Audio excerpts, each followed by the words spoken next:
A very warm welcome, everybody, to EWC 2026. We're here with Dota 2 to start things off. My name is Permisnes, and I'm joined by Winter here today to take you through the C stream. Now, we're still a bit early because the teams, they still got a little bit to do, but in case you're new here, welcome to one of the most prestigious tournaments Dota 2 has to offer this year. Of course, apart from TI, this is one of the tournaments with the biggest prize pools on offer, and there's a lot more perks to go along with it. Of course, we'll tell you all about it down the line, but first and foremost, Winter, here in Paris, here in the Paris Porte de Versailles Expo, I mean, it's such a great atmosphere. It's an open environment. People can come in, watch all the matches. It's a bit of a different environment already from the previous years that we have at EWC. Yeah, very nice to have an actual crowd, you know. Sometimes it's kind of like tiring and it's not as motivating when you're playing at home, like the online qualifiers. Some of the teams have been playing online qualifiers the whole year. Yeah. It's the first time that they've been to a LAN, so it's definitely going to be very exciting for the players. And for us, you know, we're watching live Dota. Live Dota is different. The vibes are better. The vibes are strong. You can feel it already, even though it's still early here in Paris. People are starting to come in. People are starting to get ready for the action, and the teams as well, right? We have everybody getting ready for the opening ceremony that's happening on the main stream, while we're here just making sure everything's set up nicely. Now, speaking of setup, of course, in case you're new here, if this isn't your first EWC, you know what's up, but just in case you're new, we have a format explainer for you to tell you what it's all about.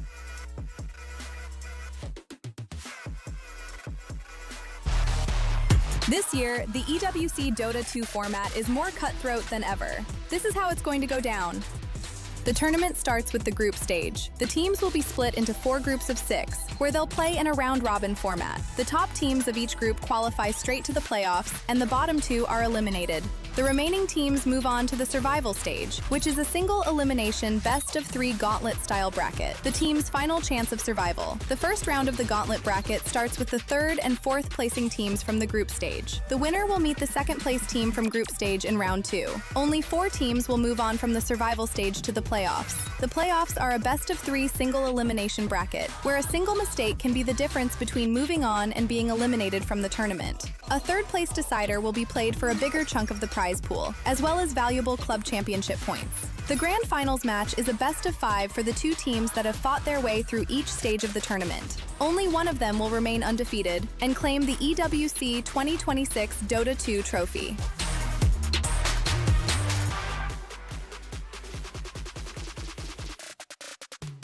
Well, you heard the video. It is a lot of money to work with, right? A lot of money on the line, and that's what a lot of these teams will be clamoring for coming into the tournament. However, apart from the prize pool, there's also some juicy club championship points and prizes along the line that we'll get into shortly. But, of course, prize pool specifically, first place, 750k. 750k, that's going to line the pockets for a long time to come, Winter. Yeah, of course. How many plates of chicken rice? We're back on this topic. I mean, we might be in Paris, but you can't take the Southeast Asian out of us, of course. We're still longing for a good, maybe early chicken rice breakfast. Maybe okay. Some of you. Today I already have my baguette. Your baguette. Yeah. Of course. The players, of course, so far also having many French pastries, many French delights in their hotel here. But yeah, the prize pool, a really big deal, right? Because I think you want to talk about maybe the top 8 teams, maybe even the top 16 teams. A lot of them, they maybe have enough of the fuel to keep the organization, the team operation. You know, running a Dota team ain't cheap. It's going to cost you a lot of money. You know, you talk about the salaries, you talk about the operational costs, go to the boot camp, fly here, fly there, high-end PCs, you know, it's a whole lot. But this prize pool, it's going to go a really long way, and for sure, it's what teams are aiming for even some of the organizations that made it through here, especially through the regional qualifiers. This is going to be a really big deal, right? Maybe it's a chance for them to jump from a tier 2 or tier 1.5 organization into a full-fledged tier 1 org competing at a certain level, being able to provide some semblance of infrastructure. And we've seen it before, you know, when teams get more support, when you actually have these boot camps, especially for teams from different regions, they get to go to Europe, boot camp, all that stuff, it really makes a big difference. Yeah, it matters a lot to the tier 2 teams having opportunities like this to attend LAN events. It's not just about the financial support, it's also about the experience. You get to play against the better teams. I think most of the time it'll be difficult for like the tier 2, tier 1.5 teams to scrim against the better teams. But when you're at the tournament at this scale, you get the opportunities to play the teams. You get to experience what is it like to be playing against the best teams in the world. Yeah, of course. So there's a lot happening today. We have 3 streams in case you missed missed it. But we do have a schedule specifically for today's Stream C that we're going to go through. So Winter and I will be taking you through Rune Eaters versus Extreme Gaming. That one, in my mind, is going to be a lot closer than most people expect. However, immediately after that, we'll have Level Up versus Aurora Gaming. So if you're noticing already, we're going group by group. There are 4 groups, right? So Winter and I, Group A, Group B, you got Rune Eaters Extreme, Level Up Aurora, and then afterwards, it'll be Malibu Jesus as well as Atomo taking you through Nemesis versus Paravision. I think that's got to be my match of the day. That one's going to be really exciting. And I see Insanity versus One Win. So you just take a quick glance at the teams playing on our stream today, Winter. I think there's a bit of a theme that you start to notice, right? Some of these could be some pretty big potential upsets, but I think we have a clear idea about who's the favorite coming into each of these matches. I do feel like there's no easy games here. You know, everybody is capable of beating anybody on a good day. You have one bad series, you're gonna suffer against any team. So you have to keep your team in very, very good spirits. You have to be able to play good Dota every series. You have to be able to draft well. You have to be able to communicate well. Every game matters a lot. Yeah, for sure. I think especially since everybody's still getting acclimated to Paris, right? Some of these teams flew in literally 1.5 days ago, straight into Media Day. It's a grind, and maybe some of the teams that are more used to a LAN environment, they know the drill, right? They've done this plenty of times before. However, you think about maybe some of these newer teams, they've never been to a LAN, they're not used to maybe the change of the time zones, needing to do all these tournament obligations and whatnot. They can maybe start to feel a little bit bogged down. Yeah, the setup. You're not playing in front of your own PC. Exactly. That is actually something that it might be a small detail, but it can actually affect a player's mindset performance a lot. You know, if you're not playing on your own setup, you're not comfortable, you feel like, oh, why am I not landing my spell? You know, why is my mouse not moving in a certain way? You know, everything is a little bit off. I mean, for those of you who've only recently, maybe in the past 5-10 years, started to follow Dota, you guys might not know this. But Winter Chan over here, he used to be a pro himself. He used to be the one sitting behind the tables playing these LANs. Maybe you can tell us a bit about it because, you know, it's been a while, but, you know, when you go to a LAN, how bad is it really? The circumstances, the environment, I'm sure it all plays a part. Even the food, you know, not having your usual food can kind of be annoying, you know, for the players.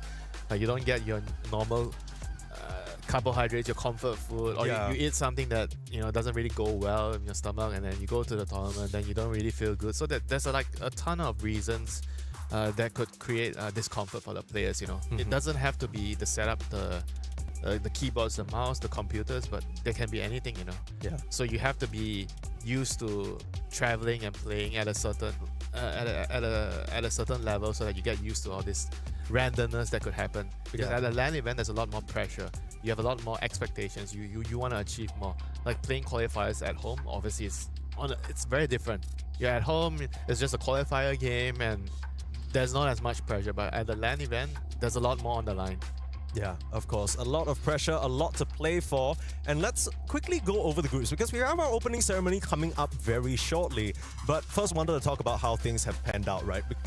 We got 4 groups of 6 teams each. And as you saw in the Format Explainer video, at the end of all of this, out of every single group, 2 teams will be straight up eliminated. So it's kind of one of those things where you play less than a week of Dota 2, and then you could just be going home straight away. It's pretty tough, and I think we saw a bit earlier, at least from my view, the groups, there's some lopsidedness to them, right? I don't think there's necessarily a group where it feels like all 6 teams are going to really battle it out to the death. It always feels like, okay, there are some obvious teams here that are going to take the advantage, like probably finish top 1 and top 2, and then you have your guys who are like, can you even survive this? We're not too sure.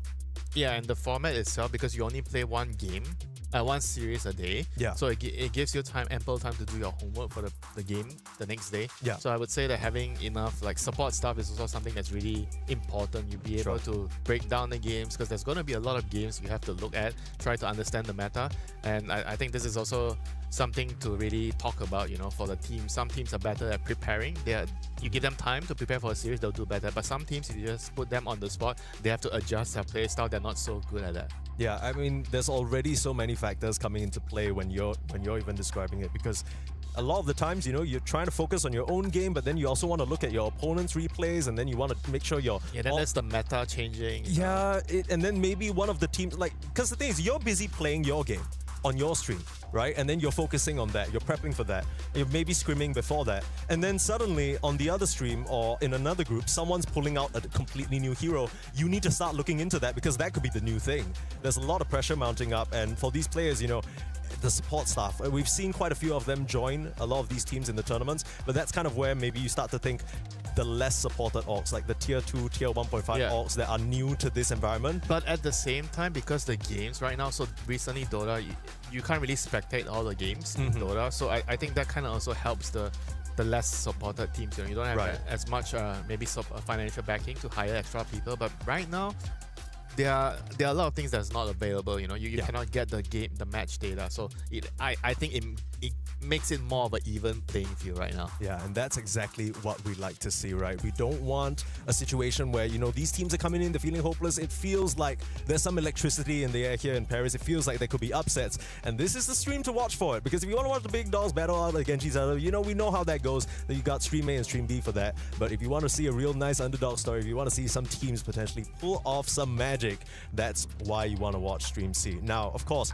we are just moments away presently from the huge opening ceremony, and you don't want to miss this because we're going to introduce all 24 teams here at EWC 2026. It's going to be a blast.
Ladies and gentlemen, for the third year in a row, Dota 2 comes to the Esports World Cup. In the 2026 edition, we are live from the Eternal City, the City of Life. It is Paris. All the lights on, shining and ready for Dota 2. We're your hosts, carrying through 2 weeks of intense Dota. Milosh, and by my side, Sir, we're going to call you Mr. Action Slacks. He's all dressed up. Mr. Action Slacks, I haven't been called that since my first wife. Thank you so much. Milosh, my friend. Now, this guy, you might not know him, Dota 2 community. Let me introduce you to one of the GOATs here, all right? This guy's been a big Dota fan for quite some time. He speaks 15 different languages, including French, here, so he can talk to everybody. And he is the second most important Lebanese player besides GH in Dota 2. What about Omar? What? Omar. the third most important. You know what? Don't worry about it. We've got 24 teams back there that we are going to bring out to fight for this. This is the trophy of EWC, baby. This is what it's all about. And these teams have gathered here today to not get married, but in fact, play some Dota for you, the best Dota in the world. Are we ready to introduce some teams? I'm ready to go. Let's get it on. All right, let's get our first team out. Ladies and gentlemen, are you ready? As we bring out Rune Eaters. Dark Lord, Copy, Malik, Eki, and Ike. The biggest surprise from the EU West qualifiers. Absolutely. Next up, LGD Gaming. LGD Gaming, that's going to be Yuma, Tailong, Whisper, Thea Lacour, and KJ. The best South American team. Please do not tweet at me. Please don't get upset with me. The hopes of SA ride on this team. We'll see if they can do it here today. Inner Circle versus Insanity is our next team. 4-2-3, Stoikov, Fernandes, Say, and Liz. What a team. Newcomers to the EWC stage, though. That's what you do. You look up and you want to make your name right here, the 26th edition of the Esports World Cup in Paris. Absolutely. Next up, it's L1 Team. Hey, all right. We got Snowy, Mirage, Vaziak, Zayak, and Respect. I respect them coming out here today. We have seen this team improve very much throughout this season, and we are ready to see if they can test their mettle and get that championship. Coming up next, my friends, we're going to see Poor Rangers. Nikki Cool, that's our cool name. Immersion, Till the End, TA2000, and Alberca. Names that you know and love. And are looking to cement themselves back in Tier 1, baby. They're back in it. I believe, baby. Next up, it's Level Up. That's right, my friends. We've got Ro, Whoa, Anacrad, BB3PX, Queasy, and Hatred. What a great name. You might not recognize those names yet, but I am telling you at the end of this tournament, you just might. I got big hopes for these boys. And next up, you do know these names. It's Nigma Galaxy. Samail, Lorinov, Davai, Ahmad, and GH. New roster, new rules, and a new them. The fan favorites for both hate watchers and the everyday fans. You can't say hate watchers. It's part of the experience. Next up, it's Gamer Legion. Oh, Gamer Legion, baby. Ghost, RCY, Fade, Bignum, and Speed Gaming. Hey, everybody, the last and only hope for North America to do literally anything at these events. And I personally got my hopes pinned on them. Let's go, my friends. And coming up next, Team Nemesis.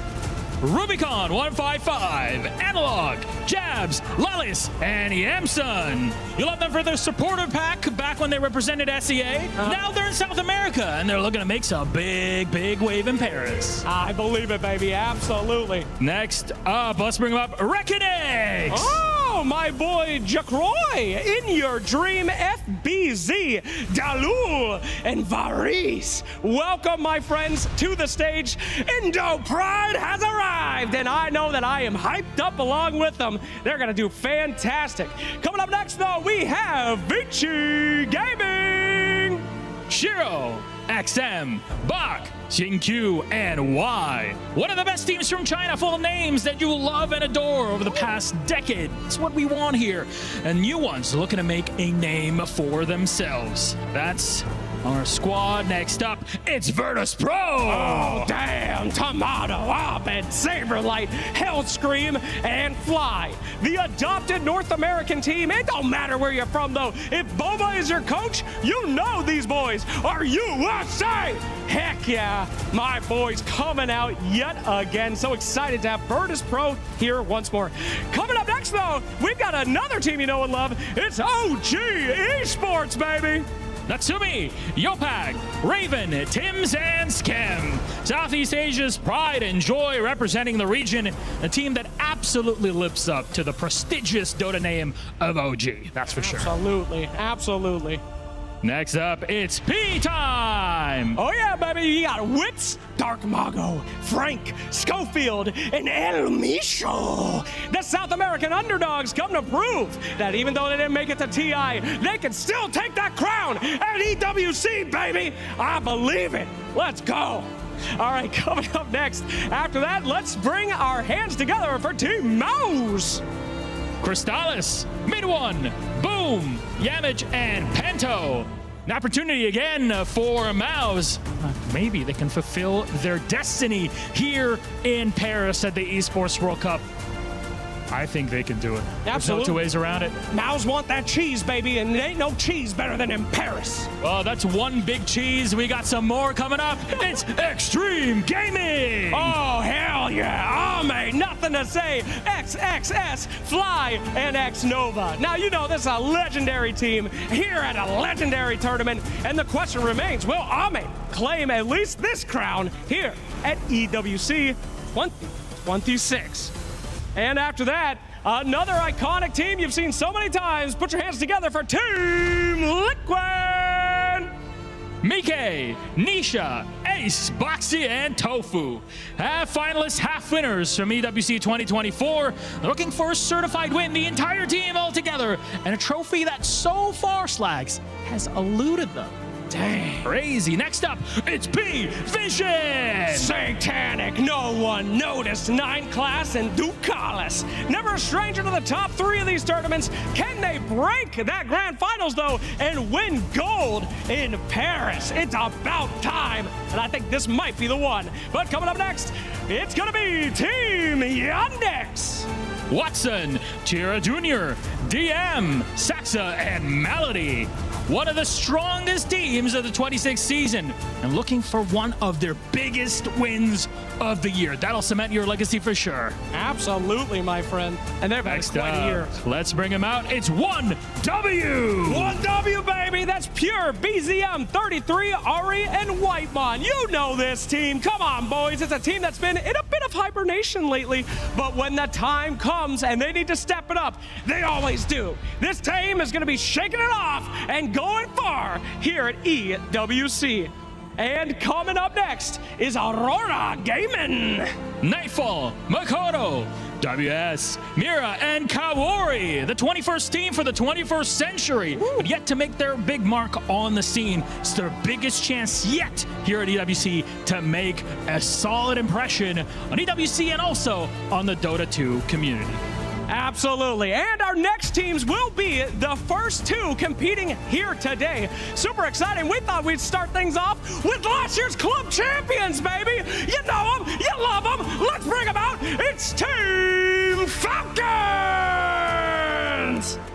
Where are my boys Skeeter, Marlene, ATF, Crit, and the Snaky? They are coming out here to fight as hard as they did last year, making it all the way to the grand finals. And we will see if they will get that grand final cup here today and take home the trophy, baby. That's real big over the next 2 weeks, but a game needs an opponent. So bring them up. Their opponents, BB Team. Kuridich, GPK, Miero, Save, and Kataomi. BB Team has improved so much this year. They've yet to win in front of a crowd. That has been that big difficulty. And maybe today they can break it. Maybe here at the Esports World Cup. That's what all 23 teams that we have, right? Yeah, that's 23, but we're supposed to have 24, I think. So wait, can you smell that? Can you smell that? Oh, I smell that, baby. I smell me some Team Spirit! My friends, the defenders of the championship from last year. Team Spirit is the team to beat, and they are coming to defend their trophy. You know them, you love them. Collapse, Yatoro, Laurel, Not Me, and Rue. There they are. The doors open. The crowd goes wild. Please, gentlemen, walk over to the stage. And I want all you other players to look at who you have to beat. It's that team right there. You can give them some, I'm gonna kill you, go nuts. Give them the thumbs down. Take them out, stop clapping, Amar. You're supposed to destroy them. As we will get to our tournament very, very soon. Let's start things off with our first series of the day. It's gonna be Falcons versus BB Team coming right at you very soon. Welcome to EWC 2026 Dota. Tensions are rising in Paris. Last year, many came close to the top, but were ultimately grounded, and stronger spirits prevailed. This year, with new faces and some more experienced ones, it will be up to our teams to trust their vision or risk their opponents towering over them, who will rise above the rest and be crowned the EWC Dota Champion.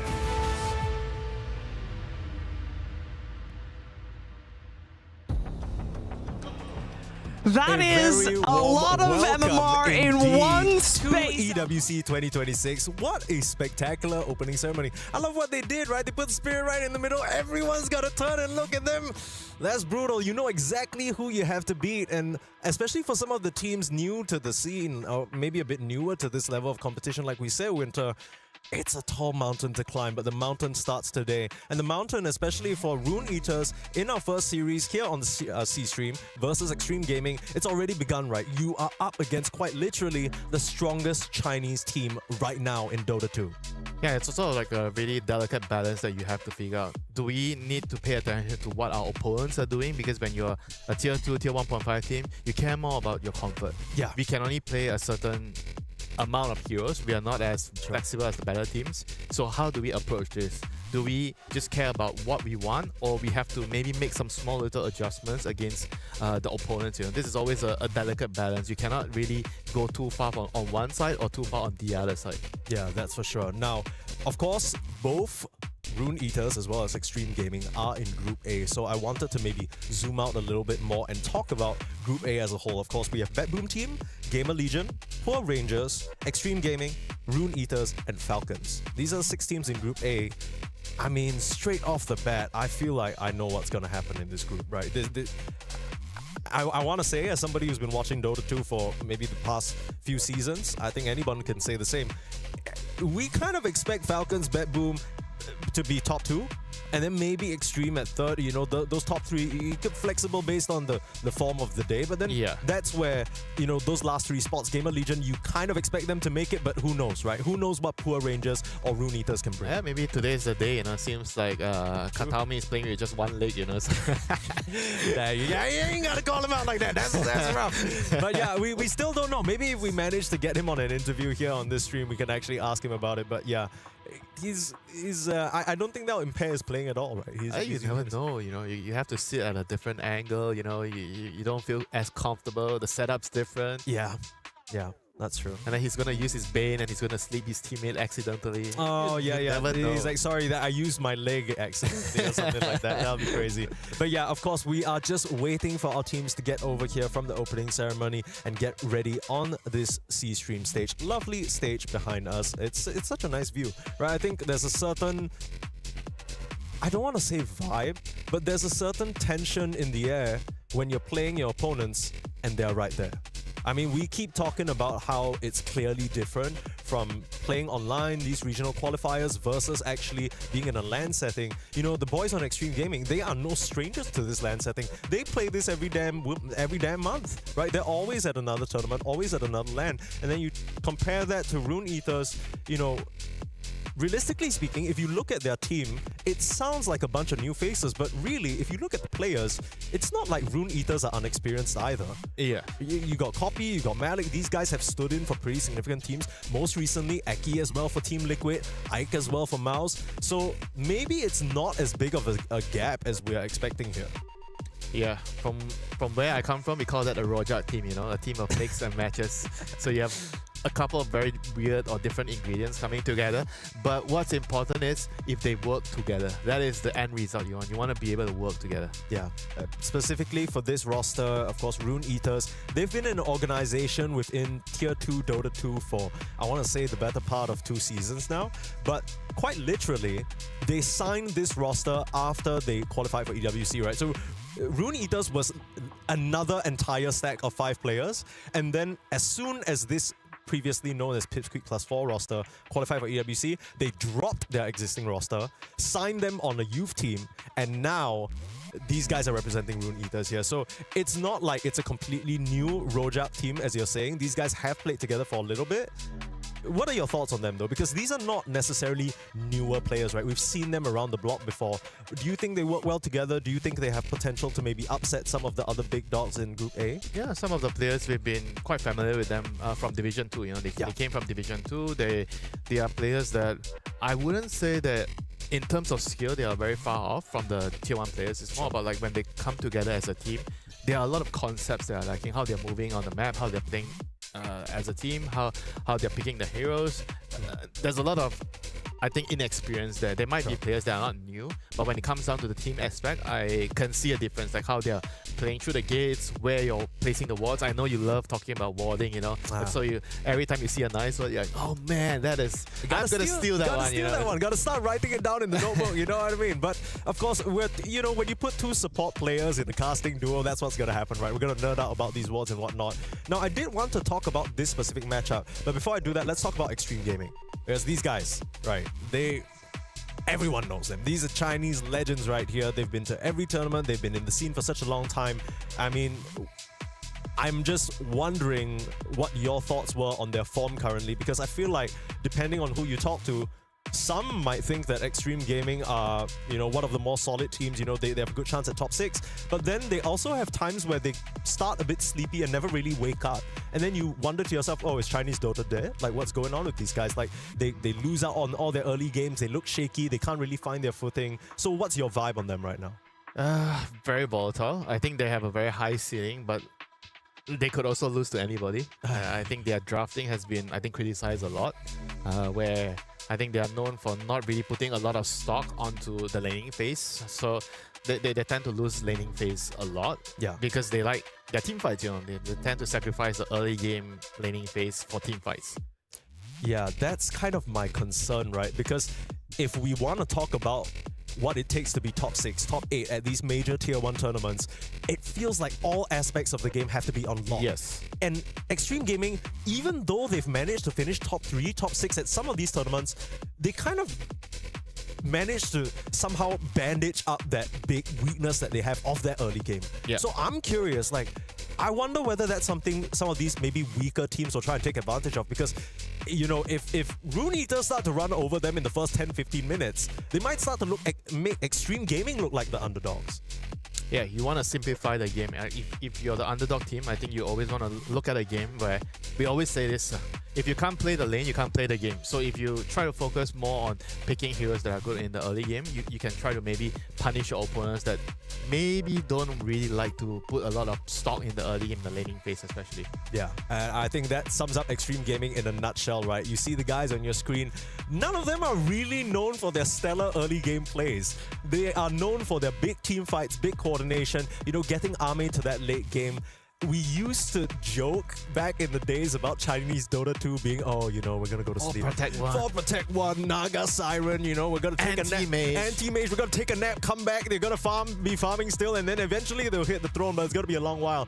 But now, even in this current age of Dota where things have probably sped up a bit, Extreme Gaming still very much hold on to that philosophy? I think they're not exactly the same anymore. Arme, he's much more active nowadays. He's much more helpful for his team in the early game. I think he understands that if you keep playing the same way, it's just not going to work in modern Dota. Modern Dota is about the team. How much can you help the team, not how much can you sacrifice the team so that you can farm. So the concept is completely different now.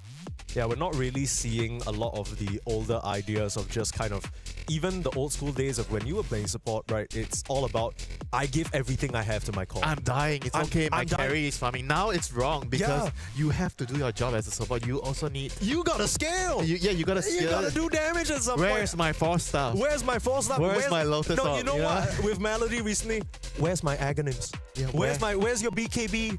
You know why you're not carrying the fight with Tree and X? What are we doing here, folks? X Nova, you gotta step your game up. Get that bag. You know, X Nova, he's been playing a long time, but maybe he's not so used to getting the money for himself. I've been playing from a time where supports you only have a bracer. Yeah. Arcane Boots bracer time. Arcane Boots bracer, that's a rich support. You know, you look at the support of Arcane Boots bracer, you tell it, man, this guy grew up rich. This guy had a silver spoon in his mouth. He had it easy. But yeah, I mean, of course, all jokes aside, definitely a lot more focus in the modern day Dota about not just sacrificing your own game conceptually, but even in the draft, right, which is something you always like to talk about, Winter, having picks that complement each other. It's not so much about, oh, I need to pick a support that matches this carry or does something for the carry. Yeah. The carry also needs to be able to help the support in certain ways. Yeah, a lot of it is also influenced by the bigger map now. So because the map is bigger, there's a lot more resource on the map, so it kind of changes a lot on the dynamics on what you want to pick on the support, because you need somebody to scale, because there's a lot of access. I mean, not exactly access, but some of the farms on the map, they're kind of dangerous. Yeah. You don't want to be taking those farms on a core hero. Yeah. So you want to send it's okay to die, you can try to get the farm there, you know? Yeah. So you need people that are willing to do that, to take the risks in the game. Okay. So coming into this series, we obviously know out of all the sort of big teams right now, all the top 6, top 8 teams, Extreme Gaming, I would say they're one of the teams with the most obvious weakness, right? It's no secret. Everybody knows what Extreme is good at. Everyone knows what they're bad at. So if, of course, we were also joking about how maybe some of these other tier 2 teams, they don't really have a lot of support staff. For us, we know that, you know, Rune Eaters, they have Mag as their coach and they have Lotus as their manager. But other than that, we're not very certain whether they have analysts helping them out. So you know what? I'm going to do them a favor, Winter. I'm going to tag you in. I'm going to sub you in. If you were the analyst for Rune Eaters and you had to come up with a strategy for them, because honestly, that's going to be a big challenge for a lot of these teams on the C-Stream, right? It's about that uphill battle. You know, they don't really, maybe they have more info on their opponents, but they don't really have that backup prep. Can you give them a little slice of how you would take Extreme Gaming down if you were on their side? What's the focus? What do you want to try and make happen? I already told you, keep it simple.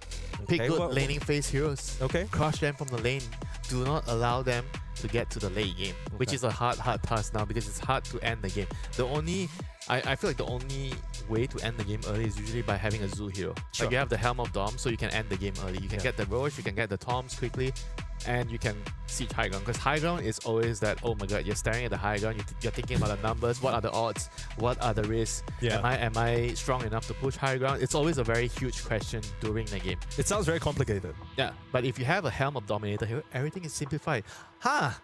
I have a Helm hero. I am on the dire side. It's 15 minutes. Roche is bored. I can take Roche. I can take Tom with 1 or 2 heroes. Because with the Tormentor change recently, it's very difficult to kill Tom alone or with like 2 or 3. You need to bring like 4 heroes maybe. Basically the whole team sometimes. And it makes it very inefficient to do it. So having a Helm hero helps a lot. That's why the strategies are moving towards the Helm heroes. Yeah, we've seen a lot of Beastmaster likers. I know that at least for Rune Eaters, Malik really likes to play it, where for XSS, you know, he does play the Helm heroes as well. Yep. Do you think that is going to be a major focus coming into EWC? I do feel like it's going to have a lot of priority in a lot of the teams, you know, maybe every team. Because the map is bigger, you need someone to deal with it, and why not outsource it to a Helm creep? You know? Yeah, we love outsourcing our labor. Just make sure, you know, you pay someone else, you buy them over, you know, with the active of the item. Easily replaceable. Easily you just get another creep. Exactly. Anytime you're done playing with him, you know, he asks for his fee. He's like, come on, boss, I just cleared 4 creep waves for you. Can I get some sugar? You're like, bye-bye. Bye-bye. New guy. And that's the problem of like dealing with the Helm creep as well. Yeah. You need to deal with it, but when you kill it, you feel like you have to bring a lot of resources to deal with the Helm creep. Yeah. And in return, you do not feel like it's worth it. Right? It depends on what heroes you have. Like if you have a global hero like Nature's Prophet, Sure. Tinker, I know you love those heroes, Then you can TP over and kill the creep and just return to your team, It's efficient. But if you don't have global heroes, then it becomes like a hassle, Like the weaker teams, I generally notice they do not distribute their resources as well as the better teams. They tend to struggle dealing against the helm. So, I think this is a concept that you've talked a lot about. And before we continue yapping on, folks, I know you guys might be asking. I know you're all asking. Where's the game? Where the hell's the game? Press the start button, Sneeze. You're wasting our goddamn time. But look, as you can see behind us, everyone's still getting on ready. We want to make sure the players are at their peak comfort level here in Paris, and we're doing everything we can to set that up as soon as possible. So for now, you can listen to some words of wisdom from Winter over here about the current state of the game, because usually you got to pay for this stuff. So enjoy it while you can. But yeah, specifically, I wanted to ask, because this is something that, if you guys are watching us for the first time, you won't know this, but we've been casting a lot of Division 2. We've been casting a lot of these remote qualifiers, these group stages. I've been casting a little bit more than you. Okay, so I was gonna play that. You're gonna play that card. Okay, but jokes aside, the point I was trying to make is we've seen a lot of tier 1.5, tier 2 teams, right? This is kind of like our bread and butter. How do you make that step? Because it's very easy to say, we didn't distribute the resources well, right? But then how does that process look like in the team? Is it you need to look at a replay 10 minutes and you're like, oh, you should go here, you should go here. How do you even remember that? Even after looking at replay, it's going to take time because there's a lot of concepts in the game. People have to understand what type of hero are you? Are you an expandable hero? Are you a high value hero? Which farm are you going to take?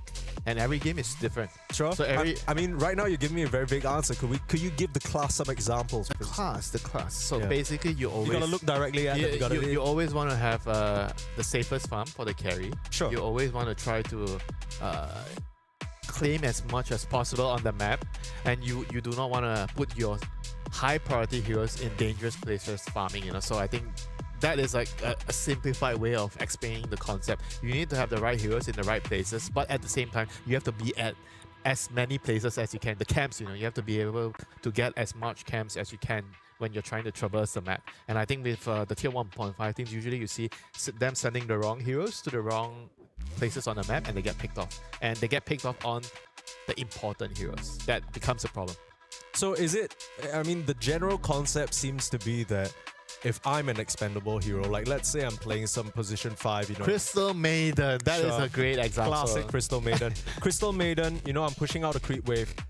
I should be the one taking the most dangerous farm. Of course. But if you load up your pub game, the Crystal Maiden player would say that I'm the carry.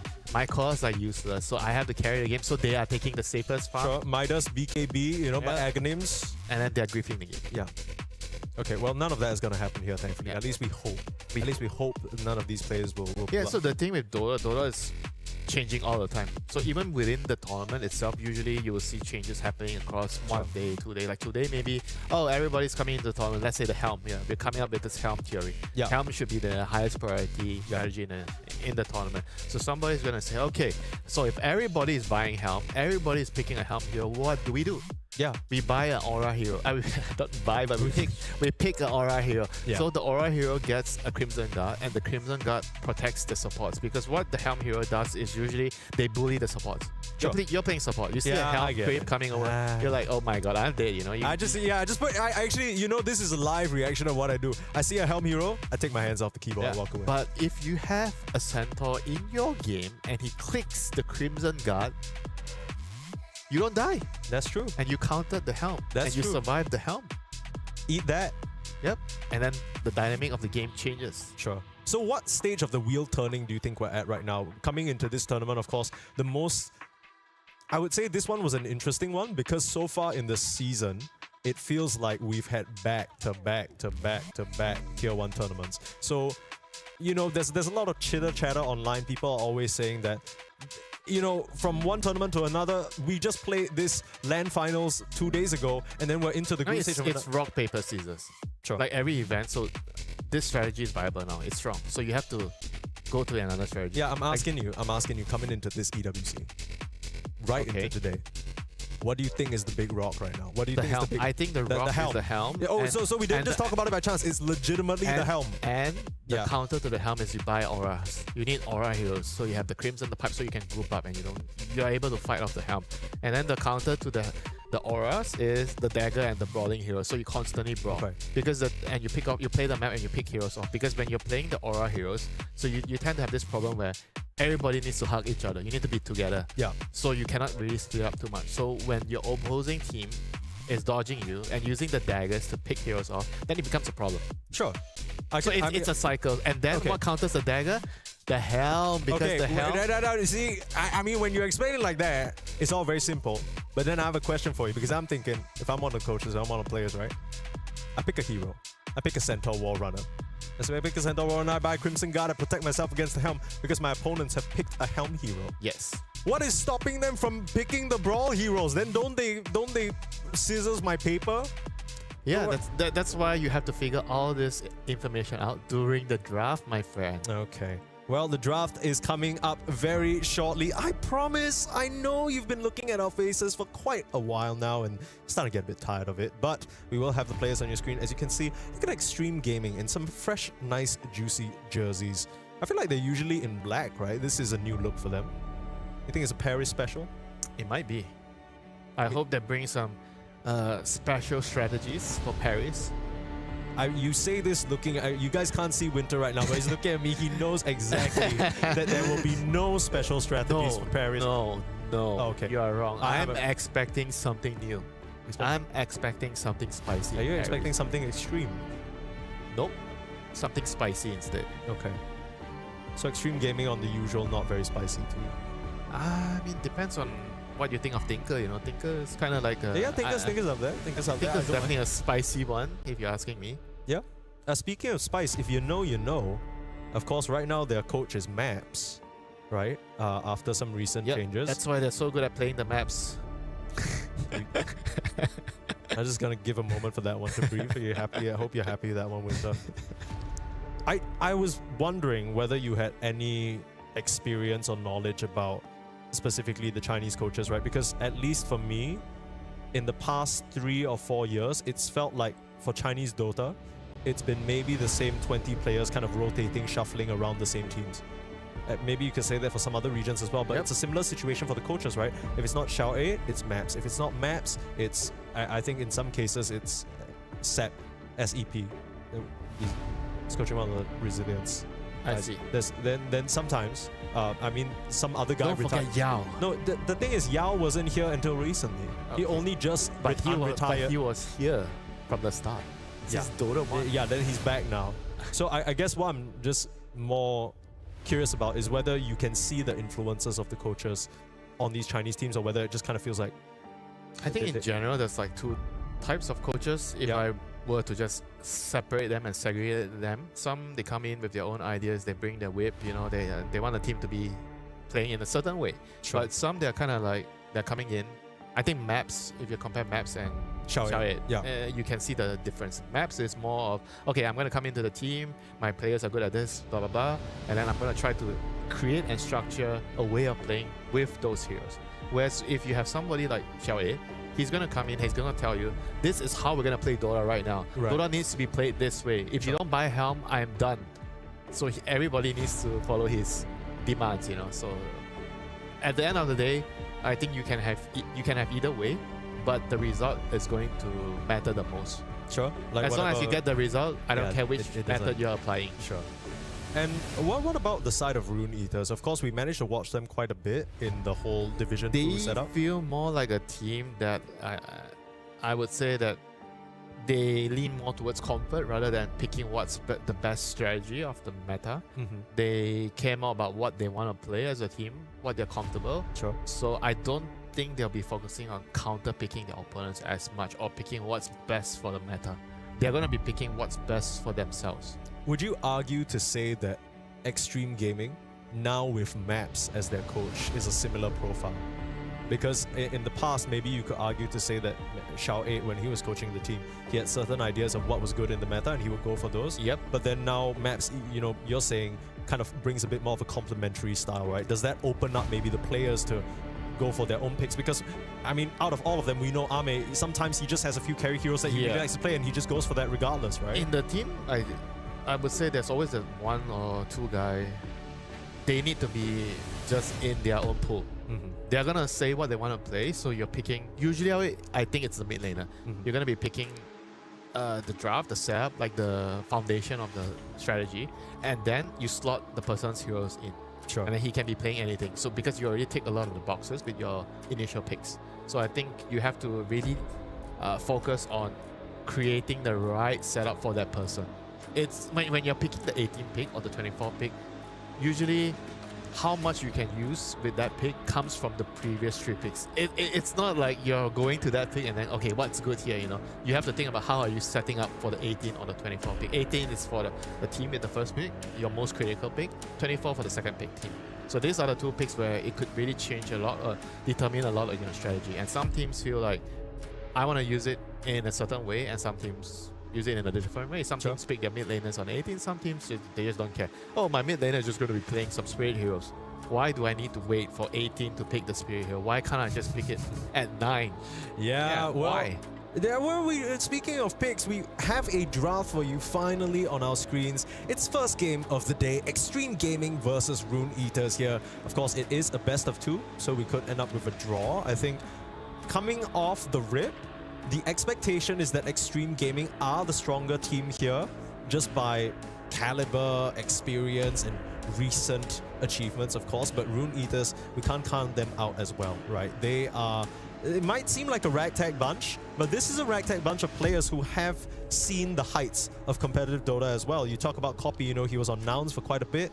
Malik, he had that whole stand-in period with Spirit where I thought he looked pretty fantastic. So I'm quite surprised that immediately after the Spirit stint concluded, he didn't really have much else to show for it. But now he's here, now he's at EWC, and we have the heroes, first one selected. So it seems like Extreme Gaming, they were the ones with first pick, and they're going to snatch up that Bane, speaking of setting up for the rest of the team. And a bit more of a faster pace from Rune Eaters to kick things off, Nature's Prophet and Ember Spirit. And it's worth noting that Rune Eaters actually spent quite a lot of time before deciding on this duo to start. Yeah, maybe they're not expecting the Bane. I mean, Bane is a hero that's very bad against the Zoo, the unit heroes. So Nature's Prophet is, I think, a good response to it. You can always remove the sleep, you pass the sleep around, and Bane doesn't really do much against MP in the early game. I mean, depending on where the MP is going, obviously. I like MP on probably the carry role the most. I think the hero is very, very good on that position, but I've seen some teams utilize it on position 4. I think Liquid was one of those teams that really like to have MP on the support role, so you can use the Treants, you can use it to bully and win the lane. You know, if you want to focus on winning the lanes, Nature's Prophet is your guy. So what are we thinking here? Is this a Nature's Prophet that... Because I thought you talked about winning the lane. Is this going to be like a pause 4 into the Bane 5? I mean, it could be. It could be. It definitely could be. It's a hero just really, really, really good against Bane. You know, you directly counteract the Bane in the early game. And now we're gonna see like Ember Spirit being countered by the Monkey King. So Extreme Gaming, they're just using this opportunity to pick their mid hero right away. Monkey King is good against Ember and Nature's Prophet. If you're playing a core Nature's Prophet, you're always worried about heroes that can find you farming the edges of the map. Sure. So either heroes that have global catch like Spirit Breaker or Boots of Travel heroes, or heroes like Monkey King, because Monkey King can traverse the map quickly, jumping around the trees and finding you. I'm not gonna lie, Winter. I'm looking at the Extreme Gaming lineup, and I already feel like even though the Prophet and the Ember Spirit can make the Bane's life difficult, once the sun goes down, it's nighttime. It's gonna be so easy for Bane and Monkey King and now a Hoodwink to set up these kills around the map. So they're gonna have to use like the Zoo heroes, the unit heroes to push and play the map. Because you're playing into catch. So the theory here is Extreme Gaming, they have heroes that can catch you when you're farming the waves. Yeah. So what do you do against that? You use creeps to push the wave. You use your summons, you use your helm. So you never put your heroes in a dangerous position. So the Bane and the Hoodwink, they can't catch you, or you reduce your risk when you're pushing out the waves. So the waves actually matter a lot when you're thinking about the draft. You're looking at the heroes on your enemy team and you're thinking about, okay, they have Bane and Hoodwink. So what do we need to have to push out the waves? These are things that you really need to think about. Absolutely. And Ringmaster coming out, it's a Bane counter. it is a Bane counter, but it's a bit surprising to me that it's coming out at this juncture, because apart from the box cancelling out the grip, It's does it decent give against you... Monkey too, I guess. Yeah, okay. You can catch him in the trees. I guess you can technically also, in a specific situation, tame the beast sim out of his own Wukong's command ring. that could be something. Yeah, it could definitely be useful. And here we see the Doom. Doom is also a very, very good hero, still in the meta, despite the countless nerfs. The hero received like I think 3-4 nerfs in a row in the recent months, but still, you know, somehow finds a way back in the draft. A very good hero against Monkey King. You stop him from life stealing from the Jingu. I think a very good hero at this junction as well at 16-17, because Doom can be an off-lane hero or he can be a safe lane hero. Sure. So you don't really know where they're going. Wind Ranger as a response makes me feel like this is a Wind Ranger. Yeah, probably a carry Wind Ranger here. Very strong lane with Bane, a sleep into power shot. Very deadly lane, so you need to be able to have heroes to deal with it. You can't really have a melee hero on pause 4 because Bane can just sleep you. You cannot pull the wave. Yeah. So ideally, I would say that probably you see like Nature's Prophet going there as a support in that lane. They probably want the MP to follow the Bane around. I wanted to ask, I know FY is on this team and his Earthshaker is historic, but what's this Earthshaker ban about? The bans from Rune Eaters are pretty interesting to Ember me. Spirit counter. Like in the lane, you mean? Yeah, nothing to Okay. say likes to play Ember into Earthshaker into the Ember matchup. But they already chose the Monkey King, so yeah. So they felt like Earthshaker would be a bigger problem. Sure. I'm not sure how strong the hero is because it's not a very popular hero in the current meta, at least for me, from my knowledge. So I can't really say much. Not at all, really, at least from what I've seen. Now, earlier on, before this series even started, Winter, we talked about what Rune Eaters need to do. Right, Extreme Gaming, they have a very blatant weakness of the early game being a concern. Do you feel like currently with what these the Rune Eaters have on their side, the first 4 heroes, do you think it's fulfilling that goal, or are they going for something else here? I don't think necessarily they are going for something else. It's just like they're just picking, I think, more to counter. You know, I was expecting them to go for more their comfort zone, but it seems like they are trying to be counteracting what XG is doing here. So a little bit more reactive than what I expected. But Nature's Prophet is indeed very good in the laning phase, so I felt like there's still a very obvious priority in terms of how well they want to play in the early game. They want to put heroes that are like supports that are really strong in the early game, and Extreme has to be careful on how they're dealing with it. I mean, they have the Wind Ranger is a pretty good call against Nature's Prophet's pressure in the early game. So we'll have to see how they round up the draft. They need a tank. I guess they're going for Dawn, which is gonna mean that they want to play really quick, because the Bane and Hoodwink, they really like to run around to hunt heroes, and you have the Dawn Solar Guardian to follow up, and the Dawn is also really, really good, kind of good against the MP in a way where if you're running the MP as a carry, Dawn is very good in the lane against MP. You can kill the MP easily. You don't really care about the creeps pushing the wave because you can also push the wave. You have global presence. You kind of cancel each other out when you're talking about playing the map. Sure. I'm talking about cancelling each other out though. Picking a Dawnbreaker into a Doom feels, to me, it's not about the heal. I mean, I get what you're trying to say. Like, why would you pick a healing hero against Doom, right? You can't heal. But it's more about the map, how they're trying to play the map. Okay. They want a hero that can connect to the supports, and they want a hero that can push out the waves against Nature's Prophet. Because if you're pushing out a wave against Doom, you need to make sure the hero can push out the wave quickly, and you can get out before he catches you with the Doom. And right now, Rune Eaters, they're going to finish up their lineup with a Tiny. Very important to have a hero, a safe lane hero that has a stun against Dawnbreaker, so you can cancel the Starbreaker. This is something that is really, really important to have in the laning phase against Dawnbreaker. If you do not have a hero that can stun and protect yourself, you're oftentimes going to get pressured by the Dawnbreaker's laning phase. Yeah, I really like the Tiny pickup because I think it actually allows Rune Eaters to play a bit more active, right? Tiny is a hero that can get involved early. Very tanky. Very tanky, can act as a body for his team. And then you look at the offlane, the Doom, he's going to be a bit greedier, right? It's going to take a while for Malik to really start to get involved. So Dark Lord can fill in the gaps. As the dust settles here on this draft, I guess that makes the Nature's Prophet position 4 as we see Eki picking it up. But then my main concern actually now looks towards Nothing to Say versus Copy in the mid lane, because I feel like this Ember Spirit is going to have a really difficult time. Yeah, it's the matchup, but how is he going to be able to play around it? I think he's gonna need his supports to kind of set up, maybe help him get some of the runes here. Ideally, if you can get the runes, you can go to the side lanes, because Monkey King, I think this hero is about winning his lane in the mid lane, and then he's gonna rotate to the side lanes. But he's not going to I feel like, care about the runes as much. He wants to get the rune so that the Ember doesn't get the rune. But if the Ember can get the rune, so he needs the support to come over, then it might be a different story. So if you're talking about the rune control in the early stages, you're going to be comparing the supports on both sides. Nature's Prophet, Ringmaster against... What does Nature's Prophet do in the rune control, right? He's pretty good because you can send the treants to scout where the enemy is going to, like an oracle in some ways, where you know where they're going, so you can plan your move. I can see what you mean. So it's like a low committal information scout kind because of when you talk about the runes, you always look at heroes. Can you actually fish out any information without putting your support in the line of fire? So this is what Nature's Prophet gives for you. Yeah, and then I guess there's a pretty straightforward combination with the Ember Spirit Slight Chains into the Ringmaster spells.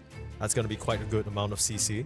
Now, is there any side that you're favoring draft-wise? Which team do you think has come out on top? Based on the draft, based on how simple the lineups can be executed, I would say I prefer the Extreme Gaming lineup. I feel like it's much more straightforward. They have a catch, whereas Rune Eaters, their main catch is going to be the Ember and the Tiny, and Tiny doesn't really come to the early game fights as much. I mean, sometimes you can, but you need your dagger before you're going to be really active. And I feel like the way both lineups are going to play the map, it kind of feels like it's going to be easier for Extreme Gaming to shove the waves with the Dawn and the Monkey King, Bane, Hoodwink running around catching heroes, and you have the Solar Guardian to connect. And First right game now, of the day here might just start in a bloodbath. Both teams gonna run into each other. A smoke immediately popped, Boundless onto 2, but Dark Lord's the one in trouble. Tame the Beast, scaring back 3 XG heroes as blood grenades fly through, and first blood is drawn by Nothing to Say here on Stream C. that is the best hero to get the kill on your mid laner. The lane is already gonna be so difficult for the Ember against Monkey King, and this is gonna make it even worse. Yeah, you talked about a lot of the focus being around trying to help Copy in that matchup by securing the runes. Nothing to Say, he's just going to be at such a strong point coming in with that first blood. What's the plan? You go for early boots so you can slap him around a little bit more? Is that what you go for? On the Ember and the Monkey, they're both going to want to get boots early on both heroes in this matchup. So because you need to like run around as the Ember, and the Monkey King kind of needs to follow him around. So they're both going to try to get early boots, I presume. So this is going to be a very, very critical kill for XG, and Rune Eaters kind of they have to play on the side lanes and find opportunities there. They have to create opportunities for Copy to rotate around. And the sleep cast on Copy, but runes are going to be 2 apiece, so nobody's going to get an extra rune, but XG going to be much happier about the start to this game. Yeah, absolutely. I wonder what it was that actually brought all those heroes to the bot lane. That seems like quite a curious spot to get set up on. Maybe XG were trying to go for a big wraparound. The level 1 is very solid after all, but we're going to get off to the races here. Like I said, first game of the day, first game on Stream C here in Paris. The atmosphere is really nice out here. You know, you have all the players right out in front of us. They can see each other. There's maybe some tension already as Copy understands he's going to be fighting an uphill battle. Now, we talked about the mid lane matchup already, of course, Winter. What about the side lanes? I mean, straight off the bat, I'm looking at this Dawnbreaker Hoodwink. That is a scary duo. This lane is a strong lane for both sides. Like even on the Rune Eater side, Ringmaster and Tiny, this is a very, very powerful lane. As soon as you get level 2 with a stun on Tiny, the double nuke on the Ring, you can definitely kill the Hoodwink or the Dawn. You know, this is not a lane that you can underestimate. I think both sides have put in a lot of priority in terms of getting the right suitable matchup so that you can pressure your opponents. You don't want to get run over in the early game. So it's going to come down to the rotations from the mid lane, right? And it's going to be more favorable for Extreme Gaming because they were able to get the first blood on the Monkey King, and on top of that, he has a very, very advantageous matchup. Absolutely. Nothing to Say, already putting the hurt out onto Copy. And he's going to struggle so much in this lane. I mean, what do you even do in this situation as Copy? You have to drag the waves. If you can somehow find a way, you push out the wave and then you go behind, you drag the wave. That would be ideal. You know, drag the wave and you can farm it in the jungle. Like basically, you have to play like how you play Primal Beast in mid lane. You're just trying to look for opportunities to survive and pull the waves. You know, if you can somehow get the wave push out with the Flame Guard, you should be able to at least get some decent amount of XP and exit the lane. You already have to accept the fact that you're going to take a loss in terms of CSing. But if you can exit the lane with decent XP and you can help the side lanes set up, that is going to bring you back into the game as the Ember. Sure. And Extreme Gaming, earlier on, you told me that there's a certain way they want to play the map. It seems like they're upping their tempo in this opening game. They're trying to play to a certain degree of quickness. Is there any major item timing you're expecting before they start things rolling, or some sort of level timing as well? What are they looking to do? Mostly moving through the Monkey King. Like once the Monkey King starts moving, like the first night time, and you have Solar Garden activated, that's when your game starts to speed up.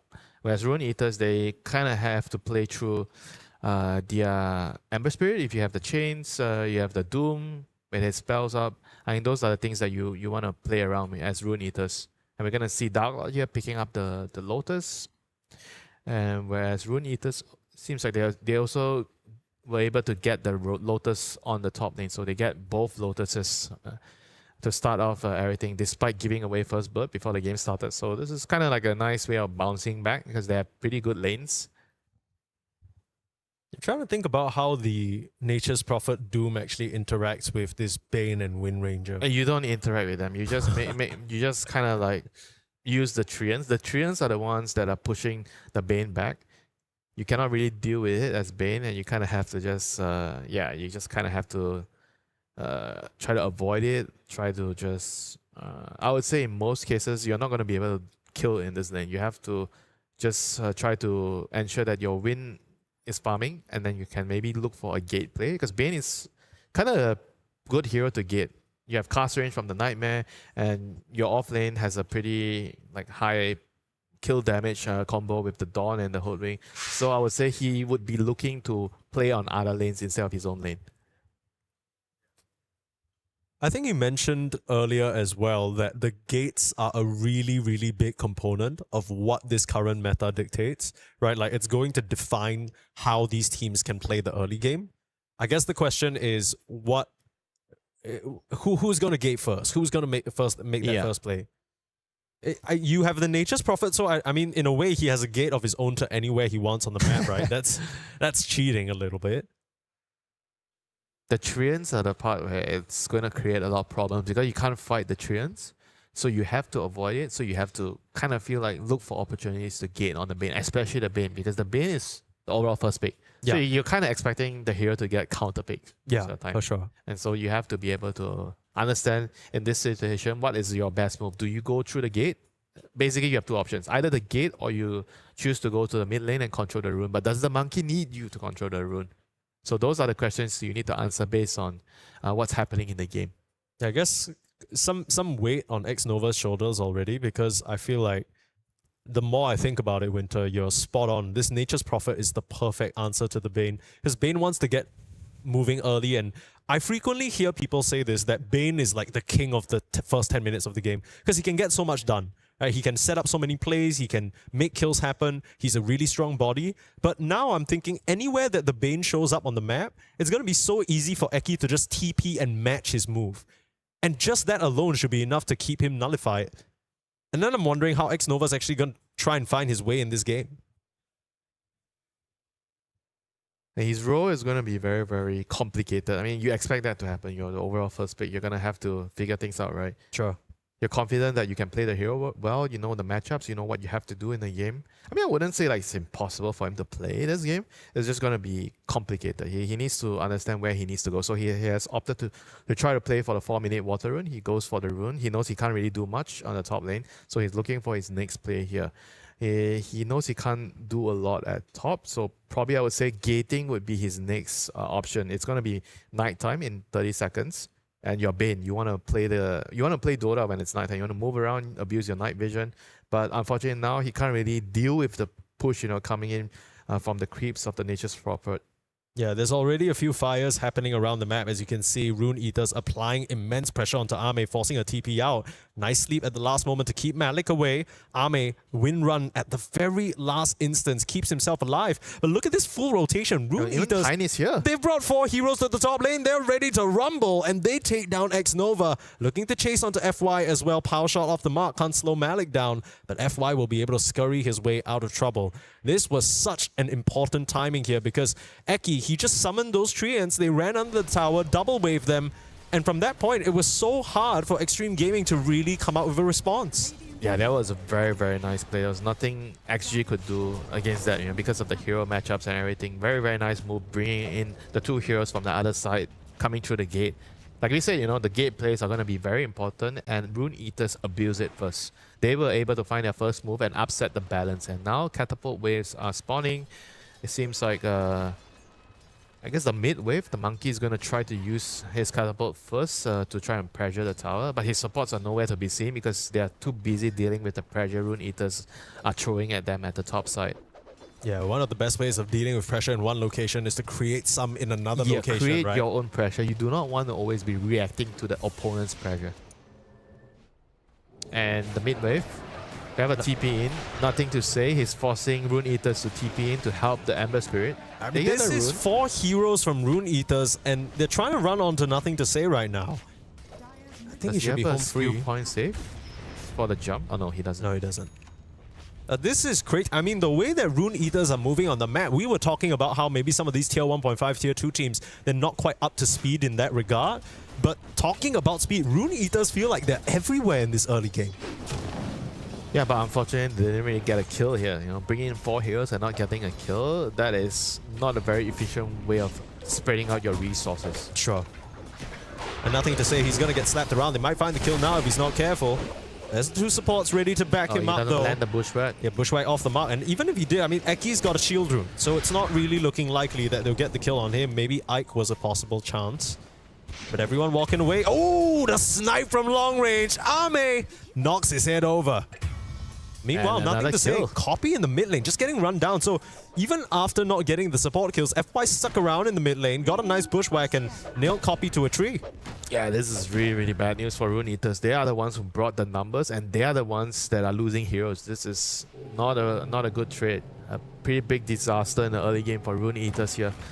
They have to get an advantage with the Nature's Prophet in the early game because this hero, he kind of has a very weird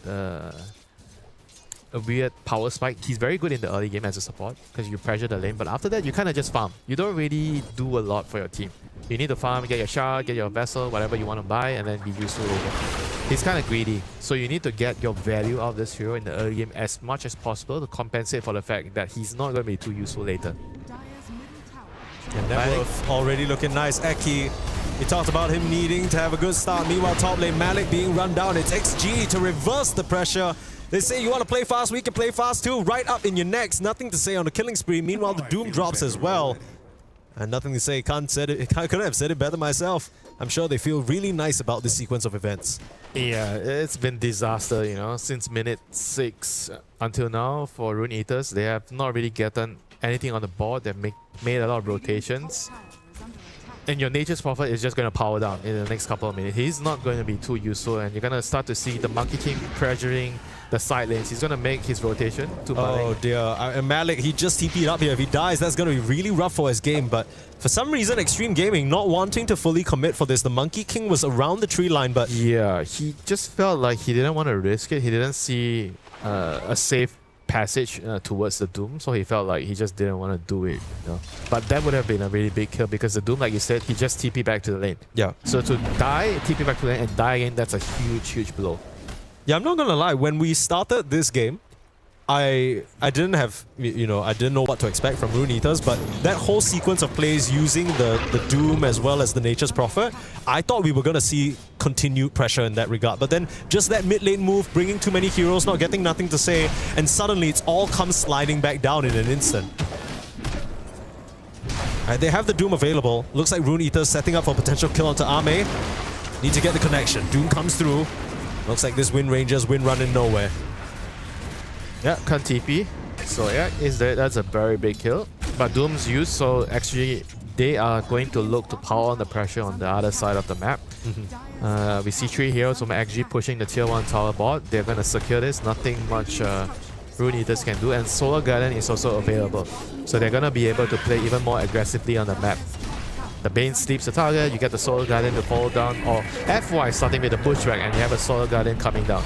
And this is why they pick the Dawnbreaker, can instantly connect to either of the setup supports. They find themselves a cheeky kill onto Eki, sending a message that you just can't push for free.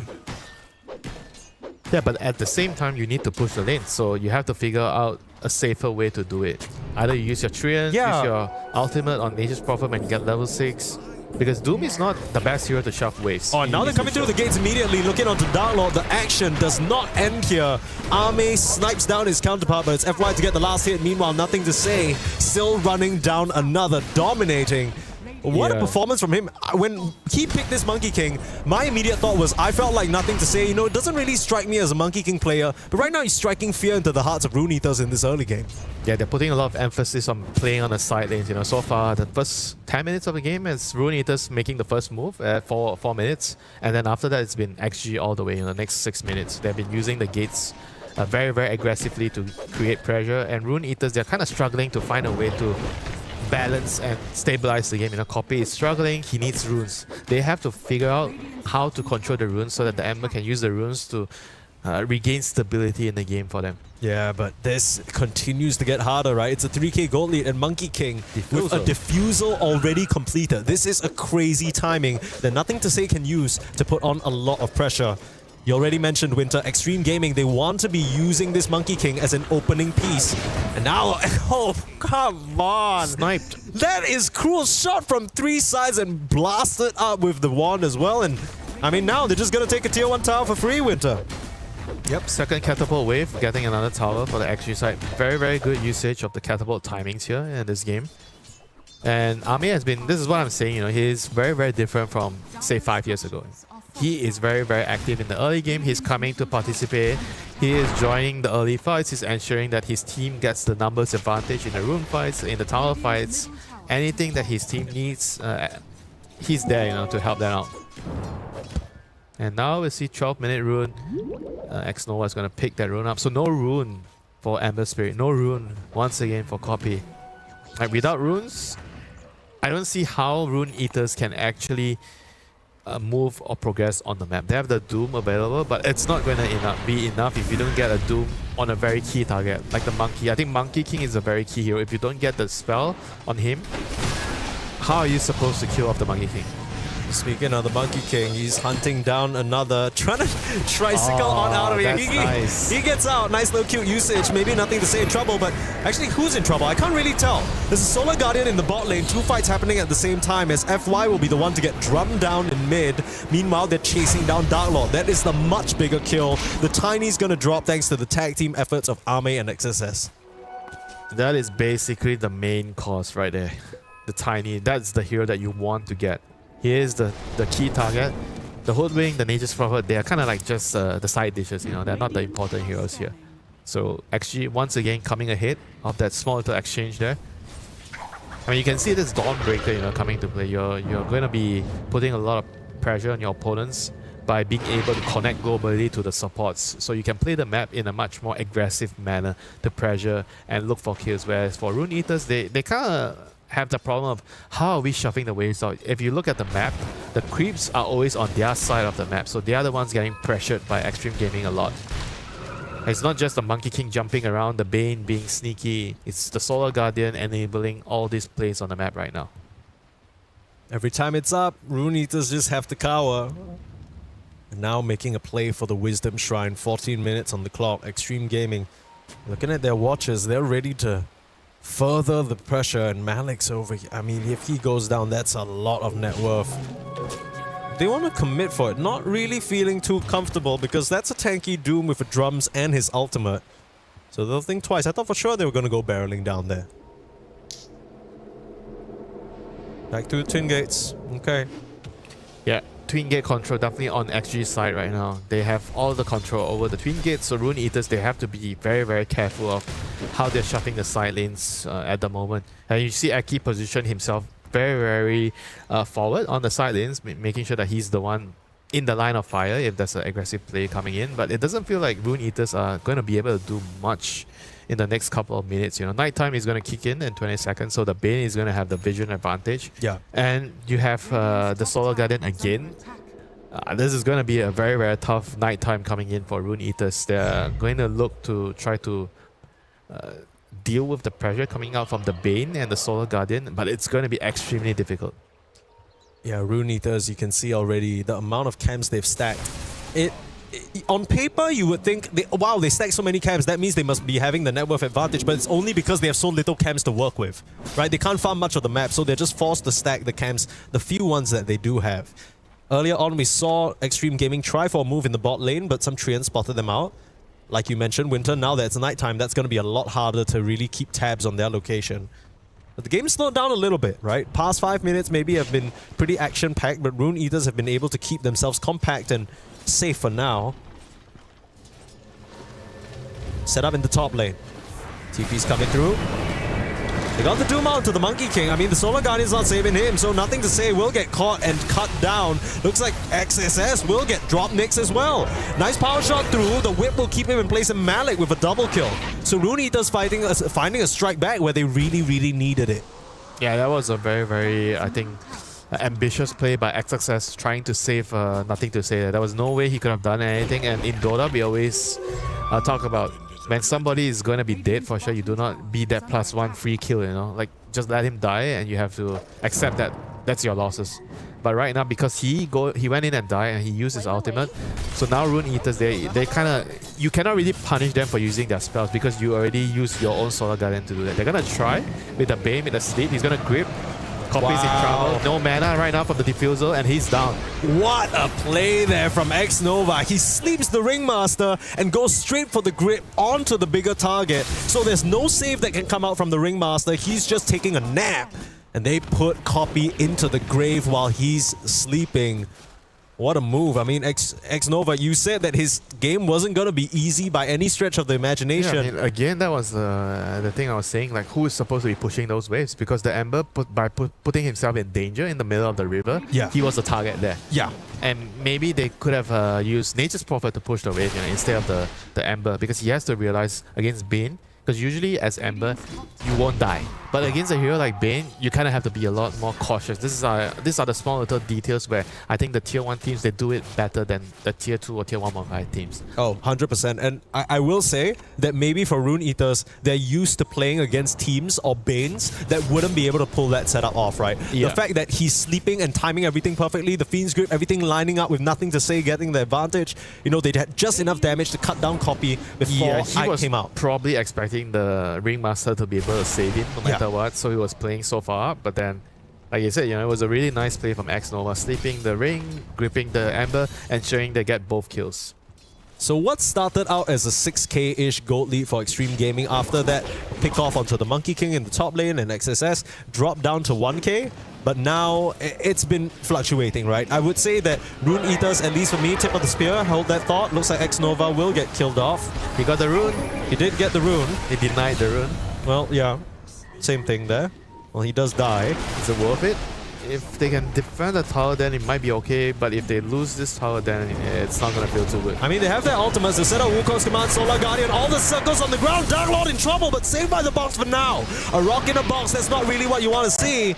And he'll be able to skirt his way out of there. The shot's still coming through. They need a last bit of damage for the Strongman Tonic and the Lotus, saving him at the last minute. And now XSS is the one in trouble. Whipped up and doomed down. He is not going to survive this. Extreme Gaming, you got to try and find something from this engagement. You've used too much, and Eki will be the casualty. 1-for-1 for now. Here comes the re-engage onto the Monkey. He needs the lifesteal. He's surviving just long enough to take down Dark Lord, but he will drop as well. It's been a back and forth so far, but XG, they don't really have a lot more damage to work with. It's just Ame and the two supports. FY has to retreat as he's dropping far too low. They might just settle for a last kill onto X-Nova. Nothing much he can do, and like I said, I mean, Ame, he's just going on to an illusion. He doesn't really have anything. Yeah, XG they're not really sure what they have to do there.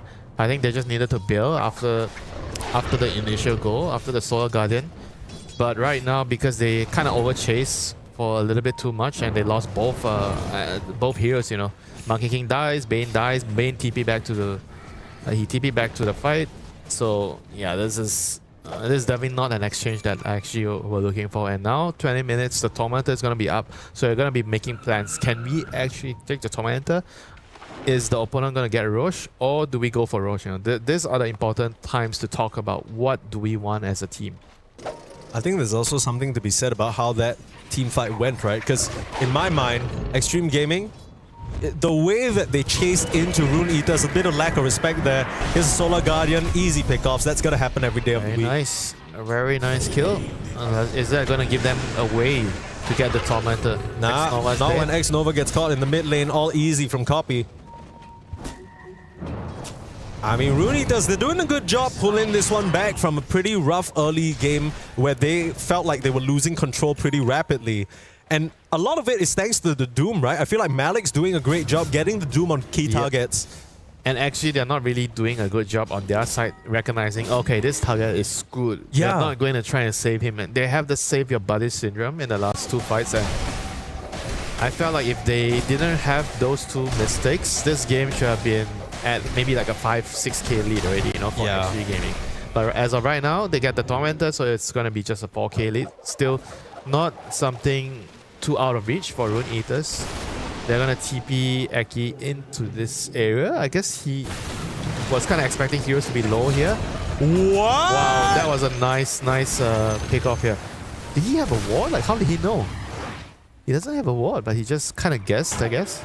Let me talk to you about what Eki just pulled off. The guy had no vision whatsoever on that entire setup. He TPs onto the high ground that a very low... the shrine. He was going for the shrine? I don't think he was even going for the shrine. He was going to farm some creeps. He wanted to farm some creeps. He saw the hoodwink on the low ground taking the shrine. He's like, okay, I'm just going to chill. He wasn't even wanting to fight, So but then he nothing got to say. rewarded because he was greedy. He got rewarded because he was greedy. He was just there farming. Bro walks up the cliff. Monkey King presents himself, thinks that he can take him down, but nothing to say. Forgets he only has 200 HP. Oh, I mean, boy. Extreme Gaming, you can't be making mistakes like that. That has to be some stroke of luck and some bad decision making, you know, on XG side. I mean, I'll say it again, That was Winter. such a big swing. Yeah, I genuinely feel like Extreme Gaming, they're not really respecting the power of the Rune Eaters heroes, right? They see a Doom come out, they think they can Solar Guardian save. They see a Nature's Prophet, they think, oh, you know, I have 200 HP, but I can kill this guy. Solar Guardian is not a spell that is good to use defensively. You want to be going on them to kill them instead of just waiting, oh my god, that Doom might carry, I have to save him, you know, and then react. Yeah. That is not a good way of using your Solar Guardians. The past couple of Guardians have been kind of very defensively used. So actually they need to take the initiative. It's going to be nighttime in 2.5 minutes. So I don't know if their plan is to wait for the nighttime so you can use the Bane to start, or they have to kind of make a plan right now with a smoke to try and get a hero kill and maybe make a plan to attack Roche.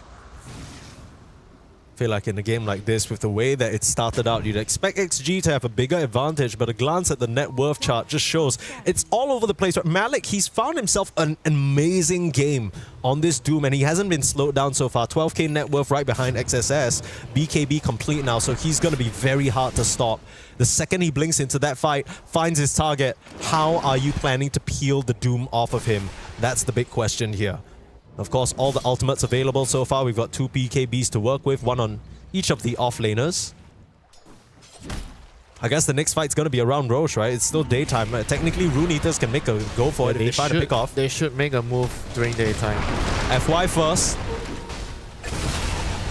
I thought that the Mistwood's Wayfarer would save him. Thinking about the Doom, but forcing the BKB TP out. But that should be enough for Rune Eaters to head into the pit if they want. That's a big deal. Forcing the BKB on XXS, that is going to give them a window that they can actually look for a kill or move into Roche. Well, nothing to say he's being hunted down, but won't be able to creep his way through the tree line. Like he was looking for him.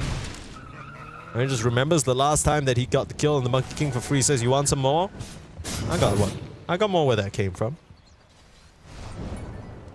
Alright, the time's ticking. Lightning only strikes once in the same place, you know? Yeah. Is that true? I actually don't know about that. Is that true? Is that a scientific fact, Winter? No. It is just trying to tell you that you do not expect your opponents to give you the same chance multiple times. 2 plates of chicken rice in the same game, you know? You only expect one. Yeah, you want the second plate, you got to pay for it. Yeah, you have to pay for it. Yeah, you have to pay for it. It's tough out here.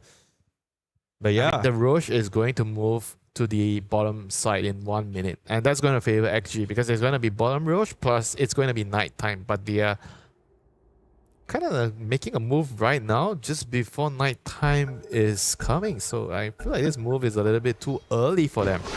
I was actually surprised that Extreme, or at least Rune Eaters, didn't immediately go into the pit. What is he? So did he just smoke to place a wall? What was he trying to do? It seems that way. It seems that way. I mean, I'm not sure whether he knows either, because he looks a bit confused from what I can see. It's not... They have no idea what to do. XG. I'm talking about XG. They do not understand what they have to do as a team right now. How to utilize their heroes. The last couple of fights, losing your cause against the Doom, kind of shaken them up.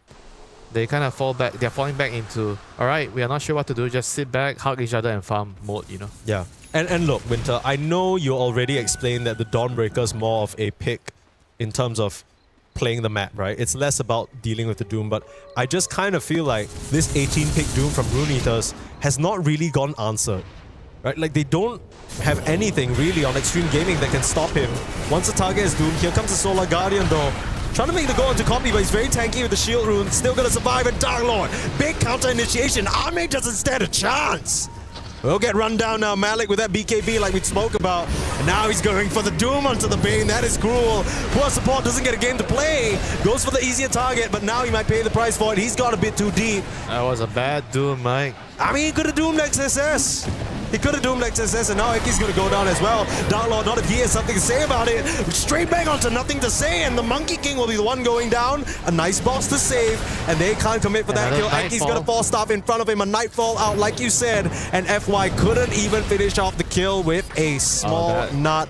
That is painful stuff, Winter. That is painful stuff, for sure. I actually thought they had a moment when Doom used his ultimate on the Bane. But yeah, again, you know, you gotta be happy getting the initial kill. You can't chase, you have to back off, you have to reset. Oh, and now Eki, he finds himself another stray Dawnbreaker, or the Dawnbreaker found Nature's Prophet. I have no idea who found who. As one of those things where, unfortunately, I think Eki TP'd straight into the jaws of death there. That's why the tips come through. There's a lot of gold though for Nature's Prophet. You see that $700. 700 gold pieces. That is a very rich Dawnbreaker now, 15k net worth. But yeah, I feel like this first game, Winter, it's been so messy. From XG's side, we thought that they'd be able to snatch an advantage and roll with it, but Rune Eaters managed to punch back. I mean, even in that earlier engagement, it felt like Dark Lord, a few of the Avalanche toss initiations really tripped XG up.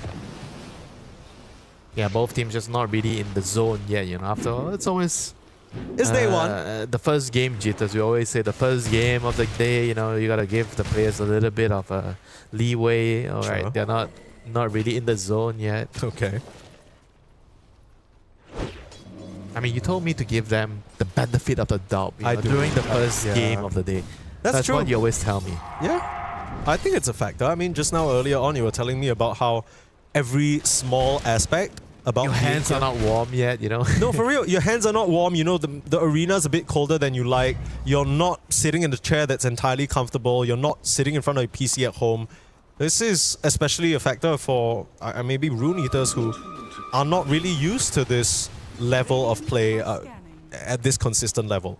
Right, for now though, I will say that they're showing us some really good stuff in this matchup against XG. They're not keeling over and dying. They're very much finding ways to punch back. Smoke broken, Eki's in trouble. Here's the team fight. Big initiation, Dark Lord, Solar Guardian. The Tiny's in trouble, getting gripped up. Someone needs to bail him out. He's gonna get crushed underfoot. Still surviving thanks to the invis. They didn't have a vision at all. No detection? No detection, and now XG pay the price for it. My goodness, XXS survives on the sliver. But the buyback from Eki pays off big time. And Dark Lord, Extreme Gaming used everything on that Tiny, but they just couldn't get him at the last moment because of the Shadow Blade. I mean, they were all caught in the wheel. They were all in the same location. They got caught by the Ringmaster. They were stuck in a bad spot. AK just used his buyback to come back. Nature's Prophet is not a very good initial goal. It's not a good target. It seems like they thought they would get it for free. They need to get a more important hero in the fight. And now XSS is in trouble. He's under a ward. And now the tips come back, you know, Eki is gonna get a moment to get his revenge. This is so full circle because Eki only died earlier on because he TP'd in to place a ward, right? That's how Exorcist found him. But after killing Eki, Exorcist didn't flag the ward, so he went back to the same location to farm, and then Eki gets the last laugh in the end. 4k gold lead now for Rune Eaters in a game where it started out with this Ember Spirit dying first blood to the monkey. You still have to win the game to consider the laugh as the last laugh. Okay. Maybe I'm getting a bit too ahead of myself. You're right. Over. I need to calm it down. It's not over, right? So what's the play here for Extreme Gaming? Because your Dawnbreaker's dead for 40. And now your Wind Ranger might be dead too. No chance the BKB's left up to save. BKB at the last moment. Army's gonna escape, but being chased down by Combi doesn't stand a chance. They are all dead. They didn't learn their lesson. They really Nature's didn't. Prophet is not a good initial jump hero. I mean, you got the dieback on Eki, but again, I feel like Eki's the one very happy about this. The tips should be coming out right now, Eki. Yeah. Come on. He's trying to be polite. No, he wasn't. Mike, well, he wasn't. He's trying to be polite in theory, not in the gameplay. But Extreme Gaming, again, running into the absolute meat grinder that is Rune Eaters here. It's not really respecting the... Malik, he might find a juicy target here. He's just gonna get himself a solo kill, isn't he? Yeah, I mean, this is getting to a point where the Doom is just totally out of control. I mean, I'm gonna say... They're just not getting the jumps in a team fight for XG. They're not getting the right heroes. They have to find the Ringmaster. They have to find the Doom or the Tiny. They have to jump on all those heroes. They do not want to start the fight on Ember or Nature's Prophet. I think those are the two worst heroes to start the fight on. I mean, even when you start the fight on them, it's kind of a situation where the Tiny presents himself, you full focus him, and you don't have detection, right? You just don't have the tools to finish off the job, even if you find these heroes. And now Rune Eaters into the Roche. Game is fully within their control at this point, Winter. Without your Monkey King, I don't really see how Extreme Gaming can contest this. So I believe it's just going to be an Aegis for Dark Lord, which makes focusing the Tiny even harder. Yeah, this is perfect play for Rune Eaters. You use the Doom, you get a key target, and you get the Roche. So your opponents can't get a trade of losing a hero to Doom and getting a Roshan in exchange. And Rune Eaters, they're definitely in firm control of the game right now. Everything going in their favor. XG playing catch up, and they have to win a couple of fights to get themselves back into the game. They have to first survive this Aegis timer for the next couple of minutes. They have to try to wait for their heroes to get more items, but the game is just basically going to get harder and harder going into the late game against Doom. You do not really have good answers against the Doom. You cannot really save the Doom target, and you're going to have to find a way to start the fight on your terms. You know, if you're actually, you cannot let the Doom start the fight and find a Doom onto the Monkey King or your Wind Ranger. And FY is going to get found. No way out. Yeah, that's easy. That's easy. I mean, you're reaching the point now where the Extreme Gaming support's just getting picked up like free food, as we like to say. They're like a bag of gold on the map running around. It's like those mini games, you know, the seasonal mini games where you have to slide into the gold bags. That's what FY looks like to Rune Eaters right now. Eating squirrels, eating runes. What's next? A monkey on the menu, perhaps. And Maddox had no trouble finding him this game. Yeah, I mean, we were worried about, you know, Rune Eaters maybe getting out late gamed by Extreme Gaming. We thought that Extreme Gaming would be happy scaling, but a few missteps in the mid game just caused Extreme Gaming to lose complete control. And now Rune Eaters with this tempo, a BKB is coming up on these heroes as well. It is going to be so difficult for Extreme Gaming to really cobble anything together. I mean, even if they get the jump now, it just feels like the Rune Eaters calls especially, they're just so tanky. Yeah, it's already way past the time where their lineup can just blow up a hero quickly with the Solar Guardian and then move on to the next target. Right now, you have to worry about too many things. The save from the Ringmaster, Tiny having Aegis, and then you have the Doom. You cannot let the Doom get his spell off onto your key hero. There's just so many factors coming into play, whereas for Rune Eaters, it's very simple. They see a hero, either the Ember Spirit goes first, the Tiny goes first with the Aegis, and then Doom waits, you know. The best target for you to Doom is probably either the Monkey King or the Windrunner. But if the Doom is already dooming your support, he knows he's in a position in the game where he's just so far ahead that he can actually afford to do that. Yeah, for sure. I think Malik, you know, his judgment's been pretty solid so far. The only time we've seen him maybe stumble a little bit was that dive in the bot lane where he doomed the Bane. That for sure was an overchase. But doesn't seem to matter because he's 20k net worth. 20k net worth. I mean, this guy, He is so damn rich, and this is why you pick the Doom, right? You have that late game scaling. As long as you can secure his early mid game, he's gonna be a menace. Now completed eggs as well, so I don't know how Extreme Gaming are really gonna get away from him.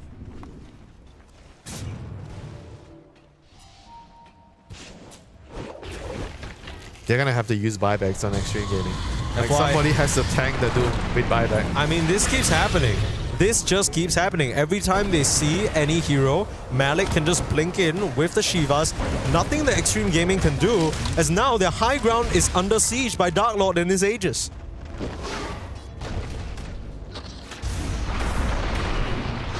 And they can't do anything to Tiny. Like, I mean, it's just so hard to kill him once, and he has an Aegis. You have to deal with him twice.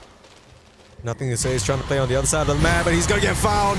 Doomed up, trying to TP out. No way of stopping it. That's a pretty heads-up play. Okay. That's not too bad. Nothing to say.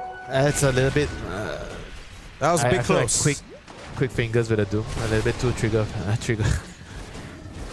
He used it a little bit too quickly there. Needed to wait for the MP to find him and wait. And So then now Doom after the team. Yeah, Extreme has a chance to maybe find a move here with the Doom being down. Sure.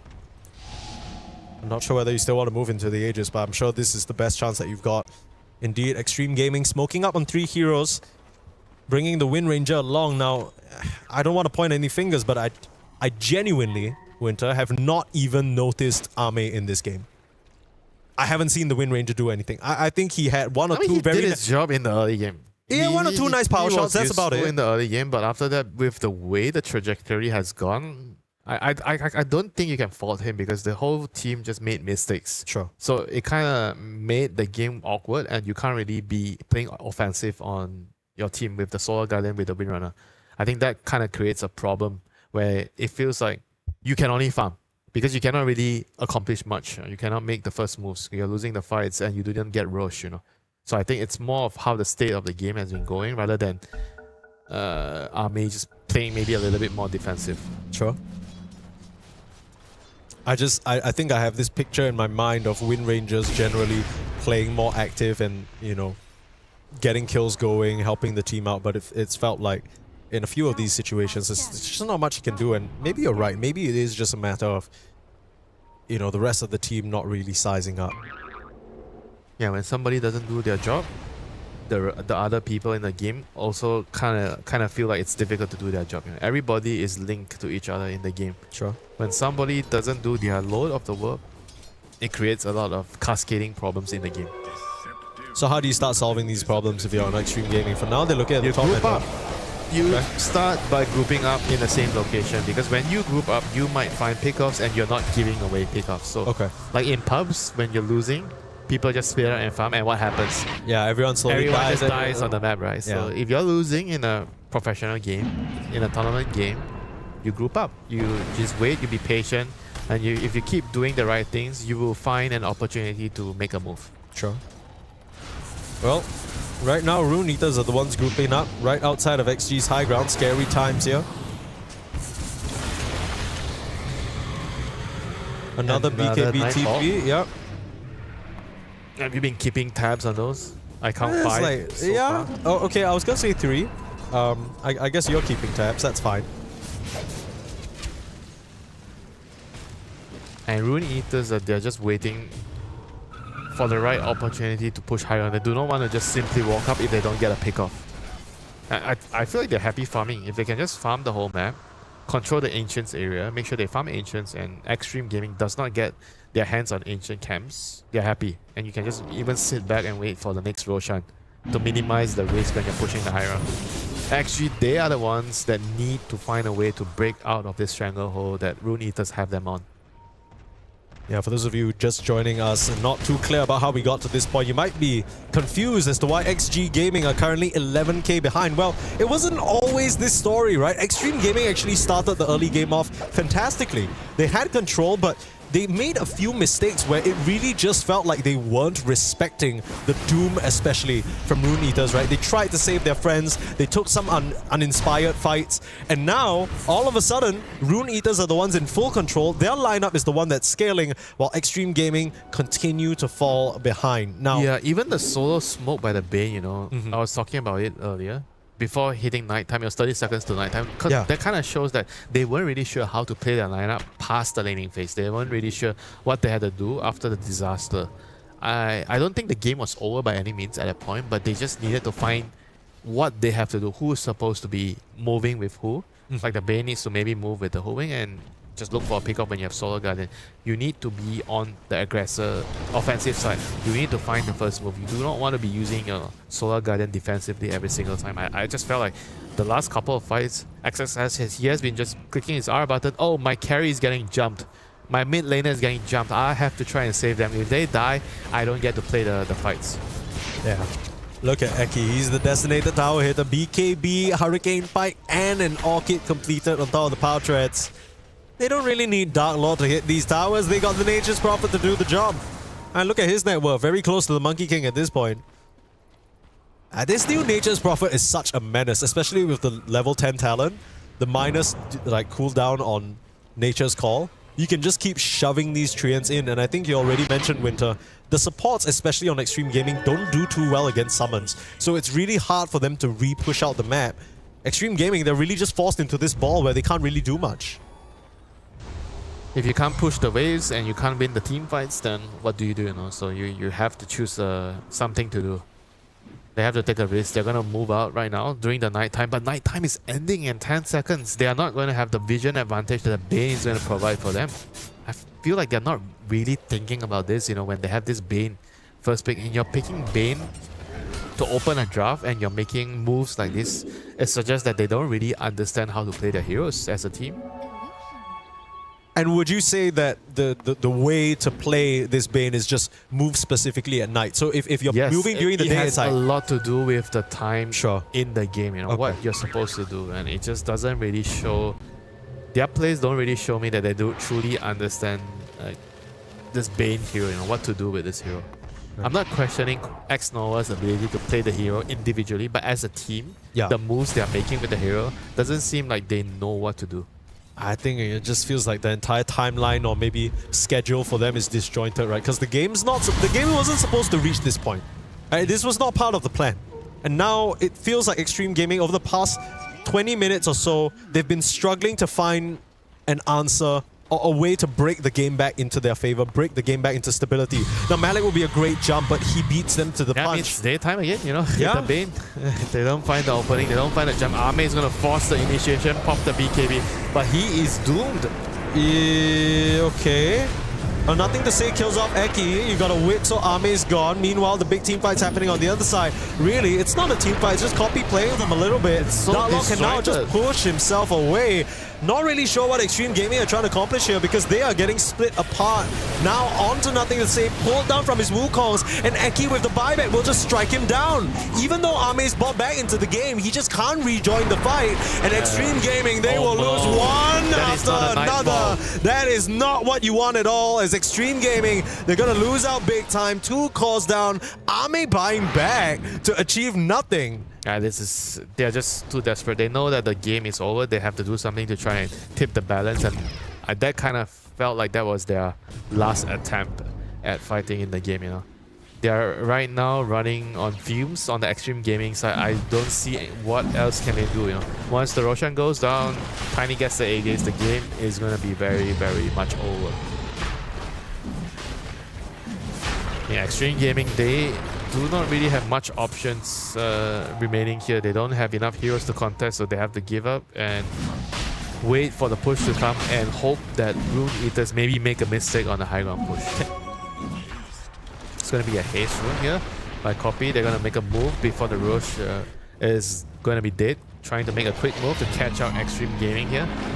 It's just, I mean, there's not much left of Extreme Gaming to catch, right? Ame doesn't want to die back, so he's going to be hiding in the inner regions of his base. Just power shotting from beyond the defender's gate. That's how paranoid he is right now. Extreme Gaming not in good shape at all. And Rune Eaters are very short while away from potentially taking this first game. Dark Lord will find himself a free pick-off, as it has been for what feels like the past 15-20.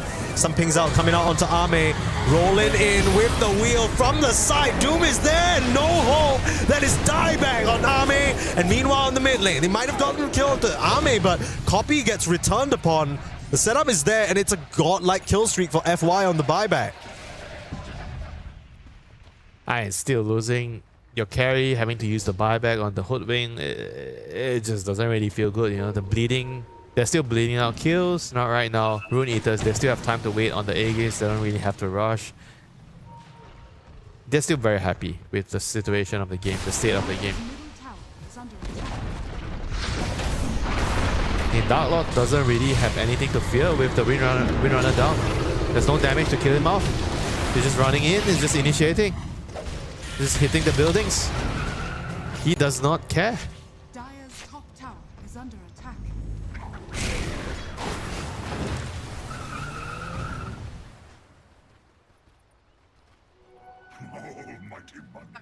Dire's top tower is under attack.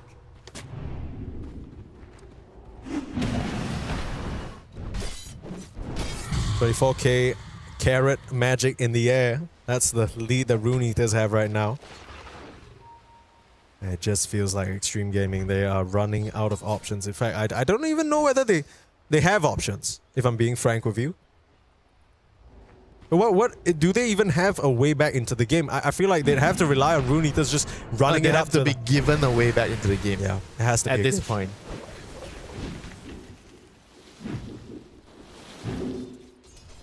I mean, nothing to say. He does have the damage if he's given the chance. It's just that so far, he's been very easily picked off. Nice hex. Yes, the gem. Yes, the live. Solar Guardian coming through.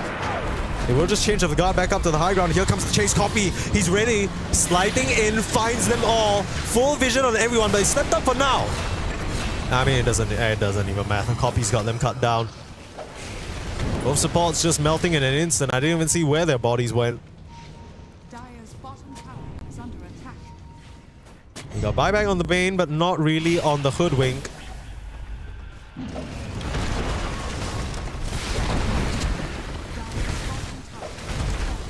I mean, you don't have Wukongs, you don't have Solar Guardian, you don't have your BKBs. So I guess this is like, what, 2 lane of Rax for free? This is game 2, Mike. It might be. It might just be. I might have been too hopeful. But we'll see. Because I think this is... and focus on the next game. I mean, this is not at all how Extreme Gaming were hoping to start this series. Really, the entire group stage here in Paris. They're the ones who are the veterans. They're the ones who are every one of these tier 1 lands. Hell, they're the ones invited to TI. And then you come out here, first game of the day, you know, make a couple of silly mistakes, and now Rune Eater's the one banging on your front door. That's rough. Yeah, Dota is like a very, very tough game right now. You can just lose to anybody. You can be the favorites, but one day you show up, you're not at your best shape, you're just gonna lose, you know. Aghanim Scepter, Fiend's Grave onto the Doom. They're trying to focus him down, but that's what the box is for. Double box down. Meanwhile, backline just being destroyed by Copy. They've got their eyes set onto XSS, but Dark Lord in trouble. He'll lose that first life. The BKB is running thin now for XG though. And here comes the counter initiation. Malik chasing them all the way back into their base. They have no shot of saving Ame as Skill get cut down again. It's way too easy. It's looking way too easy. Rune Eaters flattening the side of XG. Solar Guardian gonna come through, try for return, but again the box constantly saving the side of Rune Eaters. And Extreme Gaming, they just don't have anything to pry it open. This game number 1, it's done. There's nothing to say. Will be the one to call it. You can see what it means. Rune Eaters, what a way to start their group stage here, taking down Extreme Gaming in this first bout. Meanwhile, Extreme Gaming, you can see on the play cams, looking a little bit shaken. They're not too sure what happened. This is not how it was supposed to go, Winter. Yeah, this is definitely not how the script should be written, you know, for Extreme Gaming. They definitely did not figure out what to do during the game. They had a pretty good start. They were in I would say, a pretty big lead after the first 10 minutes, but they just didn't really consolidate that advantage and build on it. They weren't really sure. Maybe they were underestimating the power of what the Doom could do in the game. They were constantly making bad jumps on the Nature's Prophet. They were getting sidetracked. They used the Solar Guardian to save heroes that were clearly doomed, and they paid a huge price for it. I think the first one at the top lane where the Wind got doomed, and they were supposed to let Army just die and take a play on the other side of the map. But save your buddy syndrome, they try to save him, then the Dawn dies, and then they get nothing in exchange for the Doom, and that kind of stifled their whole momentum in the early game. They were in a really, really good position, but they just couldn't build on it. And the nighttime, daytime cycle with the Bane, I've mentioned that a couple of times.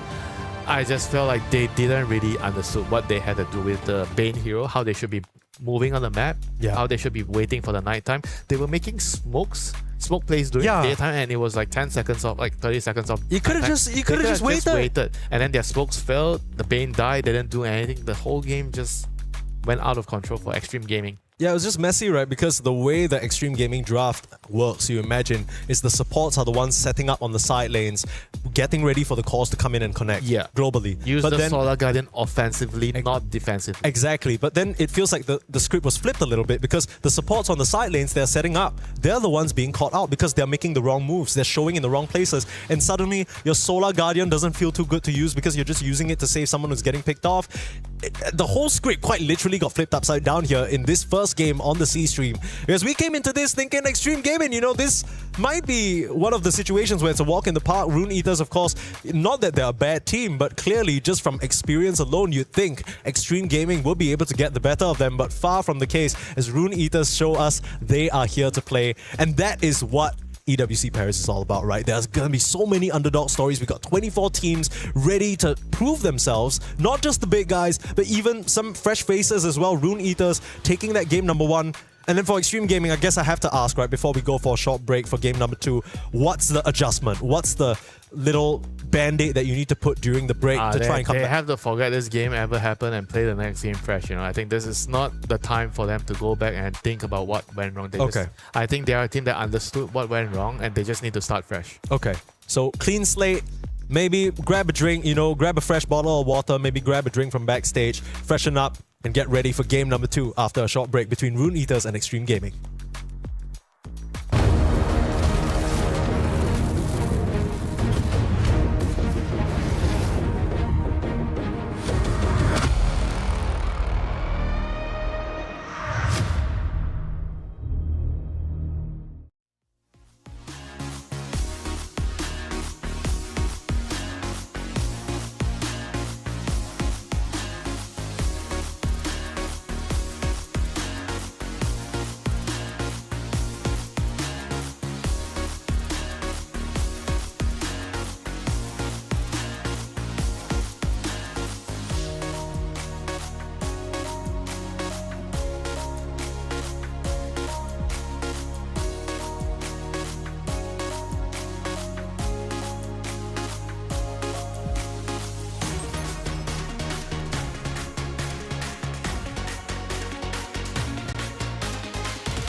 Look, I already told you Stream C is going to be where it's at because we're going to get plenty of upsets like the one we had in game number 1. Extreme Gaming versus Rune Eaters. One of those teams you probably know if you watched Dota for a long time already, but Rune Eaters might be a name unfamiliar to you. Well, they just turned the tables. They flipped the script. They defeated Extreme Gaming in game number 1. And now in this best of 2, let's see whether they can complete the job and secure the second game as well. I'm Permasneeze. I'm joined by Winter, of course, bringing you the action throughout the first 2 series of the day, which means that this next game will be us covering it as well. But what a turnaround, right? I feel like maybe Extreme Gaming, to me, watching from the outside, underestimated their opponents. That's the vibe that I got. And they also look rusty. I think the way they played as a team just felt like maybe they didn't scrim a couple of days or they couldn't because of the scheduling and whatever, and they just didn't really click, as a team.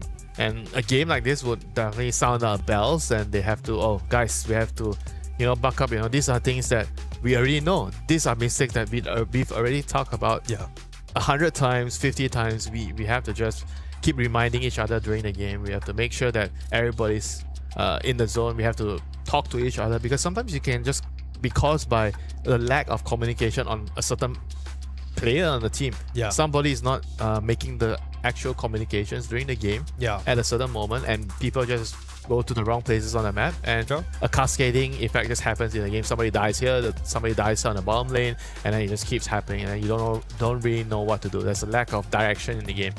I mean, a lot of the times, not just communication in the form of shot calling, right? Just even basic call-outs, like saying someone's missing here, or they might be moving to this location. Everything you see on your screen, supplying that information to your allies is also important. So maybe some of the engines on Extreme Gaming not quite started just yet. Just keep in mind, we did start today pretty early because, of course, all the players, part of the opening ceremony, they came to the arena very early. So maybe they're feeling a bit disjointed, not fully comfortable yet. That's something that you were mentioning, Winter.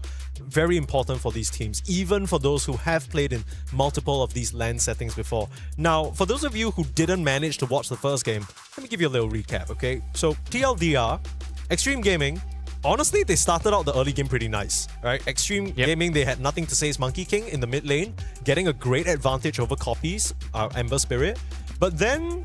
don't forget the first blood. The first blood. Exactly. The first blood, they won the mid lane as well. Even the side lanes looked pretty decent. There was one small little move from Rune Eaters that looked promising. They used the Nature's Prophet and Doom to apply some pressure. But then after that, it all came crumbling down, right? They were being picked off. Extreme Gaming were controlling the gates. It looked great.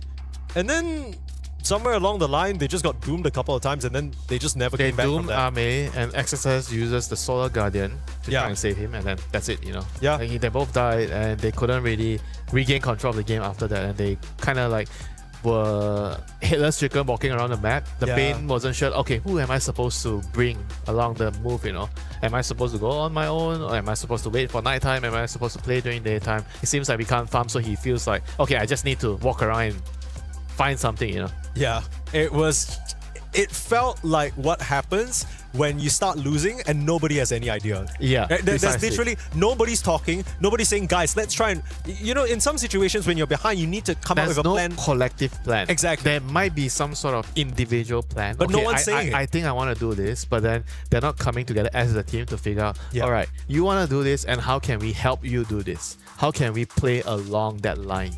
It just seems like the Bane had his own plan. The Wind has his own plan. The Dawnbreaker is like, whatever, you guys do something and I'm gonna connect. I mean, quite literally. And then you compare that, like the flip side of that is Rune Eaters. They were very much pairing up, trioing up, setting each other up for success. Every time Malik was looking for Doom in the cases where he felt like he needed someone else, Eki was there to TP in, right? Maybe Ike was behind him on the Ringmaster as well. So the cohesion, definitely more there, it feels like, for Rune Eaters than Extreme Gaming, which is so strange to say because you think about how long Extreme Gaming have been playing together versus how long Rune Eaters have been playing together. You'd think that the Chinese team would be a bit more together, but we are into game number 2, and this is where they have a chance to change things around. So overall, I think me and you, we were quite set on the idea that it wasn't a draft problem. No, I don't think it was a draft problem, at least. What are your thoughts? It was a play problem. It was a play problem. Execution problem. Okay, so when it's an execution problem, do you just kind of go into game number 2 with the same concepts? Yes, I Okay. think you just forget what happened in the first game and just try to play better. Just try to focus on the small little things. Try to talk to each other more, because you don't want to create too many points to focus for the players, right? You have a rough first game, you kind of generally want to forget how it happened and just try to start off fresh. It also depends on what's the problem of the game, what are the severity of the mistakes, and what type of mistakes were made. But I think in this instance, it's more about them just being really rusty. They look rusty and they just look like they were out of it. So the best thing to do is just to forget about it and just start fresh, play the next game. Don't worry about it too much, because you don't want to fall into the mistake of overthinking what went wrong and you just make everything so complicated for you. So here we're gonna see Extreme Gaming once again. They're on the first pick side. Second pick side. So it's Rune Eater's gonna be the first pick. They've already opted to ban out the Trian, the Lone Druid, the Doom. So they are banning out the Doom themselves. Rune Eater here, not wanting to face it. I mean, I can understand. Malik made that thing look monstrous. But if they feel like the Doom is such a strong hero, then you could just first pick it. That's true.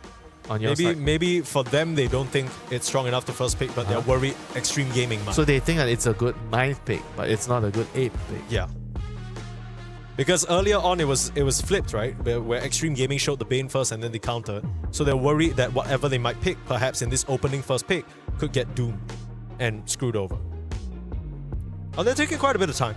No, they're actually second pick. Okay, so they're also second pick. Yeah. I kind of got confused by the arrows. Yeah. So in case you are like Winter and you're also confused by the arrows indicate who is currently picking or banning. But as you can see, within the middle of the screen there, first pick, the priority went over to Rune Eaters this time. So let's see how they use it. No, it's actually the other way around. Oh, okay. so the graphics off then. Sorry about that, folks. So Extreme Gaming got first pick again, and this time they go for the Clockwork over the Bane. Yeah, probably a much better opening compared to Bane, because we saw how Bane kind of got countered by the Ringmaster's box in that game. I mean, I wouldn't say that's the reason why they lost the game, but it's just there are certain heroes in Dota where you first pick it, there's no obvious counters to it. You don't really, like Clock is a good example. You pick it, okay, sure, maybe you can pick some Zoo heroes, some Bees, or maybe Rubik. Some teams think Rubik is a counter to Clock, because you can lift him out of the cogs and you can steal the power cogs because it's such a strong spell. Oh, they go. That is very surprising picking them, because Bane is kind of like, Bane is annoying, right, by the Clock. But the thing with Bane against Clock is, okay, so there's also another way of looking at it. Yeah. Clockwork in the lane, he wants to use his power cogs and kick it and push it to your cores, in the laning phase. But Bane, you can instantly stop it by sleeping the Clock in the laning phase. But I think in the game itself, Clock is very, very good against Bane because of your battery assault, your hook shot. You don't really have a lot of opportunities to get a full duration grip off as Bane in the team fights against Clockwork. But in the laning phase, I would say Bane is okay against Clock. It's alright. Yeah. Can you still do the thing where you sleep someone out of cog? So if your allies gets cogged in, can you sleep them out if they're not being battery assaulted? Probably, yeah. I think with a little movement that it grants you might be able to still do it. I don't know if you have to do it, like how you have to do it. Like maybe you can do it. Yeah. I'm not sure if you're saying that you can just Bane sleep him without getting him affected by the power cogs, right? So yeah, that's what I'm thinking. Not sure. Because that whole sleepwalk thing, sometimes you just walk through things and you don't even know what's going on. I think you might still get hit by the power cogs as soon as you get out. So yeah. I mean, at the end of the day, at least you're out. At the end of the day, I think this tells the story of the plan. So the Bane against Clock is mostly for the laning phase here for Rune Eater. So it seems like they plan to focus on the laning phase again. And in the second phase bans, XG has decided to remove the Storm, the Axe. So they don't want to have I guess Storm is kind of more for Clockwork. They feel like Clock cannot really deal with Storm, and they're taking on one of the offlaners as well. They don't want Malik to pressure the safe lane too much. Axe is a very annoying hero, but it also indicates the range heroes maybe being one of the heroes that you want to pick for army, because X counters a lot of the range heroes with your blade mail build. So it probably indicates they want something along those lines. So what is available? There's no SF, there's no Drow. So maybe thinking about going back for the win again. Sure. Because SF and Drow, I would say they are the best range carries right now. SF, Drow, and Win, these are the 3 best carries. Yeah, I will say I feel like Wind Ranger versus Bane and Ember Spirit's a bit tricky. It depends on your supports. You need to rely on the supports to protect you. Sure. Somebody needs to buy 4-star, somebody needs to get you out. Yeah, you need those heroes. In overall, I expect them to pick their mid hero here and the other support. So they're picking Beast and Mirana right away. So they have a combo with the arrow, raw into arrow, hookshot into arrow.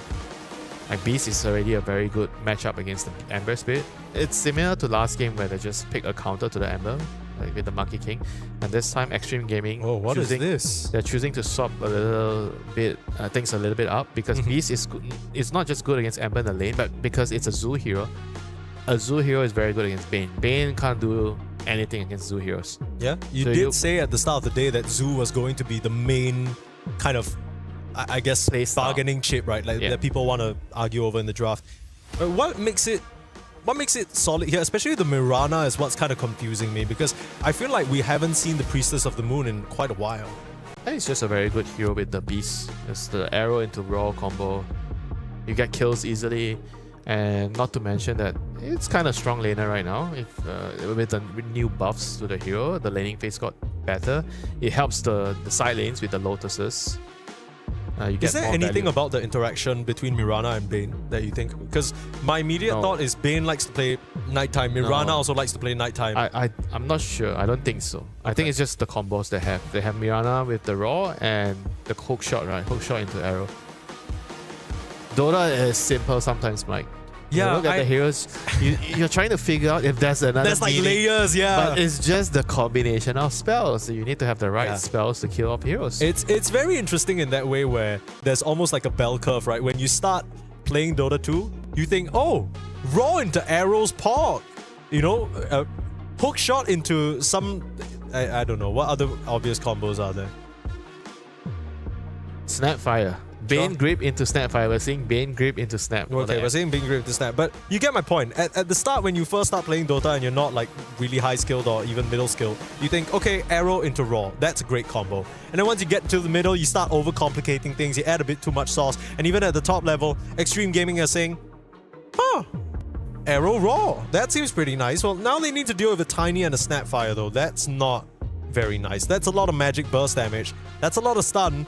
And I feel like those are two heroes that can deal with the Zoo decently well. They are probably going to pick a carry, mid laner, right? A carry right away and decide where the Beastmaster is going to go on the last pick. So there you go. They pick the Win again. Like I suspected, they ban out the Axe, so it means it's going to be a range carry coming out. So they go back to the Win. Win is a very, very strong carry still. Very good in the lane. Very good in the game to help your team with the power shots. Very good at taking objectives, and it's a very strong lane. I wonder if they're gonna put it with the Clock or the Mirana. I think both kind of works with the Wind Ranger. So we'll see. Now they have to decide what to do with the Beastmaster. They're taking out the Centaur first because Centaur counters the Wind as a carry with the return. It's very annoying. You do not want to deal with Centaur or Mars, so I expect those are the two main heroes you want to ban out when you have a carry Wind. So for Rune Eaters, they're gonna probably split up their bans. Maybe one mid hero and one offlane hero. They have opted to ban out Huskar to protect the Ember. But yeah, I mean, sure, I can understand that. Do you think there's a chance it's a Beastmaster mid? Like the reason why they picked the Beast? It still affects. I'm pretty sure it still affects. They can put it on both lanes. I will say again, it just depends on the draft. What they feel like is better for the draft. Like how do they want to abuse the enemy heroes? I think because you see the Bane, you're maybe a little bit tempted to put it on the offlane more, but at the same time, because Rune Eater has chosen to go for the Tiny as a carry hero, so Tiny carry is kind of good against the beasts in the lane because you can deal with the creeps, the ball especially. So you have to decide whether it's worth it to still put the Beastmaster there and just try to get the Helm to bully the supports, right? Because they have most likely Bane and Snapfire as their support duo. And Zoo is very, very good against Bane and Snapfire because they're just backline heroes that can't really deal with the Zoo. So, quick question for you. Up until recently, and I think even right now, we've been seeing Snapfire exclusively as a core hero, right? Like a lot of the times. In fact, a lot of teams even first picked it on 8 or 9. So what makes you think it's kind of a support here? I know obviously there's an Ember Spirit, that's kind of the obvious answer. But is it now relegated to support? It's not so strong in the core role anymore? I mean, you can do it. I just like Snapfire and Ember together, you know, as a 4 and a mid hero. Okay, you just kinda running set up, together. it's just the way you set up the spells for Snapfire. Obviously, it can still work if you want to put Snap on the off lane and pick another support. But generally, like using your last pick, you want to use it on a core, generally speaking. It's not wrong to last pick your support, but I think generally speaking, you kind of want to do it for a core. So now, Extreme Gaming has rounded out their lineup with Undying. So this Undying pick means they're going to be playing at a very, very fast pace. And Undying is also a counter to Tiny in the laning phase and in the game, because Tiny doesn't really have the attack speed to kill off the tomb, and the decay spam and everything else is very, very annoying for Tiny. And so they actually chose to last pick the Rubik. So it's actually it's Extreme on the left. Okay, so Extreme has chosen to last pick the Rubik after seeing the Undying. So it's a very, very good Rubik game because there's a lot of good spells to steal from the Wind, Clockwork, Mirana. He also has a very strong lane with Snapfire, you know, Rubik Snapfire. Definitely a very, very strong lane. You can definitely kill off either the Wind or the Clockwork easily if they're out of position. You have a lot of magic damage burst in the laning phase. So pretty interesting. We were talking, or at least we assumed that the left team was Rune Eaters and the right team was Extreme Gaming, but it turns out it's flipped, at least from what we can see right now. So Malik will be playing that Pause 3 Undying, and it's a last pick FY Rubik. That's classic. He's gonna steal the tombstones, he's gonna steal perhaps the raw, the arrow, the power shot. Yeah, if there's a support you want to last pick, it's FY Rubik, yeah? You can make an I would say exception. so. I would say so. You were talking about how you don't want to last pick support. I think this is fine. I think this is actually okay. FYZ's got a smile on his face. This is exactly for what... once I can argue I deserve the last pick, guys. Rubik, I can win you the game. You know, all those Rubik players are telling you 24th pick, just give me Rubik, I'm gonna carry the game. You want that sort of confidence. Okay, here's what I would like to know. What makes it a good Rubik game for FY to potentially carry? You're gonna say FY Rubik's always gonna carry the game, but what makes it a good 24 Rubik pick? I wasn't gonna say that. Okay, what were you gonna say? I was just gonna say there's a lot of very nice, tasty spells to steal. Power Shot, Power Shot, Power Cogs. I can't find a third one, sorry. Yep. Are there any other power spell? I'm sure you can tell me that in a couple of minutes. I'll think about it. Okay, well, game number 2. I'm not too impressed with the Rubik. Yeah, me neither. But I'll be honest. I can see why they picked it. Yeah, like you can definitely have a lot of potential to achieve a lot of things in a team fight. So you get some steals and you have a lot of bodies in front of you. Like whenever you're playing Rubik, you want your draft to have a lot of bodies in front to protect you. You have the Ember, you have the Tiny, and even Snapfire is kind of like a nice body. It's a pretty tanky hero. You can play frontline. So does Snap want to play frontline though on off lane? Because you're a pretty tanky hero, okay. So you can definitely take damage in the team fights. Sure. You don't want your offlaner to be like some kind of like enigma, you know, when you're playing Rubik. You know, you want people that is not afraid of going up and using their spells. The battle begins. Eating some dirt on the front lines a little bit. Bit of an early game setup.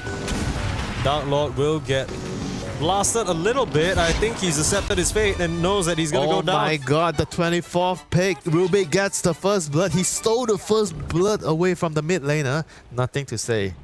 He is the guy that I think he's fuming right now. Like, what happened to my first blood? Yeah, well, too bad. You're in the team with FY Rubik. You gotta pay up. You know what I mean? You gotta pay up. You gotta pay taxes. No, I'm telling you. After TI was announced in Shanghai, a lot of these Chinese players unretired, right? FY was one of them. He said, look, I will be there no matter what. I just require a couple of Rubik games. I just require, here are my terms and conditions, you know? And unfortunately, I think nothing to say is contractually bound to just let that happen. It's not really within his control, unfortunately.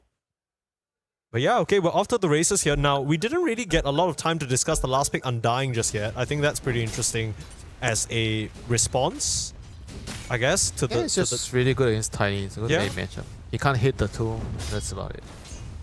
And if you look at their overall lineup, they can play in a very fast-paced lineup with the Beast, the Helm, and then the Undying Tombstone. You're getting objectives with the Windrunner, Focus Fire. So you can play the game very, very quickly. I just always thought that Undying was the type of hero you want to pick when you feel like your opponents lack damage, because he can get so bloody tanky, right? He can just stand in the mix and become such a body. But I feel like Extreme Gaming, if there's one thing they do have on their heroes, it's a lot of damage, like a lot of magic damage especially.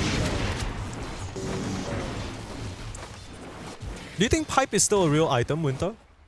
I feel like everyone's consecrated rapping these days. Okay Everybody wants to consecrate in the right game, rap. but I agree it's not the best item at the moment.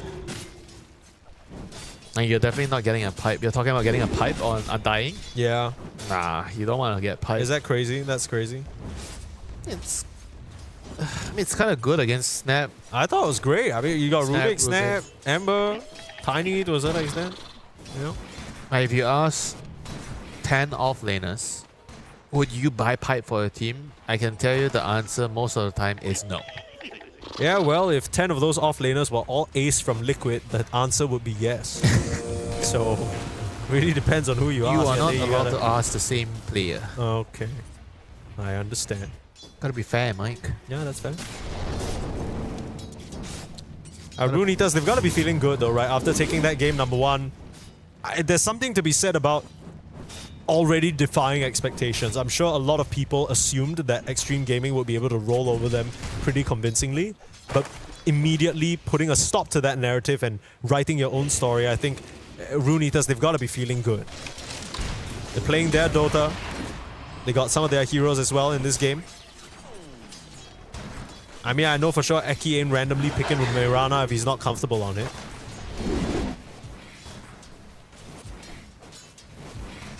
I mean, the hero is definitely... I don't think it's a bad hero right now. It's just not a very popular hero. I think the buffs are pretty strong for the laning phase. I think this game you have definitely a pretty good argument about why Mirana can have a lot of impact, because you have a lot of setup for the arrow. And you can see like the laning phase for this hero is a pretty darn strong laner. I mean, Tiny is actually holding up well. Like, Arme is still on par with Undying in terms of CS. It's not really falling too far behind yet, but the level, as you get more levels in Decay, it's going to get harder and harder for the Tiny. Malik's having some mana issues at the moment though. It's once he gets that Soul Ring, it shouldn't be that much of a concern. I think the big one I'm looking at, I don't know about you, Winter, but I'm looking actually at this copy Beastmaster.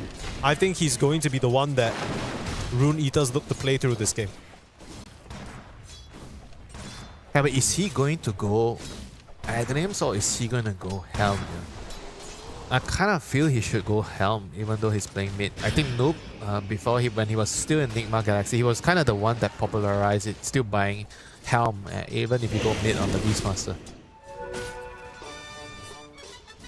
So I kind of think that could still be a viable option for copy here. And top lane, XXS just takes Ike out on the Clockwork. You see the power of the nukes from the Rubik and the Snapfire, which we briefly spoke about before the game started. And yeah, I mean, that's just a kill, you know? Like, you get in a wrong position, you get caught by the spells, and you just die. Yeah. Well, we still need a bit more. Is this a game where you think Rune Eaters can make some gate plays like they did the previous game?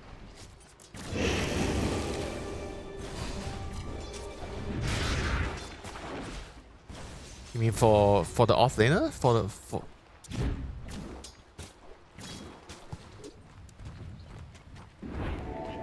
I mean, for Rune Eaters, they're kind of, I think, happy with like the state still of the game, despite being 2-0 down. I think Beastmaster is going, like you said, you know, you want to play through the Beastmaster. Copy is going to be a very important. He is clicking on his helm, so he's going to indeed go for the helm build still on the mid lane.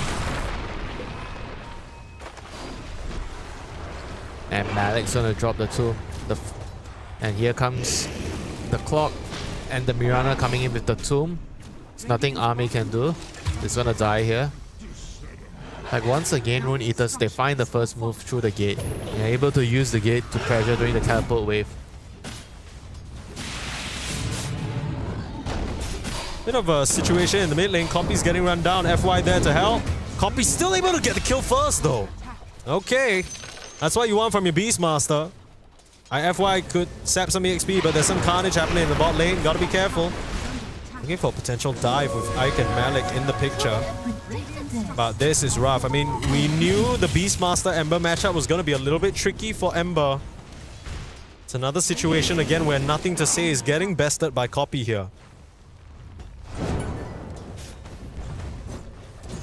It's a hard matchup, you know. Ember against Beast, you're going to struggle in this matchup. I would say it's normal to expect the Beast to get ahead in the beginning of the game. And you're trying to play around more of the side lanes, right? The Beastmaster doesn't really want to rotate as much. He wants to sit. And as the Ember, your job is to survive and try to look for plays on the side lane. Like if he can actually make his way to kill off the Wind or to kill off the Undying, especially to relieve some of the pressure on the side lane, that would be great. Now 7-minute Wisdom Shrine. Ike is trying to position himself to maybe think for a steal here, but I don't think he has the numbers advantage here. So he's just gonna calmly back off. So 1 apiece on the Shrine. And nothing to say, still waiting for the right moment to make a rotation. He really wants to try to impact the side lanes right now. Yeah. I mean, as an Ember Spirit, maybe waiting for the 8-minute rune, but we saw on Copy's quick buy, he's going for that Helm of the Overlord. So it's kind of what you were preferring as well. Perhaps to take a bit more space, perhaps to try and open up the map for his team. Because, like I said, I feel like apart from him, I don't know whether anyone on Rune Eaters can make things happen. Oh, nothing to say. Getting caught in the mid lane again by another nice short-range arrow, but because of that, he's actually able to just slide and Remnant on out of there.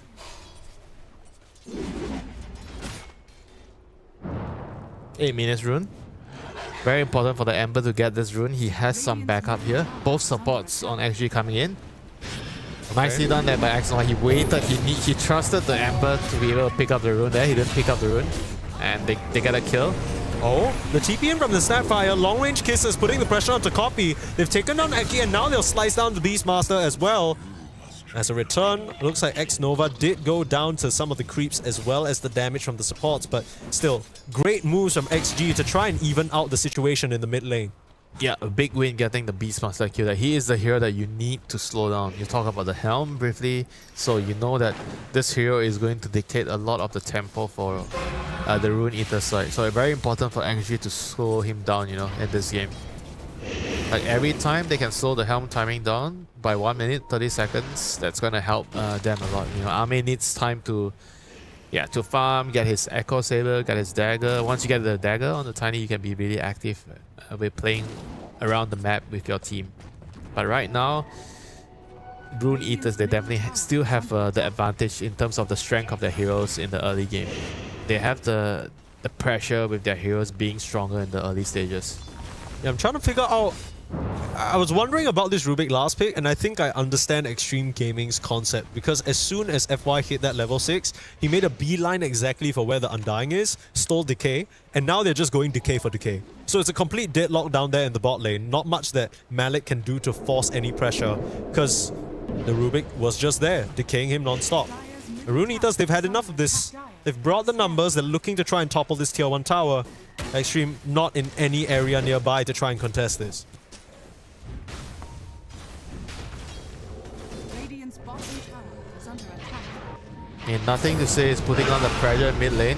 You need an arrow. The raw into arrow. It's not really going to stun him enough as he just remnants out. So the setup for that was kind of awkward. I think they wanted Ike to be able to cog a few more times. X-Nova will have to sacrifice his life for it. Try for the deny, not going to be successful. The birds find him, but at least nothing to say gets out and gets himself the AD rune.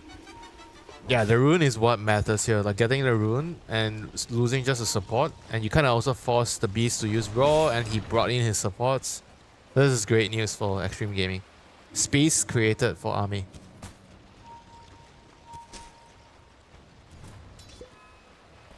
We didn't mention this just yet, but the carry player is actually switching heroes. So in the previous game, Ame was playing the Wind and Dark Lord was playing the Tiny. Now it's vice versa. We'll talk more about that matchup in a bit, because it seems like there's... Oh, that's smart. That's real smart. Cheeky little play there, X-Nova using the sleep to save the siege creep from the arrow. Very big play. That's gonna mean that the tower's gonna go down here. Absolutely. Because they have more than enough HP to keep this one up and running. Take notes, folks. This is why X-Nova is paid the big bucks. Not hitting that level 6 just yet, but still finding impact with the Bane movement on the map. That's what you like to see. Another pick-off. I mean, this Ember Spirit's really starting to heat up, Winter. All the X-Nova because and of the FY runes. They're getting the runes. The last game, Copy wasn't getting runes on his Ember Spirit. So he couldn't really have the same impact that Nothing to Say has right now. Like, it's a very stark difference from game 1 and game 2. Yeah. I think Extreme Gaming supports are doing the right thing, right? They're just sticking to the hit to this Ember, getting him every single rune that they can, and then following up on whatever plays he's making. It's pretty difficult for Rune Eaters to find any purchase on the map for now. Looks like they'll try for another setup onto Nothing to Say with this Moonlight Shadow. He's smelling that something's amiss, and there's a sentry in the middle of the lane, so they know he's there. Yeah, this one's just a bit odd. Arun will be in the bot side this time though, so Copy will be able to snag it up. It's an illusion. It's not really the craziest rune. Can help him get out of slight chains, I guess. It's kind of useful. It's definitely going to be useful in this game. Use the illusion to wake up the sleep target, so there's definitely a lot of things you can do with it. Sure. Oh, shot in the top lane. Looks like Rune Eaters, they finally found the action they were looking for. Snipe down onto poor X-Nova. On the prowl. License to feed when you're playing a Bane. You already claimed that license last game though. It's how long does license last? I think the rest of Extreme Gaming are hoping that it expires soon. I mean, it's given based on the hero you're playing. If you're playing like a position 5, let's say a Phoenix, then you're probably not gonna get the license to feed. But Who issues these licenses? Who's the one giving you? Who's giving you these licenses? there's a secret committee of supports giving the license. Are you part of that committee? I'm not gonna say, man. I'm not gonna say. All I'm telling you is there is a community approving the license. Malik being caught down here in the bot lane. I mean, he's been standing around here for a while. It's about time Extreme Gaming punished him. But, of course, with the Ceaseless Dirge, he can just come straight back into the game. It has to be my favorite unit. Yeah? You think so? Getting a second life and laughing when you're coming back. Yeah, the laugh is diabolical, I will say. The laugh is why it's so OP. It does mental damage to your opponents. That's true.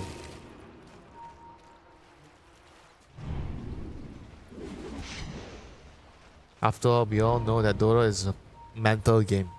You need to win the mental warfare, break your opponents down mentally, and then you break them in the game. And both teams are just using the gates to trade and move from side to side. You know, I think part of being like a good team at the moment is understanding how many heroes you need to bring, how are you using the gates, and where you're putting your vision around the gates. You have to be able to track their movements around the gates. A lot of poking and prodding is going to happen around the gates. And so it's very important to have control, or at least some sort of vision around that area. XG, like you said, they seem to have control of the gates for now, but they are unsuccessfully trying to pressure this tower because Ike's just playing cog soccer with them. Looks like Rune Eaters want to provide some pressure elsewhere. Instead, straight into the mid lane. Arrow setup. That's the combination that we were waiting for. Using the cogs to stop the Tiny from having any chance of escaping. And would you look at that? XG, they TP in 4 heroes and they might not be able to find anything. Tombstone on the high ground. Malik will be fine. He's ready to rumble if you want to fight. He's got some fists for you. He'll let them do the talking. Already down is X-Nova. His license to feed not expiring just yet. Malik might have chased a bit too far, taking a lot of magic, and will get cut down by Nothing to Say. The rest of Rune Eaters had already used all of their spells, and they couldn't help their undying out. Yeah, this is what I was worried about when I saw the Bane into Clock. You know, in the team fights, you're gonna get like totally countered by this hero. He couldn't really get any meaningful spells off. Just got caught, hook shot, and yeah, I mean, you just die. You know, you're not gonna be able to contribute much in a team fight. So this is a very, very concerning problem for Extreme Gaming right now. I mean, they're still farming decently on their cores. The Tiny is farming well still. Ember is the one on top of the network, but Ame finds the win here. Does not have any follow-up. A little bit too far for XSS to get his cookie off. But Darklord's actually returning the pressure. Maybe he did not see. I think he just didn't know that there was an extra hero there. There's no way he knows the Snapfire's there. That was so lucky. Bro, if he makes that play, he's insane. And even Tim's Ame. Ame is the one who's baiting him, if anything. Maybe he's just baiting himself. That's true. Darklord could have very well died there. Tips to live another day, I guess. Yeah, now you're starting to see the Bane just fall off, you know, against this Clock, against the helm of the Beastmaster. Now with the mid tower down, so the map is going to be even harder for XG to move around. And it's nighttime, so the Roshan is going to be on the bottom side, and the Beastmaster has the helm. So this is going to be a very crucial moment where if XG decides can we stop them, or can we figure out they're doing Roche and stop them with the Multimus Kiss. Ike's caught in the corner, but he's trying to battle his way out with the help of the Cogs. X-Nova playing a nice little game of footsie right now, but will get shackled and will get focus fired down. Like you said, Winter, the Bane just completely countered out. Has no real way of doing anything this game. Yeah, just to secure the lane, I guess. They wanted a strong laning hero. They wanted a hero that can actually provide them with some stuns. Yeah, Bane's your man, but he is going to struggle to have impact in the team fights right now against the Clock and against the Beastmaster. And Rune Eaters, they're definitely looking at pushing out the bot wave and maybe making their way into Roshan. You have the Undying, you have the Helm on the Beastmaster. Roshan is a very, very easy objective right now for Rune Eaters. Level 2 Helm also completed with the dagger right now. Yeah. This Beast is super uber farmed. Look on the flip side with the Ember Spirit. He's still keeping up decently, but not quite there yet. Kaya as well as the Spirit Vessel. Ain't gonna keep up with a Helm Beastmaster. Okay, I will say though that it's surprising me that Nothing to Say is still having such an excellent game. I mean, he has 4 kills. Yeah? He has a he was able to get that because of the rune control in the early stages. Sure, yeah, but it doesn't take away from the game he's having. I mean, he's gonna be a major factor. You got XSS with nothing but a boots of travels to his name as well. Yeah, this is a very important fight coming up. If Rune Eaters find a pickup, they can just get Roche. They are stuck. Their feet in this area. Can't they just hit They Roche? can just go into Roche. They can just hit In Roche. fact, I believe that is what they are going to do. There you go. Because realistically speaking, can you imagine Extreme Gaming fighting into the Tombstone? I can't, but they are Then going the to kisses, try. The Kisses is going to give them a chance. It is indeed, but the spot's already playing bodyguard. The Snapfire. He needs to find the Snapfire. Oh, He's no, gonna hook shot out. Oh, no. Okay. Okay, they get the last hit. That is a bit awkward there, but there's a raw out onto XSS. He's already used the kisses. Gets slept up, needs the cookie away. Still taking far too much damage to survive, and XSS will drop. Not really the plan that Rune Eaters wanted, but they still will get what they came for in the Aegis, and a couple of free pickoffs to boot. Looks like FY will be in trouble. Turns around, decays Eki, so gets a cheeky kill before going down. Not the cleanest set of plays there from Rune Eaters, but they get what they came for. And you'll be happy if you get the Roche kill. Extreme, I don't think they're too upset about what happened. They got the last hit on the Roche that gave them a lot of gold and XP. I felt like I has to be more defensive there. I mean, I get it. He was trying to break the smoke, but he was the main person that needs to stop the Multimus case. Because once he had to use the hook shot defensively, he can't really stop XSS from getting the kisses off, and that was what allowed XG to get the last hit on the Roshan. Yeah, I will say that the defensive hook shot was... It felt like wishful thinking, right? Like I feel like his role in that fight is to step up there and die and throw a couple of cogs out to make sure the Roche happens cleanly. And if he can set up kills for his team afterwards, that's fine. The fact that he used the hook shot defensively just feels like he wasn't ready to do that job willingly, right? Like he went up to the high ground, but he didn't actually want to be there. He kind of had to accept that he might have needed to die there. Yeah. But he was trying to always find a contingency plan. So when you're having the mindset that you want to be able to escape, and sometimes it kind of gets distracted in your head that you forget about your true objective in the team fight, what you have to do. But back to the game. So Tormentor is up. Rune Eaters, they have the Aegis, so they are in position to claim. Oh, hang on a minute. Hang on a minute. They lost the Aegis here. They have to react. I think X-Nova's going to drop for this one. Small price to pay though for taking down the Aegis and forcing some of these reactions. That is a disaster for Rune Eaters. They wasted so much time. They didn't even finish the Tormentor. They didn't even started it. What is this Moonlight Shadow about? They're trying to set up around the mid lane. Circles being drawn here. I mean, XSS is spotted and noted. They're trying to chase him down. He can't dagger. He can't dagger. The backup's near. Got a nice lift. There's the dagger, FY. The savior there in that situation. But again, another support might have had to sacrifice themselves for this. Focus fire coming through. Dark Lord has to watch himself because he doesn't have the Aegis no longer and Army's on the hunt. FY demands revenge. FY demands revenge and he'll get it onto Ike. So this time round the clockwork will fall. Not too bad. Not too bad overall for XG. That's a pretty nice kill. 500 gold. Killing spree ended. And Rune Eaters are moving back to the Tormentor, excuse me. So Malik is even coming through the gate. But not too bad overall for XG. They're getting some decent exchanges. There's a lot of resource being expanded from the Rune Eater side to claim the objective. Aki gets the shot. I think overall not too bad for XG. If they can actually just wait it out for the next 3 minutes, wait for the night time to kick in so that the Bane can find kills on the map, that would be great. This is the time for them to be a little bit more defensive during the daytime when you have Bane. I think they're doing a better job playing according to the time of the game, you know, with the Bane this time around. Like most of the time during the day, you want to be a little bit more defensive. It's okay to use your body to break smokes and to die. But when it comes to nighttime, you have to be the one looking for the kills. Yeah, I completely agree.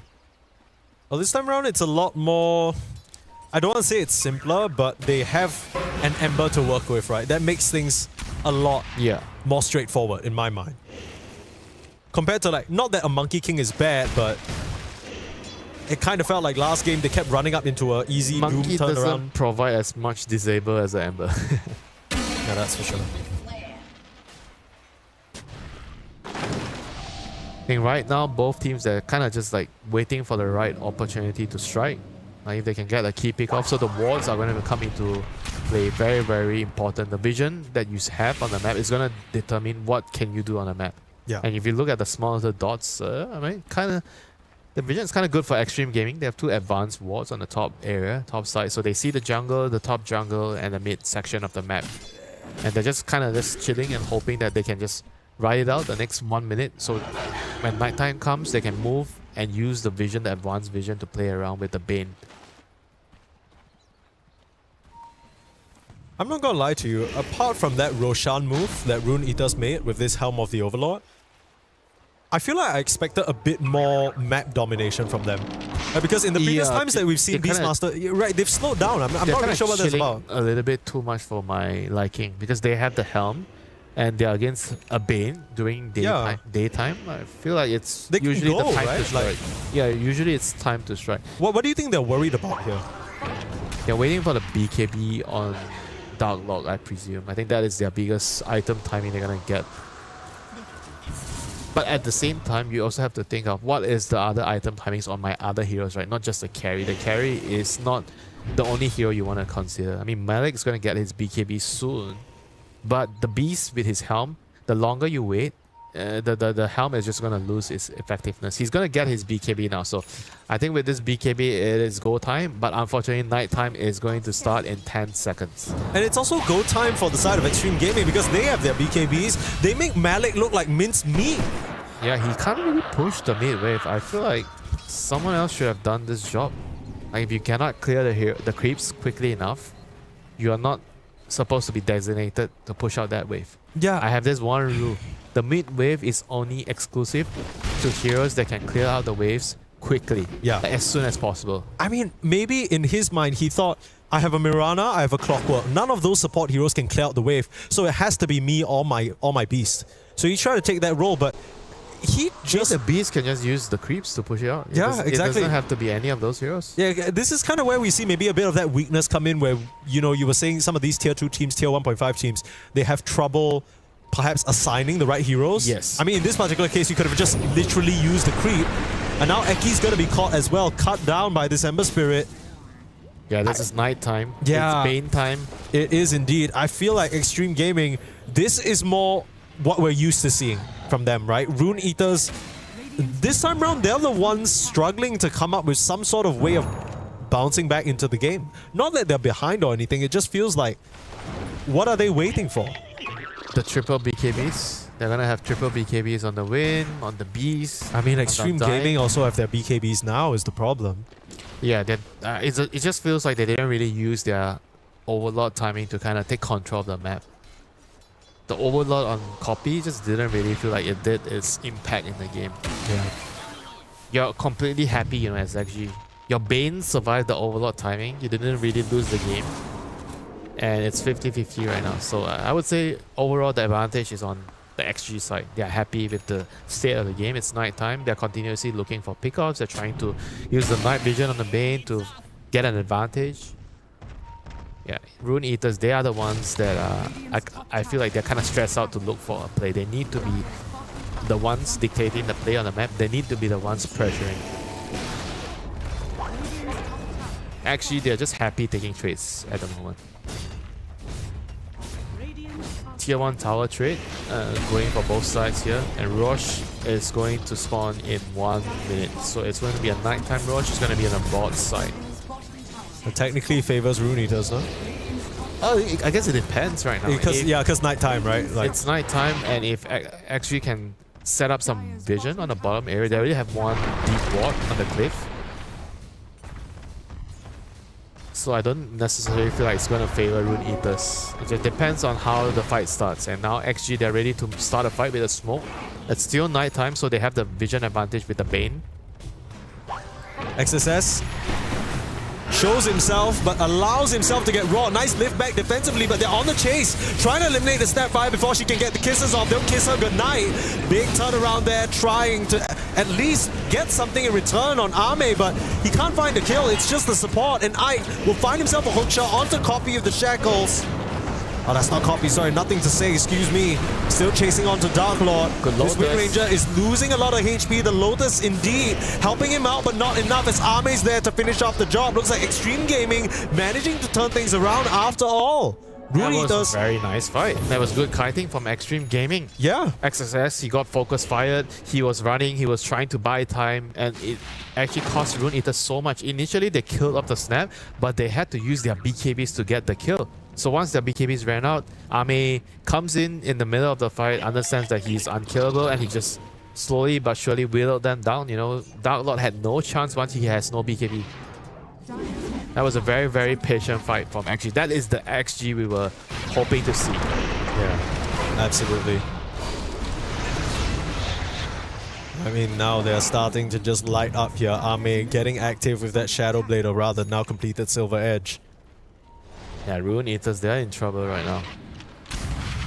They kind of have to find a way to stabilize the game, wait for the next cooldowns or BKB, and try to take a fight, because the fight is going to be about Roshan. They cannot lose the next fight. If they lose the next fight, the game will just be over for Rune Eaters. They have to be able to win the fight and get Roshan. And this is the weird thing, right? Because when you look at the Beastmaster Undying, you get the impression that Rune Eaters are going to play fast, and they did. And then out of nowhere, they just stopped. They just kind of chilled out and didn't really do anything. I will see X-Nova's reaction there. He just, you can see he's completely calm, because he knows you overchase there into the Snapfire, you get kited out like this. Rune Eaters are going to be the ones made to look like fools. And now actually they kind of, this is a very TP gets cancelled and Roche is going to move. That's a very, very questionable play. They tried to go for the Roche when the Roche is going to move to the other hole. Regen Rune, arrow set up, any follow-up. Just a defensive lift to get nothing to say to safety. That could have been pretty hairy. That was a waste of time though. They wasted 30 seconds to try and finish the rush. And now Roche is going to move on to the other side, and it's daytime. So this is the time where Rune Eaters, they need to strike. Yeah, they thought they could rush it with the tiny damage, but clearly not the case. And now it's scary. You almost need to find a play on the other side of the map to try and make things happen, because you can't just walk into the pit all willy-nilly. A smoke move on both sides. Rune Eaters and Extreme Gaming about to clash in this jungle area. It's Army on the front lines. Malik's gonna blink straight onto the back lines. They found XSS again. They need to be able to kite away. Meanwhile, backline, Eki being cut apart by Nothing to Say. 1v1 carry battle as Dark Lord trying to trace Arme. Decides to settle for poor X-Nova instead. Meanwhile, the wall comes out. Arme, he doesn't have a BKB no longer. Trying to silver edge away, but he's under a sentry. Arme is indeed in trouble, but now it's the backup of Nothing to Say. Here's Malik though, crushing him under his fist, and now Nothing to Say run out of options. Needs the Remnant back out to safety, but the zombies chasing him down, rooting out and Remnanting away. Nothing to Say should be fine. Both carries going down here. They were both initially the first heroes to jump in, trading their lives for each other. I think Rune Eaters is going to be a little bit happier in this trade. They got the Bane as well, and if they can actually find a way to get Roche, do they feel the confidence to go for the Roche? I guess with Dark Lord being out of the fight, they can't really finish the Roche without the focus fire. I'm gonna be completely real with you, Winter. I feel like these fights are so damn messy. Everyone's taking their own little brawls or kiting out here and switching attention. Yeah, so the longer the game goes, who is it gonna fail? Once the BKBs go down, like who does it benefit more? Does it benefit Rune Eaters more or XG? And now we into the arrow. Hook shot to prevent the defensive lift from coming through, but the problem is Nothing to Say is a bit too tanky for them right now. Yeah, FY needs to die here. They need to kill him. If they don't kill him, they can't kill any of the other cores on the XG side. A copy was thinking about that raw. In case you're wondering why he did not, it's because there's a Lincoln Sphere on the Ember Spirit completer. So it would have gone through anyway. But with that kill onto the Rubik and the Tiny's still dead, perhaps it's an opening that Rune Eaters were waiting for. They can head into that Roche Pit and take it for themselves, and that's exactly what they'll do.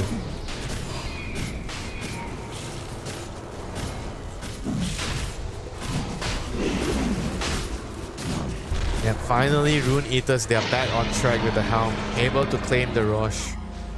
They weren't completely fine the last Roche, but this Roche, this is a clean Roche for them. They get the Roche, they get the last hit, they get the Aegis, they get out, and they can continue to get more items and skill into the game. Very, very much needed for them after the tempo slowed down, right? So AC is going to come for Copier. This is going to be a very big item against the Tiny. This hero is just mostly physical damage. Like if you can survive the dagger in burst from the Tiny, that's going to put you in a good position, right? You just need to kite the initiations, reset, just try to look for another angle. I think if you look at the team fights on both sides, Extreme Gaming, they kind of want to take like a shorter team fight. They go in with the Bane or the Tiny, or once you use the Mortimer's Kiss, you want to end the fight right there. If you're able to kite as Rune Eaters, the kisses don't kill off your heroes, you can dodge and survive the Tiny initiations, then your heroes will come, you know, into play.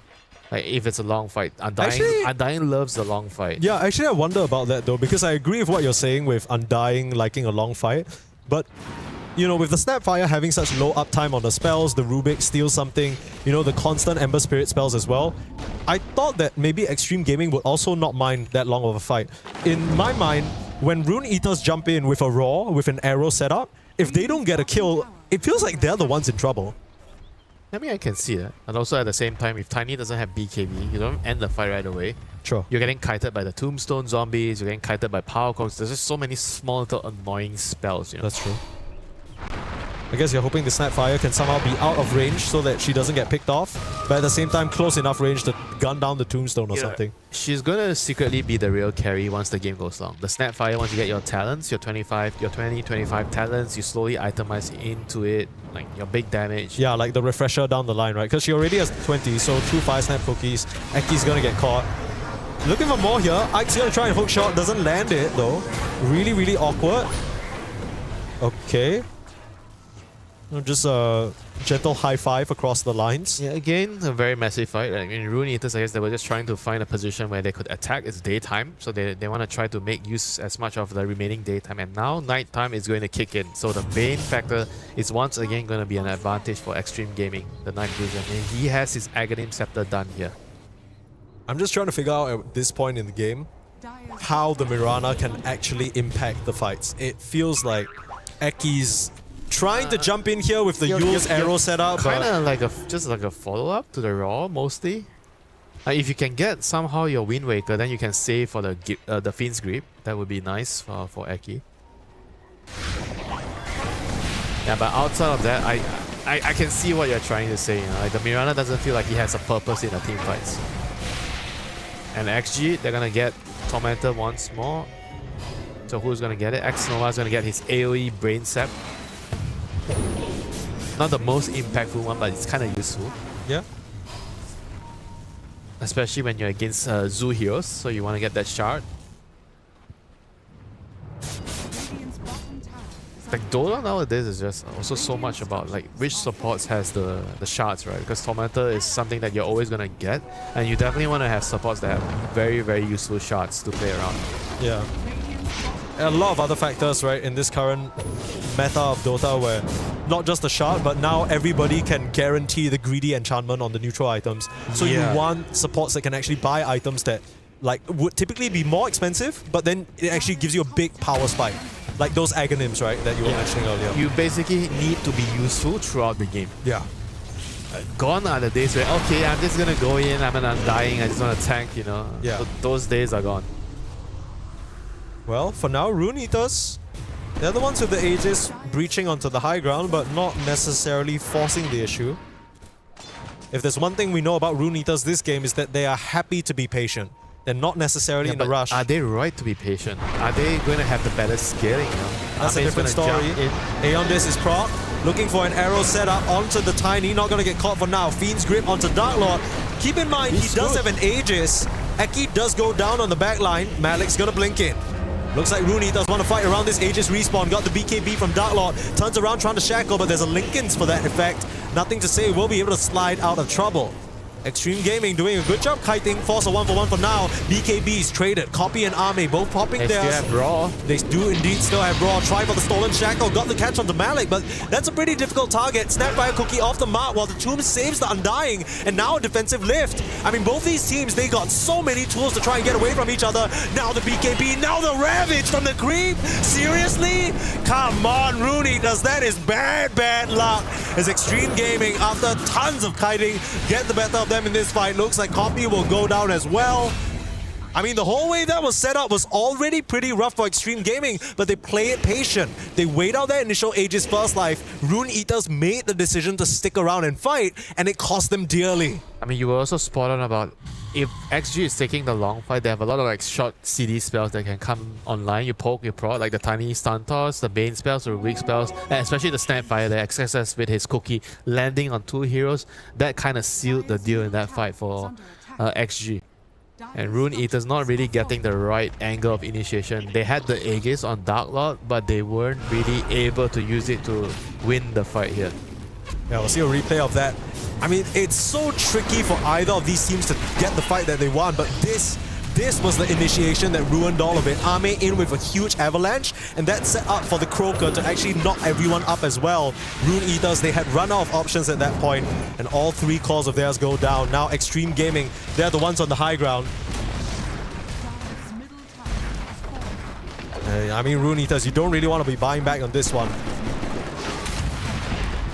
I mean, there's nothing they can do here. They are going to lose their Rex. They're going to pop the Glyph, but that is not much they can do to stop this big-ass Tiny right here from taking their base. They're going to lose 1 lane of Rex. And this is looking really, really tough here for Rune Eaters. Seems like they're gonna have one last try to use their buybacks to try and make a defense, but yeah, this Tiny is very, very difficult to kill here. They need the Undying to somehow like kite the fight so long, and you like even if you get a lot of decays off, I'm not sure if they can win the fight. Yeah, like they need the right jump on the beast to stop the Bane, because the last fight the Bane Aghanim's grip was a problem for Dark Lord. He got gripped and then he couldn't really dish out damage in the team fight, so they have to reserve spells to stop the Bane, or Bane needs to be the first point of target. Yeah, it's really tricky when nothing to say is just kind of fiddling around in your backline and you don't really have enough spells to commit into him. I mean, they need to use the shot on the Undying to save the win, you know? Like, something needs to be done for the Bane grip. The Fiend's grip cannot be allowed to go off for full duration. Ooh. Stolen Shackle, Stolen Moonlight Shadow. FY bossing up a little bit, trying to be cheeky. Off the mark with the Essence, so they're not going to spot him. Points for effort, right, Mike? Yeah, that was cute. That was cute. I don't mind that. I gotta give you know, recognition for players for trying to be flashy, you know. Even though FY is always flashy, he's not trying to be flashy. He is flashy. True. He was just born that way. Everybody wishes that they could play like FY. Every POS4 player. Yeah. I'm pretty sure FY is the idol of some of the POS4 players at this event. He's just that kind of player, right? Who would you say has more cultural impact, Ame or FY? I feel like cultural impact. Yeah, no, for real. Like, who do you think is more widely looked up to in Dota 2? I believe it has to be Ame, right? It has He's the uncrowned king. Yeah. And FY is the Tusk king. True. True. 2 kings on 1 team. It's working out nicely. I mean, Extreme Gaming, they didn't have the best time in that game, number 1, but now finding their footing.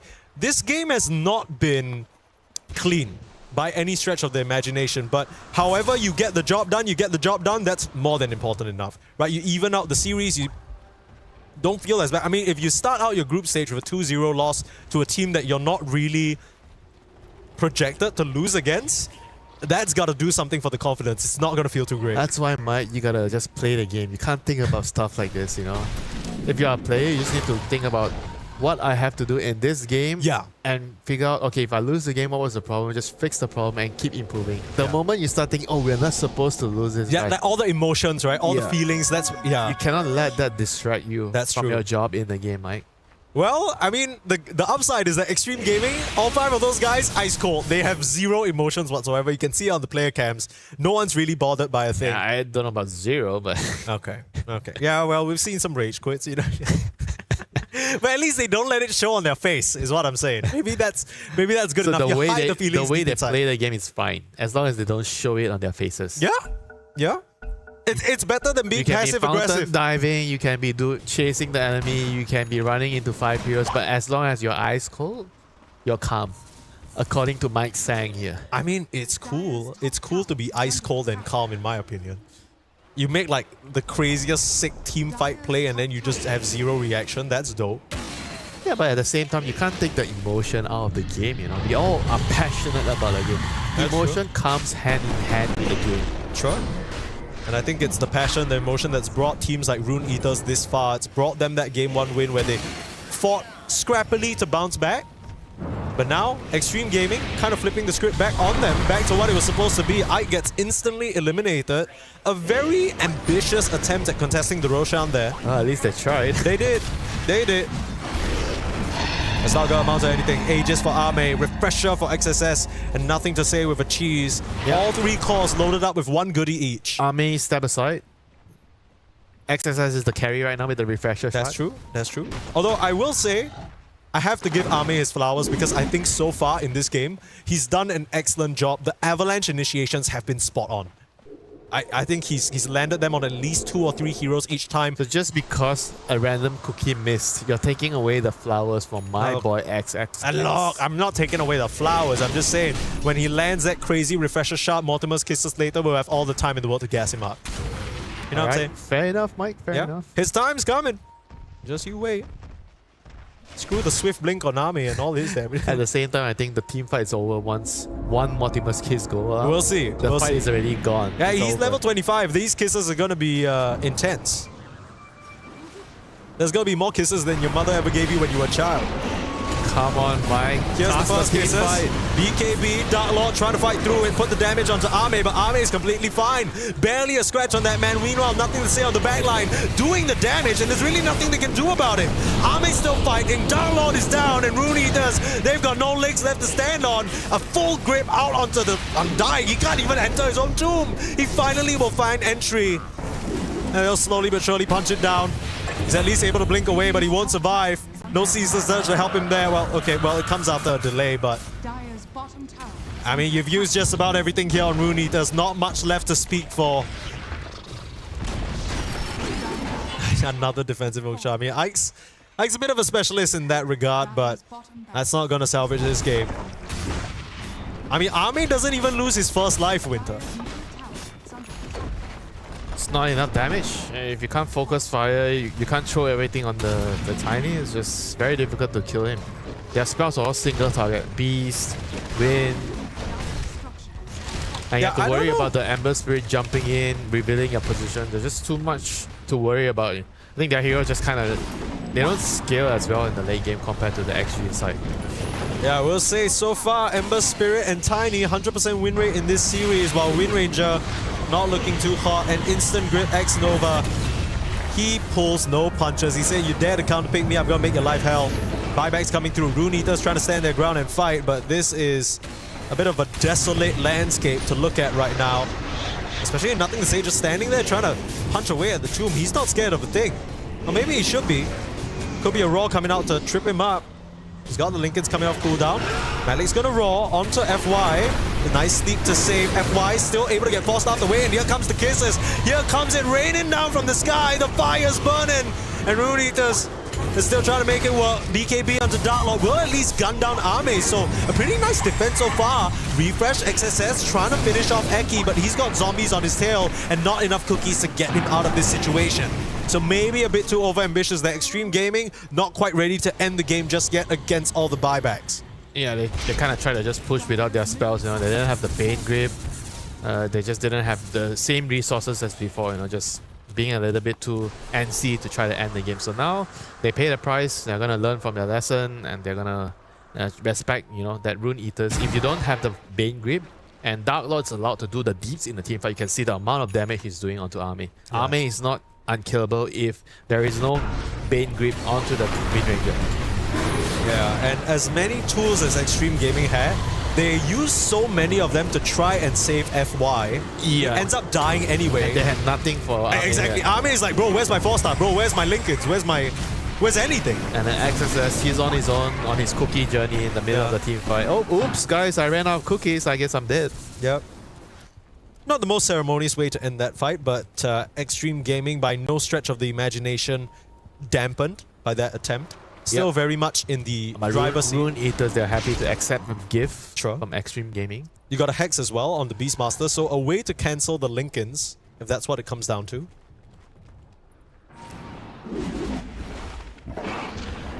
There's still hope for Rune Eaters, it seems. Oh, this is kind of a big deal. Conjurer's Catalyst along with the level 25 on the Beastmaster. The Primal Axes non-stop doing that much magic damage is going to start stacking up. I mean, we talked about how Extreme Gaming, they might favor some of these longer team fights, but Rune Eaters, they're getting the tools to keep up as well. Yeah, it's getting to the late game crazy stage where you have no idea what is going to happen in team fights. Malik is going in. FY is a good target to kill off first. He needs some sort of a save, waiting on the sleep, but he gets ripped apart by the Soul Rip. Ame now in trouble. Ame hiding away to the tree line. They don't have the detection. The zombies might be chasing, but they got Darklord away from him for now. Nothing to say, wreaking havoc. Ame will go down, but maybe nothing to say can still salvage this fight. Big healing from the Soul Rip. Malik is still a problem. And XG, have they somehow let this one slip out of their hands? The key to winning the team fight as Rune Eaters is to find Rubik. Rubik is the key hero to target down first in the team fight. Both fights, FY didn't do anything and his team just struggled to find a way to win the fights. I mean, so many tools. And they got the Wind Waker on the Bane Whip as well, so that was a good save by Eki. Yeah. The pieces coming together now. Rune Eaters, they're finding the solutions in these fights. And Extreme Gaming, I think this was a game that they expected to have already won at this point. Didn't think that Rune Eaters were going to kick them right back out of the base and now in the mid lane as well. Rune Eaters are definitely dragging XG back into this game. You think this game is over? No. You gotta end us, you gotta fight for it. We're not giving you anything right now. I mean, that's the beauty of Rune Eaters so far. And I mean, if you're just watching this team for the first time, there's so much personality within this series alone. The fact that they're never willing to count themselves out, always trying to find a solution. And that's exactly what happened in game number 1 happens in this game number 2, where even though they're behind, they're not willing to go down without a fight. And they drag XG by the neck back into the game, say, hey, we're not done here just yet. Ame, you think you can have a free tiny game? Absolutely not. And maybe you're right. Maybe it is FY that needs to be eliminated because he's doing so much in the fights with these defensive lifts and stolen spells. Yeah, mainly the defensive lifts are just creating a lot of problems because they cannot land their raw onto the arrow and finish off a target because of Rubik. So if Rubik dies, that's going to happen easily. Found a clockwork. I will say it's pretty funny that X-Nova has no qualms. Straight up fiends gripping a free clockwork at any stage of the map, but it's a low cooldown at this point. Can't blame him. That's a free kill, basically. Yeah, things are definitely not supposed to be this complicated for XG. I think you can make that comment about the whole series so far. Rune Eaters are still very much in this game. It's all going to come down to the initiations in the team fight. Who's going to get a better defensive setup with the wards? Who's going to have the lotuses, the right jumps on the right hero? Can we kill the supports quicker? Those are going to be the very, very key factors. It's daytime now, so Rune Eaters, they are definitely going to look to strike during daytime against the Bane.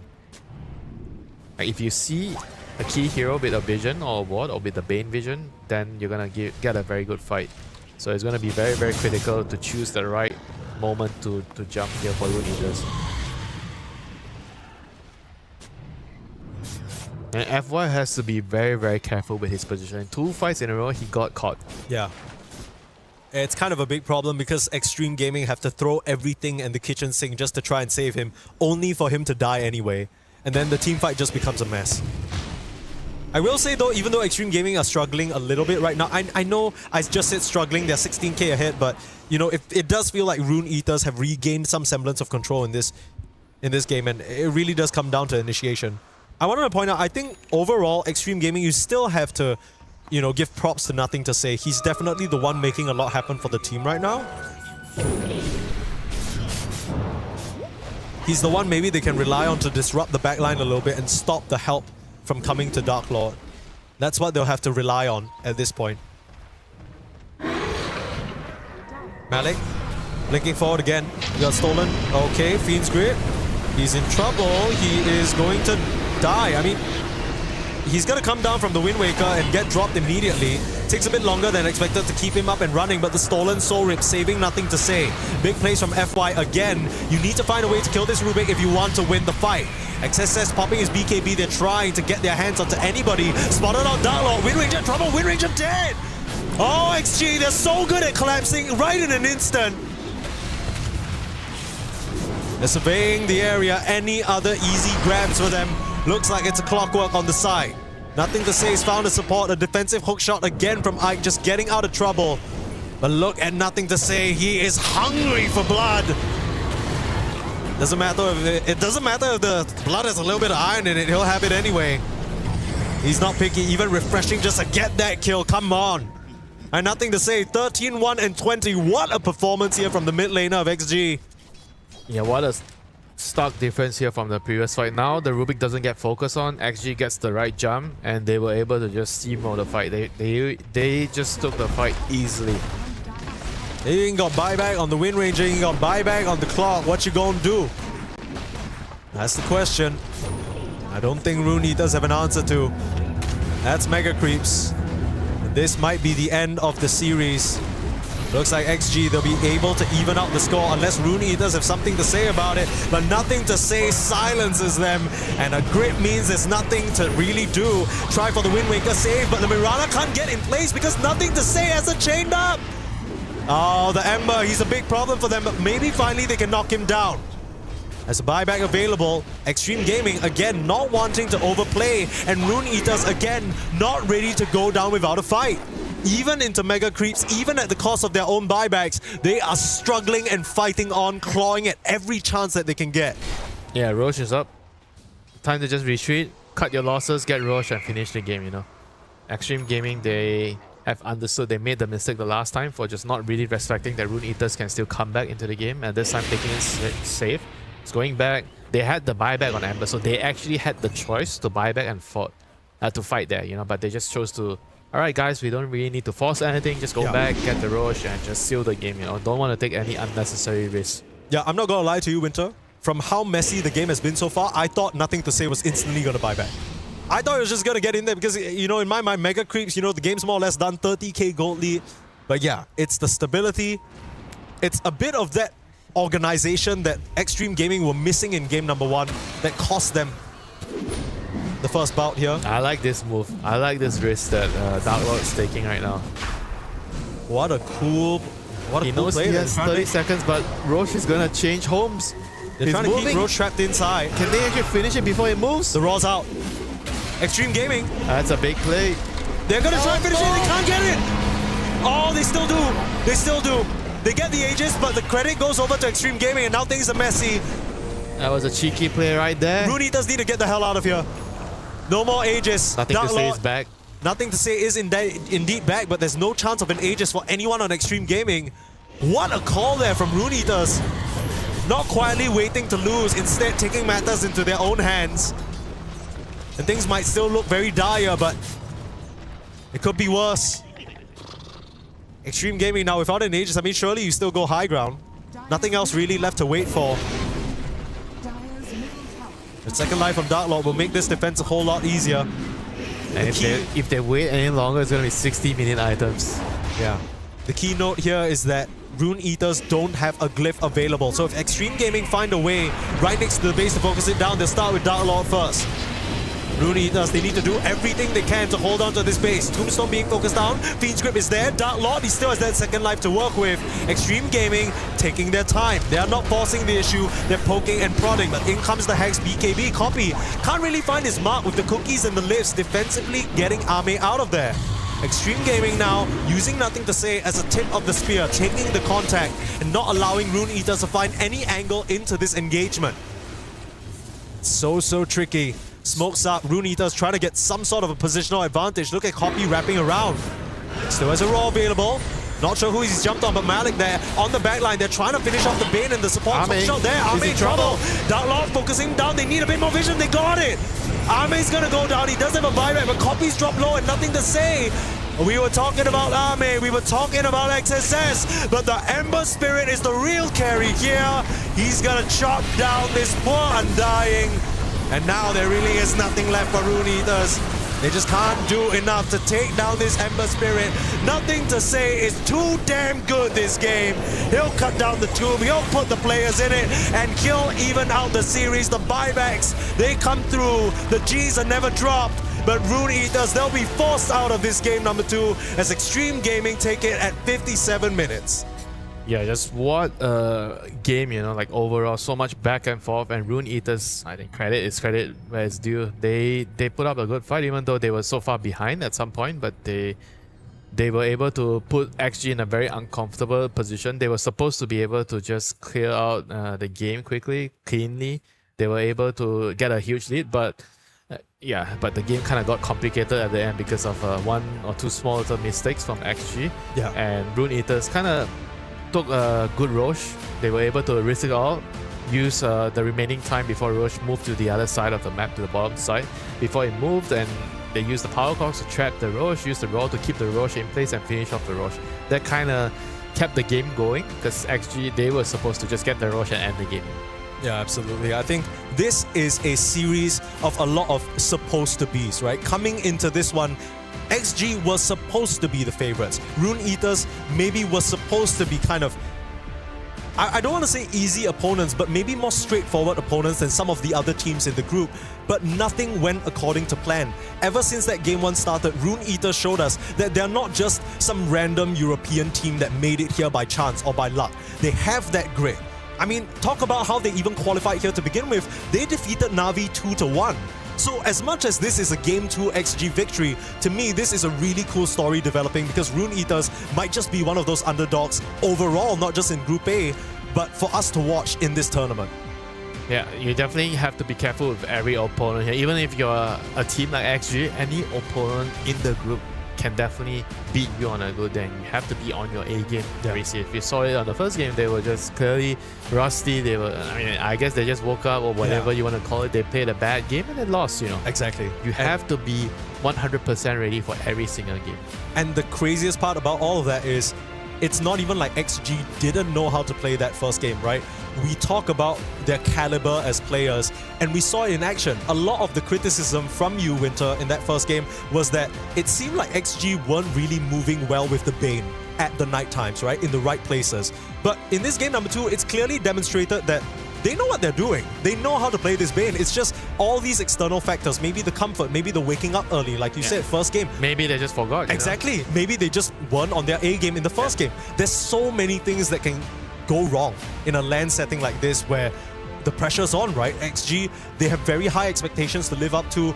This is the tournament, the only other major tournament before TI that's going to matter, and they want to be able to take it home for the Chinese fans. I'm sure a lot of that weight starts to build up, but like you said, you just got to make sure you throw all of that aside, because if you don't, you're going to start losing games to teams you're not supposed to lose to, and before you know it, you might not even make it to the next stage of the tournament. Yeah, the only thing you should be thinking of if you're a player in the tournament is what you have to do in the game and what you did wrong in the previous game, and make sure you don't do it again. Yeah. The moment the other distractions come to mind, oh, people are going to give us shit, you know, we're going to have a huge amount of expectations, a target on our back. The moment you start to go there, that's the moment where you are going to play bad. Yeah, you start looking on social media, you start reading the messages, you start listening to what other people are saying about you.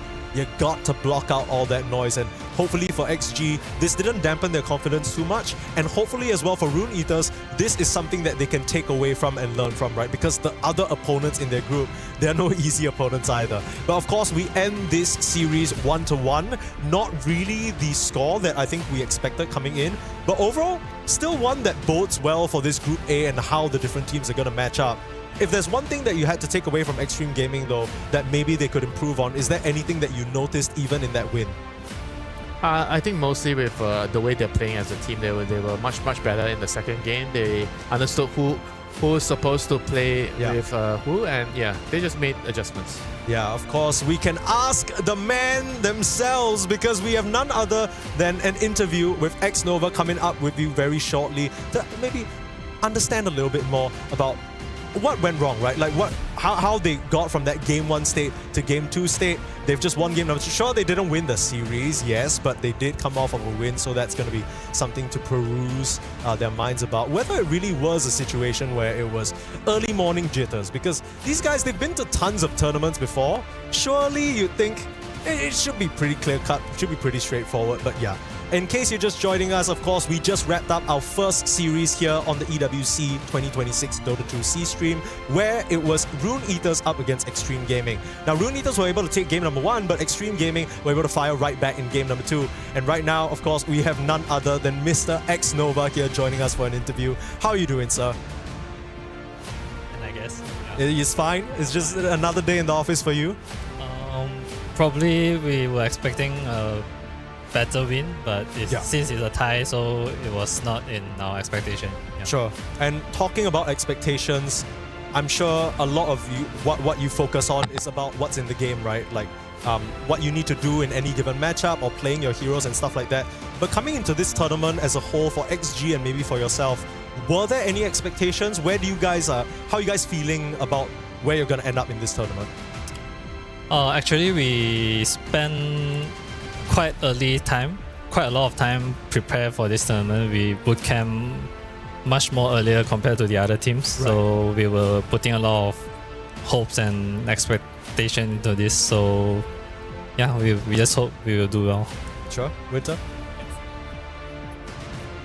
Games, what do you feel like went wrong for you guys in the first game? Because the first game and the second game, there was a very big difference on how the team played as a unit. So from your perspective, what actually went wrong in the first game? My perspective, I'm not really enjoying the game. Like playing Bane, they're just picking full of counters against my heroes. Yeah, the full heroes. Yeah. To briefly say what happened between game 1 and game 2, I think game 1 we had a pretty snowbally draft. Like we were doing so well at first, but just some few mistakes, like we are giving them some catch and opportunity for them to like breathe. So yeah, we kind of threw the first game. The second game as well, we did like fix the problems on the game 1. That's why the second game seems much more smoother compared to the first one. So do you feel like in the current meta, mistakes are much more punishing? Because do you feel like once you make a mistake in the game, it just impacts the game so much that it's very hard to recover from that? Yeah, I think so. And I think this game is just harder to end right now. Like the one who is initiating or making move has a higher risk to make mistakes. So yeah, this game is gonna be delayed for quite long. Like the gameplay are quite long, so just need to be patient. And yeah, just like what Falcons and the other teams do, they just trap the enemy at their base and just keep snowballing the nerve. Yeah.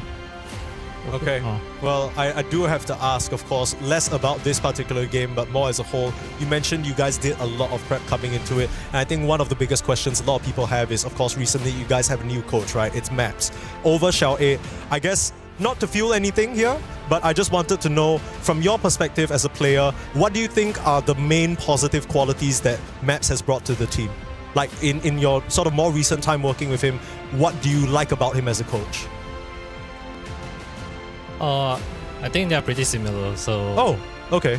I think before this, Extreme had Maps as coach as well before Right. Shao 8. So I think yeah, we just wiped pretty well. Oh, it's literally just like he clocked out for a little bit, then he clocked back in.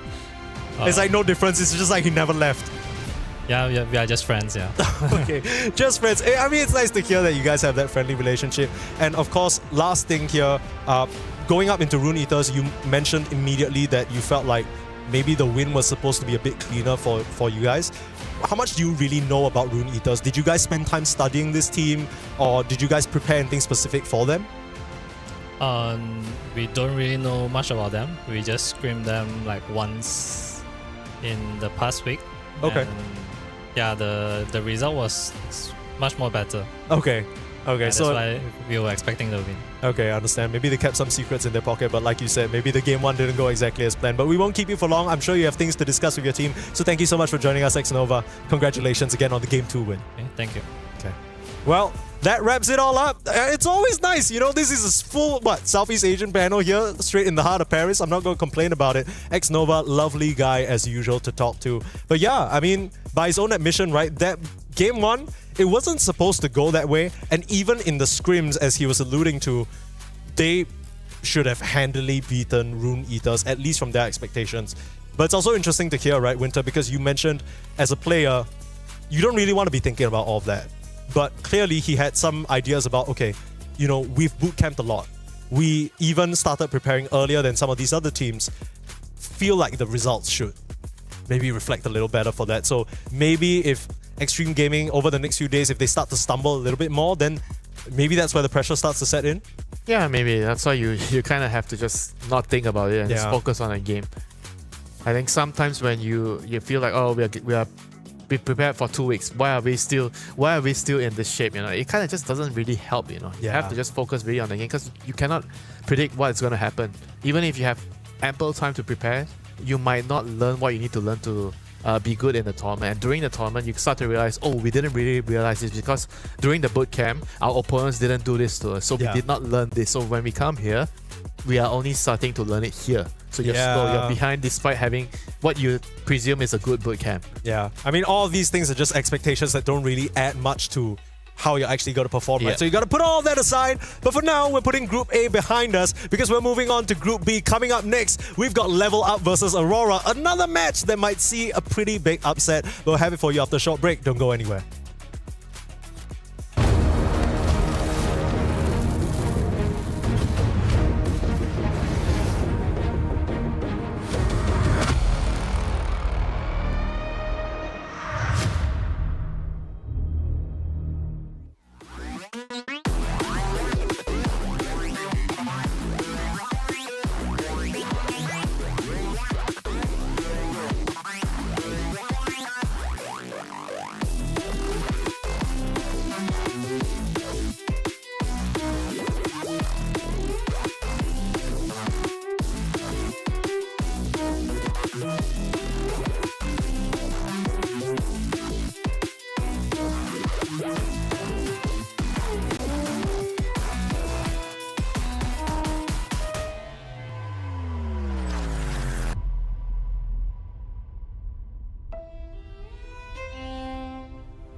Back with more Dota 2 here at EWC 2026 live from the Paris Expo Porte de Versailles here with Purposely and Winter taking you through the action. Well, first series of the day already done. We had kind of an unexpected outcome. It wasn't completely an upset, but we got halfway there. Rune Eaters were able to take one game off of Extreme Gaming earlier in our Group A best of 2. And now we're moving on to Group B where Aurora will face up against Level Up. Now, if you don't know who's on Level Up, I don't blame you, because if you haven't been particularly paying attention to Tier 2 European Dota, you really wouldn't know. And for that organization, they don't really keep a consistent roster. It's not like these guys have played together under Level Up for such a long time. They, in fact, are only a recent signing. So it's another situation where it feels like a David-Goliath battle, Winter. There's a big uphill climb for Level Up against Aurora, who I would say one of the best teams right now.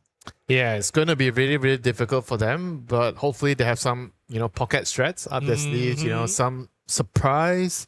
And you never know, like the top teams, they might, have a bad day. We saw the previous series, Extreme Gaming having a bad game, and second game they kind of bounce back, but could happen, Getting 1 point matters a lot, even just 1 point. Yeah, absolutely. And Rune Eaters were able to secure that. We did say at the very start, and this is quoting our other casting duo, Malibu Jesus, he did say, this Stream C, it's the stream of dreams, because it's all about, we're not downplaying any of the teams that are playing here, but it's just a lot of these matchups are going to seem one-sided to start, right? You have maybe teams that are seeded at the very bottom, or teams that only made it through regional qualifications, versus like invited teams. The literal invited teams at the top, like 8, because they've had the highest amount of EPT points in the season.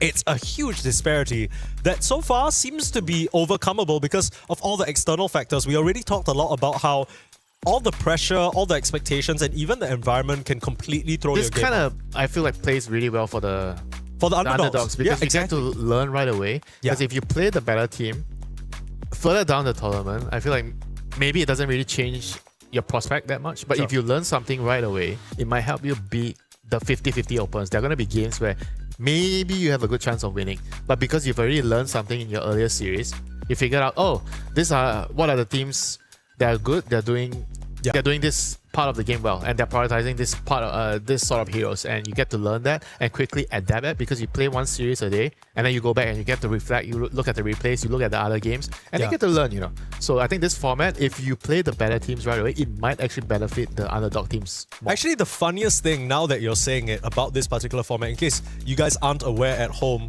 each group has 6 teams, and at the end of the group stage, only 4 will survive. 2 teams at the bottom of each group are eliminated straight off the bat. But if you're only playing 1 game a day, there's a lot to be said about you're actually doing less playing and more studying, right? It's the watching the other games, adapting that matters a lot. So that's going to play a part in the later days. But let's first talk about Level Up, right? Because I already gave you guys a little bit of a preface. This is an organization that's been around Dota for a little bit now, but this particular roster that you see on your screen here, it's not necessarily one that's lasted with this org for a while. So just to be clear, Level Up has existed for a long time, but they weren't signing this roster. But this roster of 5 players has played together for a significant amount of time. So it's not like they are some random group of players coming together out of nowhere. There is going to be some level of synergy there. But on the flip side, you want to talk about synergy, I mean Aurora. These guys are menaces. They have very clearly learned how to fit into each other, even though some of their players are a bit more polarizing. Yeah, and they have a unique kind of mix, right? Yeah. Some Eastern European players with some C players. We all know, we love the C players. We love the C players. The C players are the best players in our mind. So, you can say that one more time. Say that for Paris to hear. I want them to know. Even with the Chinese teams, we're like, oh, what's the best formula for the Chinese teams to succeed? They need a Malaysian. 1 C player. They need a Malaysian and 1 Singaporean. Throw Peloson in there. Not 3, but just 1. Just 1. You can't overcook it. Too many Southeast Asians, everyone's trying to cook is bad. You only need 1 or 2 chefs in the kitchen. At most 1.5. That's what we'll go with. A sous chef. A sous chef. So between Mikoto and WS, who do you think is the main chef and who's the sous chef? WS is the main chef. WS is the main chef? Yeah, Mikoto, I'm afraid he's the dishwasher. He's the dishwasher! Okay, you're going to have to explain yourself because you can't just be slinging out these insults. What do you mean by that? I mean, I think he's just following orders. I think WS seems like he's the man, like trying to think of what is the right strategy. He's the one, I feel like he's the one usually doing the drafting most of the time when I look at the tournament, the cameras, and he seems like he's really vocal. And I know his personality, he's a very vocal player. If you play with him in a pub, you know, he talks, you know, he tells you what he needs to do. He tells you what he wants you to do, and he tells you how to play the game. So I think having this type of characteristic as a player already is going to put you in a position where you are going to be a leader in the team. And I think this is what helps teams go to the next level. You need to have someone that is very, very clear in the direction. Where are we going as a team? Are we going left or are we going right? I mean, that's so surprising though, because the way you've described WS, to me, sounds exactly like how someone would describe Nightfall. Right, we've talked about Nightfall before. We've seen how he directs a team. But then when you have two of those characters, how does that really balance out? It sounds like it would be like you draw the two tigers on the mountain. This is your lane. This is my lane. We don't cross paths. You know. So what if you start fighting for supports? You say, "Can you get to my lane?" Nightfall's like, "No, I need him." Yeah, during the draft, I guess I feel like during the draft, WS has more say, like based on like the cameras and how they are talking. But during the game, I would say maybe Ego has a lot more influence in the game, because I think he also has a lot of ideas about the game during the game, like what to do. And they have to kind of find the right balance throughout the game. I mean, that hasn't really been a concern for them. Aurora have been hugely successful this entire season. And I always like to say, one person is not enough to lead the whole game. There are going to be times where it's your turn. Mike, this is your part of the game, all right? Take over. Okay, I get the reins. Okay. And then after a certain period of time, I can't just hold on to it forever. I need to pass it back. Because you're the carry, you've done farming for 20 minutes. It's your turn to tell us, oh, can we do the Tormentor? Can we do the Roche? That's when Ego will come into play. On Nightfall, he's going to come into play. He's going to tell his team what he needs in the game. So I would say it's a kind of like a balance between all the players. First 15 minutes, usually the supports will talk the most and the mid laner. And then after the post 15-20 minutes, the carry and the off laners will talk a lot more. The carries will tell you about the towers, the objectives, whether we can take Roche, whether we can take Tormentor. And in the team fights, if the off laner is a dagger hero, initiator, you need to take control. Alright guys, look at me. If I go on this guy, you follow me. So nobody says a damn word in the game during the team fight except the initiator. The guy who's starting the guy everybody else should already know what to do. Even if you have an idea, shut up. Shut just the hell up. If you do not have a dagger, you do not speak during the team fight. No speaking rights unless you have a dagger. That's what I'm hearing here from Winter. But we are into the draft, as you might have noticed. The heroes being selected on our screens. No change up really from the previous series, because still seems like Bane is the hero that is on the top of everyone's minds right now. Pretty interesting bans though. So Level Up Esports decide to ban Mikoto's Park. That one makes sense. Really focusing some of these WS heroes and an Invoker ban as well. So that's interesting. There's still a Clockwork available in the pool that we saw, you know, earlier on. Rune Eaters tried to counter the Bane with. Bane, Snap, Clockwork, but the Shadow Fiend makes it through. There's also the Drow Ranger that might be a consideration for some of these teams. Let's have a look here. Yeah, I would say Drow is probably one of the better heroes against SF. SF right now, he's kind of like a mystery. What is the hero? What is the answer? Every team probably has their own answer against SF, but which one will be the real answer? Which one is going to actually work? You have your theories. Mike, I'm sure you have your theories about SF. Yeah? We just need to, you know, prove it. You know, okay, let me hear your theory then, because Winter, I feel like you have a really good track record on being spot on with what really is the answer in some of these situations. What is the okay, let's start, because maybe some people who haven't been keeping up with Pro Dota, they might not really understand why the hell are you first picking SF? What makes this hero so strong, and what problem does it propose? I think the hero is really strong because he's very good in the lane. He wins all the lanes. And he's very fast paced. You get to take the objectives very quickly. The Tom, Roshan, everything's happens. Powers as well. Powers, everything happens really quickly because of the speed of the hero. You progress very, very quickly. You have a lot of damage, right-click damage, you have a lot of magic damage. You're a very balanced hero. I think the one weakness that the hero has is he's very susceptible to like ganks early game through the gates. So I would say that the counter to this hero is maybe not specifically a hero, but more about what you can do in a game. If you can actually have a hero that, like a Zoo hero or Nature's Prophet, you TP to his lane, you dive him early, you have a pause 5 that can gate, that's how you upset his rhythm in the game. So right now we have a Pudge Hoodwink. Pudge is good enough. Pudge is an SF counter because you pull him out of position. Right. Heroes that are glass cannons that stay in one position and hit and do damage are very susceptible to repositioning, like Magnus, Pudge, Vengeful. I think Venge is actually kind of a sleeper hero against SF. I think Venge is really good against SF. Wait, Venge Core or Venge? Whatever, Venge core, probably core. Okay, core. Well, We're not getting too spicy just yeah, yet. let's just stick it to a core. You know, you swap the SF in and you kill him. Similar to the Pudge concept, so you hook him into your team.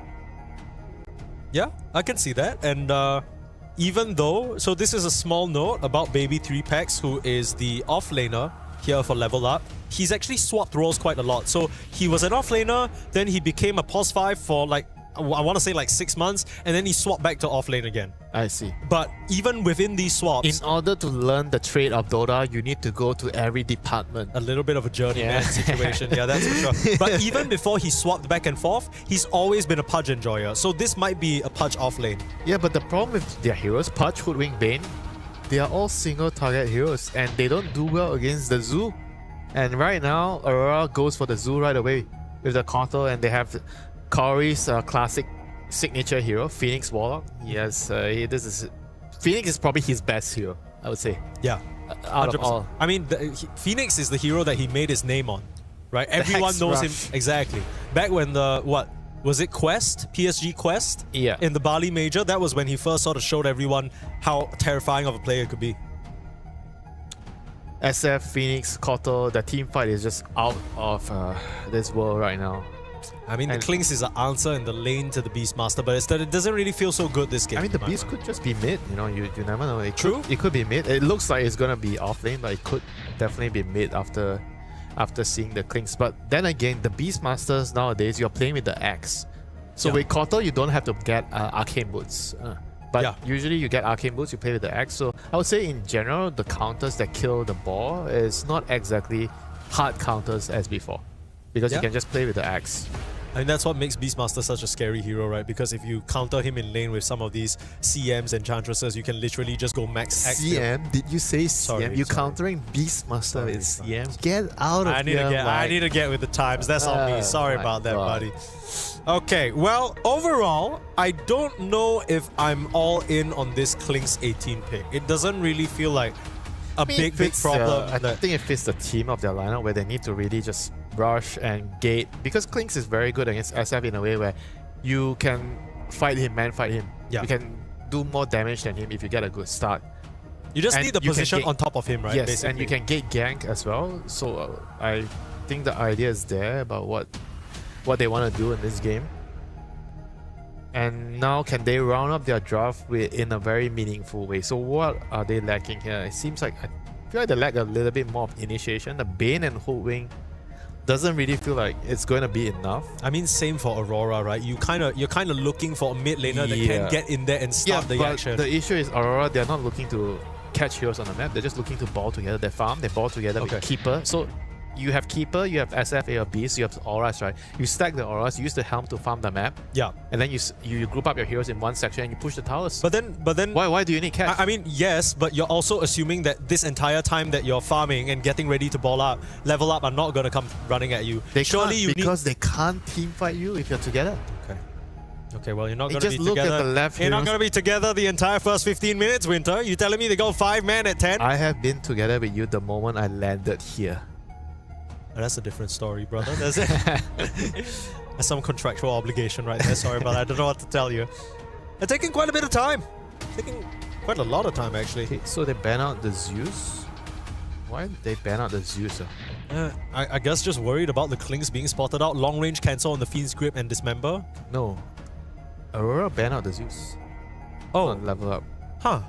Okay, so that is having an interesting, does it? Wait, they banned out the Zeus? What? Yeah. Okay, need to pull up the numbers here. What is there Snapfire? I guess they want Snapfire, yeah? Yeah, I mean, the Zeus is quote-unquote a counter to the Snap, right? Because... Yeah, I don't know. Because the Zeus kind of also works really well with Pudge. Like Invoker, you know, you get a hook, Dismember, then you just Sunstrike and the Pudge gets a kill. Same goes for the Bane. Yeah, so looking at Level Up's last picks, historically speaking, they have last picked Zeus quite a few times in their road to TI and the recent qualification games and all that. But it doesn't really feel like it makes sense in this lineup. Yeah. I guess they're thinking that the Bane, the Hoodwink, and the Pudge are going to set up around the map. Then you're just looking for additional damage to secure these pickoffs. Yeah, that's my only I kind of thought. feel like they need like some kind of like maybe Snap is also okay with their heroes. They can just pick the Snap, because Snap you can definitely gang the asset. You talk about level up. Yeah, for level up. I think Snap is a hero that both sides want, and then you're playing into Phoenix, so you can kill the egg. I would be considering Snap quite highly if I'm level up. So there's Snap. There's I think Storm might also be good because they are very light on catch on the Aurora side. So any mobility based hero is very, very useful. Against Kotal and Phoenix, you want heroes that can find them in the backline. So Storm is one of the best backline jump hero. Void Spirit, Storm. Maybe not so much Ember, but Void and Storm.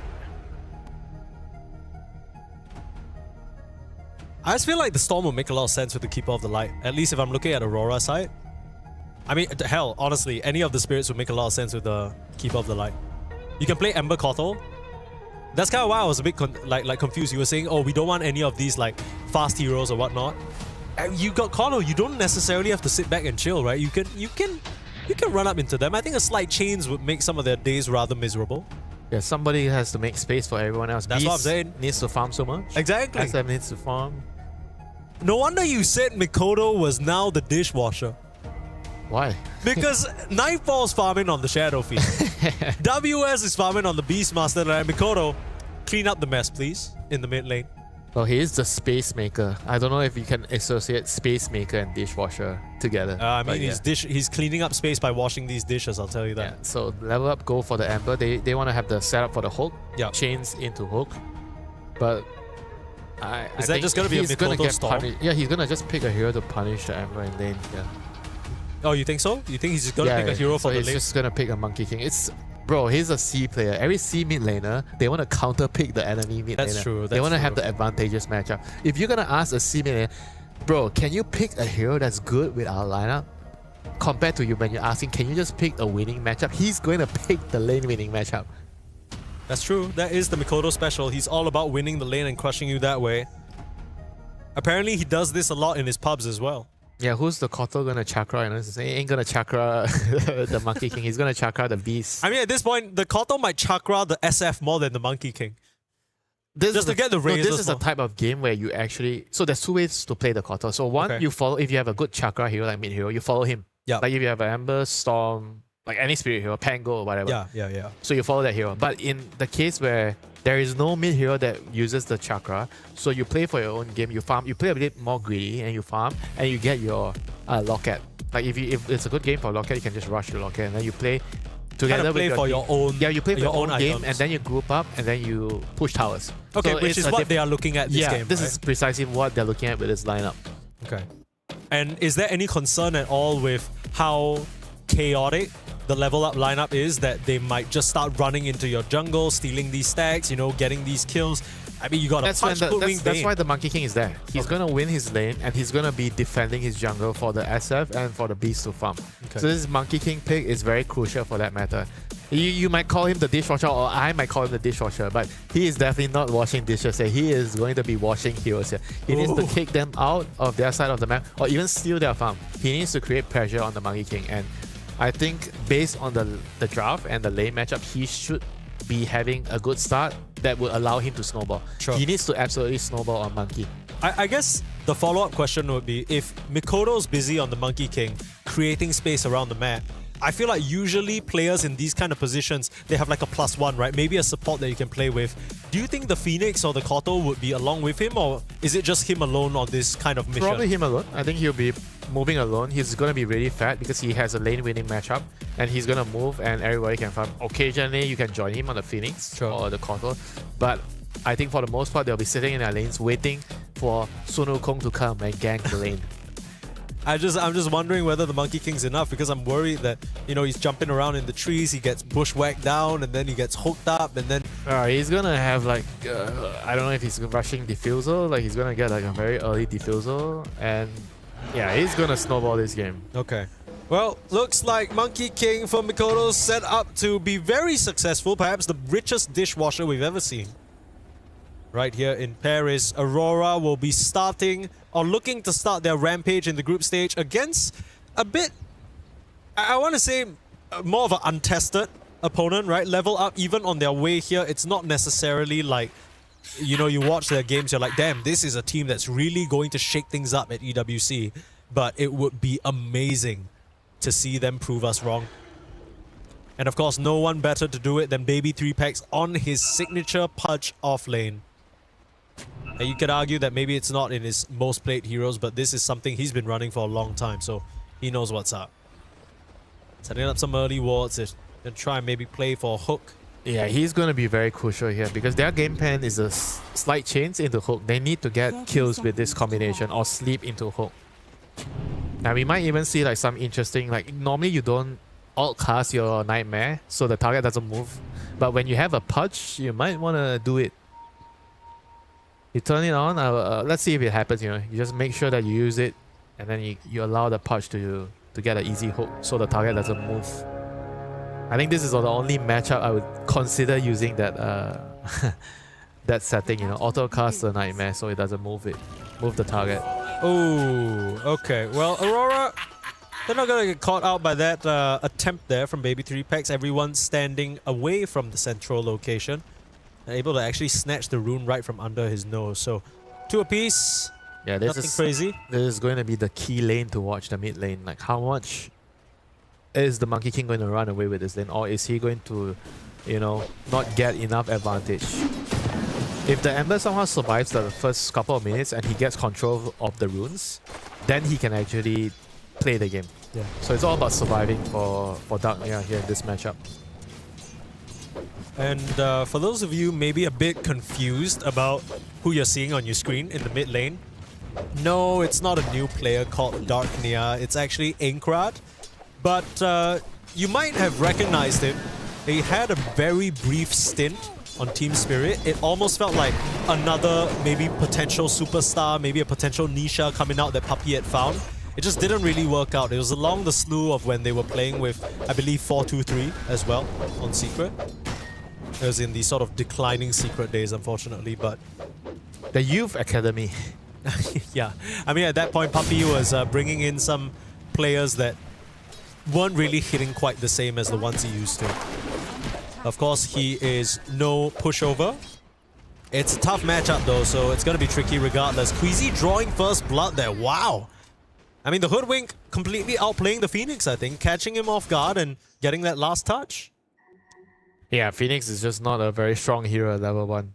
He needs to get his level 3 at least. You know, level 2, you start to be okay.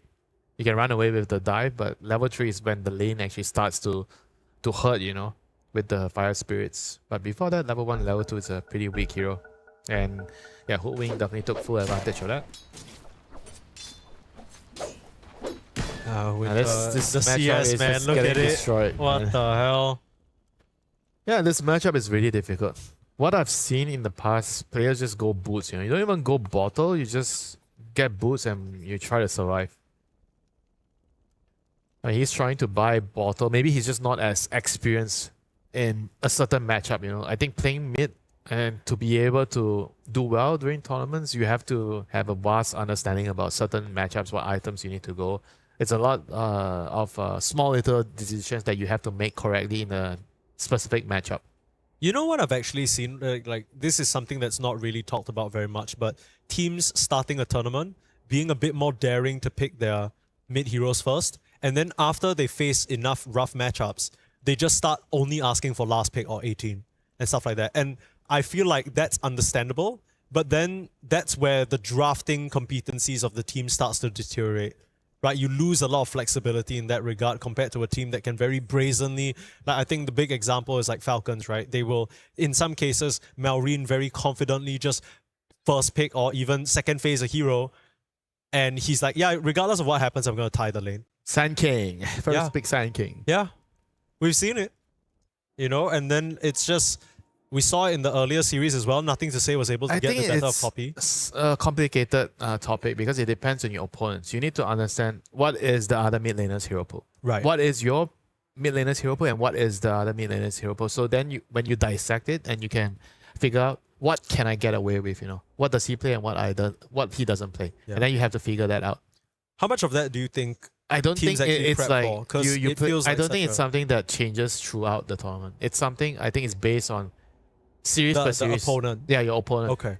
Every series is gonna be different, and you're gonna have to use or employ a different approach. If you're playing against, somebody who likes to counterpick with Huskar, then if you try to pick your spirit heroes early, you're cooked. You're gonna be in trouble. You're cooked. Yeah, but if you're playing against someone like Lau, for example, he's not known for his Huskar. He can play Huskar, but he would only want to pick Huskar, say 18 or 24. Sure. Then it's okay. Maybe it's okay against those type of players to pick your mid lane heroes early.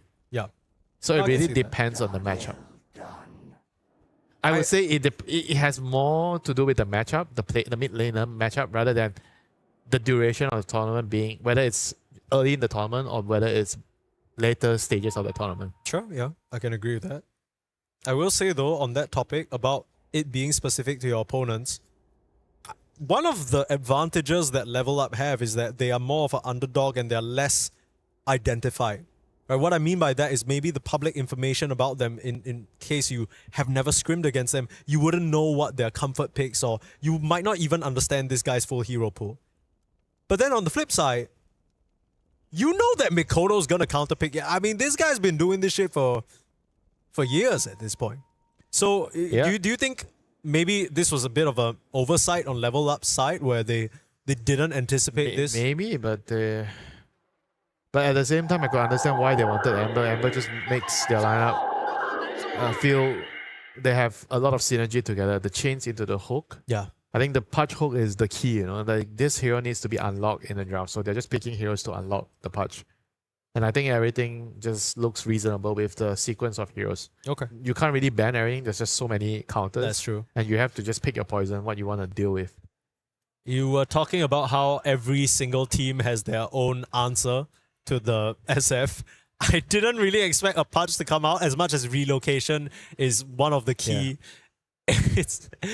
Pudge has always been good against SF because you reposition him and you have BKB piercing disable. Right.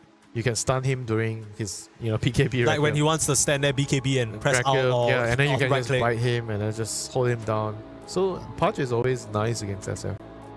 And it's very good in the lane. If you have the right lane, you can just easily kill the SF. And Phoenix is not, I would say, not the best bodyguard in the lane for SF. Yeah. It's not a clock. He's not a Treant protector. He's not...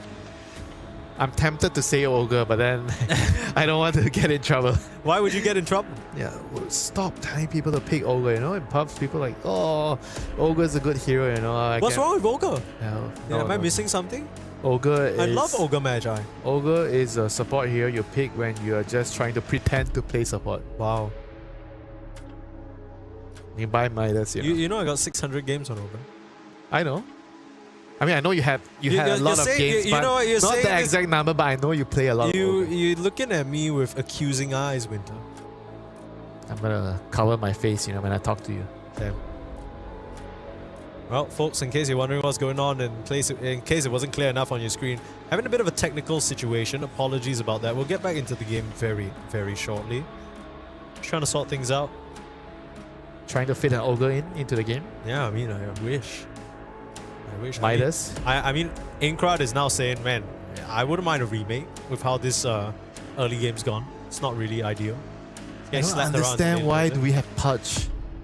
Yeah, why? He's looking at Baby 3 He's like, bro, are we seriously gonna take our first group stage game like this? Like, there's no way. And we're back into things. I promise you it'll be short. I don't lie. Inkrad will have to keep fighting for his life against Mikoto's Monkey King here, continuing to really just get denied and basically, there's one more thing I want to add on this matchup. There's one way of Ember being able to win in this matchup where you have to use the glyph well. Like, there's going to be like one random trade with your flame guard and the monkey's going to get a big stack and he's going to try to lifesteal off the creep and you need to use the glyph during that attempt. Yeah. And then if you can stop him from lifestealing, you're going to win the trade. And then that's supposed to cascade down to the subsequent lanes, right? So let's see if it happens here. But right now, it just looks like he's just totally getting destroyed. Yeah, this disparity is going to be very, very hard for the Ember to come back on. Yeah. Now, does he have the supports to help him? Like Bane and Hoodwink. can they actually kill the Monkey King? Maybe they can, you know, with the hook wing. I'm just a bit scared because if any of the Aurora heroes also TP in, it could get messy fast. Yeah, but what can a Kotal help? I'm thinking Phoenix with the Sunray. Yeah, maybe the Phoenix can help, but the Kotal doesn't really offer too much with the Monkey. Okay. Baby 3-Packs is not necessarily doing fantastically in this lane right Yeah, now. I mean, this is why SF is such a good hero at the moment. You can pick the hero at 8, 9. It doesn't matter what your opponent does, you're gonna do well in the lane. Maybe in the game, you have some sort of answer to like Pudge, you know, you can hook him, you can dismember him during BKB. It's kind of like a decent answer, but you need to play the lane first, and in most cases, you just end up getting bullied by the SF so much in the lane. All you need is one hook, one dream. You land that one, nothing much the Phoenix can do to help. Nightfall is probably one of the hardest people to hook because he's so safe. He doesn't take any risk in the lane. He's looking at you, he's watching you. It's always suspicious. Like landing a hook on pro players is actually kind of insane. It's based on how you understand what they're thinking in the lane. Yeah, like what he wants to do, right? Is he more focused on denies? Is he trying to contest you on every last hit? Is he trying to harass you from range? Mikoto getting the cavalry called upon him, but they just don't have the damage. 1v3 is not enough. No Mikoto problem. will be fine. They Yeah. try to silence up the monkey in the mid lane, stop his devastation. Yeah, because they don't really have like a hero to stop him. You know? Like Hood Wing and Bane, they're not exactly that great at fighting Monkey. You kind of want like attack speed slowing heroes against Monkey King. Like Jakiro was a hero that was popular before, and he was one of the better options as support against Monkey King. Like Hood Wing and Bane, sure you can disable him with sleep or the bushwhack, but generally speaking, you don't do enough damage to kill the monkey. And this monkey is absolutely gonna be a problem. 34 and 13 at 5 minutes in the game. And Ember is half at 16 and 1, you know, in terms of CS. Yeah. I mean, when he slides, he can't even get a last hit because the monkey's denying him. That's how hard Mikoto's pushing the limits on this matchup. Some minor disturbances as Mira gets a little bit fogged on the nice sentry placed in the triangle. So Hatred actually went up in there, dropped a nice sentry, and now is blocking the stacks. Some limitations there on the financial gains of Aurora in the coming minutes.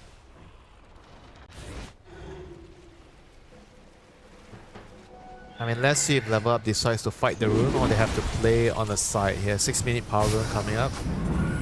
Aurora is happy to just play the sides and, you know, wait for the Monkey King to come and gank. But the 6-minute rune is going to be a very, very important objective for Aurora. You don't want the Ember to get the rune to gank the side lanes. I mean, he's only level 5.5 level right now. So he can't really move to the sides as efficiently. Mikoto doing a good job, forcing him to use the illusion rune there. Backup is here. Mikoto, are they gonna get him this time? Might be a bit too deep. Tries the lifesteal up, still punching away, won't survive. Level Up, bring the numbers, and this time round, they're not the ones aggressing. They respond to the move from Mikoto, who finds himself outnumbered and brought down. Kaori dragged into the mix as well. Not where he wants to be, as it's a 2-0 Level Up, 3 on the board right now. Yeah, they forced a couple of TPs here. Let's see if they can actually get the Wisdom Shrine. Can they contest the Wisdom Shrine with the Monkey King? Is Monkey King gonna TP back mid, or is he gonna TP to the side lanes? So he's gonna TP back mid. So they won't be fighting any of the shrines here. It's gonna be the Ember's gonna steal the stack though. Yeah, this is really, really nice for Level Up. They get the kill on the monkey, and they get the stack on top of it. So back-to-back small victories for Level Up. This is kind of a big deal. This is an Ember that's supposed to have a really bad time as well, getting his lane salvaged by the support rotations. And even though the supports on Level Up left their cores, you got a Pudge in the bot lane and a Klinks in the top lane. They are completely self-sustainable, right? They don't need the help, really. They were fine. So now you've stabilized what was a pretty difficult early game situation. And I guess the next step will be to try and get this Ember some runes so he can make plays on the map. Get some levels as well. Like they just need to be patient. get runes, make sure they control the power runes. 8 mini power runes is going to be coming up. They're bringing both supports on level up to the mid section of the map to fight for the runes. Yeah, it feels like Aurora, they might have to give up this one. They should not be able to contest. It's going to be an arcane rune for the Ember. Yeah, level up, they have been playing very, very nicely the last couple of minutes. And here comes the Ember again. He's going into the enemy jungle to contest. He's trying to see if there's stacks to be stolen and putting pressure on the Aurora support here. Mira is going to be in trouble here. I don't think he's going to be able to play his way out. As the arcane rune cooldown coming into play by the Ember Spirit. Like using this hero being unkillable at this point in the game, just putting as much pressure onto your opponent's side of the map. Yeah. And this whole counter pick situation with the Monkey King and the Ember Spirit is no longer a factor, right? Because Monkey King, he now needs to try and match the Ember's movement on the map to find him. You're not going to see the Ember walk up into mid and just let you smack him around no longer. Talk about the setup. Still got the Arcane Rune working, and Kaori not going to survive that one. Have a Raw available, throw it out onto the Klings. Do you have the damage though? Still more than half HP. Mikoto will finally swing by, and the Monkey should be able to help bring down these Klings. They need to do it before the dust ends, and they'll drop him to the grave. That's a good exchange. Killing off the carry. Mikoto finally gets 1 kill on the board for Aurora. And he's gonna use his remaining Jingu to try and pressure the tower here. This is nice play. Forcing the level up side to vacate the area. Did he not have Boundless Strike there? I guess not. Still on cooldown.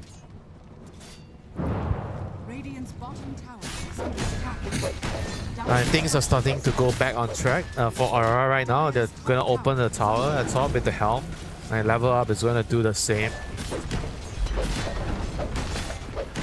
But the main thing is the SF that was overall first pick. He's kind of free farming all the way. You know, he hasn't really been touched. He hasn't really been pressured at all. He's just, you know, having the time of his life on Nightfall here. Yeah. So first 10 minutes, absolute dream, you know, for the SF.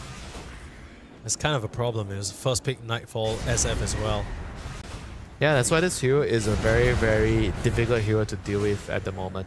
I think this hero is probably the best carry at the moment. I wonder whether Level Up had a different idea of how this early game was supposed to go, because they very clearly gave the SF over. They had the option of the Bane or the SF, they picked the Bane. So you had to have known that Aurora would go for this.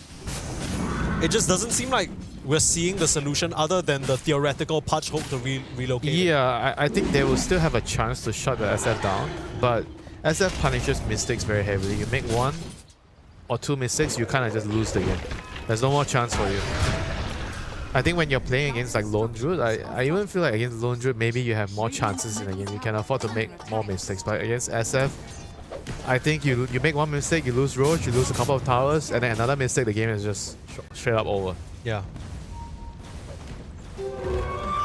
Curry getting picked off by the 2 supports. Hatred and Queasy tag teaming out to get it done. We saw this in the earlier series as well. Just the ability to use the Ember to his peak level of aggression. All empowered by supports and just the runes available. Oh, the smoke. Stop Inkrad from really finding anything, but Baby 3Bex is here, ready to just munch onto Kaori. And Mikoto's still looking for an angle to try and set up. You need to cut the tree down if you want a chance at killing him. Still playing around here. Nightfall's around the corner. Oh, Mikoto, have you overplayed a little bit? You gotta be careful. This has gotten quite messy now. Nightfall gonna get Fiend's gripped up, but hooked away. He actually has the rage. They need to cancel it. They still won't find the Bane, but the Raw comes through. Another cancel. Oh my god. Oh, the Raw onto the Klings on the separate side. They managed to get the SF, but maybe WS can find himself a solo kill. He will on the other side of the map. The Beastmaster getting it done. So overall, the SF still goes down, but... And WS definitely saved that exchange there. If he didn't get the kill on the Kling set, that would have been terrible for losing the SF. I don't really know what Aurora were trying to set up there. The way that Mikoto jumped in, it was kind of weird, no? It was also the initial goal because they got hooked on the Phoenix and he wanted to cast the egg, but Monkey King didn't want to cancel the punch. He felt like the Phoenix was dead for sure, so he didn't want to commit the stun. I think he might have been in range and he decided not to. and he wanted to back. But then Nightfall was coming from the right. He was walking over and maybe telling his team that maybe we can fight, you know, because he was really strong. So there was a bit of confusion on the other heroes whether we should go or back. I mean, overall, that sequence of events could not have gone better for Level Up if their carry did not die there. But WS is super happy. Look at his snap up. He is absolutely balling this game. He's been left on an island in the top lane and he is farming up a storm thanks to the Kotl, right? The stacks coming into play there. His Helm of the Overlord is done at 13 minutes. This is a scary, scary timing. Let's see what he can get done with it. If they can get Roche, that would be nice. Roche is going to be a very, very big target. And on to Phoenix. Dude, no egg. I mean, this Kaori Phoenix, it might be his signature, but it's not looking too hot right now. Aurora onto the Klings after killing off the Bane. Woe is in trouble. Woe is dead. I mean, WS. This man right here, you said it before, he is the shining star right now. He's the main chef, and he is cooking the side of Level Up. Nice dodge. This is snowballing out of control here.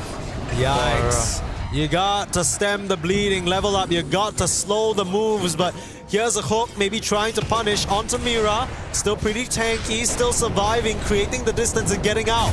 Incred gonna commit for that kill, able to remnant down back to the low ground. It's a small little pick there for Level Up to at least find something out of that exchange. They're gonna get the stack as well. Damn, this is terrible for Level Up.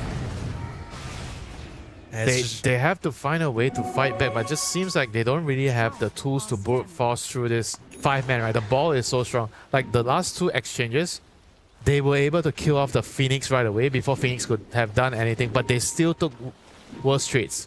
Yeah. If Phoenix is not killed off right away, how are they gonna win the fights? I mean, dude, WS is quite literally A-clicking at them. Like just direction moving and A-clicking. And no one on Level Up can do anything about it. Yeah, like I said, you know, you have this Bane, Pudge, Hoodwink. They're all weak against Zoo heroes. You have multiple heroes that are weak against units. WS just got to find another kill. Yeah, that's the problem with drafting in the manner that Level Up did. You know?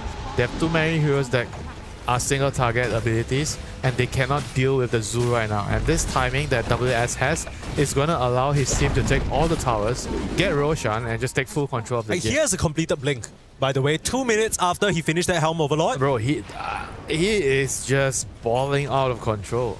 Like, he's going to kill anybody he sees at this point. This Malaysian man is stacking up so many damn bits of gold.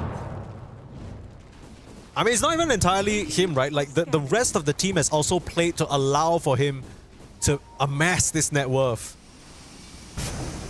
Or should I say, Mikoto on the dishwasher. Mikoto on the dish. It's his effort, you know. For real. He's been forcing the heroes to, you know, fight around him, yeah, react towards his aggression, and create a lot of space for the beast to farm. 100%. And right now, Aurora, they already have full control on the triangle. They've been farming the enemy triangle. This is how you want to play Dota. You farm the enemy triangle, Mike, not your own triangle. You farm a straight Pudge, you farm on the map, roll him so he can't get anything done. Even with his freshly picked up Aghanims, they'll just rot himself to death that much quicker. 6k gold lead for Aurora, action's not over. Mira might go down though. That's the Klings coming into the game a little bit there. Meanwhile, top lane action just does not stop, man. Everywhere you look, Aurora are making a play. A double kill from Mikoto. One in the bot lane, one in the top. Yeah, this Monkey King is absolutely everywhere on the map right now. Power Treads, Desolator, any hero he finds, especially the support. You don't have Ghost Scepter, you have nothing against this physical damage from the Monkey King. You're just gonna get killed, you know, every time he finds you. And you you're kind of like stuck in a pickle. Against Monkey King, if he's hunting you on the side lanes, what's the solution? You have to group up, right? Yeah. But even if you group up, then you lose to the death ball. You cannot fight the death ball that Aurora has, so they're kind of stuck in a position where nothing is good for them, you know. The options that they have on what they can do in the game just doesn't feel good for the whole lineup. Well, it doesn't feel good, but then comes the question, what do you need to do? What is the painful solution in this case? Or are Level Up already just so far behind? They just don't really have any good solutions. Their draft just limited what they can do in the game too much. And if they're not snowballing from the start, they're gonna have a lot of problems, you know, because of the lineup. I think they can wait maybe for the A-gates to expire. You play on the high ground, you play on your vision, you land a good hook. Maybe you can win a team fight. But I think that is the option that gives you the best chances of coming back in the game. Because if you can land a really good hook, maybe you can win the fight. But if you don't land a good hook, you're taking the fight like honest man, like 5v5 honest man. Yeah, I see you, see me, I run into you. That ain't gonna work with their lineup. You're gonna run into your certain death. I feel like that's always the case with Pudge lineups, right? You always say, just one hook, please. Just if you can land one hook, we can win the game. But the problem is there's so much shit on the screen. I mean, WS, he's got balls, he's got birds, he's got creeps. He's got dragons. He's got dragons. He's got Nightfall of Illusions. He's got a bird that's happy to die. I mean, Curry's not having the best game, 0, 6, and 2, but it doesn't even matter. Aurora are steamrolling level up this time. Smoke's gonna break. Diving the wrong direction. Woe was the one to pop it open. They found Mikoto though. I mean, it's just a sleep TP situation because no one on level up really wants to engage. There's some nice time wasted. Aurora, they won't find anything for their troubles unless Woe runs right up to Kaori. Time to get a gem to find these clinks. Yeah. It's probably a good moment to consider getting it. Like Yeah, usually between 20 minutes to 25, I think if you're playing against Invis heroes, True and Protectors, it's always nice to buy the gem. Especially when you're winning. I think I've always told you this, when you're winning, you want the gem to consolidate and extend your advantage. And even you're losing and you need the gem to kind of deward to give yourself a chance to come back into the game. So the gem is a very, very important item that you need to know when you have to precisely buy it. Yeah, I think this would be a good time. I mean, WS Lord knows he can afford it. This man is rich. Oh, he can buy anything he wants. He can buy the whole shop, I think, at this point. And this is the death ball right now. The Quarter Beastmaster SF death ball with the Phoenix. What can you do? I really like the itemization as well. Both supports on Aurora going for 4 stars first. It's such a value item this game versus the Pudge and the Ember. Yeah. All they need to do is keep Shadow Fiend alive. Yeah. As long as you get away from the hook, right? Because you're saying the only way back into this is the hook. And you're trying to set that up with a slight chains, maybe a sleet. None of that's going to fly. This is going to be the game ender right here, Mike. This smoke wrapping around. A little bit of unfortunate timing there. WS blinks right as Inkrad is ready to slide. Because of that, he'll escape with his life. Yep. If that connected, probably the game is going to be over. And right now, the game goes on. Well, game would have been over, but they probably would have taken a lane of rats. I mean, a team fight. Yeah, I mean, yeah, sure, Mike. Sorry. Didn't mean to. We're still waiting for that hook, that dream hook. I'm waiting for it. I believe in Baby 3 packs. He's got to line it up, but look at WS just guarding himself with his dragon. He's hiding behind his pet. Yeah. Hook. Okay, that was a bit short there. Not really something you like to hear.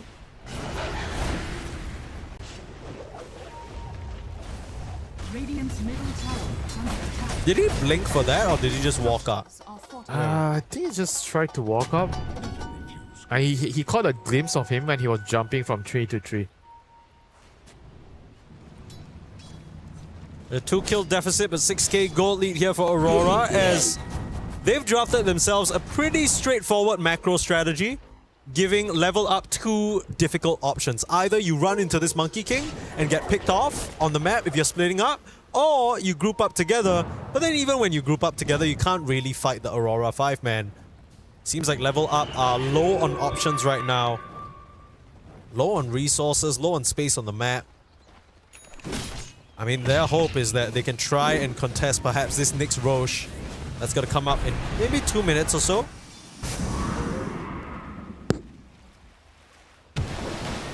Yeah, they unfortunately can only play the waiting game. They have already lost all privileges in determining what happens in the game. They can only sit back and just wait for their opportunities. I believe they have one shot at the Roche fight or at some point. Yeah, it really does feel like the Roche Just fight is one- going to determine everything, Yeah, right? just one more fight if they can land a good hook with the chains or the sleeve. But then again, you already mentioned that both supports on Aurora, they have 4 staffs. Yeah. So they are ready to deal with this combination coming out from level up. Exactly. Are scared. Starting out Blink with the Dismember, instant 4-star. That's That's not exactly look what we good. were talking about. WS getting back in with the Roar. Mira does go down, but Level Up are not surviving this fight. The 8 right in the middle, forcing Woe away. He'll get run down, and the only one to escape is the Ember from this initiation. The Hoodwink as well, able to scurry out to the south side, was never spotted. I mean, that was never gonna work. That was really just never... That was ambitious to say the If least. you have to blink and bite on the Pudge, I think the fight is already over. The Yeah, if that's how you needs started to the fight. poke a hero out of their, their team so that they can actually win the fight. If the Pudge is ever forced to blink and bite a hero in the middle of the engagement, yeah, that ain't gonna end well for you. I mean, I guess they were also kind of desperate. They saw a hero and they didn't really have any other way of initiating at that point because the Bane couldn't really get close enough. You're gonna see a replay of it. Okay, it's already over. He already blinked in here. They couldn't really get the jump on the other supports and the Bane got rolled and they can't. There's no way they can fight in the Wukong and the egg there. No chance. There's no way. If you don't get a hook and you don't break the opponent's formation or the team fight, you're not winning the team fight. Just know. Like if Aurora, they're ready, they're grouped up, everybody is ready next to each other, there's no way Level Up is going to win that fight. But if they can somehow upset the balance of the formation, hook someone away, isolate a target, then maybe they can win a team fight. If it's like a scrappy team fight happening all over the place, the Clinks and the Pudge are going to dominate. But if it's a ball, then Aurora is going to always win the 5v5.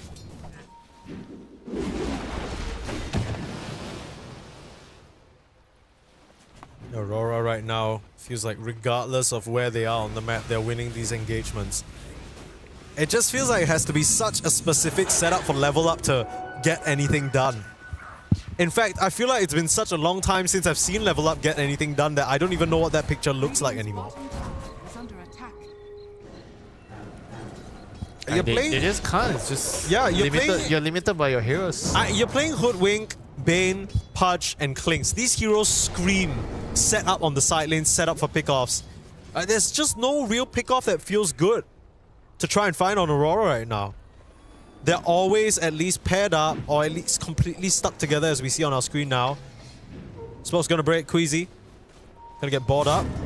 And probably dead. Nice hook. Oh, that was a mishap. Yep, not what they wanted. A bit unfortunate. I just didn't rely on his teammate. Okay, Baby 3-Pack's gonna show himself right in front of the rest of Aurora, and Hatred will drop as well. So, Level Up, not expecting at all for Aurora to be able to make that jump, but they were completely mistaken. And that's what playing the waiting game for 20 minutes does to you. You're waiting and you can't do anything, and you get eager, you get antsy, you try to do something, and then you all die. It's tough out here if you're Level Up. The pressure is going to get to you, If you just sit back and you can't really do much because of the lineup, then, I mean, it's a very human thing. You're stuck in your base the whole time. And the moment you get a chance, you're going to like risk something. You go out and then you get caught. Yeah. You'd think that after preparing for it or waiting for a chance for 20 minutes straight, you'd be spot on it, but not the case and the slightest. We'll see a replay of that. It's just one of those events where you feel like they're lacking the focus because they already lose the Hoodwink, and then Baby 3-Packs just kind of walks up to the ward and tries to hit it, or the ball actually, not a ward. And now walks out again, dies again. This Pudge pick was not really the solution. In fact, I'd argue to say at this point it's starting to become a problem. I can see the vision, Mike.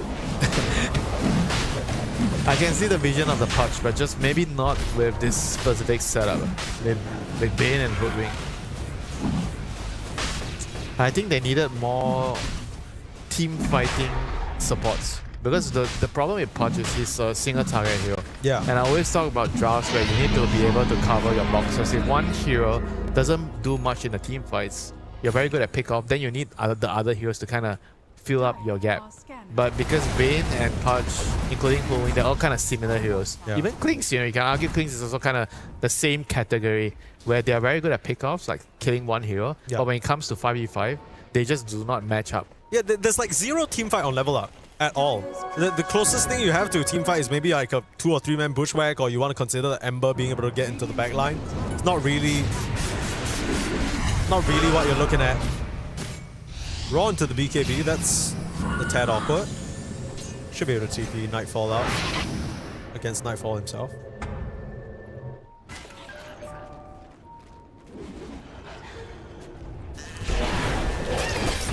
Another start to go on to Nightfall. Able to Hurricane Pike himself away, thinking about the rack. Okay. Shall I play it safe here? Ooh, that was close. Baby 3-packs tries again. Now let's heal up Nightfall. And they're gonna wait for the Raw, 20 seconds. There's no need for them to rush. They have the map, they have the upper hand. They do not want to give level up any chance to come back in the game. Patience is key, even if you're 13k ahead at this point. Sure. And we heard it in the interview with Xnova just now. We're currently in the stage of Dota where going up to the high ground is just so complicated, right? You never really want to go up there with buybacks and everything. Yeah. There's so and you can't factors. underestimate level up because they still have a lot of damage on their heroes. They just don't have the opportunity to use it. So if you find yourself in a bad position on that high ground, you can very much get gunned down by this Klinks.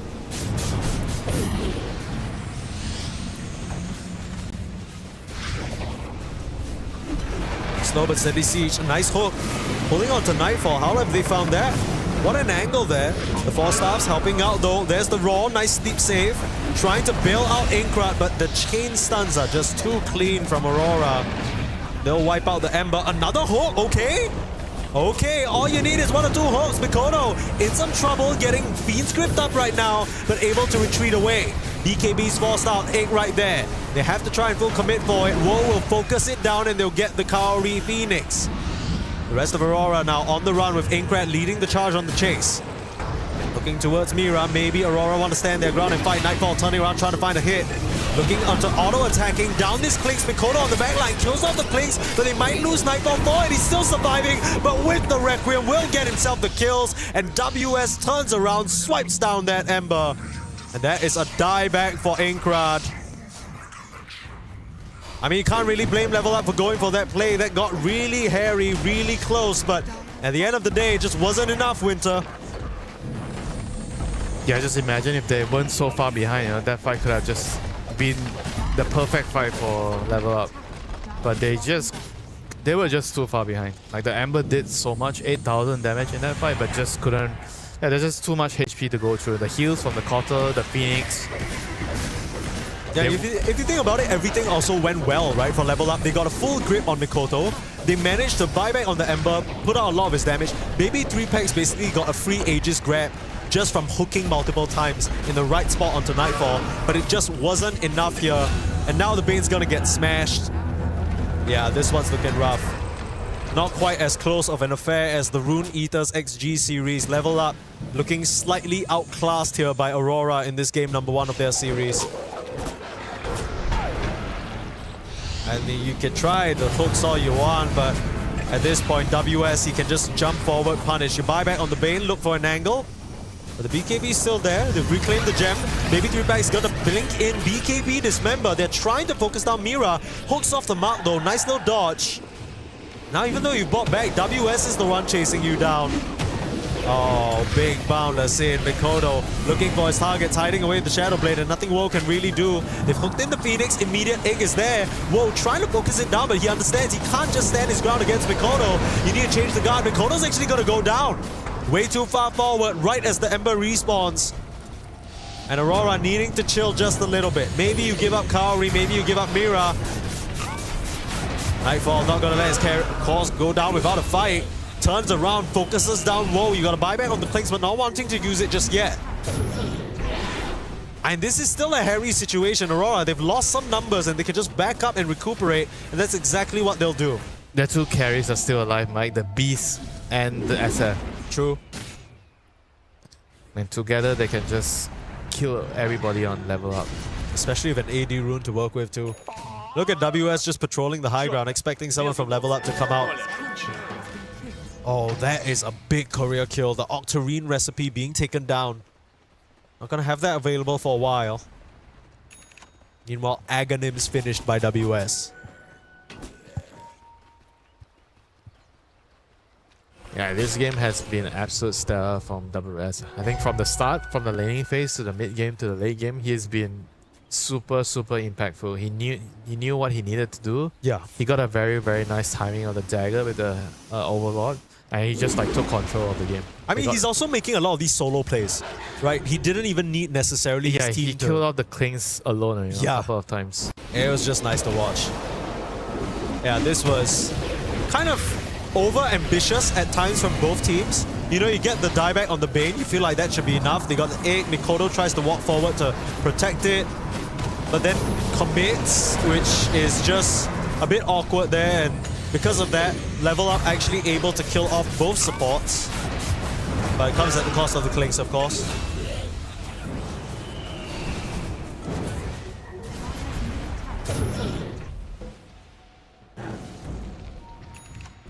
Scary prospects for Level Up. But coming into this series and this particular game, they knew that the SF, or had to have known that the SF was coming out. They had a Pudge prepared for it. But I guess we're learning from this game that the Pudge answer isn't really a clean solution, especially if you aren't answering the other Aurora problems in the draft.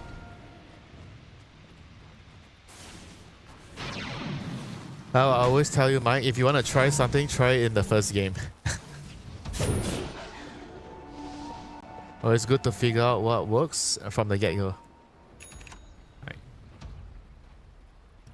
Like Hex on the Keeper of the Light now. Mira is having a very nice game. Has a ton of farm on him. Aurora just waiting for the right moment to finish the game. All they need is just to group up 5 heroes and just be behind the SF. As long as there's no crazy hooks landing happening, nobody's getting poked out of position, it's going to be incredibly difficult for Level Up to run into the team fight.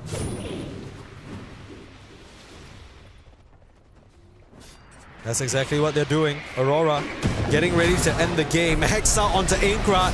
Tries to get saved by the Pudge, but just falls staff the wrong direction. Blinding Light will put him out of business. And now the Royals come through. WS ready to end this game. He's had a stellar performance and he's ready to close the curtains on Level Up in this game number 1. A GG is called. Nothing left to give here. Level Up will tap out of this first bout. I mean, I felt like it was an outdraft. I felt like it was an outplay. Overall, outclassed. Aurora just looking way too strong. Yeah, a lot to learn, from Level Up. I mean, unfortunately, I don't know how much can you change, like, in between a game like this in a series. Yeah. But yeah, it's gonna be difficult because not only the draft was lacking, but the play was also kind of lacking. There's a lot of, like, difference between the two teams, how well they understand the heroes, how well they understand the map. I think the story of this game, long story short, is basically Mikoto getting a lane winning matchup, and he was able to create a lot of chaos in the early game because of the lead he had, and then that made it very easy for his side laners to farm. Both the SF and the Beastmaster had a ton of space on the map to farm because of the Monkey King against Amber matchup. And yeah, I don't feel like Level Up kind of were able to recover from that deficit right from the game beginning, So, and it wasn't really even the Amber's fault. I felt like he did what he could, but he was just limited by the strategy. Like, whatever heroes they had in the lineup just didn't really give him a lot of options to move around and play around in the map. They could try, but honestly, when we were watching the game, it's kind of difficult for them to make a lot of things happen with their heroes. Yeah. I will say, despite all of that though, I think Aincrad really impressed me in some moments. I think he was dealt a bad hand in terms of the matchup. It wasn't really the best into Mikoto's Monkey King. I mean, this guy is a superstar at crushing. I mean, what can you do? You have 23, Exactly. You got last picked on. What can you do? But he still tried his best to make it work. He was having some decent impact in the fights. He was making space in the engagements. He was finding some of these pickoffs, setting up where he could.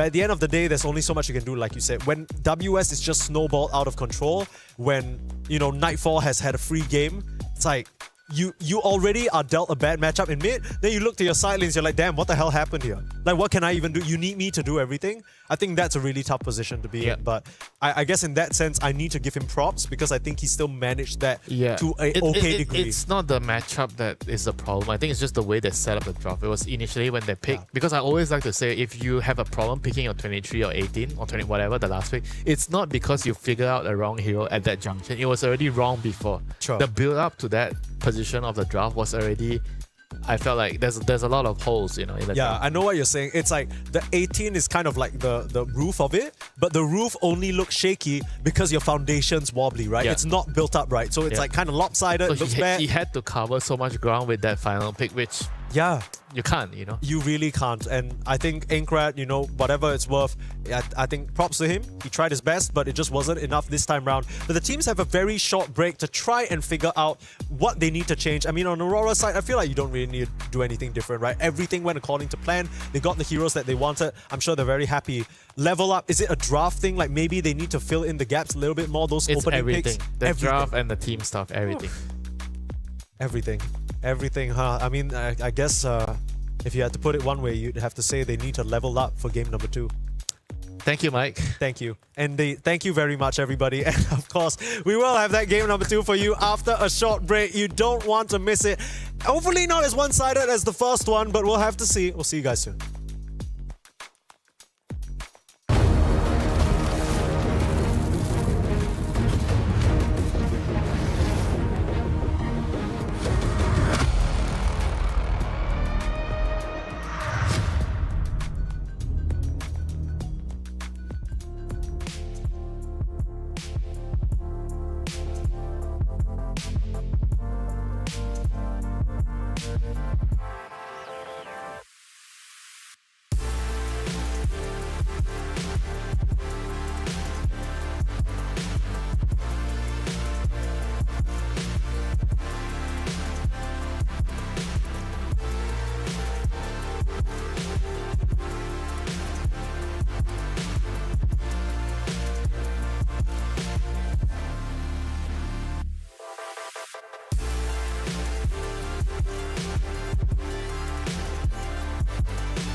my game.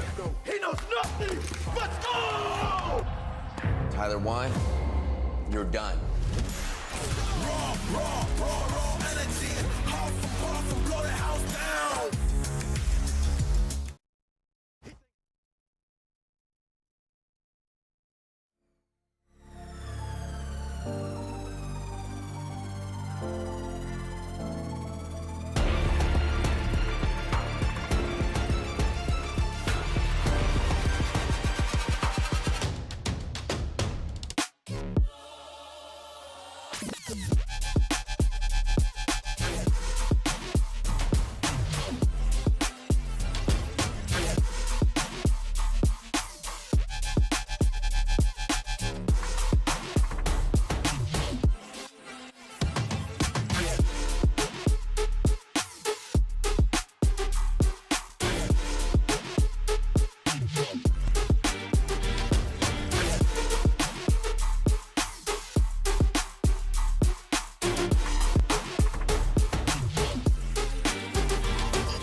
A warm welcome back, everybody, to EWC 2026 Dota 2 here in Paris. My name is Pumsneeze, and I'm joined by Mr. Winter here to my right.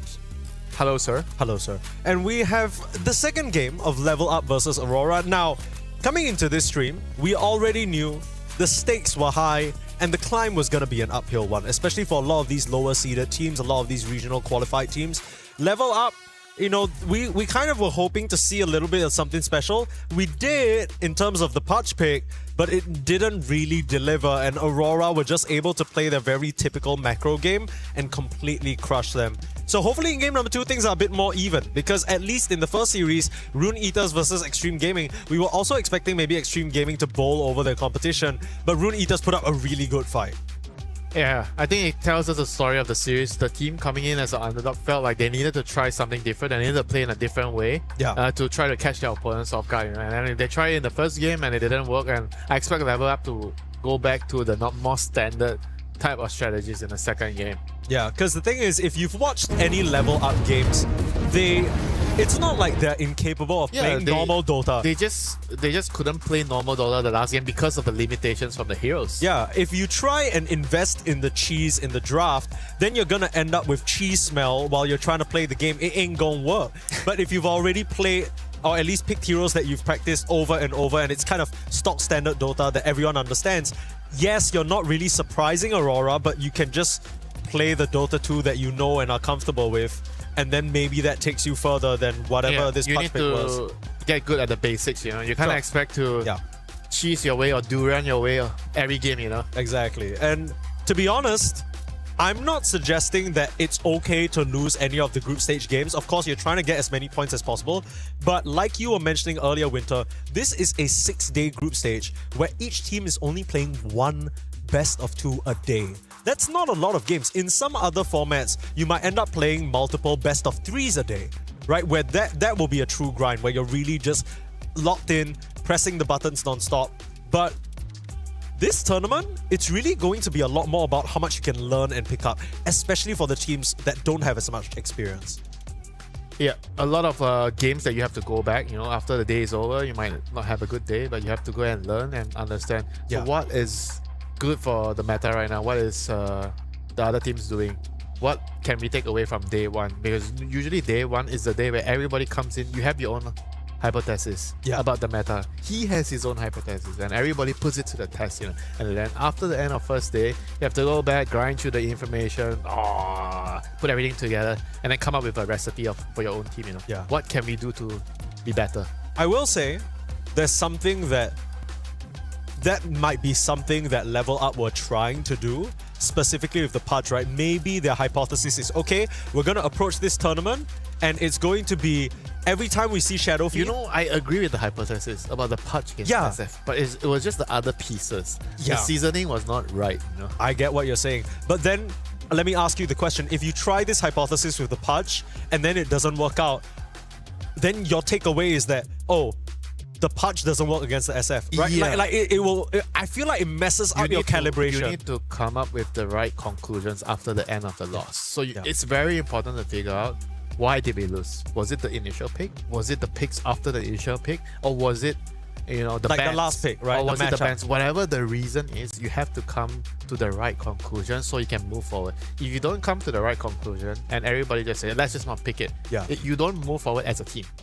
You know, to me, I know this is a unrelated example, but it feels like when you play Sudoku, sometimes if you fill in one wrong guess, it messes up everything else. Yes. And you just don't know until you like check the answer key or turn on the it's too feed. late. And it's too late because everything's already messed up, so your calibration's just off. And I think that's one of my main concerns for Level Up, because I feel like everyone, based on their own experience, maybe the Pudge player saying, there's nothing wrong with my pick.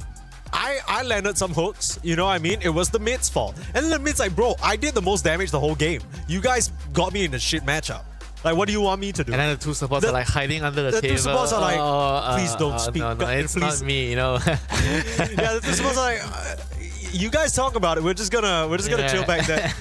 Yeah, but I guess if I had to ask you from a third-person perspective, if you had to hone it down, because you said it was the other pieces, right? Yeah. Do you think it's a matter of maybe the Ember not understanding how to play that bad matchup, or was it the supports that were too weak or susceptible to Zoo? Like, I think, okay, so there's a couple of things you need to break apart from this. Yeah. I'm okay with the Pudge against the SF matchup. Yeah. But when you pick the Pudge, you're committed, right? You need the right heroes around it. I think the full wing was maybe okay for lane, but they needed, like, I think a team fight hero on the pause 5. Yeah. Like some kind of vibrant Phoenix. Okay, maybe not Phoenix because they have Phoenix, and I don't know, like something else. Like I don't know, even like a Lich maybe would have been Undying, you know, maybe I don't know, like Sure. they have to come up with something that ticks the team fight box, because they didn't have a hero that ticked that box. Yeah. They had Hoodwing, Bane, Pudge, Ember.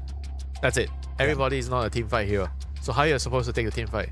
And then you have Klings, you know, as your carry. I mean, the whole idea was clearly to try and play for the pick-off game, but then when you put all your eggs in one basket and that basket breaks apart, then you just left and nothing. the secondary problem with that is they lost all their lanes. Mid matchup bad, and Pudge lost his lane against SF, which is also reasonable. It's a lane where I think you can kill the SF in the lane, but in terms of CSing, he's gonna CS more than you. And then if you don't connect your hooks later on, you don't exactly do much against SF. Yeah. So the problem I felt like also started from the laning phase. They had two lanes which kind of will go really bad, and the Beast and Kotal lane, they kind of also did well. So they lost all 3 lanes. Yeah. Or maybe they lost 2 lanes and they drew the safe lane. So you're going to be behind by quite a huge margin from the get-go, right? After like 10 minutes. Yeah. So how are you going to play the game? And these things, it's not even like it's unacceptable, right? When you look at the matchups themselves, Monkey King versus Ember, Pudge versus the SF, it is going to lose. And then you look to maybe your safe lane. Maybe on paper, the Klings were supposed to do better into Beast, right? The Beast just ended up having a completely free time. But Beast with Kotal, he doesn't care. He chose X. Yeah, and then you don't, like, you pick something like a Clinks. The Clinks is not going to go into the triangle and contest the beast while he's farming. So maybe that's like a small lapse. But I guess that's where we can agree to But disagree. it's also tied to because of the fact that your mid lane went so poorly. Yeah. Because if the Clinks against Beast matchup had a mid laner coming to gank, then it might be. Then the Beast might be cooked. Yeah, the Beast could be cooked. You know, I so get you. Everything just ties down to multiple factors. It's not just one reason. Okay, this is bad because this happened. You know. Yeah. Well, that's what makes Dota 2 so very interesting and so worth studying.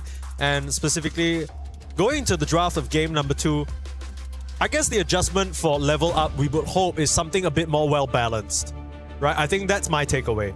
Like, just not really Yes. investing. You need the sweet, you need the sour, you need the spicy. Everything needs to be balanced. Absolutely. And on top of that, one final thing.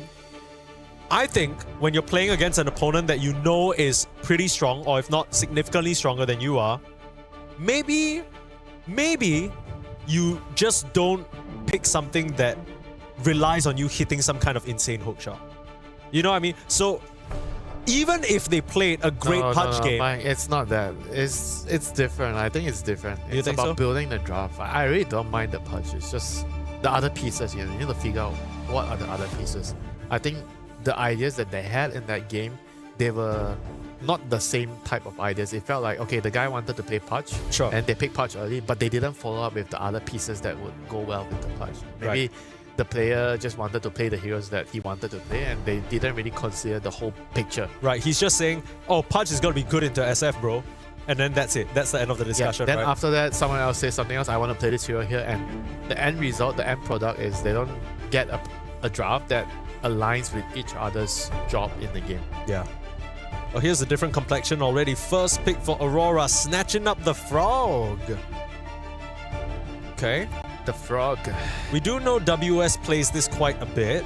In fact, Aurora It's a really like flex. this. I believe it's a flex as well for them. Yeah. They will Mira can play on as well. support role. First pick frog though. You should pick SF here. I think SF is really good against the frog. Yeah. I mean, they've left the SF in. They've also left the Clockwork and the Bane in. Oh, sorry. No, the Bane is banned. I'm blind. I feel like SF is probably the best against Largo, because Largo, what he does in the game is there's a lot of heal, there's a lot of dispelling, Yeah. a lot of sustain. So you need some hero that can out DPS so that he cannot heal and he cannot keep the fight going. So SF is one of those heroes that can do it. And you can also punish him in the lane. Yeah. And I think, alluding to what you were saying earlier in game number 1, the power of the SF is that it quickens the pace, right? Largo is a hero that suffers from, if he doesn't really have a good laning stage, he might take a while longer to actually participate and be useful. It's not like he has an ultimate that can just get you a kill or win a team fight. It takes a while to build up. So SF might just be able to pick it The apart. Witch Doctor is kind of interesting. So in the lane, I think it's kind of good, reasonable against Largo. But after the game, I'm not too sure. Because Like the Frog Storm cancels Death Ward. That's going to be really annoying. Yeah, this is mainly for the lane. They're picking a hero so that they can snowball from the lane. But the partner of the Witch Doctor is also very crucial. You want to have like a kill lane.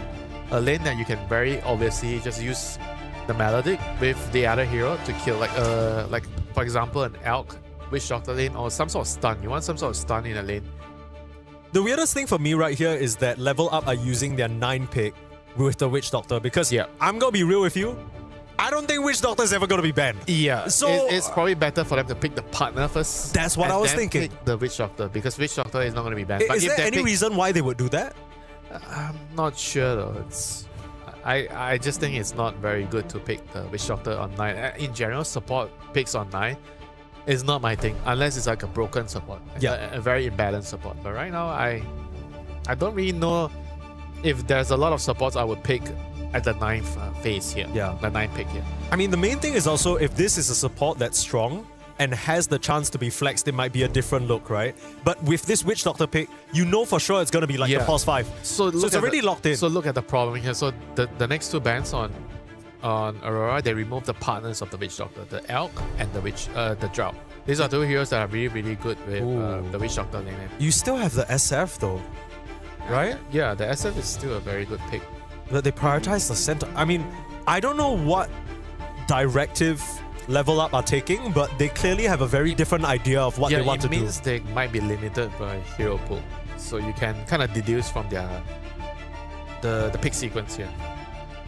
So why are they even picking Centaur? I know Centaur is like it might be a very valuable hero. I think last week or 2 weeks ago I saw Centaur being like pretty high up. Yeah, because you're very useful, I think, in the game in terms of being able to buy Helm. You buy Helm and then you have the global Stampede to help your team. Yeah, like, people were doing the heart build after and Helm. the build with the heart seems like it makes the hero really, really strong. And now Aurora go for the SF because it's left behind, and Centaur kind of struggles a lot against SF because you have no armor. You can try and buy a couple of Ring of Protections before the laning, during the laning phase, but in general, this is a very difficult lane for Centaur.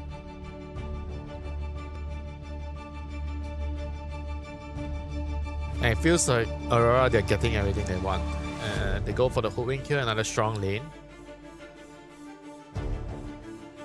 I don't know if there's a possibility where the Largo will be laning with the SF, or everything is going to be decided in the last pick, in the 23rd pick.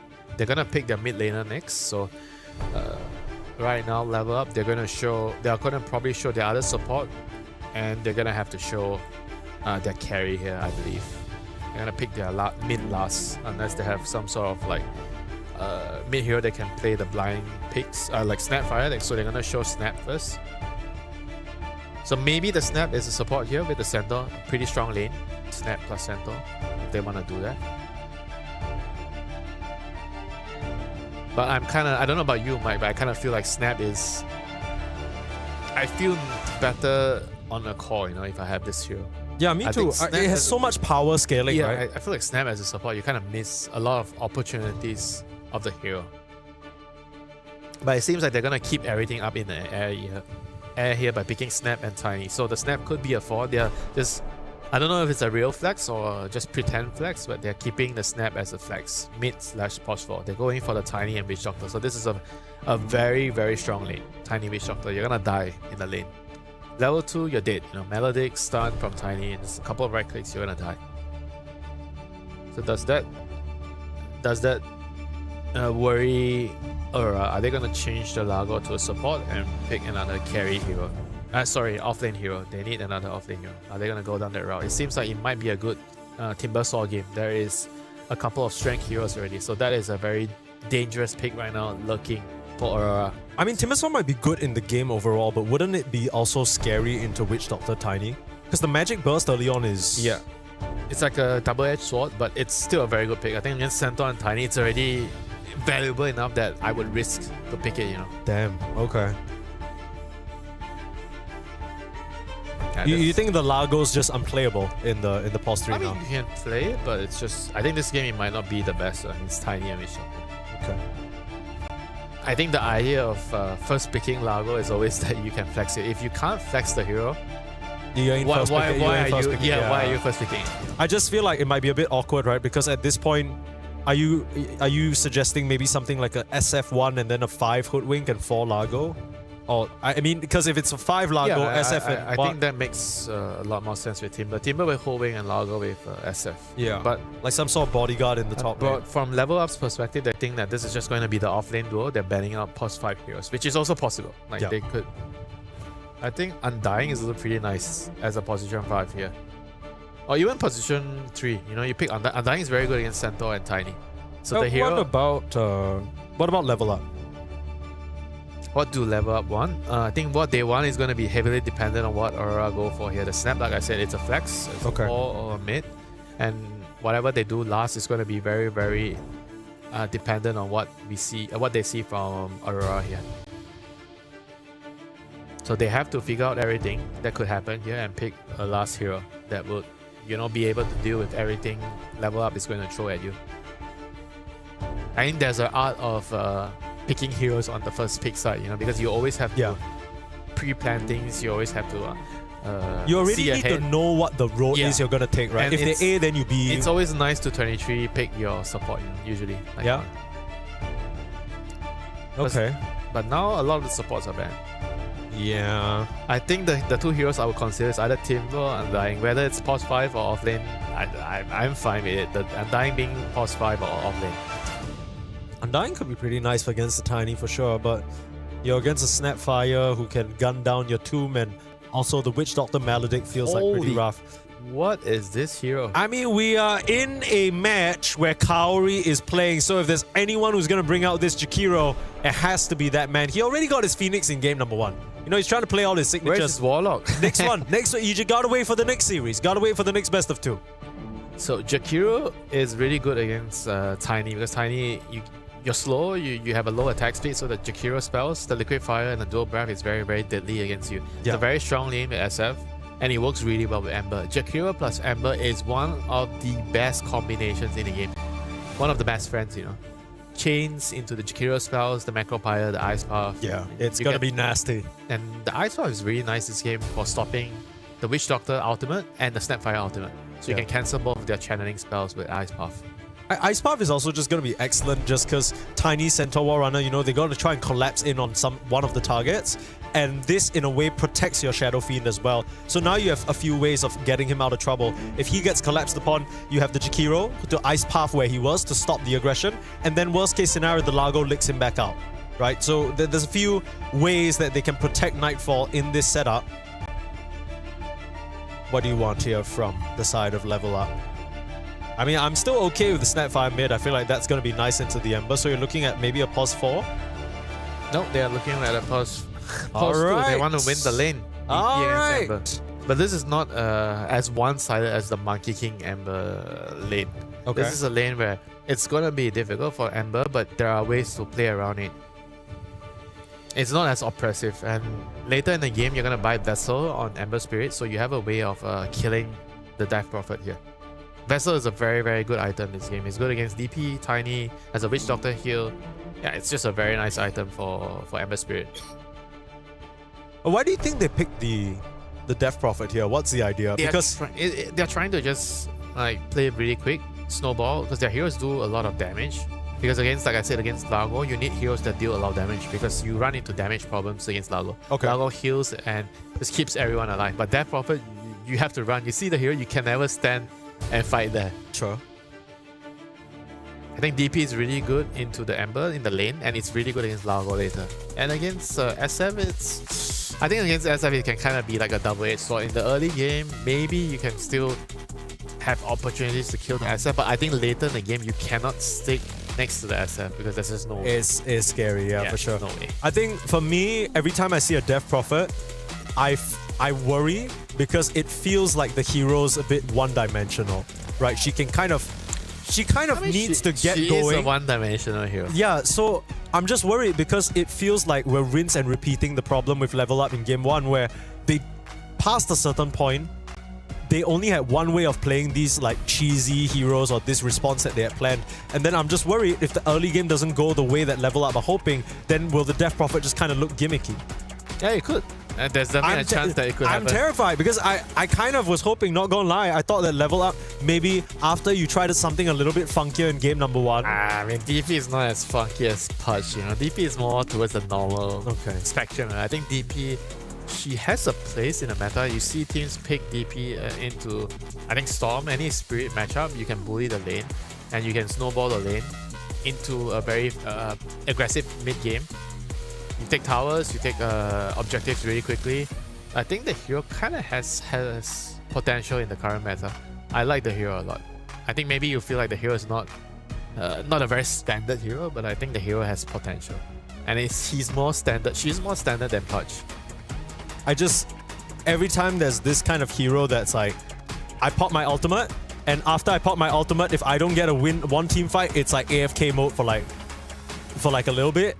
That's what scares me. The reason why someone like Night Stalker is exempt from that discussion is because Night Stalker has a full 5 minutes where he can wreak havoc.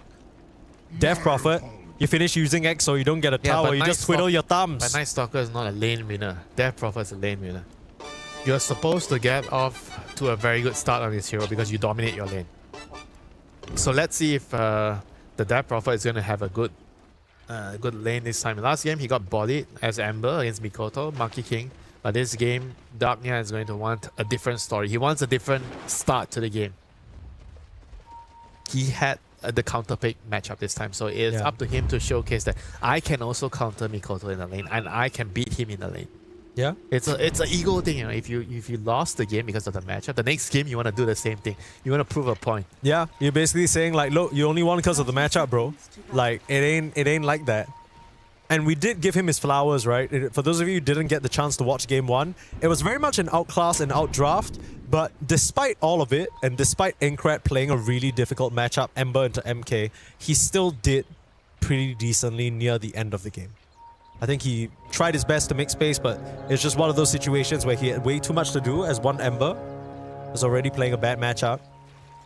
This time around, Aurora, I feel like the draft that they have against Level Up is a bit less volatile, a bit less snowbally. Can get to that point for sure. But an improvement nevertheless compared to the first game. You mean for Level Up? Yeah, for Level Up. Yeah, 100%. 100%. I just wonder how this matchup is going to go with the DP and the Ember, because you're picking this DP to get the quote-unquote counter matchup. But I can't really tell if Mikoto will suffer truly in this situation.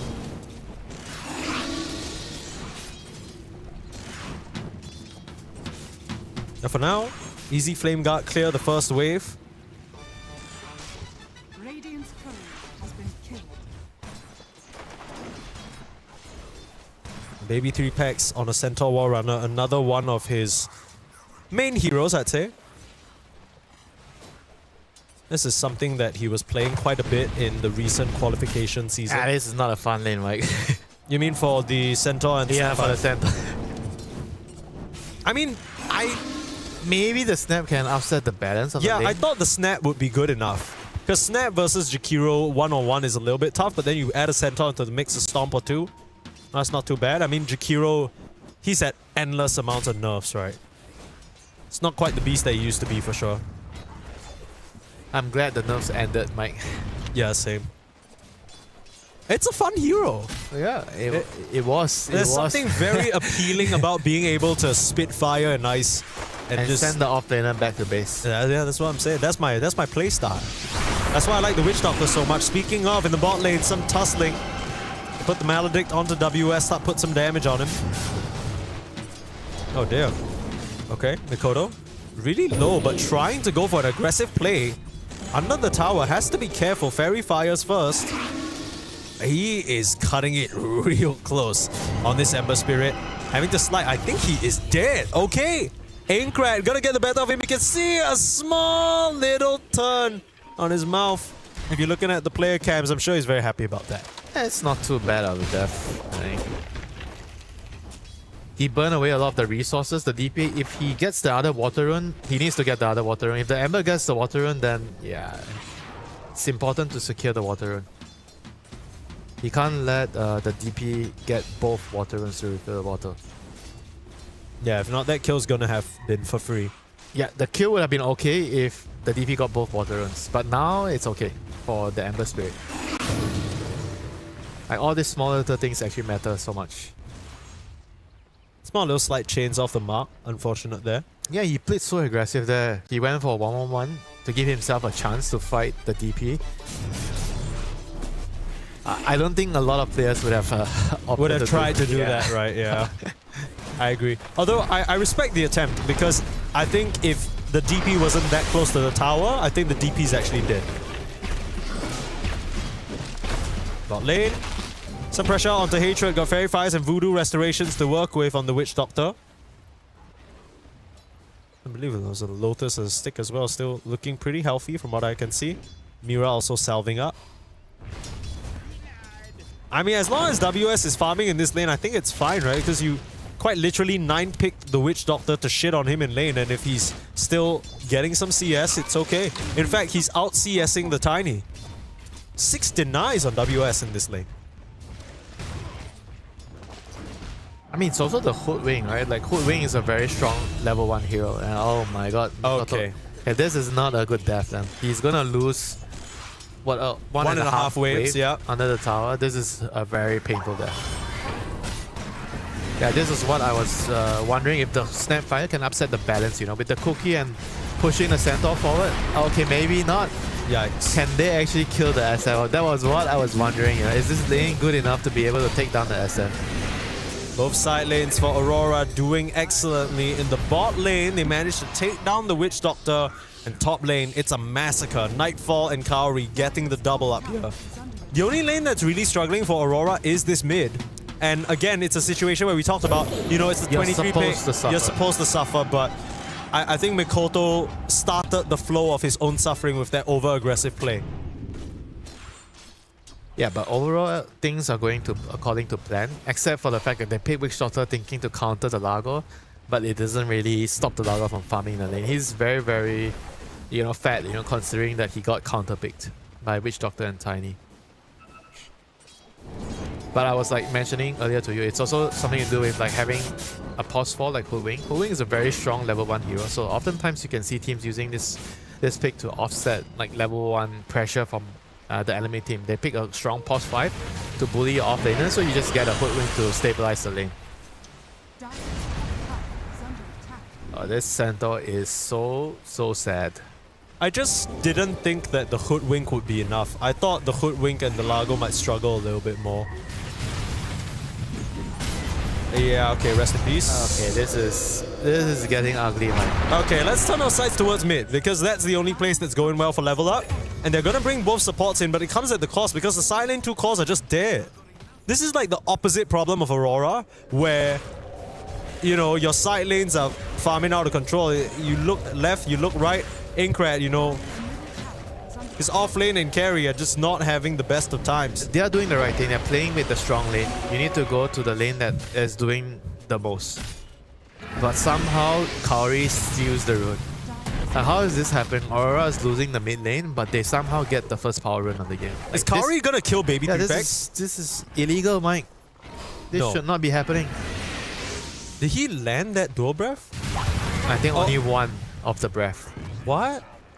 You're telling me Kaori just got a haste rune when 3 heroes were mid, like walked into the triangle, killed the offlaner, and he doesn't even die? That is a huge mistake, in my opinion. How are they letting this happen? Allowing the Jakiro to just walk over and pick up. Like, sure, I get they were taking the tower, but the supports needed to move and check the rune. What? And now Kaori is just pressuring them off the 7-minute Wisdom Shrine.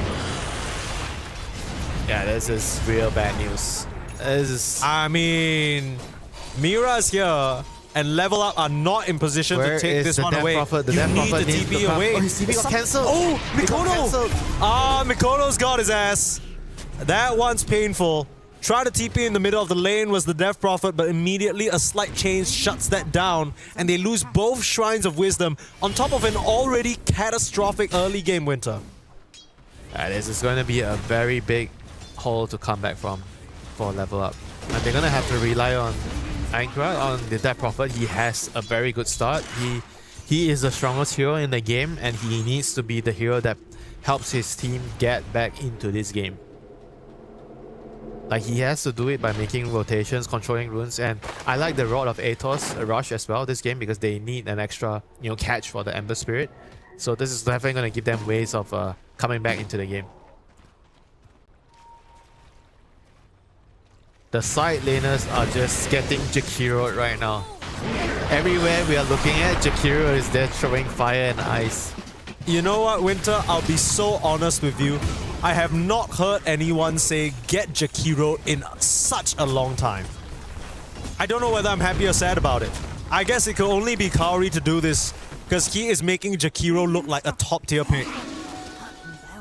I honestly don't know how he's getting this much done. It feels illegal. It probably is illegal.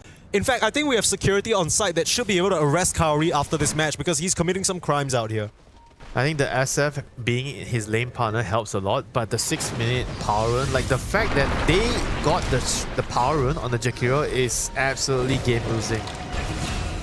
Like, how did that actually happen? Level up 3 heroes hitting the mid tier 1, and then they didn't take the rune. And then Jakiro got the rune, and he killed the center with the rune. And after that, he killed the top lane as well. You know what's the funniest part about all of that? If Jakiro walks to the rune, denies it, and then he dies, that's also an okay outcome for him. Yeah. So the fact that he got it and did so much after that, that's some bullshit right there. There's no way that should happen.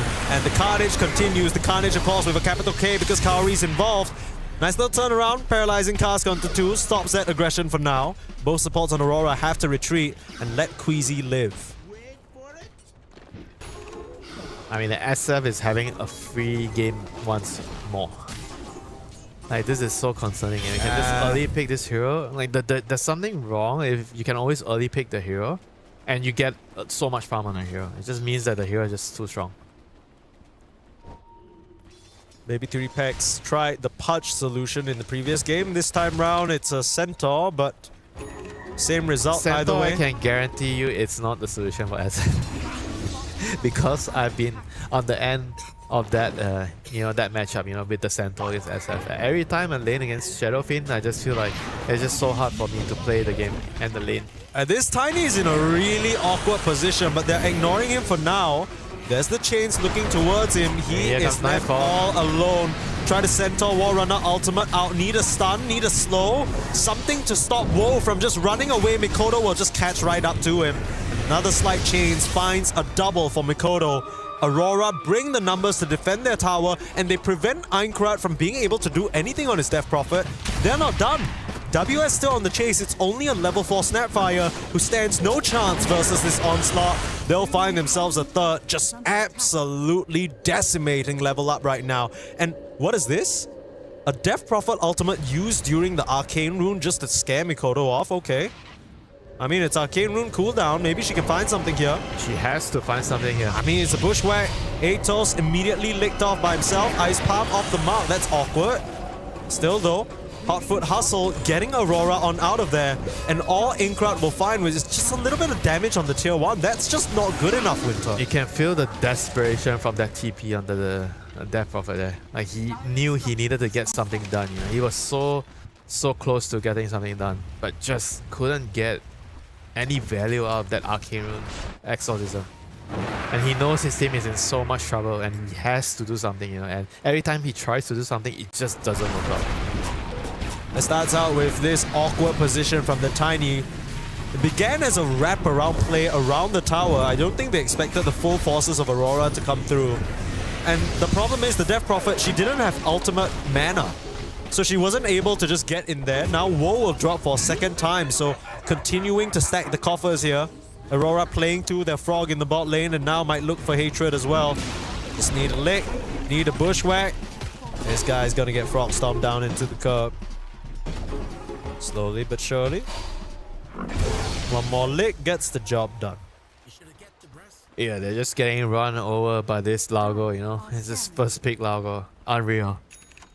They're losing the tier 1 tower bot. Both sides, it's just so low on the net worth, like the Centaur and the Tiny. They're both so poor given the state of the game.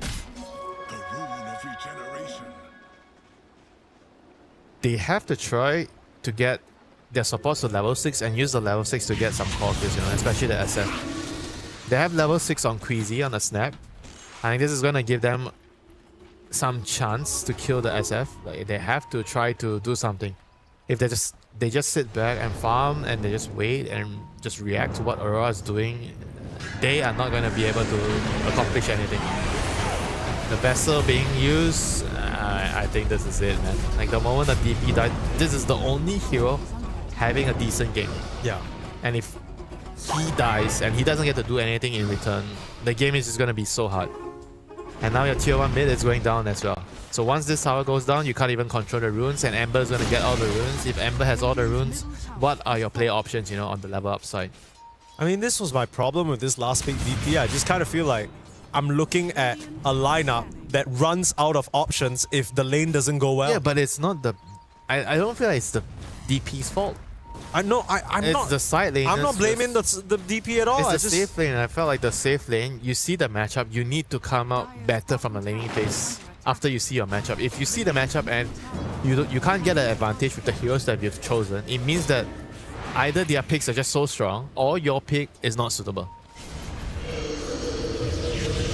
Trying to run in here, use that Exo, Ice Path, and oh my goodness, they are being obliterated by the damage. They just get scared away and crushed. Pull back in for another, and now the rest of Level Up just have to run. They don't have the damage though. Try to at least turn it around into Kaori, but he is happy to die if his team succeeds. The slight chain's a little bit off the mark there from Mikoto, couldn't find another. Still trying to get the chase going, but a bit too far away are the rest of Level Up. Only the support survive. And what started out as a cheeky attempt from an off angle just ends up in a disaster for Level Up. They can't quite find anything they want. Yeah, they lose their shrine as well. They don't get their XP again. Yikes. Yeah, this has been an absolute masterclass, you know, from Aurora. How to play through your side lanes. Sure, they have a bad lane matchup in the mid lane, but they were able to use the side lane heroes to create enough pressure to offset the pressure from the mid lane. And WS is once again running at the enemy team. I mean, no one's stopping him. Who's gonna stop it? Yeah, who's gonna stop him from just running at them? I don't think there's any answer to this. Just more kills. You have an SF problem, you have a Largo problem. Yeah. Everything is a problem right now for Level Up. Like, even if at this point they group up together, I feel like they can't even win the team fights anymore, even with the DP and the Centaur and the Snap. It's not reliable for the Snap to do the deeps, you know, in the team fights. Yeah, this is what you were saying, losing out on that, like, in a way, the value of a potential Snap core, right? Because if you have that Snap core, you can get to those timings faster. Maybe the Mortimer's Kisses will be able to influence the fight, but instead, everywhere you look, it's just these Level Up heroes dropping like flies with nowhere really to escape to. Chase down to the ends of the earth, and at the course, they're looking at each other. Which one of you's got a timing? Which one of you's got an ultimate we can use to take anything on the map? Doesn't seem like anyone has an answer right now. No, they don't, Mike. No, they don't. They have too many problems right now. I think the best option they have is they have to try to wait. Like, I don't know if the Tiny is dagger now. They wait for the dagger on Tiny. And they have the Snapfire ultimate with the DP ultimate. And they just group up under a ward and jump the guy. Because I think they have the damage if they're together and they land all their spells. They can definitely kill heroes off. Yeah. But it's just about finding the right place to hold a defense. Aurora hasn't given them that opportunity at all.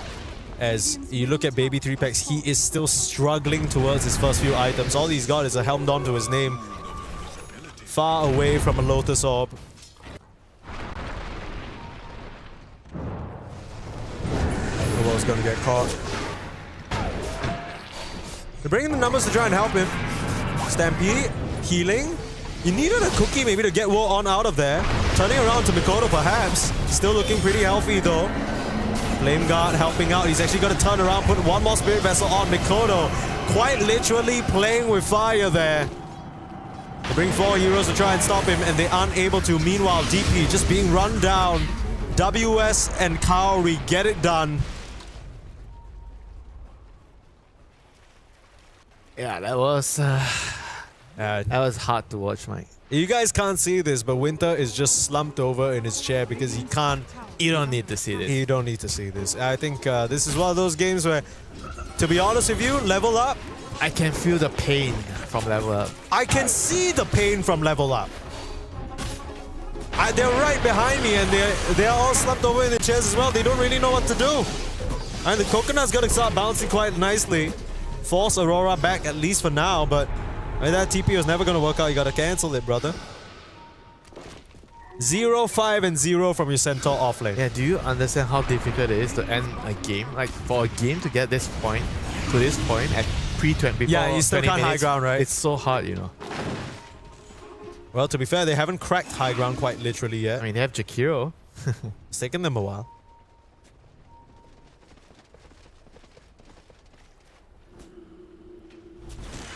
I think you need more heroes like Jakiro.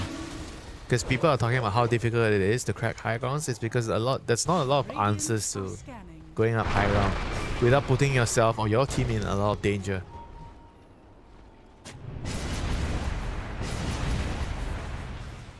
This has been such an easy game for Aurora so far. They snapped that They frog. have the dagger, they have to go. Oh my god, why did he use his ultimate just jungle?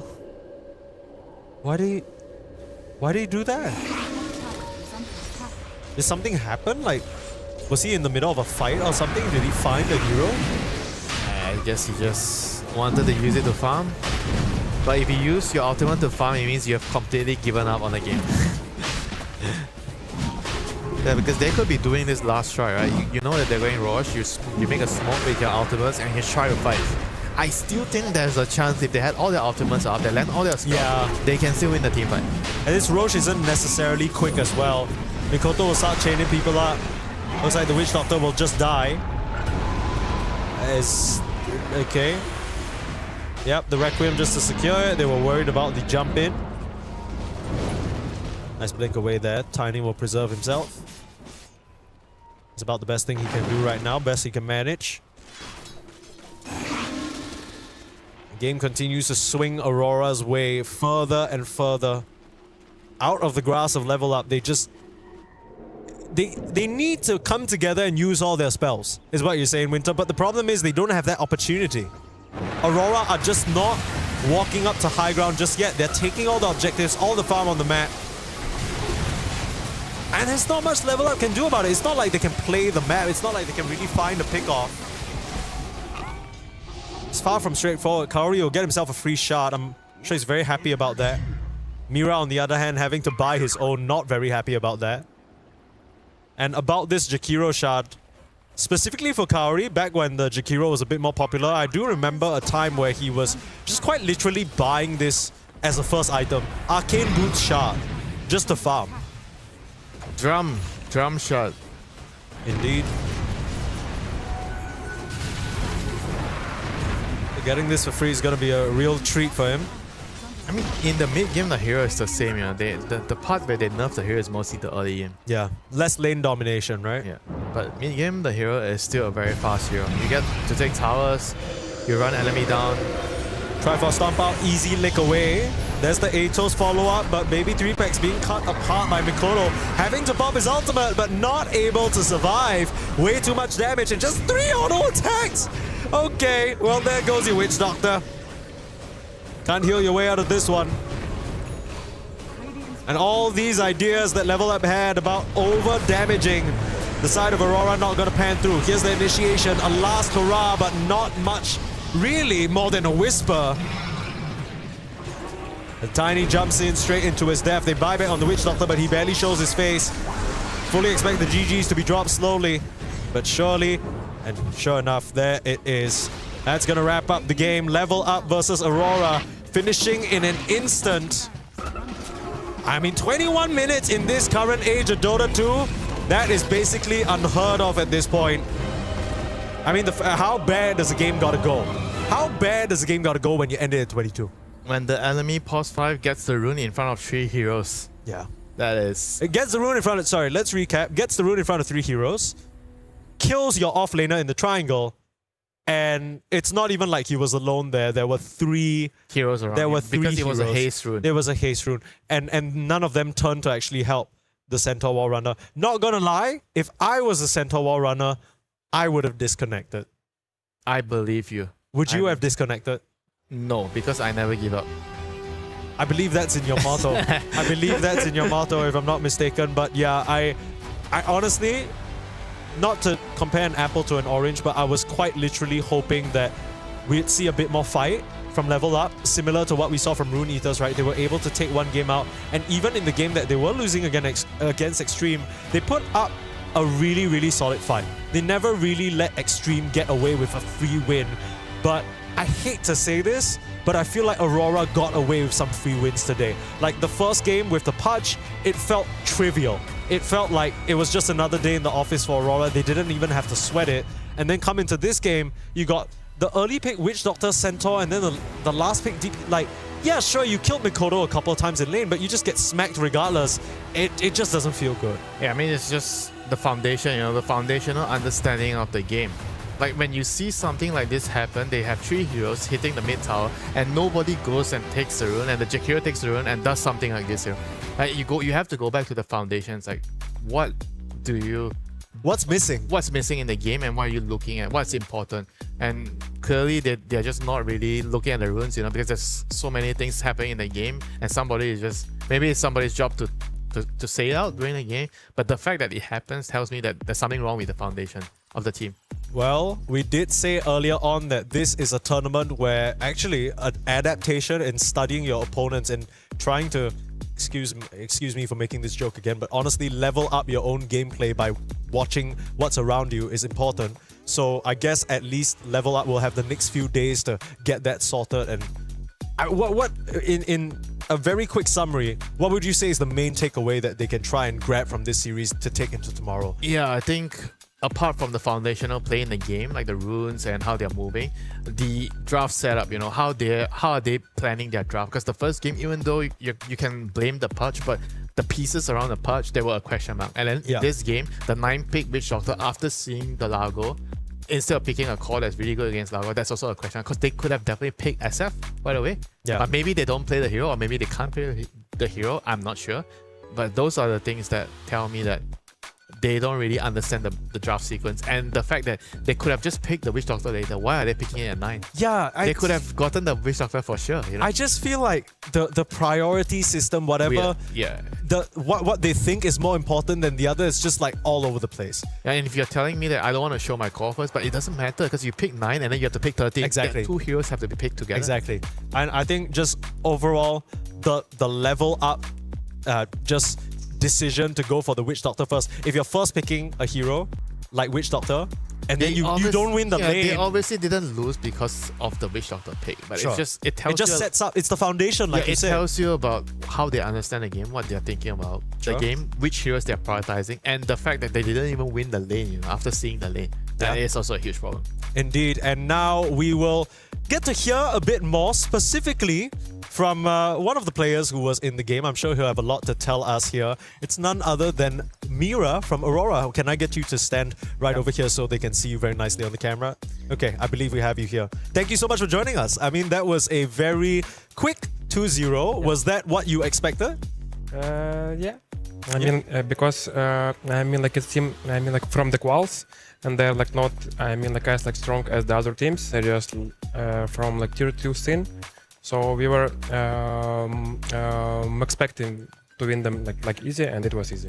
Okay, well, I mean, that's great to hear. It certainly looked easy, looked very comfortable for you guys. Yeah. I guess I have to ask though, it feels like their drafts, some of the heroes that they picked, like the Witch Doctor, the Death Prophet, and even the Pudge in Game 1, it just feels like, okay, you're laughing. Maybe you can tell me what you think about that, because it just feels like, where are these heroes coming from? What are your thoughts on that? When you saw the Pudge, what were you thinking?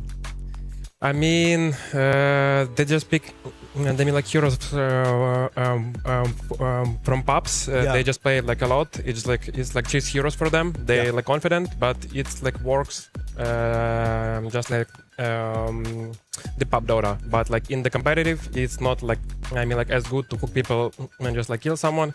It's like doesn't work. You just like buy some like 4 stuffs. And they like when you pick I mean like Beastmaster, he picks first game, and we just like blocked I mean like the hooks with the boars, and he was like annoyed, and he was like, what the fuck, he can't even play because game 1 he's playing Pudge, y'all block all his hooks. Game 2 he's playing Centaur, he's jungling, and then your Jakiro kills him at like 5 minutes. It's like, I mean, that's for you guys, you get, like you just like get, I mean, like countered, and you need to like think for 2 steps ahead, and this guy just picking, I mean, like what they play like in pubs, and it just like doesn't work in the competitive scene.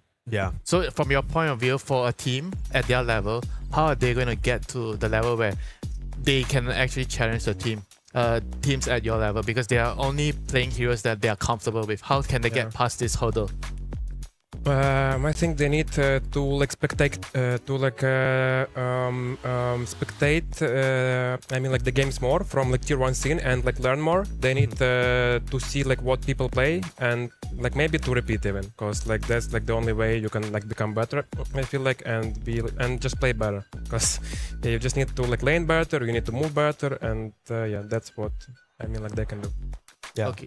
And outside of that, do you feel like individually they are good enough players to get to the next level? Like what do you see that, what are the good things that you see from them, from this series? Not yet, but they play. I mean, like good. And I believe that like mid lane we got. I mean, like smashed. Second game he just like win mid like so hard. So maybe it's like their.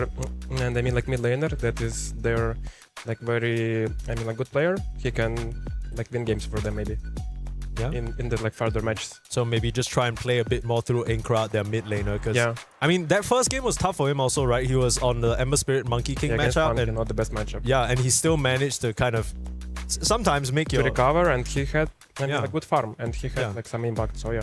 Okay, so last question for you guys. You guys got the Shadow Fiend, which is just being banned out first phase non-stop. 2 games in a row. I don't know whether you guys expected to get it, but obviously this is a hero that's very strong. Everyone's trying to come up with a solution. Do you feel like you guys have a secret solution cooked up for the SF to give it over? Or is it one of those heroes where you feel like, if we don't get it, I don't want to play against it? I mean, like we tried to like find like some like solution, but we got I don't know, just like destroyed. so like no solution, just like come and I mean like and just like accept your fate.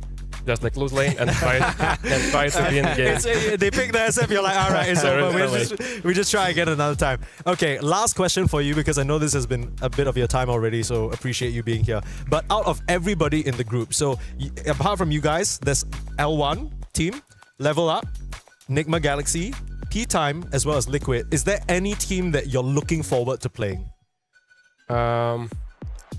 Maybe like Liquid, because I mean like we have to beat them to like place the second. I mean like the first place. So it's our like main like opponent. Maybe like Playtime as well, because they're kind of like good team. So yeah. So what I'm hearing is that at least for your expectations in this group, you guys are expecting to fight Liquid neck and neck for the first spot, and then maybe Playtime's at P-Time. Sorry, is at third, and then that's it. Like you're not really concerned about anyone else. Yeah. Match it. Yeah, I mean that's fair. I think that's what everyone expects as well, to be fair. So yeah, we'll leave you to it. A couple more games over the next few days, and hopefully as smooth and easy, and more Shadow Fiend games for you guys. Thank you so much for joining us, Mira. Thank you, guys. Thank you. A lovely guy as per usual. Very happy to hear from him. He's been always a great personality since he was on Spirit, so nice to hear from him. I know sometimes the Aurora guys, they love to dodge these interviews and they're like, go KP, go! And then they just leave it all to him, but every time we get to actually hear from the players, it's always a fun time. We said Pudge, and he started laughing. I'm just like, dude, like, you laugh too. Yeah, I mean, he kind of like, he felt like they were just trying to use strategies. It was cheese, right? It was cheese. It's like kids, kids strat, like, that's what I felt he meant, like the strategy is not gonna work against good teams. He quite literally said, hey, this works in your pubs. Ain't gonna work here, big dog. You gotta figure something else out. And Level Up, they have the next few days to try and sort things out. Of course, their next series is tomorrow. And speaking of next series, we're done for today. At least for me and Winter. The Dota's not done. Don't go anywhere. Stream C still goes on. And you do not, I promise, want to miss this. Because this is a grudge match. This is gonna be a real fun one. We got Nemesis up against Paravision coming up after a short break with Malibu Jesus and Atomo. So you want to stick around.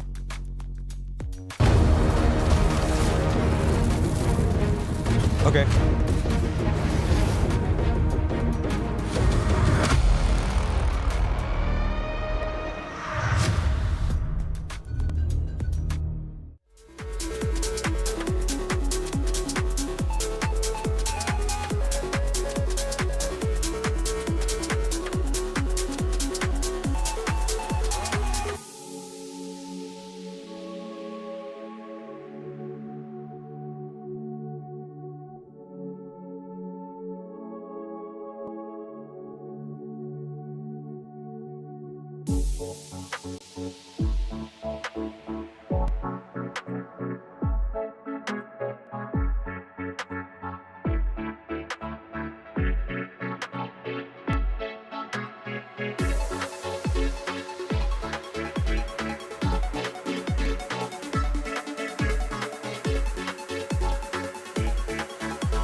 Hello and welcome everyone to a very hype podcast. I mean, I'm very happy. I'm joined with the la crème de la crème, we would say in French. It means it's something positive. Oh, I thought you said something with pastry. I mean, it is like the cream of the cream, which means like the top of the top. So it was a pastry. It was. I mean, you have to refer. Can I stay focused on the topic, Puppy? Can you just? All right, go ahead. We're in France. We're in Paris. Obviously, pastries are gonna come eventually. So anyway, I'm joined with the best of the best, is what I was trying to say. A lot of IQ.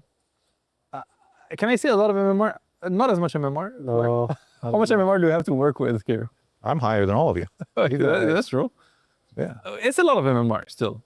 But most importantly, a lot of Dota knowledge, a lot of Dota culture. So yeah, we'll just have a chat about what it is to be a coach, I guess. I think that we don't get to hear about... There's the coaches' interviews, which this is something we need to work on also collectively, if I may say. I think they're not the best, usually, the on-site coaches' interviews. True. Do you feel like you're good at these coaches' interviews?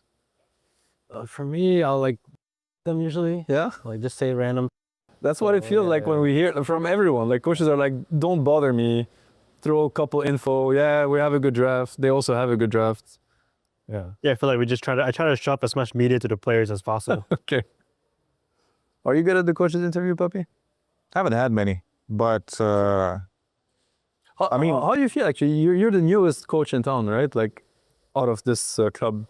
Yeah, probably. So how do you think you're doing as a coach? I don't know. Sometimes I feel like I'm doing a lot. Sometimes I feel like I'm doing nothing. Okay. I mean, not particularly nothing, but I feel like it's not working what I'm doing. Do you like, has it given you a different perspective to, you've known a lot of coaches, obviously, you've been coached by a lot of different players, like you've met a lot of coaches, like how does that work? Do you get inspired by what they've done or positively, negatively? You know, like, let's say comparison to you, right? You give a lot of speeches. You, as I've seen, I don't know actually what you do behind the camera. It's all fake. They all might the camera. It all may be just for the camera. No, the team might not be actually there. It might have been AI. Yes. But you know, like you do a lot of those talks, like, you know, we can do it, and we are in their heads and all that stuff and whatnot. To be fair, like I tried maybe doing some of that stuff. Let's say forcing it, right? It doesn't really work. I feel like you got to be yourself. And when I'm mostly just myself, and I'm just like, if you just speak your mind and your mind is clear, it's gonna work. For the people are different. Whatever you do it that way. Whatever I do it my way. And I think like everybody's thing works. Just have to actually do, like, and put love into it. You know? Yeah, 100%. Yeah, this really resonates with me. And I think the key word is, I like what you said, like putting love into it, and as in authenticity, being genuine. Because at the end of the day, you guys are really close to your players, right? And you know them very well. And there's like a very strong relationship that's being built. And it's about caring after them, I guess. Do you guys agree with that? Like, yeah. I mean, I think I told all my guys, if like you're ever done with Dota, I'll always get you a job, and like we'll always make sure that like life will continue. And so try to always like set my guys up for success. Like I think when they first joined, I was teaching my guys about how to like invest their money, how to like manage it and stuff like that. Just to like, it's impossible, I think, if you're a coach for as long as you are, or like a captain, in your case, Puppy, it's like, you will just attach yourself to people. It's kind of impossible not to, I feel.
Hello and welcome, folks. We are back for round 2. It's Atomo, it's Malibu Jesus bringing you the Esports World Cup here on Stream C. And we have an absolute banger of a match. We just heard a hell of a battle cry from Team Nemesis sitting down. They'll be taking on P-Vision today here in our 3rd series on the stream. Boys are ready to get in the chairs, get in the draft. And I'm ready to talk to my pal Atomo about this upcoming series. It's a best of 2, by the way. Tomo. Yes. Welcome. Thank you. How you doing, my friend? I'm doing well. You know, we were waiting for our time to start. We're like, we want to play, we want to watch, we want to talk about the game, but we're waiting for the other 2 series to finish. Now we're finally here, and this is kind of like we were talking about with Group C. We're like, oh, this is the hype match of the day. Absolutely. Absolutely. You know, they say Group C is the stream of dreams. You know, it's a best of 2. You got to get your wins early to give you an early foothold here. And folks, I think we might have the makings of an upset coming your way. Team Nemesis, seen as the underdogs in this matchup, of course, P-Vision peaking quite nicely here towards the end of the competitive season for the year. But there's some drama, folks. Team Nemesis, they've got Astini at the helm coaching. Yes. And if you don't know, Astini, longtime coach previously for P-Vision, contract didn't get renewed, so now we got a new warband running around, and he's looking for some revenge. And it could be sweet indeed, Tomo. What's your read on that? Well, actually, I talked to him right before the game started. Yeah. You know, he was right there, so I went to him. I was like, so how does it feel that you're going up against P-Vision? You know, he gives you the old standard answer. It doesn't matter what team we're playing against. It's all the same. I was like, but the eyes told me something else. They told me, now I want to kick their ass. That's what the eyes were saying. Absolutely. You got to go for the jugular sometimes, especially when it's the first game of the tournament for you, folks. If you don't know, 24 teams competing here at the EWC.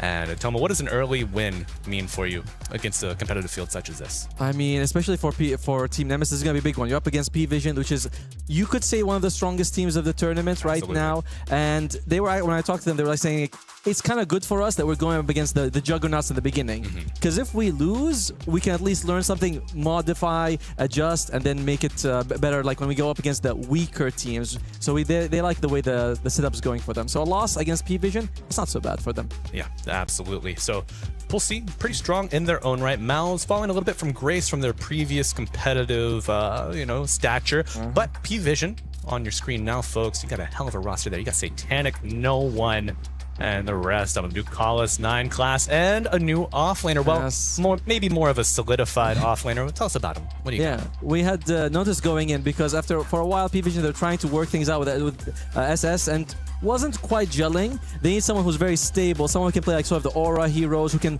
work when 9 class moves to other lanes, and they had kind of struggled with finding the right person, but no, this fits in very nicely for them, which I think is kind of good for Team Nemesis because he's a very stable offlaner, and you want that because Rubicon on Team Nemesis is a very like explosive carry. So the fact he's going up against someone who's not going to make too many plays is kind of good. It gives him some farm. It's a good matchup in a way for Nemesis. Absolutely. The enemy you know is the easiest one to play against, even if he might be a bit of a bear in his own right. But, you know, Team Nemesis, this roster is finalized as of about 2 months ago. Yamson, the most recent addition, even though it was shortly thereafter the rest of them. But multicultural roster in their own right. 2 players from Brazil, 1 player from the US, Rubicon. Is he joining us from UK or Ukraine? Where are we at? Eastern Europe. He's Eastern European. CIS region, and then we do have one holdout of the Southeast region in Jabs, the offlaner. Yeah. And so I'm glad to see. I like when Jabs plays a lot of his zoo heroes. When he plays some of his initiation, it can be a little bit off, especially because when I was talking to Astini, he's like, we're really figuring things out. Like, we're in the figure out stage. We can beat anyone, and we can lose to anyone. Even ourselves. And he goes like, we're actually very adept at losing to anyone. That's the problem that we're trying to fix. That's a skill you get early on, and you hope that you can meld it, craft it into a sharper dagger, beating anybody else. Or lose it. Yeah, just discard it, Why do I even need this? No. But yeah, I'm looking forward to this match. Team Nemesis, they're a new team. They're really trying. Like you mentioned, they've only been together for like 2 months. So getting any victory against P-Vision would be huge. Even a good match is good for them. They can learn. And we haven't talked about the format, but if you're top 4, you at least have a chance. Top 1, of course, automatically qualifies. 2, 3, 4 is good. 5 and 6, even in this expanded format, you're going home. Yeah, you got to get your wins, get that foothold early on, give yourself some confidence and maybe some wiggle room to get some experimentation going on, get some chefs in the kitchen, cook up a little bit for the late group stage, pushing into the early playoffs.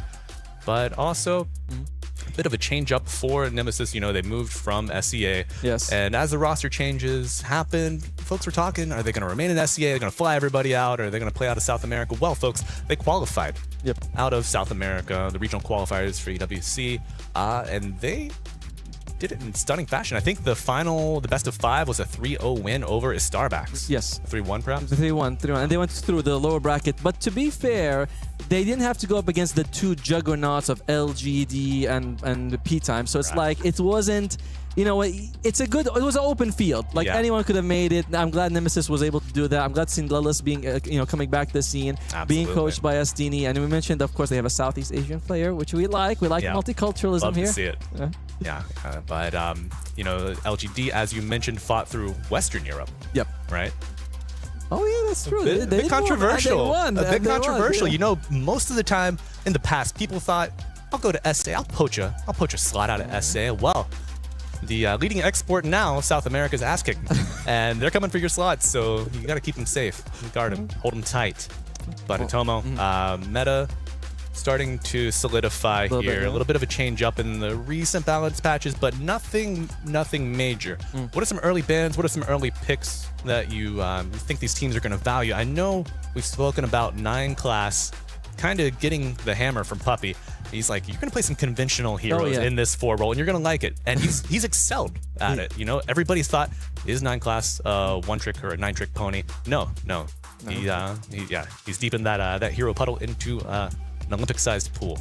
But what you got for us? I mean, you have to be really good at the fundamentals to be able to experiment with crazy stuff, right? Like if you're picking Chaos Knight support and Monkey King, these aren't things that you can just pull off as a 4 randomly. So he's really good at all the basics and fundamentals to be able to do these things. But what I'm thinking of is Rubicon might be taking Shadow Fiend or Tiny. They have been playing him on these very active carries, winning the lane, using him to sort of run through the game. They need that. That's what my biggest eye is on Rubicon, because I think he's the biggest factor in this game. And it's like, these other players. Rubicon, we haven't had much exposure to him unless you've been following in the tier 2, the tier 3 scene. He's been grinding for years, but finally getting his chance to shine. Because when this roster started coming together, you saw the 2, you saw the 3, you saw the 4, you saw the 5. You're like, well, who's gonna carry this? It's always, anytime someone gets benched, anytime a new roster's forming, you're like, is RTC gonna come back? No, folks, he's not. He's watching at home right now, but that's okay. We love our co-streamers. But hero picks. What do you think's going to come out for the mids? We've been seeing a lot of Earth Spirit. We saw Earth Spirit picked up earlier across a couple other streams. Experimented as a 4, I believe, played by Boxy in one of the Liquid matches earlier. But then old Dark Mago went and played it on the mid and just absolutely smacked them. But folks, taking a look here at our 2 teams. They are in their battle stations with their fearless leaders. Sitting behind him, of course, is Steenie, the coach, in Lelis's chair, currently talking to his squadron through the draft. What do you think he's saying, Atomo? He's like, guys, they kicked me. We gotta get them. But I mean, he did mention, he's like, we want to play like them as well, which is very quick. He says that we're trying to, follow Team Spirit, P-Vision style, but we're going to into the draft right now. They get rid of the Kez, which is something that they've been playing a lot on Tank. In the last 3 months, he has won 19 out of 21 games on Kez. So, I think it's justified. Yes. They did get rid of the Shadow Fiend.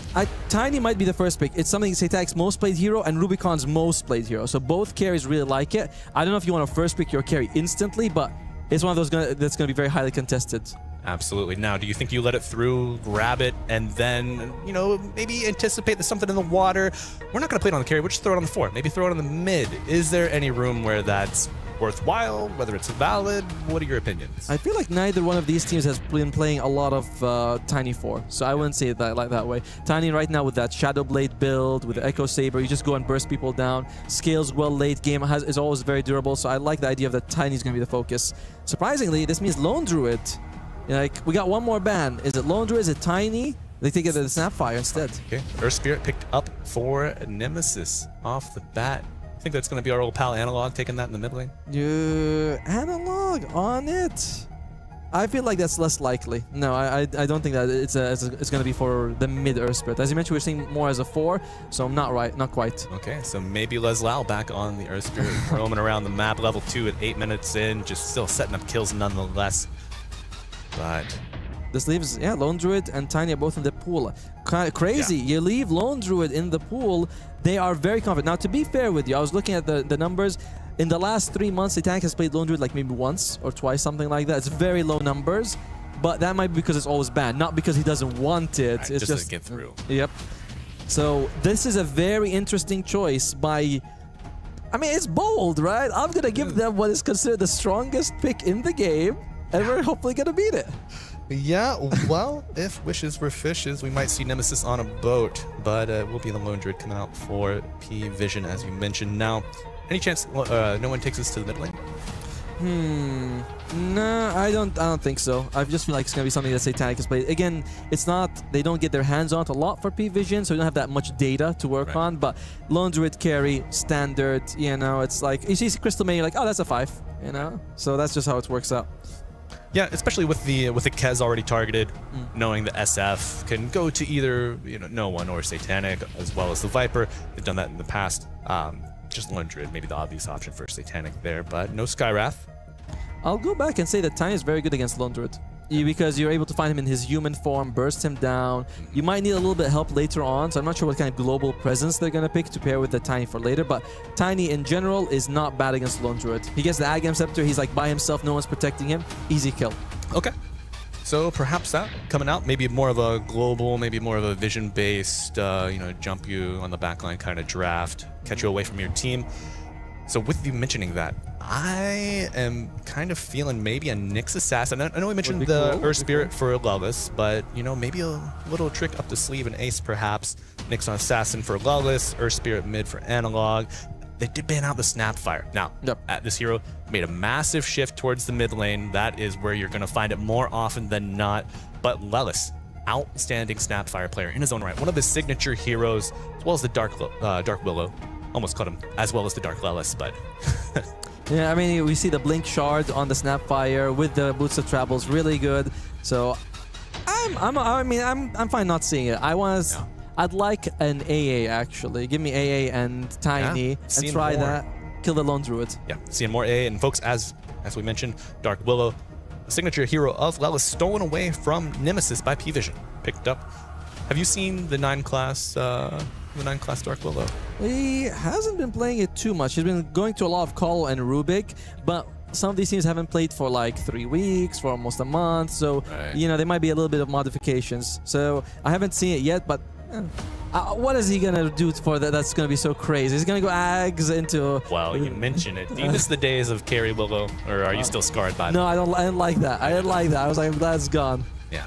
All right, so we see what Astini's been cooking up. He takes the Clockwork and the Enigma, still flexing the Earth Spirit, saying, well, it could go mid, could go 4, but then you have the Clockwork coming out. Okay. Now, I do believe that Yamsen plays the Clockwork a little bit more, and he has been one of the most contested heroes in the tournament. Yeah, absolutely. Very disruptive hero. Plays well to protect your turrety based carries. Speaking of them, which stand out to you still remaining in the draft pool? We see the Drow banned out. Terrorblade comes to mind. The Shadow Fiend's already banned out as well. So who could Nemesis look to pick up here for the carry? I feel like it's either Tiny, Clinks, or Doom. Something like that would be the best because, Tiny, we mentioned the damage. Clinks is also Invis, can find the Lone Druid, can get an early Orchid, and oh my god!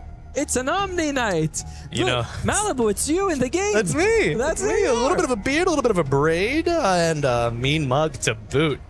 But, Slacks, I think his influence is starting to reach out. We saw a Blink Dagger Witch Doctor early on. Now we see Omni getting picked up. It's getting wild here out in Paris, folks. And speaking of, we've had an absolute blast here past couple days. It has been a great city, a great host city here for the Esports World Cup venue. Looking beautiful. So many exhibits really shaping up, and it is a spectacle to behold. It's interesting Omni Knight pick, because right now they haven't indicated where it's going to go now.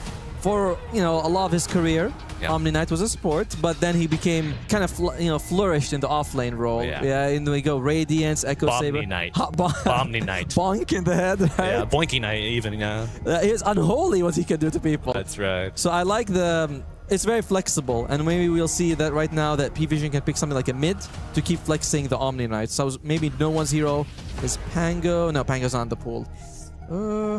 Ember, Invoker, something like that can poke from a distance. Now, you say poke from a distance.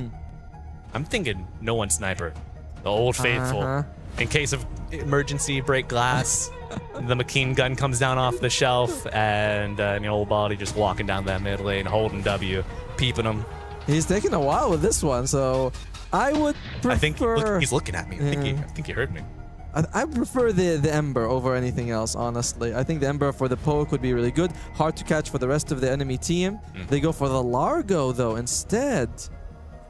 No. Now, read on this? Well, it continues the sort of trend of we're not quite sure where the Omni Knight Largo is going to be, because both have been played offlane, both have been played as a support. So the only thing we know is like Lone Druid carry, Dark Willow 4, and then it's very open draft. Do you think the Largo could be picked up as like a 5? Yeah, it can. Why not? But it's a good amount of saves between these two heroes. Oh, the Broodmother! Dirty pick coming out. This has been played by Analog in the past. Yeah, I've seen him on it. Does he still got it?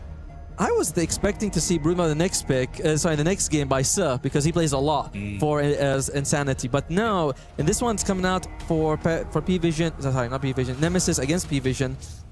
It does indicate there's a lot of push. Look at the amount of creeps you have. You have the Enigma Eidolons. You have the Broodmother with her children, rip children. Absolutely. Now, you mentioned Nemesis. They're trying to play faster these days. Get those early towers. Get the early objectives. Force out P-Vision, limit the gold, limit the experience they have access to. We'll see if they are up to the task of doing so. They banned the Ember that we talked about, because the poke, it'll be very annoying if they can get it. It's such a good hunter-killer as well for the Broodmother. Now, I wonder if they'll consider something like Necrophos, if you want, for P-Vision, because you're up against a team that has no dispels. You can get all this extra health from all the spiderlings, right? You use the Death Pulse, all the spiderlings die, you get tons of regen. Same thing with the Eidolons. A great, yeah, Necro is certainly a good path forward. We know Satanic likes to play it, but Atoma, hero you touched on earlier in our discussion, the Ancient Apparition, still lurking in those icy waters, could be a bit vulnerable. A little wishy-washy, you know. You'd like to see maybe the clockwork on the 5. Broodmother gets easy passage over the cogs as well. I don't know. What do you think? I'm not thinking that this Earth Spirit's going to be a core. Well, he would be a good core in this game to make some space, but look at it. You're up against a lot of like sort of dispels, so his kit is very much countered. The magnetized, rip. And if, you know, Spirit Vessel is a common pickup as well. So you put him mid, you're like, a lot of your value is kind of gone, but you put him as a support, he's still going to do the same thing. You don't want to repeat the Blade Mail Heart meta of TI 2023? With Kaya Saj or something like that. That's the good stuff. Oh, yeah. Seattle, we miss you. But, you know, Paris is a very, very good close second. But interesting that P-Vision thinks that it is going to be a core Earth Spirit, right? They have the Broodmother 1, Enigma 3, Earth Spirit 2. They ban out position 5. We know that, you know, Clockwork can go either role. It's like not that big of a difference whether he goes a 4 or 5. For the other side, though, Nemesis says, we don't like the poke. Don't touch me, bro. You know, Ember Spirit and Storm, they poke you the whole fist, by the way. They do. Gets that grip on you and just doesn't want to let go. But a Lich banned out. Okay, I mean, this has been seen as a premier support. It is. Premier 5, you know, you get early levels now with the addition of Sacrifice. Thankfully, can't deny the creep until about 2 minutes in. But that level 6 comes out quick, even if you don't get the Shrine with all that XP you're able to gather. So, still looking for a mid laner, P-Vision. They only got a few seconds left here for no one. Were they bad boys? Did they get hit with a draft penalty? No. They're good people here. Actually, yeah, it wasn't on. They picked the Phoenix here. Yeah. Interestingly enough, could also be flexed here if they want to put it into like the mid roll or the Earth Spirit. Yeah.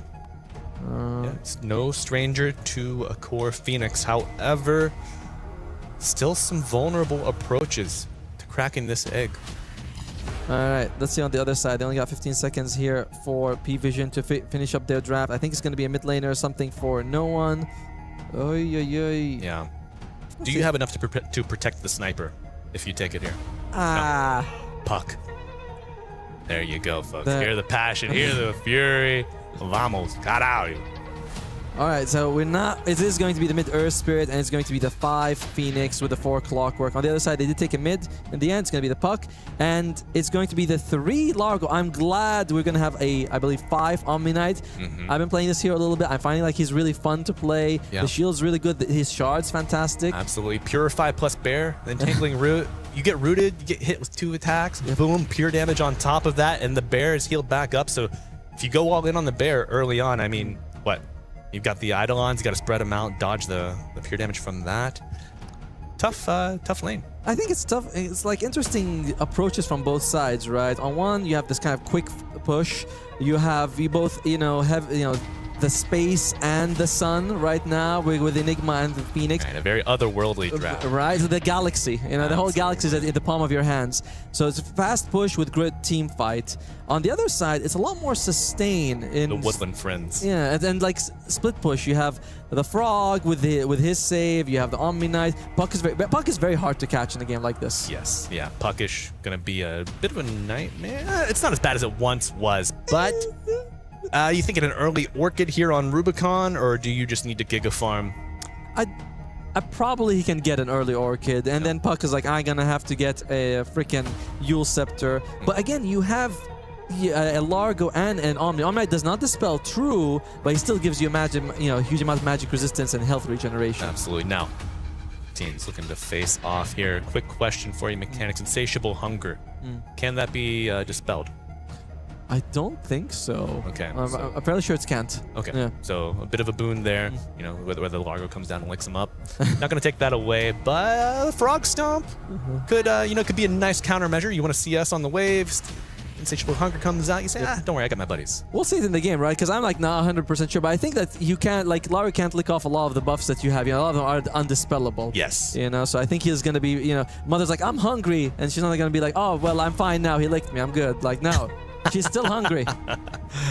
Yeah, snacks. I mean, it's a good place to be hungry. You got a couple of boulangeries around. Step out, get a baguette, get some pastries. Tell me, what's been your favorite food since you've been here? Oh, man. Oh, well, when we went to the restaurant together, that was my favorite thing. We went to a Portuguese restaurant very close to the hotel. That was been the best thing we've had so far. The company was good too. It was all very nice. And what was nice was that we had dinner, but it felt like lunch because the sun still never daylight. sets. 9:30 p.m. The sun never sets here. Me and my friends want to tear down the sun, but can Nemesis tear down P-Vision? In this game 1, you got 2 chances to get an early point on the board and shore up your bid for the playoffs. Atomo. Yep. Predictions, game 1. What do you got for me, brother? My biggest problem is, can they lock down the Puck? And I don't feel like you can with a Dispel from the Largo and a magic immunity from the Omni-Knight. I think it's just so good for no one. Right. So that is the biggest issue that I believe Team Nemesis is going to face. Oh, well, there might be another issue. We have disconnect. Cannot be dispelled. Look at that. I figured. S-tier observer. He's like, from the start, thank you very much. All right. He's like, oh, I got these guys. If it was dispelled, he wouldn't show it. He'd be like, it's all right. Let's try to hide it there. Yeah, no doubt. Okay. So taking a look here at the laning setups. Brood Phoenix taking on Frog Willow. Yep, okay. Pretty solid there. Unfortunately, everything that the Phoenix does can be actually dispelled. Both the Icarus dive as well as the Fire Spirits can be removed. And that's a little bit of a problem. So an issue there. And you do have 4 spirits. True. He has to choose which one to lick off, right? But Iora was gonna hit 4, and you might hit like 2. It's Yami. Come on, man. Yamson's gonna he's gonna hit his shots. All right. Well, he's cracked. He's cracked with the sticks. Come on. We'll see the first Fire Spirit in the lane. I'm gonna say it's gonna be 2 or less. 2 or less. He's gonna hit 2 or less. If he hits 3 or more, I'm taking you to the Portuguese place again. All right. Well, thank you very much, and folks.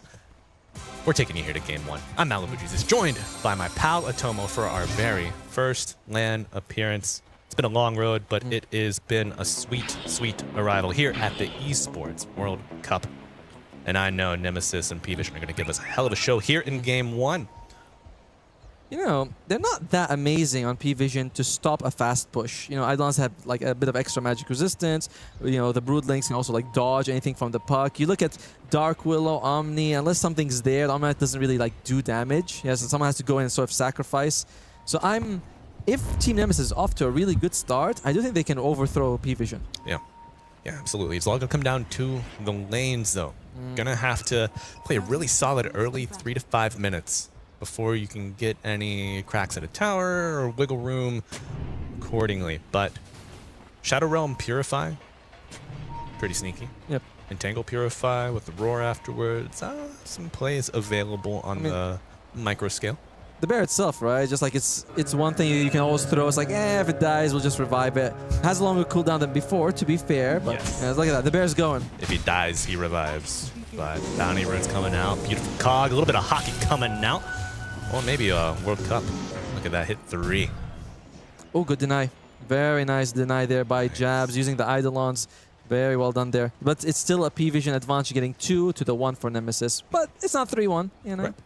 Yep. Playing some good, honest Dota there, using Eidolons to your advantage, but mid lane matchup here is going to be the highlight for me. It's been a while since we've seen Analog on LAN. Cannot wait to see what he has to show us here. Well, I still just suspect that Analog will have a decent time here. Like, the puck can't really bully him out of the lane. You have a good amount of health regen. You can, get away from him easily in a bad situation. Bottom. Yeah, early damage coming out bottom, and Yam's quite low. I have to play it carefully. Dynamic duo of 9 class and noticed. Bramble Maze plus Frog Stomp with the lick afterwards is deadly. Can interrupt the dive as well. Yamson's gonna have to play it here on a razor's edge.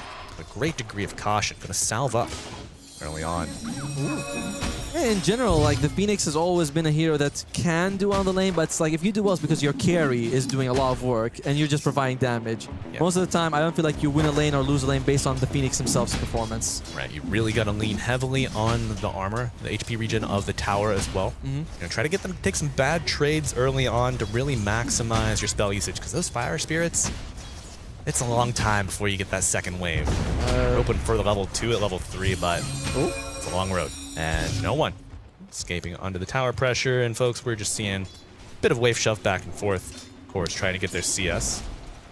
Decent CS coming out here for Jabs. As I'm sorry, not for Jabs, for Satanic.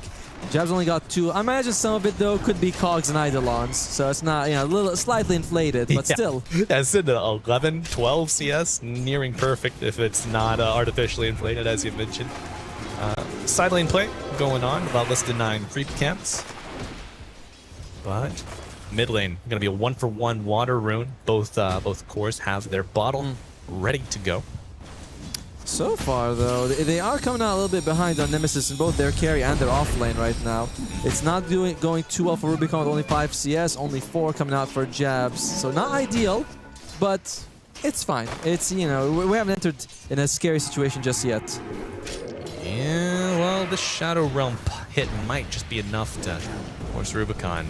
No incapacitating bite or insatiable hunger just yet, so no way to just Giga Farm that HP back up. But Yamson healthy enough to push Notice back off the mark. Did you count how many fire spirits landed? Because I think that was like 3. So I owe you a Tapa. Hey, thank you. Might need a little more than a Tapa to get through after or 2 Tapas. 2 Tapas, there you go. What's better than 1? 2 Tapas, but the silence is so annoying. I wonder what Analog is going to consider going for. It's maybe not the best Spirit Vessel game out there, so he might want to go for something else. Like you mentioned, the Blade Mail into the Kaya Sanj, into Heart or Aghanim Scepter, or the Shiva's Guards as well. Right. You do have some, committed damage. The Bedlam from the Willow, the Frog Stomp, the Orb for the Puck as well. Purify as well. So Blade Mail, not an awful pickup, especially you collapse, and gives your team a chance to get that black hole going, the Supernova to come out afterwards. It's a very good time buyer. Look at Lilas bringing, he's like, here you go, special delivery. And it's what you wanted, creeps. Yeah, waiter, I need another creep. He's got 4. Ducala's bringing down some Eidolons even. Look at that, uh-oh. Battle for the water rune. First big clash of the game. The 2-on-2 coming through. Purify landing on no one. Putting the cogs, but not going to be able to bounce around inside that silence. Making Analog pay for it, but another cog coming through. Lawless. Who got that water rune? I wasn't. Observer, he's on it. But man, Nemesis, I mean, they want to go for the better kill if they can get no one, but Dukas may have been the easier one if they commit towards him. So, went for a bit of a risky one. Nice move by P-Vision to get out of there, though. Has level 2 on the Broodmother. He's about to hit 3, to be fair, but my God. P-Vision has won bottom very nicely. How? Well, folks, 15 denies is how. And your support in lane, I mean, your Phoenix is going to need levels. He cannot be entirely selfless, especially pre-level 3. God, that feels bad. There's not much Yamsen can do, right? You go close, there's a lick, there's a stomp, there's the bedlam as well, not the bedlam, sorry, the bramble maze. There's a lot of things you don't want to deal with as a Phoenix, especially because a lot of your benefit is coming from being low health. You don't want to be low health against these guys. No. You much rather Rubicon be low health. You're like, dude, come on, I have my own regen. Go bait for me, please, please. That's right. Yeah, if you are low, you get hit with a lick, popped from the fog with a Shadow Realm attack, you're done. Absolutely. Phoenix, not the highest armor here. Sitting with 1 here.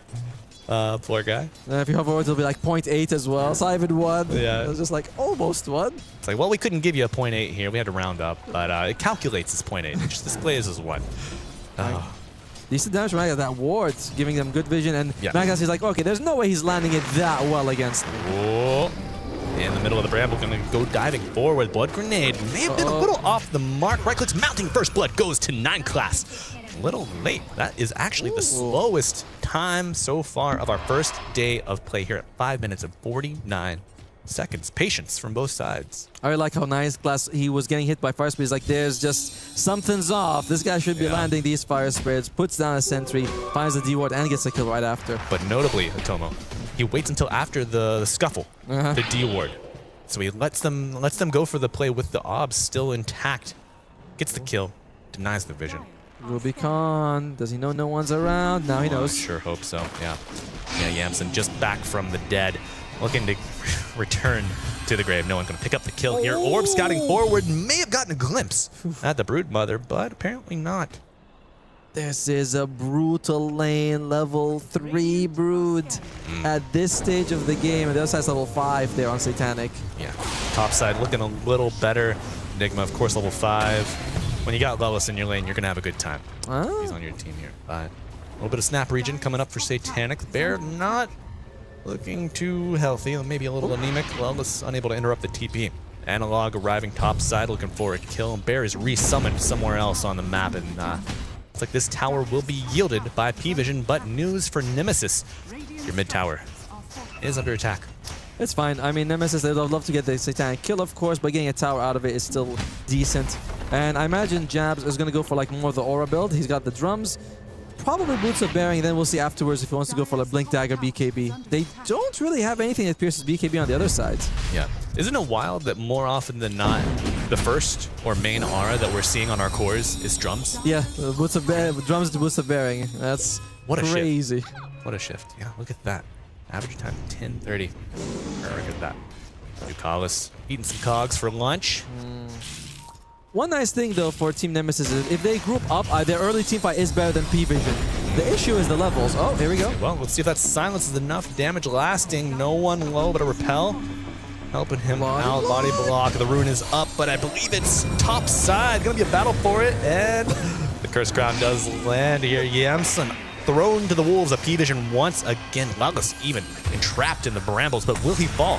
Fighting his way to the high ground. No cogs just yet. Still a little bit of time on the cooldown, but he does get to the tower. And that is an arcane rune afforded for the Earth Spirit. Bit of a sacrifice, but maybe it'd make a little magic happen.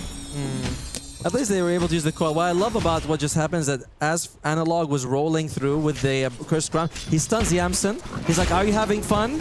He's like, "F you." That's not like that. You know, that's how much fun you're having, and that's how you get the kill. Yeah. Well, let's see if we can have some fun here. Bottom lane, Nemesis looking to make a move on the offlaner, but blinking his strings and all kinds of things. It's gonna be a kill for Nemesis. First of the match and first of the tournament. Beautiful rocket. Like that's the tiny bit of slow that they needed. I think it's like 0.4 or something of a second from the rocket. And that's level 2. Yep, level 2. Then. Fair amount of damage. 120. Yeah. 120 is good. All right. So far, Analog has not really indicated what he wants to buy. I think he's got like the boots finish, the magic wand. Oh, that's there we go. Oh, I hear a black hole somewhere. It's on our second screen, but looking topside, Sunray trying to damage the bear. He will get the TP off, return safely home to the fountain, but the bear is still around. However, Lone Druid is healed enough, he wouldn't be killed by any damage from the death of the bear. But bottom side, gonna be some aggression onto Rubicon. Notice the 9 class joining forces once again. That was so close on the kill of Satanic. But the bear also, afterwards, when he teleported, like, if we kill the bear, we can still get it with the residual damage, but, you know, good luck killing that bear. Yeah, folks, and if you're new to Dota, watch it from home, maybe you want to get into it. When the Spirit Bear dies, Lone Druid takes 20%. 20% of the damage. I think it's like 20% of his max health as damage, so it's quite a lot. Right. All right, so we got a urn coming out here on Jabs. Interesting. Oh, and we got a dead brood, a dead spider. Bottom side, gonna be some flies coming around soon. Tower to fall, maybe. Coming up for P-Vision. But Satanic eating good. Yep. Second net worth in the game. White a ways away from his counterpart of the Broodmother, about 1.3k net worth. And folks, quantifying that into early items, that's almost a set of treads. That is a lot. And you can feel, the tips coming out there. Okay, all right. But Rubicon, as we mentioned, he is kind of new to this level of Dota. He's obviously a very proficient player, but this is a whole different ball field. It's the EWC. So they are focused on him a lot on P-Vision, and it's paying dividends on them. It is. Yeah, finding the, I don't want to say weak link, but the spacing in the armor. Look at all these camps stacked. Love to see, supports doing their chores, contributing to the greater good of the net worth of the team. But another tower.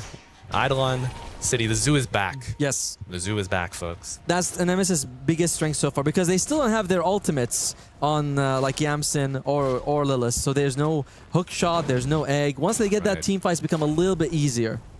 But until then, they've been doing a decent job of at least pushing. Yeah, I mean, when you are not fighting well, you need to split the map. Yep. Get something out of it. And they are. It's good to see. Oh, Lilith. Okay. Bit of Space Maker, still surrounded in the Bramble Pit. It's gonna be curtains here for the Clockwork coming out. Makes as much time of it as he can.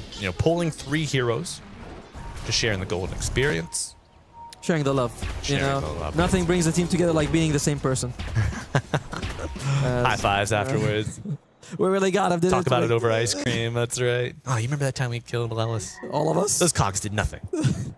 Well, it gives us a chance to look at a little bit here on the items. We're going for Kaya on notice here. Helps with that mana regen a little bit of extra damage. There you go. Thank you so much. I wonder if we're going to be seeing a lot of the Ash Legion shield. Pretty good for both sides to have. We see one each, but trivializes the damage from like the spiderlings, but also pretty good against P-Vision. Well, not so much. It's great to get about protecting those summons, but that's true. Not too many right clicks going out onto multiple targets. Exactly. You're mostly looking for your Frog Stomp, looking for your Illusory Orb. Your Bedlam can contribute as well, but it's one target at a time. This is going to be the 3rd tower coming out here from Team Nemesis. P-Vision, they've only taken 1 in return. So, again, it's a stable game. It's not stable in that it's in my favor, but it's still stable. Yeah, it gives you a little bit of breathing room. But, maybe you walk down the wrong hallway, you find a juiced up puck. I mean, you saw that promo, no one walking down. That was good. Oh, Lord, he's coming. He's like, hey, I'm here to do some business to someone. Some P business. Some P business. That's right. But Yamsen's going for an interesting item build. Wants to go for the Yule Scepter into the Hex. So he's like, I got big dreams. I want to get the big items. But particularly the Yules, I like it. Just so every time the puck jumps on you, you can remove the silence, drop down instantly egg. Yeah, absolutely. Great placement there. Pulled him back in. Rubicon eats a little bit of damage, but that's not the Rubicon you saw at 8 minutes, 9 minutes. Starting to beef up a little bit. Has some means to get back and get his 8. Actually, still no. Needs to be careful. Oh dear. No one into Kagos joining forces. They will bring down the Broodmother, just popping in to say hello with a little Purify on top. The action's not over yet, folks. Satanic, not exactly under threat, thanks to that TP. I like that he's not going for the Orchid on the Broodmother, saying like, okay, I gotta get some defensive items, going for the Manta first. Yeah. I think he's got BKB queued up as well. And so it's like he wants to survive, because it's not an Orchid game. As Ducalis. Oh, level 7. How much HP does this Omni Knight have? Let's say 1.2. I'm gonna. 1.2. Oh dear. You hate to see it, but that's what we're working with. And then Essence Distiller, I believe, finished here on Lullis. Use it after he throws the hook shot. He's like, oh, that's where he was. Oh, all right. Yeah, no charges now. That was his soul charge on that Distiller. How often do you buy this item, Atomo? I like it a lot. I feel like I used to be a bit of a hater, but now that I use it a little bit, I'm like, wait, it's like track?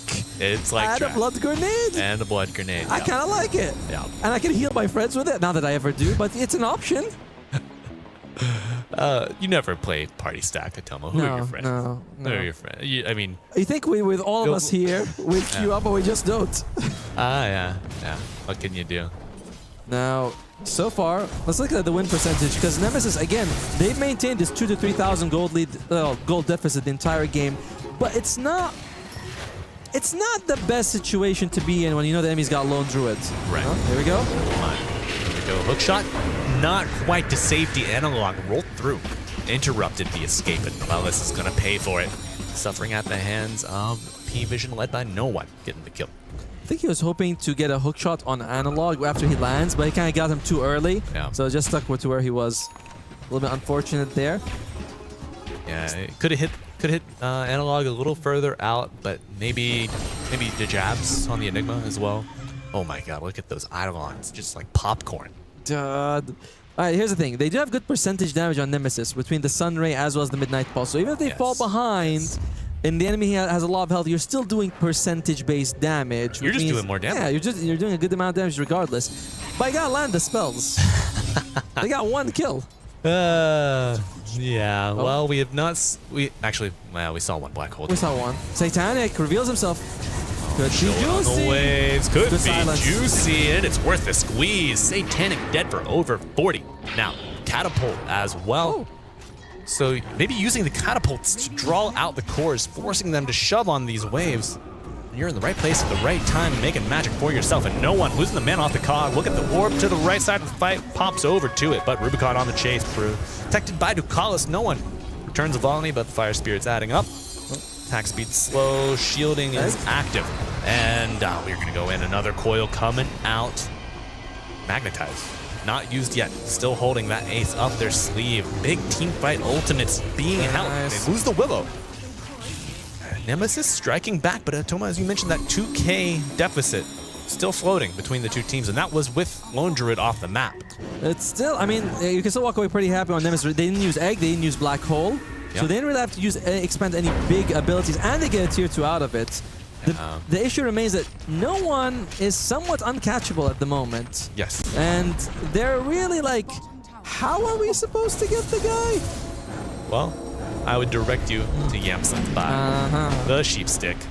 The Scythe of Vice. You know it, you love it, unless you don't have a Lotus or, a Dispel.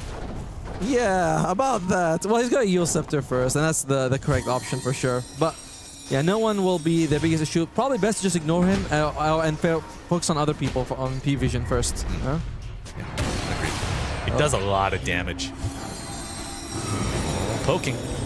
Trying to find the Willow once again. It could be their 4th kill, but no.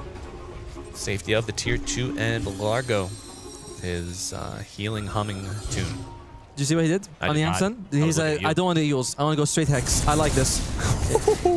It's a very bold decision to be, Phoenix in a game like saying, like, I don't want defensive items. I just want to turn them into chicken. Not a bad option. Pump fake on the Terrorize. Lala's still posturing, rolling through. Analog will not find the mark. Oh, everybody is just fishing for some grip here in the mid lane, sending the spiders over, but they're out of the web.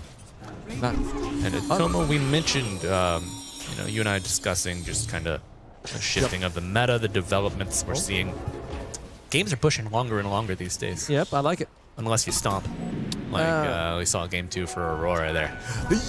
That was not fun. I don't want to see stomps. We want to see a nice long game, clean game. Analog is going for Ducalis. Oh, a big kick, a strong leg from our Brazilian buddy Analog, and a hook shot to boot. Ducalis says, you know what, I'm in there too. Got to represent, and Ducalis trying to outlast the Magnetize, but more damage coming in from the team. The 4th kill arriving for Nemesis, however, net worth gap holding. Full Mjolnir finished on the Lone Druid. It's a nice kill, but you know, it's like position 5 dying. He did waste, you know, the hook. Not waste. I mean, the hook shot it's valuable. You get the Ducalis off the map, but it's not a big deal for Nemesis just then. They have taken 4 towers now and only lost 1. Not bad at all. And Yamsen is actually the highest damage in the game. Percentage-based damage. What can you do? What can you do? That's the chicken that pecks back. He's got some talents, and he's happy to show them to you. You ever been chased down by a chicken, Natomo? They're scarier than you think. That's scary. Oh my god. It ate the bear. The chicken begged the bear to death. Make it make sense, folks. Make it make sense. They grow bigger over here in France. What can I say? But he's back for more. Level 14 on Satanic. That has to be the highest in the game, right? Satanic, probably. I mean, he's about to be level 15 as well. And maybe no one could be slightly higher, but no one's been sticking a little bit more to the team, and there you go. No one's 13. Yeah. So, yep, he is the highest. But Rubicon has done a marvelous recovery. After what, you know, the butchery that happened early on. There's no pudge. Well, then why did he get dismembered? That's a question for another time. Maybe the interview. But he's doing really well. But we get a chance to look at the items. Yamsen already does have that tiara of Salamene, so he's committing. There's no turn back now. No. You are going all in. Rubicon has got the Manta to remove some of those silences, and Jabs has gone for the Blink Dagger. I was wondering, I imagine it's going to be the Blink into BKB. Yep. We've only seen 1 black hole, but there's times where I'm like, I think he could go in for a black hole if he had Blink, and he seems to think the same. No. This Blink black hole combination, it's not the old-timey tried and true 5-person black hole. Oh my god, the Echo Slam, a gem on top, they're all dead. No, this is, you're going to smoke, you're going to hunt 1 person, right? Yes. I mean, if you get 5, that's better. But if you get 1 and it's a Satanic, it's a Largo, it's, you know, those are good kills as well. Yeah, but if you encounter, let's say, a squadron of 3, of 4. Perfect. Well, they've got a lot of interrupts, right? Make sure they hit someone else with the interrupts. But he's like, Lellis, it's your time to shine. I was like, all right, boys, I'm going in. I need someone to go in and die for me. Who volunteers? Lellis is like, man, come on, I'm just getting my career back. Why do I gotta do this? I'm just back on land, man. I'm trying to hang out. What do we got? 64% for P-Vision. Honestly, it feels more 50-50 to me, but I know that, of course, it's the Lone Druid factor that we always have to think about. And they don't really have the best heroes to deal with him. You don't have, like, some sort of, you know, Dawnbreaker or Underlord who can push out the lane that the bear is in and then just still join the team. Right. Here, we're kind of committing as 5, so split pushing is actually very difficult for us to deal with. That's going to be the next issue that Team S is going to have to find a solution for. We can't catch the puck, and we can't really stop the split push from the bear, so we have to be able to like get in very quickly, win team fights decisively, take buildings. Or yeah, maybe you just threaten the buildings. Yep. You know, go for the throat, force them back to you. It's like the old, well, I'm playing Tidehunter, but I don't want to buy a Blink Dagger. I'd rather have my Aghanims, I'd rather have my Vlad, my Shard. Make them kill me, because otherwise... I'm going to be a problem. Exactly, yes, sir. There's Lilith. Taking a look. What do you think's going through his mind right now? He's probably thinking, he's like, do I get a tupper? It's like, there guys are talking food over there. But he has done a really good job of making space for his team right now. It's still 4-7. By the way, it was 1-7 a little while ago. So Team S has not bled a kill for a while, has been taking towers. They've been playing very collected Dota after a hectic start. Yes. But you still got to close it. You know? Still gotta close it out. We did see patience. You know, that first blood didn't come until like 5-6 minutes in. So Paravision, they are equipped for it. They're disciplined. You know, they are the veteran squad. Over a year and a half of time together for a core of the team. Yep.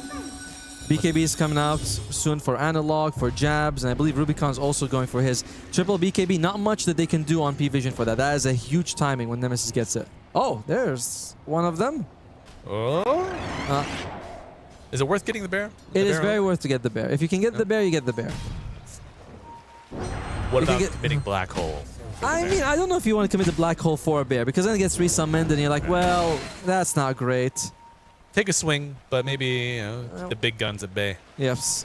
Like hook shot is, I feel like hook any more than a hook shot. And especially if you're level, is it 15, you get the cooldown? It's like 10 seconds, yeah, 10 seconds. Oh, here we go. Yeah, oh my god, going in, trying to find the Omni Knight. Do we have a kickback? No, but a kick forward. The cog will do it. Fifth Mr. tower. Lullis rewarded for his earlier sacrifices in Atomo. Yes, sir. Gonna be another tier 2 tower down in favor of Nemesis. That is the second. And guess what? There is a... Oh, here we go. Oh, and there's Perfect. a black hole with the percentage of damage coming out. The bounce on the cog. Hell yeah. Good moves around the map. And you hear those yells from behind the stage, folks. Astini fired up for his boys on the Radiant. We don't get that in online casting, let me tell you. You don't hear the coach yelling. But this is also a good thing because the kill top means they were very close to the Roshan. They're going to be able to get it. So huge moves by Nemesis, bringing down the puck, getting to Castle on top, a tower and Roche. Absolutely. Now, this is Aegis. Pending any thievery. No theft should happen here on the side of P-Vision. Nah. Who are you going to put this on? Rubicon? You going to give it to Analog? I think you want to give it to the Broodmother, probably. Yeah. That's the best person who's going to take it. Once again, revisiting the maybe lack of lockdown. So you have lack of lockdown, but a more present sum of threat against structures and towers. You can, put the Broodmother up in the fray.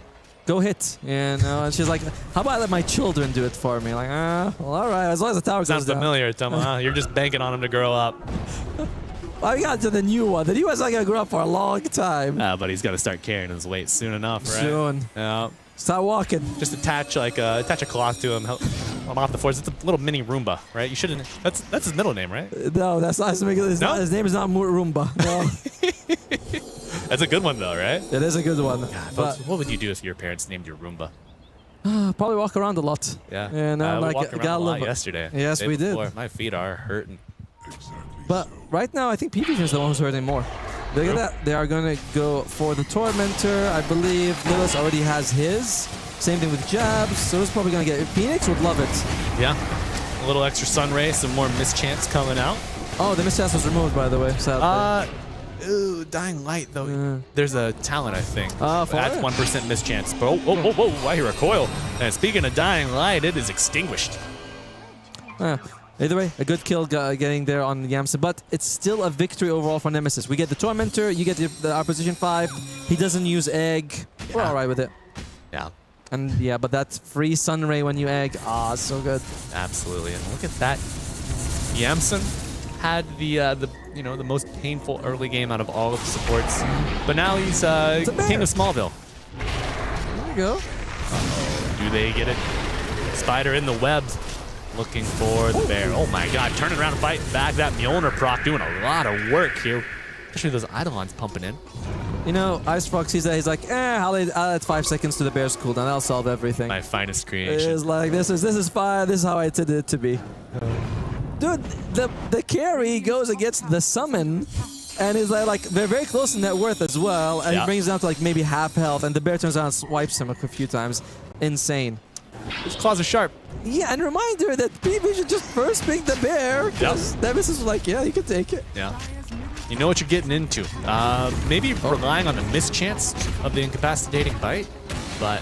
Possibly. Yeah. Well, either way, Team Nemesis, this would be the last tier 2 if they can get. They bring down to about 60% health. It makes it much easier to control the map when all the buildings are gone. Right.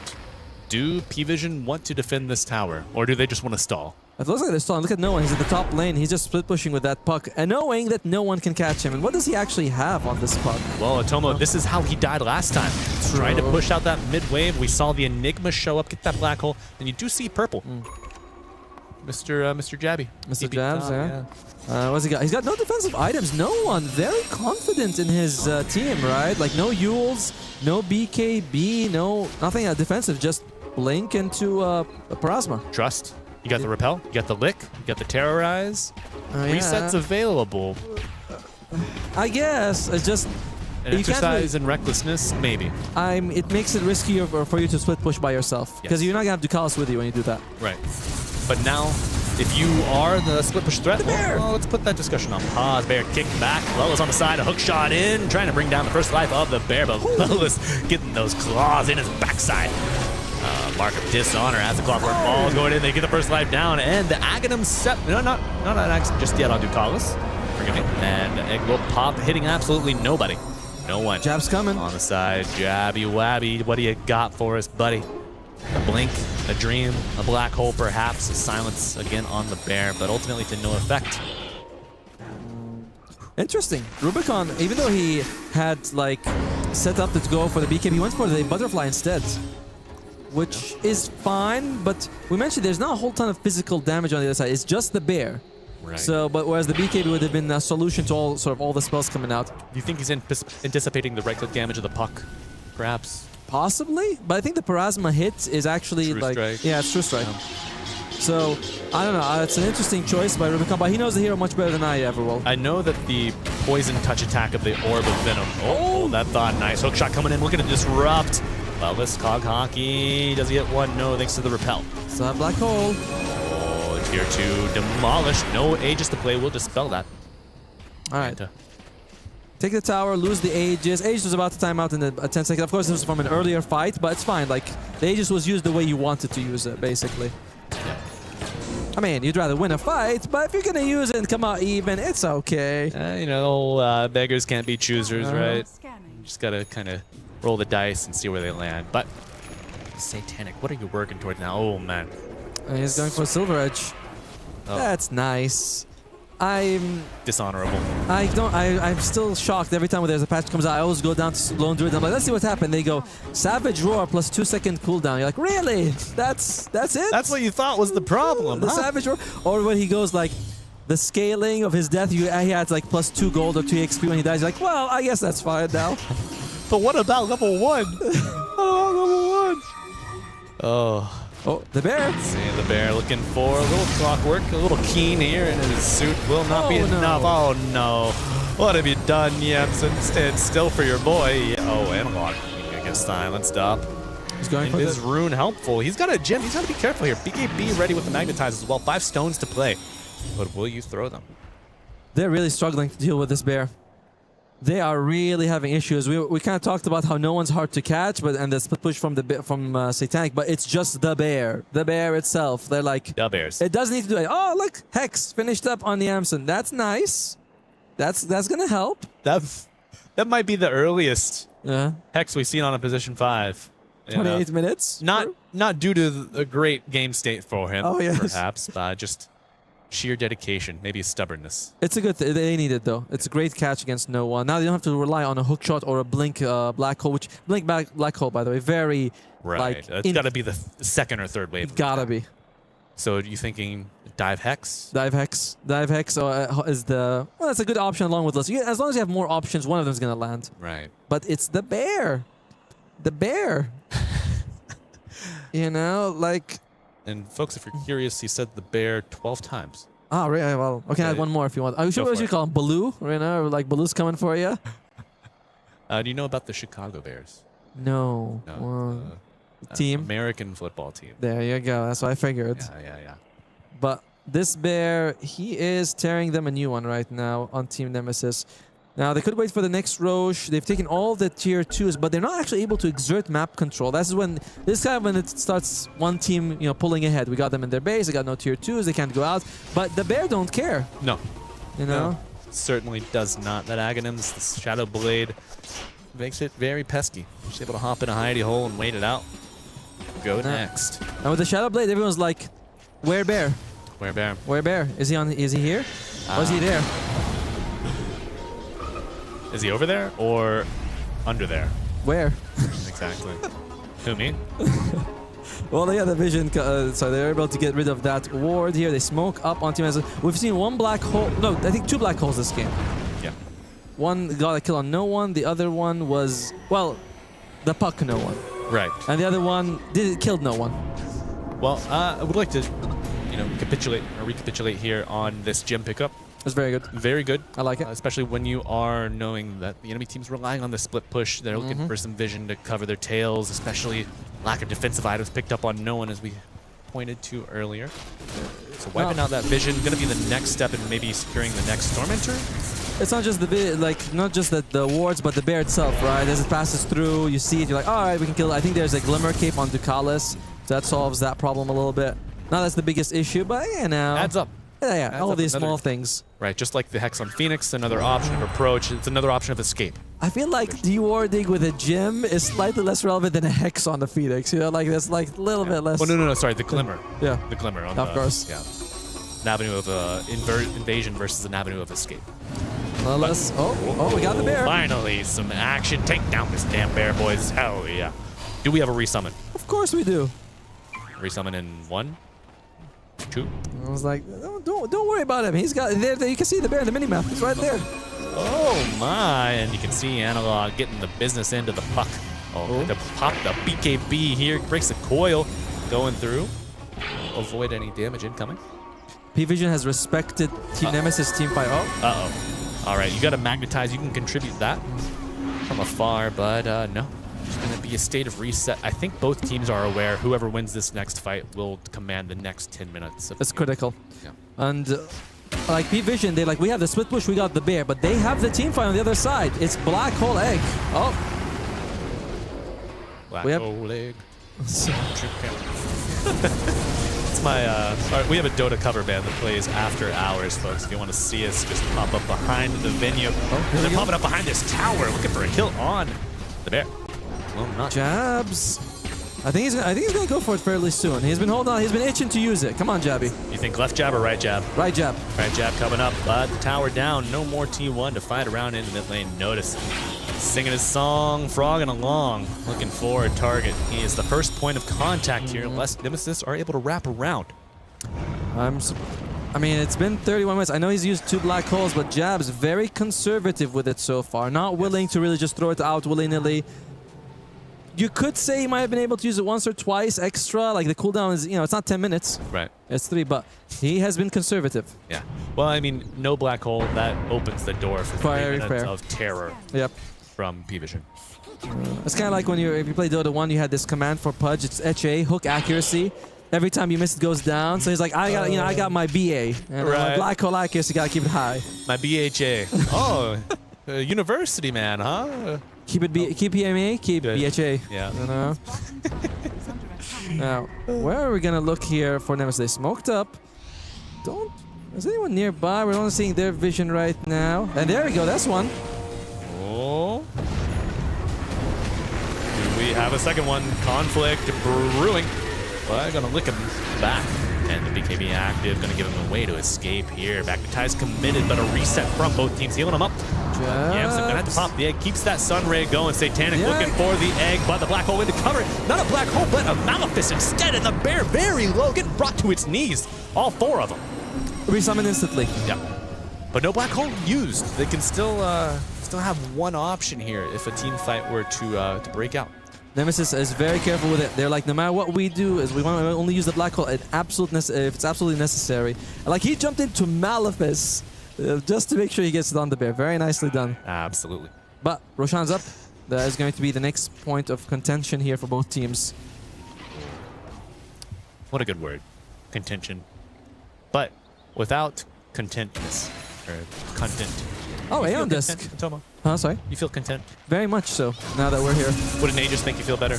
Oh, definitely. 2 lives, you know?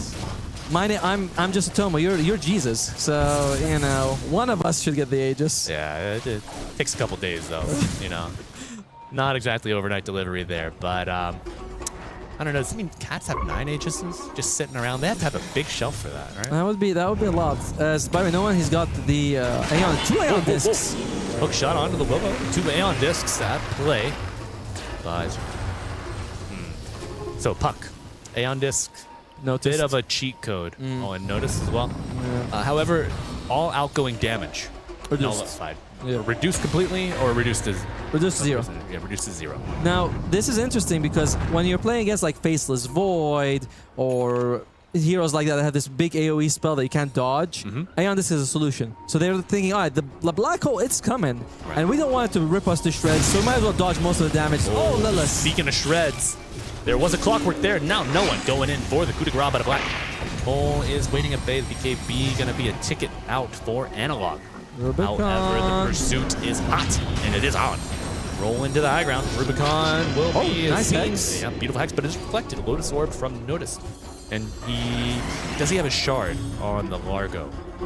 Yes, he does. Okay, so folks, the shard on Largo, any buff you apply to an ally, you also apply it to yourself. Yep. Tomo, what's the value of that? Well, when you have a Lotus Orb, very high. Very high. In this game, it can be, you just make sure 2 people are unhexable, 2 people can return Malefice. 2 people get dispelled from anything from the Earth Spirit and the Phoenix. There's a lot of good stuff coming out from it.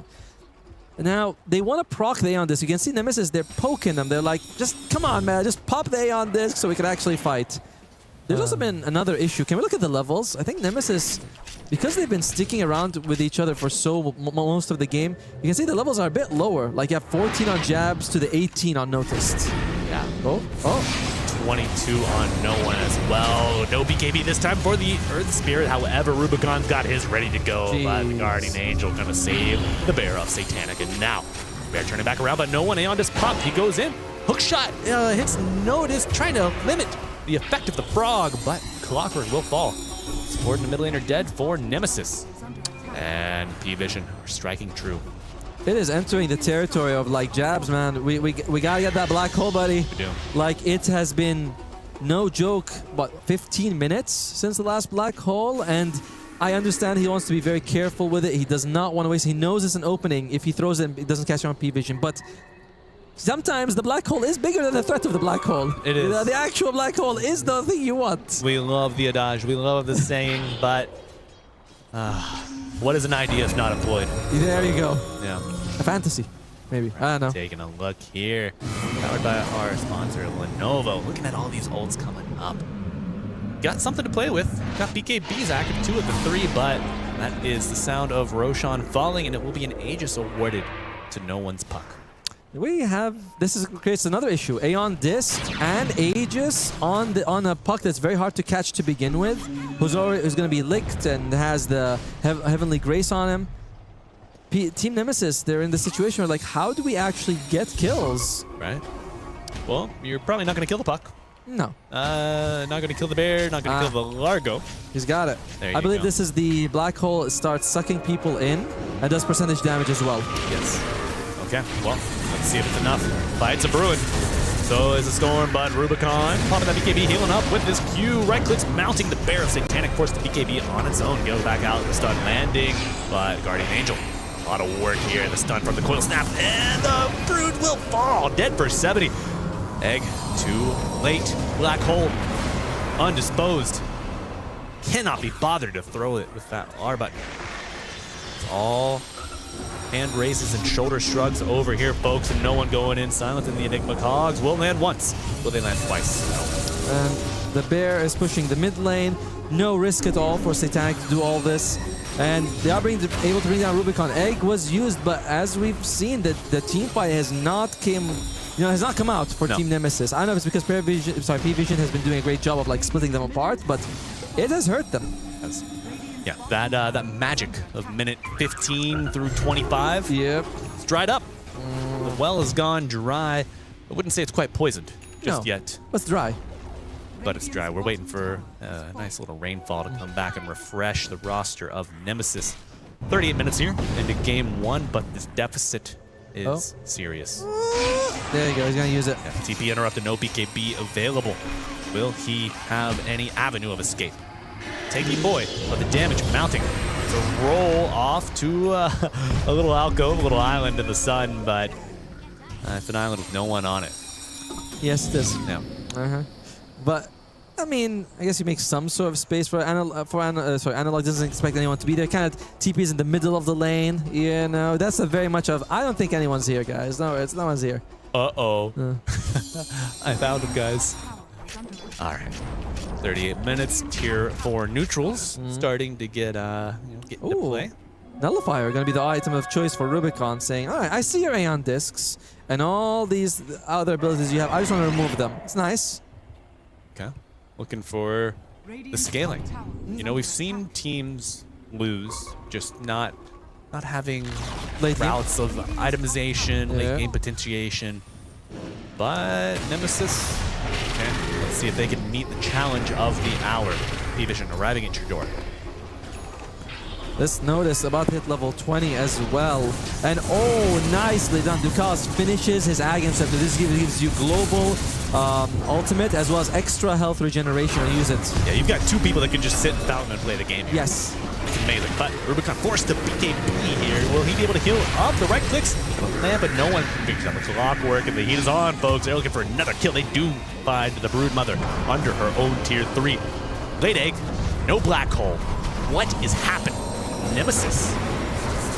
Not living up to their name. They're looking more like a little plushie here when it comes to enemies. Yamsuk gonna be brought down with a thorough licking. And may they put the banner down. You got three people down, 2 of them without buyback. P-Vision saying, this base is ours. And no one continues just to make space. He's like, you guys can't do anything. Aeon this is pop, but he still has the Aegis. And I am... Like, Nemesis played so clean after a rough laning stage for Rubicon. Rubicon really recovered. Yes. They were able to get 6 towers, and they gave away, like, 1. And I'm thinking, like, okay, this is looking really good.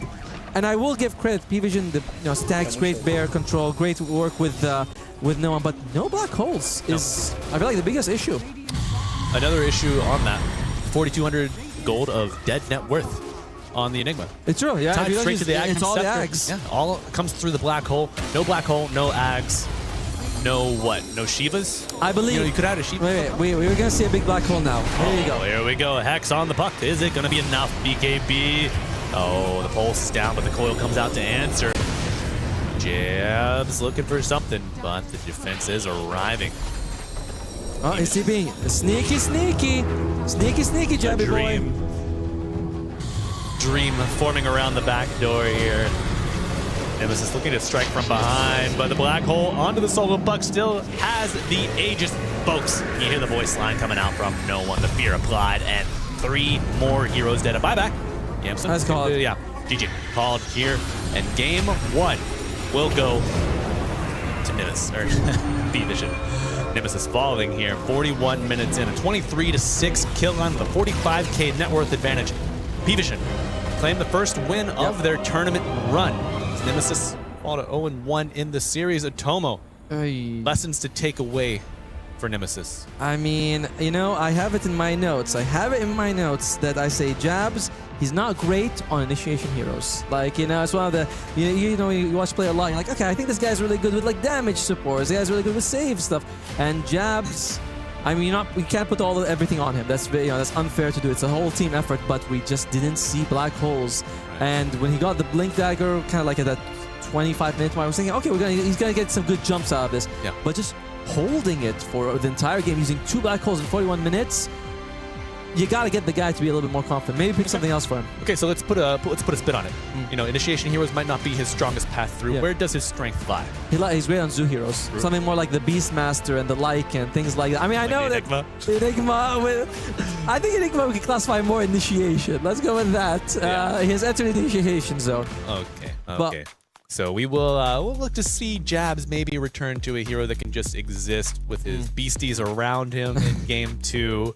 And, you know, anything else read for Nemesis going forward in game 2? Oh, I liked everything else that they did, honestly. Like, they had a tough laning stage for Rubicon, but he recovered.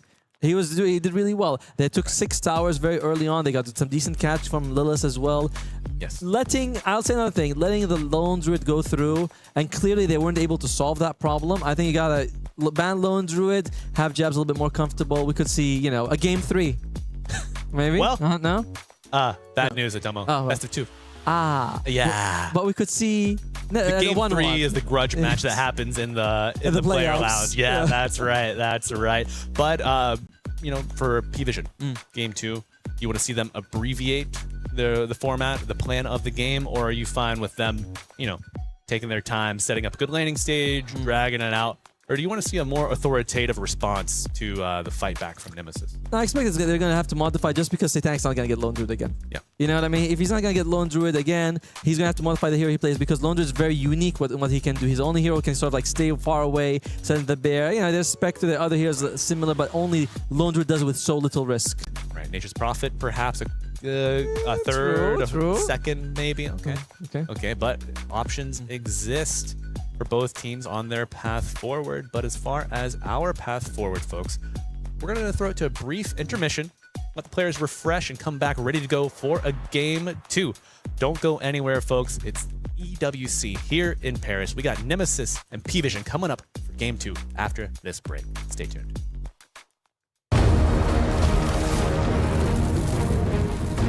Okay, I said.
Hello and welcome everyone to a very hype podcast. There was like a question I wanted to ask. Biggest trap as a coach? I don't like traps. You never fall into traps? No, I don't like traps. You don't like them? You maybe like traps. I don't like traps. So does that mean He sets the trap.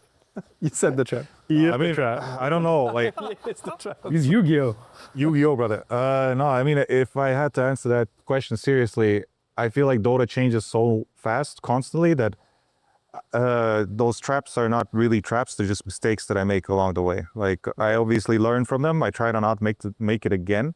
The biggest trap that I've usually had in my career is always the thing that I want to beat it.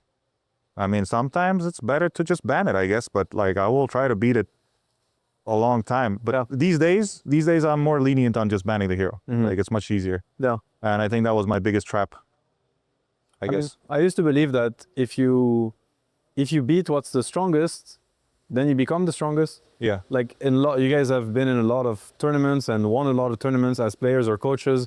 And usually the team that don't have any issue playing or banning, like playing or picking or banning heroes, usually the team that wins the tournament, right? So maybe. I mean, I don't want to bait you back into the trap, but I've won tournaments, so it's fine. I mean, like, you won a bunch. I feel like what Puppy does before when, like, let's say you give like Ana Ayo to win a TI, and let's say you beat it first game of the best of 5. That's it. It kind of breaks the enemy's mentality. For sure. You can win a tournament off just giving them the best. It's a crazy edge you get. So it's a gamble at the end of the day. It's a gamble. I mean, that's Dota though. Like, you gotta have to, see something's predictable, right? Something's very predictable. If you can beat it, is good. Because like sometimes you go into the grand final and actually the drafts change and things become unpredictable. But if Anna does want to play Io, it's coming and when it's going to be picked. Yeah, it's going to be picked right away. It's a controlled draft, and if you can actually destroy it, it's good. So it depends. So no traps. No traps. Okay. What about you, Blitz? I don't know. There's something that you said that was like funny because when it comes to like trying to beat a hero, like at TI finals for us, it was GG would pick Chen, and for maybe 2 years we could never beat their Chen, and then I think we kind of just like drew the line in the sand and we're like, we're gonna try to beat it, and they were the hardest games we played by far. We played against them twice.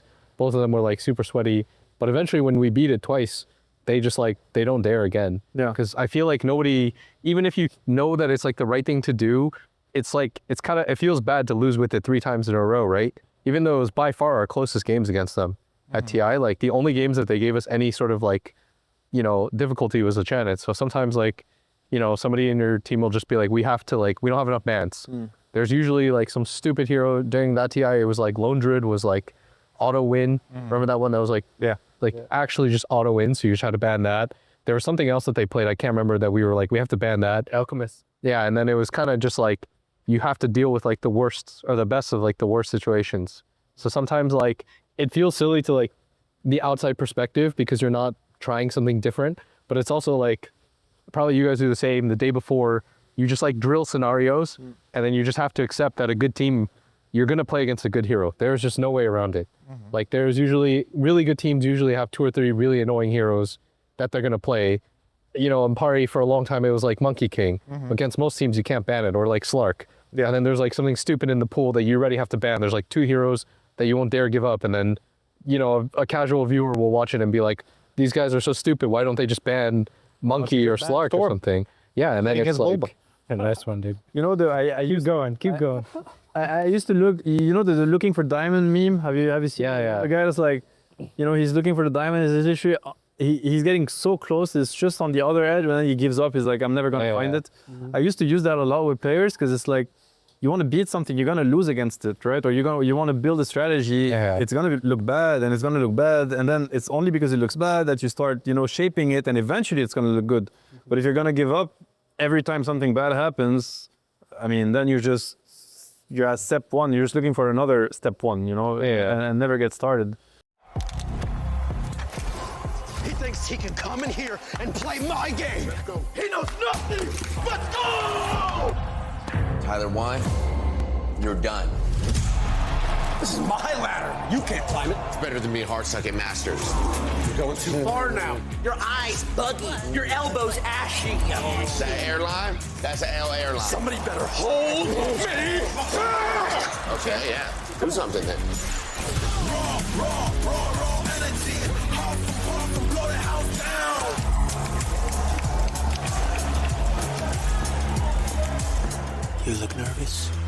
short. Everything's good? Fight.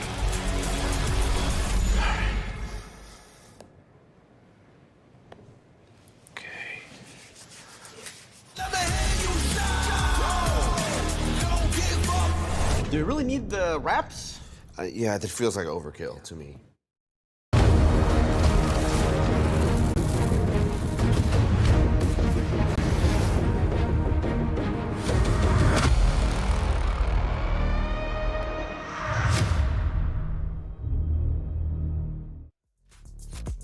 Hello and welcome back, friends, enemies, everybody else, too. We're back here in Paris for EWC. We've got a game 2 coming up to you very soon between Nemesis and P-Vision. I'm Malibu Jesus, joined by my pal Atomo. Atomo, welcome back. How was your break? It was good, you know. I got a little bit of a walk in this booth, but it's a big place, you know. It's like you can't get there and back in 10 minutes. So massive. So I'm very glad that we were able to, you know, have a little bit of break. But I want to go back to this Nemesis versus P-Vision. Game 1, quite close. A little bit of a blunder Until there. it wasn't. Until it wasn't, but it's still a very good game. Okay, so biggest blunder in your opinion, the large period of time with no big ultimate usage combinations. I don't want to say wasted because it would have served a purpose. But dead net worth in the form of the Aghanim Scepter on the Enigma, you know, it's tied to his ultimate, his black hole. It didn't cast that, so you get the added benefit. Could have had another item. Could have had a Shiva's. What other? Could have had another aura, like a pipe. Bearing. Bearing. Yeah, Boots of Bearing finished up. A little bit extra HP could have done you. Could have done you nice, but. It's gonna be game 2, so we're expecting a change in the draft. No lone druid, most likely. Yes. You know, Nemesis really suffered at the hands of that. Lost a tower early, but that's a hero that feels right at home in the woods. I feel like it's not so bad. Like the way that they lost, if you look at it, you know, like you go in the game in the last second, you see like, you know, football match 3-0, you're like, oh, it must have been a blowout. It's like, no, it's not. Like, it's very close. Right. This is why you go to the end, you're like, oh man, the kills are like triple on P-Vision. They got 40,000 net worth. But if you look at the game, it was very close for like 30 minutes. Right. So I don't think the Nemesis has to do too much. You mentioned banning the lone druid, put jabs on something a little bit more comfortable. And don't have to change the recipe too much. It came out almost good. You know, like maybe I added a little too much salt on this one. I just add less salt. So let's say you put him on another hero, maybe with a little less pushing potential than the Enigma. You mentioned the Beastmaster earlier, like Zoo heroes, perhaps a Lycan. A little bit of pushing, but maybe more map pressure there. Do you lose too much tower damage with that? Or is it, you know, you just maybe too much a little overtuned? I feel like you can keep the tower damage and pick something that's also decent in the lane. Like I was saying, a Lycan. You know, we also saw earlier, I think Gamer Legion. Fade. Fade on Gamer Legion. Last pick Lycan was insane, so I would like something like that. Especially with the proclivity and the prominence of Bane. Right? Yeah. So that would be a fantastic one. Yeah, absolutely. Would love to see that coming out. Lycan. It's someone we have not seen yet, you and I. But yeah, the teams are set. Ready to go. Puppy in the drafting chair. Well, we'll see as we get into the game here. Yeah, I like it, right? Puppy sitting there. It's interesting the position 4 on both teams are the ones who are taking the backseat. Right. Because when you think about it, the position 4 is kind of the one that's... suggestion. Yeah, you're like, no, you don't need to say anything here. I don't even think he has a headset on.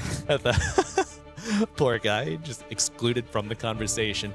We know you're what you want to suggest. We know you want to play your Slarks. We know you want to play your Monkey King, but you're going to have to wait for another patch, my guy. Well, they get rid of the Pangolier here on P-Vision, saying that it's too problematic for them to deal with. Kez removed, Shadowfiend removed, and dude, like when I don't see it first banned, you know, because P-Vision has first pick apparently, so I'm like, you know? Yeah. I don't know. It makes the stomach rumble a little bit, and that's not because of the Mexican we had earlier. Now, but going to the game, we'll see what they're going to go. Okay, Io's out. Earth Spirit is out. Uh-oh. Guess who's in? Lone Druid. Sir, what do you have your bear named? You give him a name? I mean, I thought Blue was pretty good, right? Yeah. I was like, no. No, or we got something else here. What have you named your bear? Yeah, I named him Otomo. Aw, because he's big and strong? That's right. There you can do it by himself. You know, you can trust him to get the job done. That's very... Thank you. Well, they're thinking right now in P-Vision, they're like, should we just... Oh, they take a drow. Okay. We'll switch up. They are kinder than I thought. They say, let's give him a chance. They are, but Otomo, I would like to remind you, no one was one of the original discussers, you know, introducers of the Drow Ranger mid.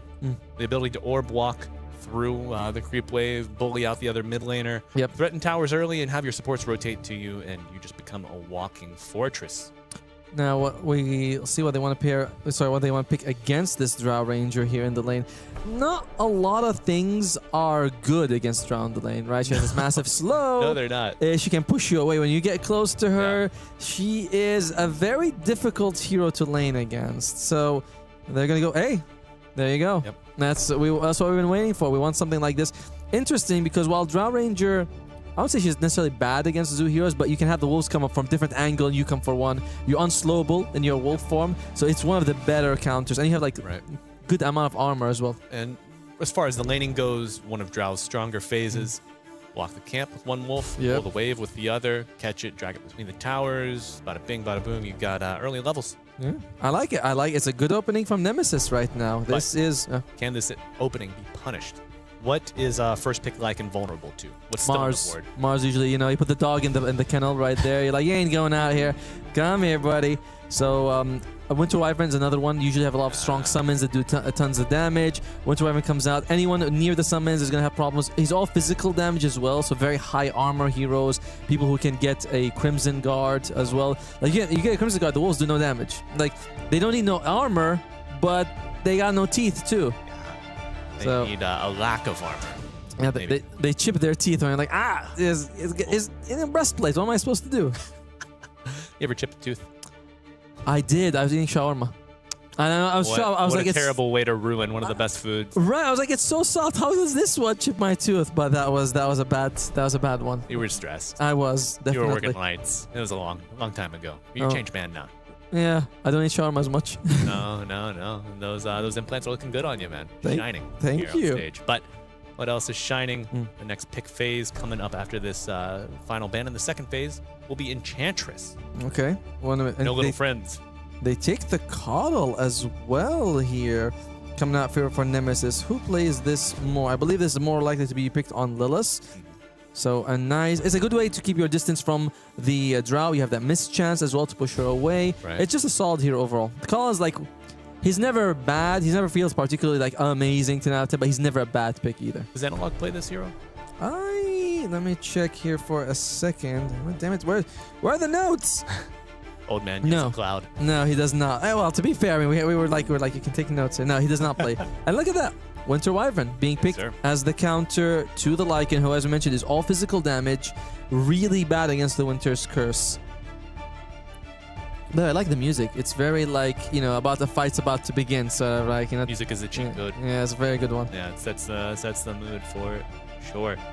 All right, so you have the Winter Wyvern as, by the way, this makes the bomb lane so hard. Winter Wyvern slow with Drow Ranger slow on top of it. Very brutal. Unlikely to catch the Keeper of the Light, but the Lycan, he's not gonna have any fun. Yeah. Curse Crown, good way to follow the wolf as well. And, True. You land a good Bramble Patch on top of that. Terrorize. He just zooms away at max speed. He does. And the thing is, though, also when you go to Shadow Realm, there's nothing that Lycan can do about you. She's Shadow Realm, she kind of dances around, and he's like, when you get out of there, I'm gonna get you. But then, maybe he's got a Ghost Scepter cooked up at that point in the game. Oh my god, that Yule Scepter, you're like, you know what? Let her live. All right, let's go walk down a different street, pups. All right, Nemesis, what would you want right now? So, when we're starting to think about magic damage-based cores, Necrophos and Leshrac, or Death Prophet, things like that. Puck is also another one that's pretty damn solid here. The catch from the other side, not amazing. But I would like to see something like a Necrophos. So you know that the enemy team has no dispels between these three. So Necrophos feels pretty good. But will they play that? Rubicon has not played a whole lot of Necrophos himself. He can take Lone Druid right now if he wants to. Lone Druid is still in the pool. Like we've talked about it for P-Vision, but Nemesis can just take Lone Druid right now in their pockets. However, LD against the Wyvern. Yeah, that's... You have Puck. You gotta trust your team to do some stuff. You're like, all right, Analog, you hunt down the Winter Wyvern. I'll have the Bear kill everyone else. We saw no one exert that level of trust in game one. True. Did not build a single save until that Aeon disc. In a more forgiving world, perhaps Blink Dagger is a play around, but not exactly a save in its own right. A door opener, but It is an interesting thing, right? Because you already have summons, and you say, are we going to double down and say this Winter Wyvern is no problem and take a Lone Druid? Or no? Okay, we go for the Bane. Keeping our carry options open. Yeah. Bane, one of the weakest heroes against Lycan, but when you have Lycan on your side, you look at the enemy team, you're like, this is a pretty solid Bane game at the moment. Right. You put Nightmare on one, Enfeeble the other, Fiend Script the third, put Wolves on a fourth, and Now then you do it in the pubs, and you're like, okay, I Nightmare the hero, I Fiend Script the creep. Why is the wolf hitting my... I forgot to Enfeeble, I'm dying. My fingers. My fingers not what they used to do. Yeah. But P-Vision, you're gonna have to show us a core pick right now. Either an off lane or a mid. You need someone to give you vision. So I like the idea of a Mars, or something like a Centaur, Slaughter. Some sort of, I'm thinking about off lanes, but someone who goes in first in the fight. So Mars, Centaur, Slaughter would be my picks. Yeah. A little bit of extra minus armor to help the Drow punch through the defenses. Could go. Huh? Sorry. I'll just reduce the Lycan armor as well. Yeah. Typically, tank a hero, and you're gonna have to fight through the Enfeeble to reduce damage. You could take a mid laner with some poke, like an Ember or some, but I think that... Oh, you could take the Sniper. This is actually a solid Sniper game because it's really good against the puck. You can keep your distance and interrupt the Bane when he uses his ultimate. So I'm thinking Sniper, mid, or an offlaner with a lot of, who can jump in. As I mentioned, Tide, Centaur, Mars. So I think we're going to see offlane Centaur with a helm, and we're going to see mid Beastmaster or mid Sniper. That would be good. I actually like the Beastmaster as well. Roar is always good. They're taking their time here on P-Vision. Do not want to rush this. Plenty of time. Yeah, you got a whole minute. They take the Night Stalker. So it is going to be what we want in the offlane, right? A vision providing hero, someone with a blink. Great against the puck and the Bane, by the way, because you had that silence. You just jump on top of them, and tough. But I will say that if you're not able to get the Bane, the puck, and the call all together in one silence, which is very difficult, they can help each other. You catch these two, the other one Bane pushes you away. There's Blinding Light. It's all pretty solid from Nemesis. Yeah, I mean, especially we saw these supports get quite greedy. Yamsun rushed an Agadam's Scepter on the Phoenix, Scythe of Vice, sorry. That's true. A Scythe. Not exactly a Scepter. It's similar in form, but it has that long, sharp thing at the end. It's very different. The Sai itself. Yeah, they get rid of two heroes that we talked about, Lone Druid and Necrophos. So we said that magic damage would be insane if they go for magic damage based core like the Leshrac or the Necrophos, and they get rid of the Necro. Lone Druid as well would have been a risky option, but very, very fruitful if you get it. Yes. All right. Well, now is going to come down to Nemesis. Who will they remove? They need to remove a mid laner for no one. Who's the most threatening? Are you afraid of a Storm? Half. They get rid of the Sniper. I like it. Yeah. They are thinking very much, along our lines, which is that Sniper would have been a big issue for them. They have decent mobility between the puck and the Lycan, but if you're not really able to stick on the Storm, he gets the distance and he takes an Earthshaker. Wow, something we have not seen since the nerfs landed. Most notably, the damage numbers tweaked. Yep. But most painful to me was the removal of the Fissure walking on the Shard. Ah, that was a problem, yeah. That just opens up so many avenues of your game. Able to cross forward, cross terrain. Up and down mountains, very fun. Exactly. All right, now you need last pick coming out here from Nemesis. I'm imagining it's a carry pick for Rubicon. There's a Tiny, which I wouldn't mind. They go for the Doom instead. Sticking to the idea of not going for a very physical-based right-clicking hero, but instead wanting something that does a lot of his damage through magic and spells. Right, an Infernal Blade not applying when hitting a cursed target. True. So smart drafting here from Nemesis. Will they be able to rise, meet the challenge of a Division? Yeah. Okay, so this is, I think, a more even draft than game one. My worry, though, is I look at the other side. I have Earthshaker and Winter Wyvern. That's quite scary if you group up, and you can forget that. But Nemesis is able to keep that in mind. I think that we can see a 1-1, and we might have an interview with someone from Nemesis. Otherwise, yeah, it's a tougher game. It's a tougher game for P-Vision. Yeah, absolutely. But comfort heroes certainly there. Noticed stellar player when it comes to the Night Stalker. No one. When he was in his heyday with Earthshaker, I'm referring to No one played a pretty nasty. Pretty mean. Huh? Yeah, and this is a hero that can, well, you're probably not going to rely too heavily on stacks. Analog on Puck, the best stack taker out of the Nemesis roster. For sure. But even the Coddle, right? It's really good at taking stacks. Yeah. I do like the Nemesis draft a little bit more than game 1 because Jabs is on a hero. This is his best hero, by the way, the Lycan. Really? So yeah, it is. So I'm glad he's able to get on it.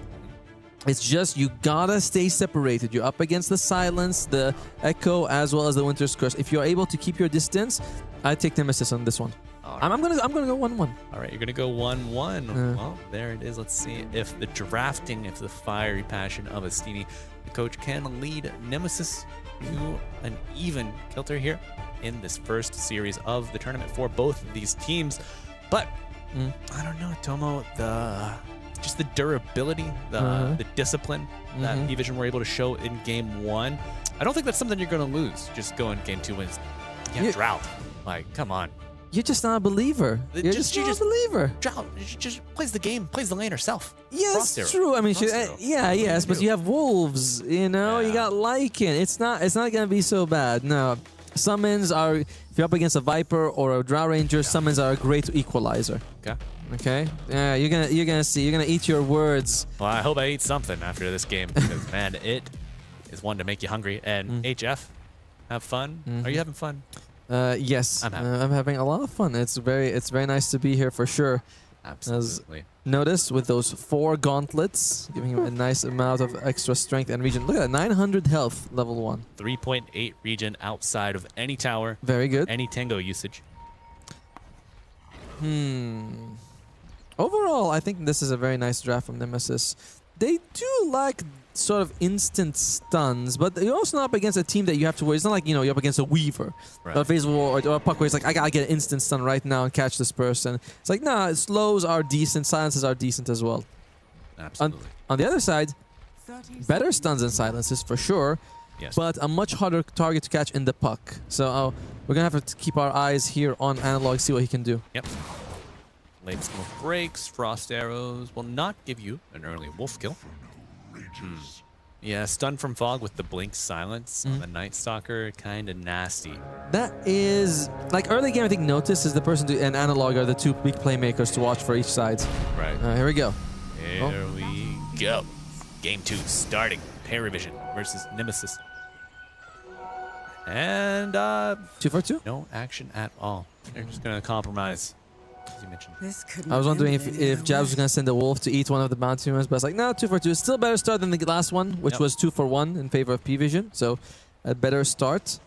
Now in the lane, Puck, you can't really zone out the Earthshaker. You gotta be careful. I think he took Enchant Totem level 1, by the way, which is great for denies. Oh, yeah. And last hits. And last hits, as evidenced by that range creep going flying. Yeah. He says, dodge this. Because like I said, them flying. These are your friends. Here you go to catch their bodies. I am so glad the Valve kept Slugger. It's so nice. It's very good. I think he just got a Slugger from one creep to kill another creep. Yeah. Very nice. We call that going bowling. Are you much of a bowler, Natomo? I recently went bowling. I got like, I mean, it's not a great score. It was like I got like 120. I was like, that's all right. For somebody who does not bowl frequently, it's respectable. I went to the professional bowl. He got like something like 200, and when he throws, he spins it around. He's like, "This is my off day. I didn't get 3 strikes around." Like, shut up! You're lapping us. It's like he's just flexing on it. He is. He got his own. He brought his own balls. Yeah. Bowling balls. Yeah. I hope he kept them clean. Because I mean, you bring them public lanes like that. It's hard to say what's flying around out there. But clean start here to game 2. Ooh, bot lane. I mean, we knew that he's gonna suffer a little bit on the Lycan. We knew this. This is not, but it's 10-1 in terms of creeps that they have. Well, in terms of Satanic and Jabs. Lilith doing the nice thing. He's like, all right, I'm bringing for you. Here you go. Yep. Maybe you get a deny or 2 here, and that Drow Ranger goes from losing none to maybe losing 1 or 2. Interesting. Do you see what Lilith did, by the way? He actually took some hits from the creep in order to, when the creeps meet, they go for his ranged creep first, just to get rid of it, because again, it's like half the experience in the lane or something like that. So very nice move by very good mechanics. Right. You think of you know, similar to a half pull on your easy camps. You know, doesn't deletes the camp, but not the full wave. So far, Analog is struggling as well as Jabs is struggling. But this is also a draft that is, I would say, slightly less reliant on that getting early advantage and pushing the lanes. It's like you can afford to, you know, be a little further behind in the previous game. Yes. Look at this double wave here. How many creeps of this double wave do you think he gets? 3. 1. Well. Oh dear. Can't really do he missed much about 3. that. I was gonna say he's gonna miss 3. That's right. I saw you. And you interrupted me. Well, what I was about to say. I just got a lot to say. You know, they call me a big talker. Malibu, the big talker. Here he comes. Rubicon, how's he doing here in the top lane? I think he's going for what, maybe one or 2 bracers. Maybe the second one is on the way. Needs to be a bit careful. They're going for behind. Uh-oh, good usage of the gate quite early, even before nighttime falls. Rubicon, of course, with the regen now on Scorched Earth, does survive, but the damage is done. Not going to be able to poke up for any CS anytime soon. I mean, as long as he lives, right? He's got some decent regen coming out from him. Scorched Earth, it was reduced. Used to be like 7 to 10. Now it's 6.66 at all levels, which is fine. Yep. It's cute. They had to do the funny thing. Yeah, of course. I was like, you guys see the numbers? They're like, yeah, we get it.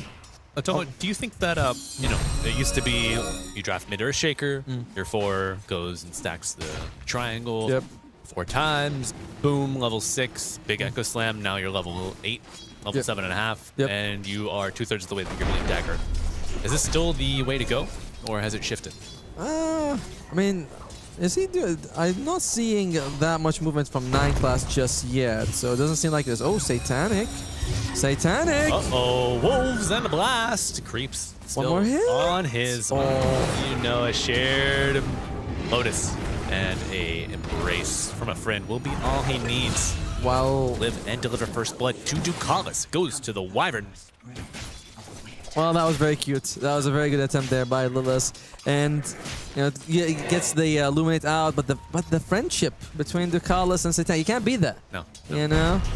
So here you go, buddy. Here's a Lotus. Friendship growing into a French ship. Oui. Oui. Wait. All right, but Mr. Noticed, 21 and 7, doing all right. There we go. Look at that, old reliable 9 class. That's what they call him. Stacking. We'll see if we can get 9 stacks. He's like, you see the name? Ooh. And now there you go. Now we're at 4 right now. We're at 4 camps. I doubt these, sir. 9 stacks. Give me a sword. Look at this. I want to see, well, I want to see Rubicon survive this back and forth. It is nighttime, so the Night Stalker has a little extra pep in his step. Leveling up Scorched Earth doesn't give you more regen, which is a little bit unfortunate, as we mentioned earlier. But he's still a very tanky guy. The big problem continues to be that Jabs has the lowest CS among all the cores. Now, in general, on Lycan, you want to get that fast helm of the Overlord so you can start applying more pressure. Now, that's not going to happen. But, in the meantime, Lilith is getting CS. He's like, well, if you're not getting it, I'm just going to keep blasting. May as well. So that's mine. CS on Lilith, what does this manifest? Is this early Tranquils, early Drums? Are we going to see Vessel? We're often seeing a Holy Locket. Yes. That's what we're using. Sometimes with a shard on top, you just go for mass healing, which is really good. Level 6 is available here. Nightmare forward as no one gets it taken off of him. And he takes it off with the illusions. Teamwork will make the dream work here. Yeah, I think if your Lilith shards and lockets are into shard is really good because you're not unlikely to be caught in either the Echo or the Winter's Curse. Right. So, and you can heal like, you know, it's like 550 health every time. It's insane. Everybody. Yep. Everybody too. So they're all clumped up. He's like, wait, that's good for me. Because I don't know if you play a lot of Call, but it's actually hard to get them to stand into the light as it's shooting. It's like getting your kids to line up for a picture, right? Yes. All right, stay still, stay still. Okay, well, my wife does it pretty well. She's like, do you want candy? You gotta stand right here. That's how I'm gonna start referring to my heels. All right, candy time, boys. Line up. But it is shrine time. Wisdom will spawn here soon. Ducala's invading. Analog arriving. TP, but no one is encroaching. Neko onto 2. Fisher to match and 2 to fall. The shrine is gone. Stolen away. And P-Vision. Dominating start. Atomo 3-0 3K lead, sub 8 minutes. Have you seen it before? Yes, but it's still bad every time. It's still a car crash. Yeah. Oh, no. And we've noticed this one happening here top lane. Rubicon trying to go for the deny, will not get it. Got his Devour for his last minute gold infusion, but rough start. Very rough start. Now, the nice thing is that we have seen Nemesis recover from this in game 1 against P-Vision, right? Like, they had a rough start as well, that one. Managed to make a great recovery. It's not impossible, but they had the advantage of a push draft. We can take buildings. That's less relevant in this one. You only have Lycan who's really good at pushing. Yeah. And imagine Bane's like, Bane, go push your tower. You're like, what? Me? Give me shard. Give me shard, please. Uh-oh. And give me a little bit of life out of here, but the first round gonna land on this silence. Puck goes forward. No, it gets a little bit of dodge here. Nightmare taken off. Yamson. Tough situation for Yamson. Has to keep his distance just close enough to get the Nightmare off, but not close enough to be silenced. Yeah, the Void slow, mini stun coming out. Gets the bounty. How is he gonna play this one? Dodges the fissure, that move speed helping out, but the first round landing Bane. Tanky boy, but not tanky enough. The net worth on the Nemesis cores, dude, 2,000 on an offlaner in 8.5 minutes. That's an ouch. That's an ouch right there. Yeah, taking a look at this, so Wisdom Shrine replay. Anything we missed, Atomo? I just had to see Analog didn't commit to the kill on Ducalis. He's like, yeah, I'm out of here. I'm not gonna stay around. And giving away the double wisdom is massive. Now your supports are level 4. And you kind of want those level 6s. 9 stacks. 9 stacks. Yeah, your level 6s are necessary to scramble into skirmish here in game 2. Yeah, I see double golem, the ice. I see 5. I think 5. I think this is 9. This looks like 9. Oh, and he just got Echo Slam. There you go. Right as it came off cooldown. The E efficiency is off the charts here for Division. Well, if you're Nemesis, you're hoping they're going to be less efficient, but because right now you are really struggling. Yeah, with that stack, 5k net worth advantage here for the Radiant. You know, it doesn't give you. I mean, it's hovering between 5 and 4. It's hovering between 5 and 4. At least you know Echo Slam's probably down. I mean, you don't know that, but it is down. There's Rubicon. Okay. Oh. Interesting dodge. Oh, he's got twinkle toes here. Rubicon. Level 6, but no doom just yet. Let's get out of there. Oh no. Crown to land, trying to get the frogs involved, but gonna ascend on the Night Stalker, and they will get the kill. 9 class picks it up. No level 6 on their coddle. No chance to really heal the guy. No. Well, options limited. And now options opening here for P-Vision. Looking for more kills, making use of the Dark Ascension. Looking at it will be Bane going down. This is very, very scary. I mean, on Nemesis, I thought this would be a slightly better draft for them. Almost. Oh no! 3 more. 3 more. We're almost there, folks. Hold on. Like now they have the Blink Dagger on no one, so if he's able to get the Fissions on like Analog, can jump after and just kill him. Yes. And this is without Satank even being involved. Satank's, I mean, he's been involved in 3 kills, but it doesn't feel like he's actually exerting pressure across the map. Right. He's just around. The early Dragonlance pickup. Is this just to join fights, join pushes? Keep your distance. Yeah, it's solid stats. Okay, we're going all in. We want this guy dead. Yeah. Well, and all in means something different these days. Gets nothing out though. Gets nothing, yeah. Tough. By the reverse smoke. How close is he to his Echo coming back? Should be fairly soon here. Oh, we're going in. Let's find out. Going for the next one. Leveless under threat. Cursed Crown with the enchant token stun coming out. And he goes flying. And Echo Slam's available now. Yeah. Ooh.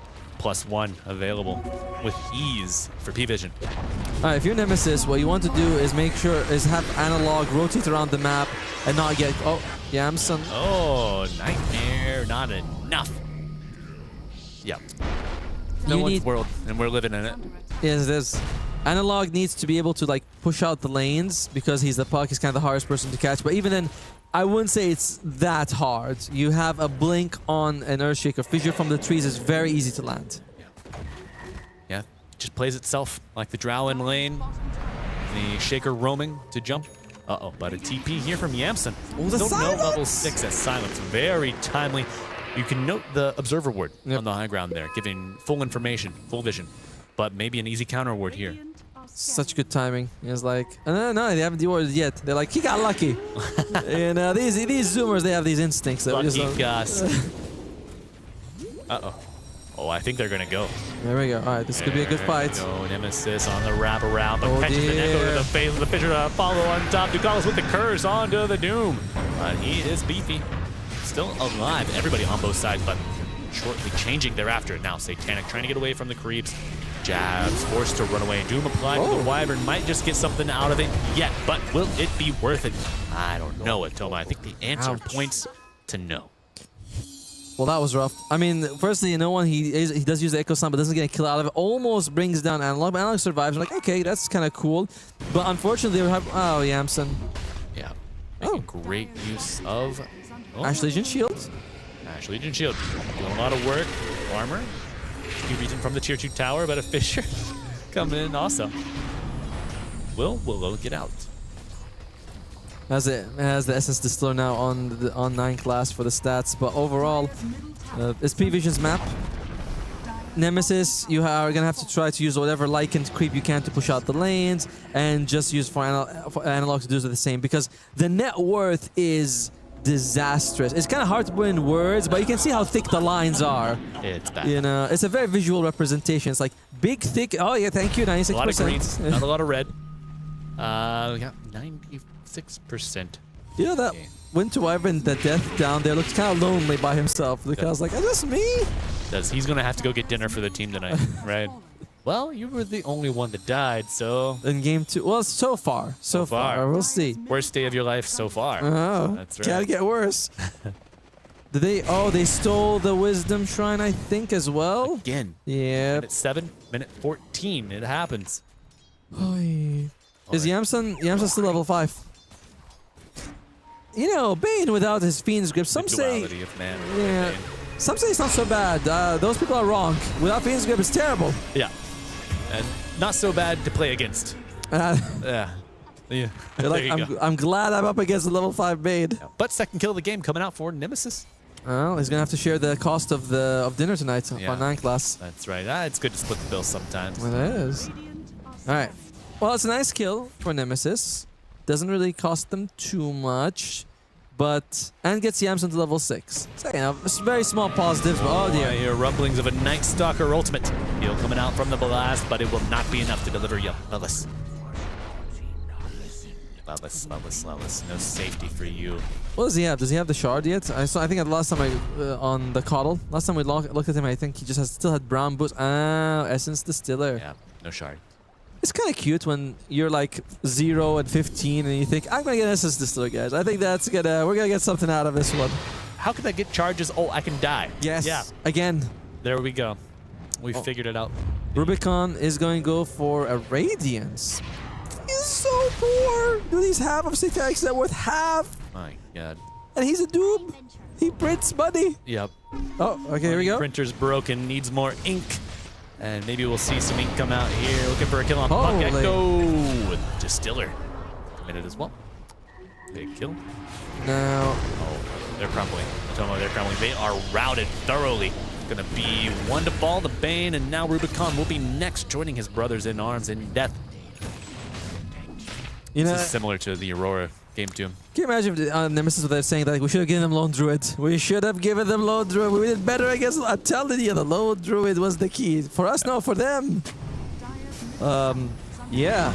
And when they jumped just now on 9 class, or Dukas, sorry, they weren't sure which spell they want to use. They had Doom, they had Coil, they had Fiends, but they're like, no one wants to be the one who uses his ultimate for like a support kill. Right. But then on the way out, they just get massacred. Because P-Vision is perfect lane into perfect game. Perfect lane, perfect game. What more could you want? Well, we'd like it if your sports stop feeding. Here we go. Oh, no. Okay, no Echo Slam available. Call is a nice combo with the Doom. You know, you have doubles Infernal Blade. The moment you use it, you get back again. Scorch Earth's cooldown is like the very low downtime, so he is able to almost have permanent uptime. And of course, just keep eating. You're hungry. You want to devour some more. Keep eating. It's a little buffet. Dude, Doom would kill the breakfast buffet. Oh yes, he would. It's a good buffet. We're glad we don't have him here. Him and Pudge. Who would you rather spend a day with in Dota 2, Doom or Pudge? Doom. I feel like Pudge, he's got to have a smell. Yeah. I mean, he's got rot. Doom is chaotic evil. Yes. Pudge is chaotic evil, where Doom would be what? No. Awful evil. Doom's chaotic evil, Pudge is smelly evil. That's the one. It's too much. Nice. Very good. All right. But maybe he can cook something for us. I think he... I think anything he cooks is not something you want to eat. No. Mostly sashimi. Nemesis, they're eating a couple of fists. Oh, here we go. Oh, a knuckle sandwich coming up here off the back of the Fisher. Silver Mine putting a big start. Oh, but he yams it under threat. Not going to be able to get this Bean's grip off after that crown pops atop the head. Now, illuminates, clearing the field, but no one wants more as we see Rubicon as, well... He's farming. Gone into the Rubicon. He's like, I'm busy. I got to farm. Oh my, jumping the backline. They know that if they can cut the head off of this snake, it just might die. Analog, dead for 30. Well, we got eggs on our face. One of us at least. As Nemesis... You do. You know, I do, yes, I do. I'll throw you under the bus. It's a tough one, and thank you. You know, it's warm down here at least. So they got the blink on the Night Stalker, I believe. The blink on the Earthshaker means it's a very hard time for Analog. There you go, double blink on those guys. Yeah. Satanic, he's got the Hurricane Pike and the Mantle, decent amount of stats. It's like you're trying to find the positive for Nemesis, but sometimes you're gonna be like, it's, you know, the slappening is happening. Sure. Basically. Jeeps? Huh? Is that you? Yeah. Is that you? I was like, I'm channeling him for a second. Yeah. You need the accent too. The slapping and I can't do it. That's good. But what's even better? Dream Coil. However, you might not get anything out of it. Terrorized. No, the snap. And now the Wolves might just have their day with the crowd pops. And it's a thorny one at that. The Terrorized. The Wolves are resummoned. An armada of doggos. There. 3. A pack. Pack. There you go. That's a Someone pack. say a pack. I'm like, is that easier one? Well, almost a decent kill for them. You think Wolves would be a good sailor? Wolves would be a good sailor. Yeah, like would they be able to captain a ship? Yeah, they have like a good structure. You know, I think it takes a lot of leadership to do that. So you know, they have the top dog. He's telling them what to do. I think it's work. Oh. You know. Top dog. You remember the hot dog LGD jerseys of TI 2023? No, I feel like I can't. I don't remember that one. A great meme. But no memes here, folks. Just sadness for what team? Excellence, right? Oh, hey, he's gonna finish his Radiance. That's gonna boost up his farm. You know, 20 minutes is faster than I anticipated. Really? Yes. I mean, I guess in this game, yeah, that makes sense. Yeah. As he's half the net worth of the Drow Ranger. Satanic is, well, he's killing it. Yep. Well, yeah, I'm saying. Oh, good follow-up. We got him. We got him. Could have been the trap. Set, snared. However, reversed. Bane to fall, and now he will ascend, looking for another target. Rubicon and Wellness side by side. Doom applied. Will it be enough? I don't think so, Atomo. Wellness, however, right as rain coming back in, but Rubicon eating the arrows, and he'll get a totem for dessert. I think Rubicon, he's made a tiny bit of a mechanical mistake that I've done many times because I like Doom. The Hurricane, it's not very easy to aim. He actually pushes himself backwards rather than forward. Yeah. If we can see that in the replay in a little bit, you can see like he's running. I don't think they have force staffs on the Radiant side, so I'm like, oh wait, he must have been force staffed, but like he's not facing them. But no, he actually Hurricanes himself backwards. Don't think it would have made too much of a difference, to be honest. Yeah, it's just like you want to have some glimmer of hope. Yeah. To dial in, but that is an unfortunate mistake where you're like, yeah, I don't think you use that creep too often. All right. Well, 19,000 gold advantage for P-Vision right now. Great itemization with the double blinks. I imagine BKBs are going to come out very, very soon. I mean, I think Ducalis was also going for. Holy shit! What's that? Look at the level look at the levels. Yeah, that's a 17 Drow. That's a level 12 Dark Willow and a level 11 Doom. And it ain't an Ame, you know, Dark Willow where he's playing it as carry. It's 9 class. Yeah, they would have GG'd out already as soon as they TP up on him. All right. It was like, no, all right, I'm out. His poor nature's prophet that game. That's hey, Rainfalls was over. Okay, I was like, this one might be Ogre with the shield rune. Looking to take another skirmish here. No attempts on Roshan yet. they're not. I mean, they're okay for it on P Vision. Yeah. You know, maybe they just. I think both teams are just decent at it. Oh. But there you go. You have the Solar Crest to do some armor. Is there another? Is someone listening to this? Oh, they. I mean, we can hear them. Maybe they can hear us. No. Overall, though, oh, they're going for Tormentor. At least it's something of a trade on the other side. If who's going to be able to get it will be Lilith. A bit of extra heal would go very nicely. Sure would. There you go. There you go. Perfect. But a smoke from P Vision, leaving Mr. Satanic to stick in there. Finish off Roche by himself. I like the animation of when he dies, right? Like his soul kind of leaves his body. That's kind of cool. That's kind of cool. Very good. Very good. Smoke breaks. Who's around? Oh, it's Jabs. You're liking. I hope he's got those wolves in that help Dom creep already pushing because he's going to go down. Nope. 3 wolves for the Dire. And Mr. Yamson, what are you going to be able to do here? Oh, no. Oh, no. Rubicon spotted out. Does get the TP away, I believe. Yes. Just in a nick of time. No, it almost got the Aftershock stun on him, but not quite. All right. Well, they're hanging in there on Nemesis' side. You know, they're saying, all right, let's play it out, see what we can do. Unfortunately, like Lycan, his scaling is kind of mediocre. You know, they usually Helm of the Overlord is like great early on. Later on, it just becomes whatever aura you want, and that's about it. They haven't been able to split push too much. Doom does scale decently when you go with the right-click build. He does. But what about when the enemy team has 10,000 gold ahead of you know, you're double his net worth? That's still a problem. And you're Chain Stun. And you're Winter's Cursed. And you're dead. And you're fissured. And oh, he's slamming me. Like I don't want to be slapped. Oh, no, you do not.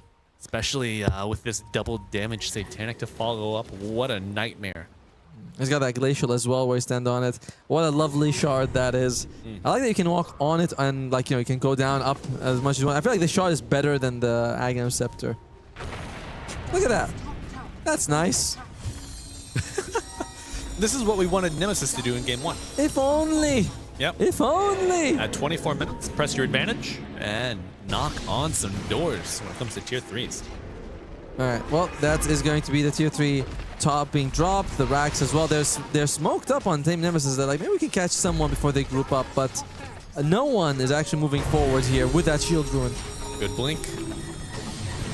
Oh, we're going to take down the Ancient Creep. This is, I think, maybe the first Helm of the Overlord creep we've seen.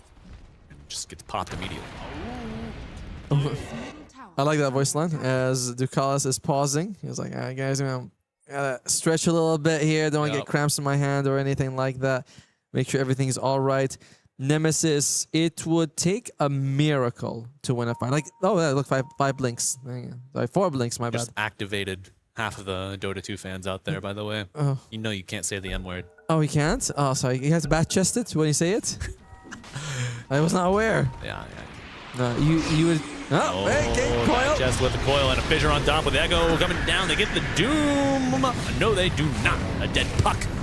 And it's starting to suck here for Nemesis as they are routed. But a Fiend's Grip from the high ground. Yeah. Will it be enough buyback onto Analog?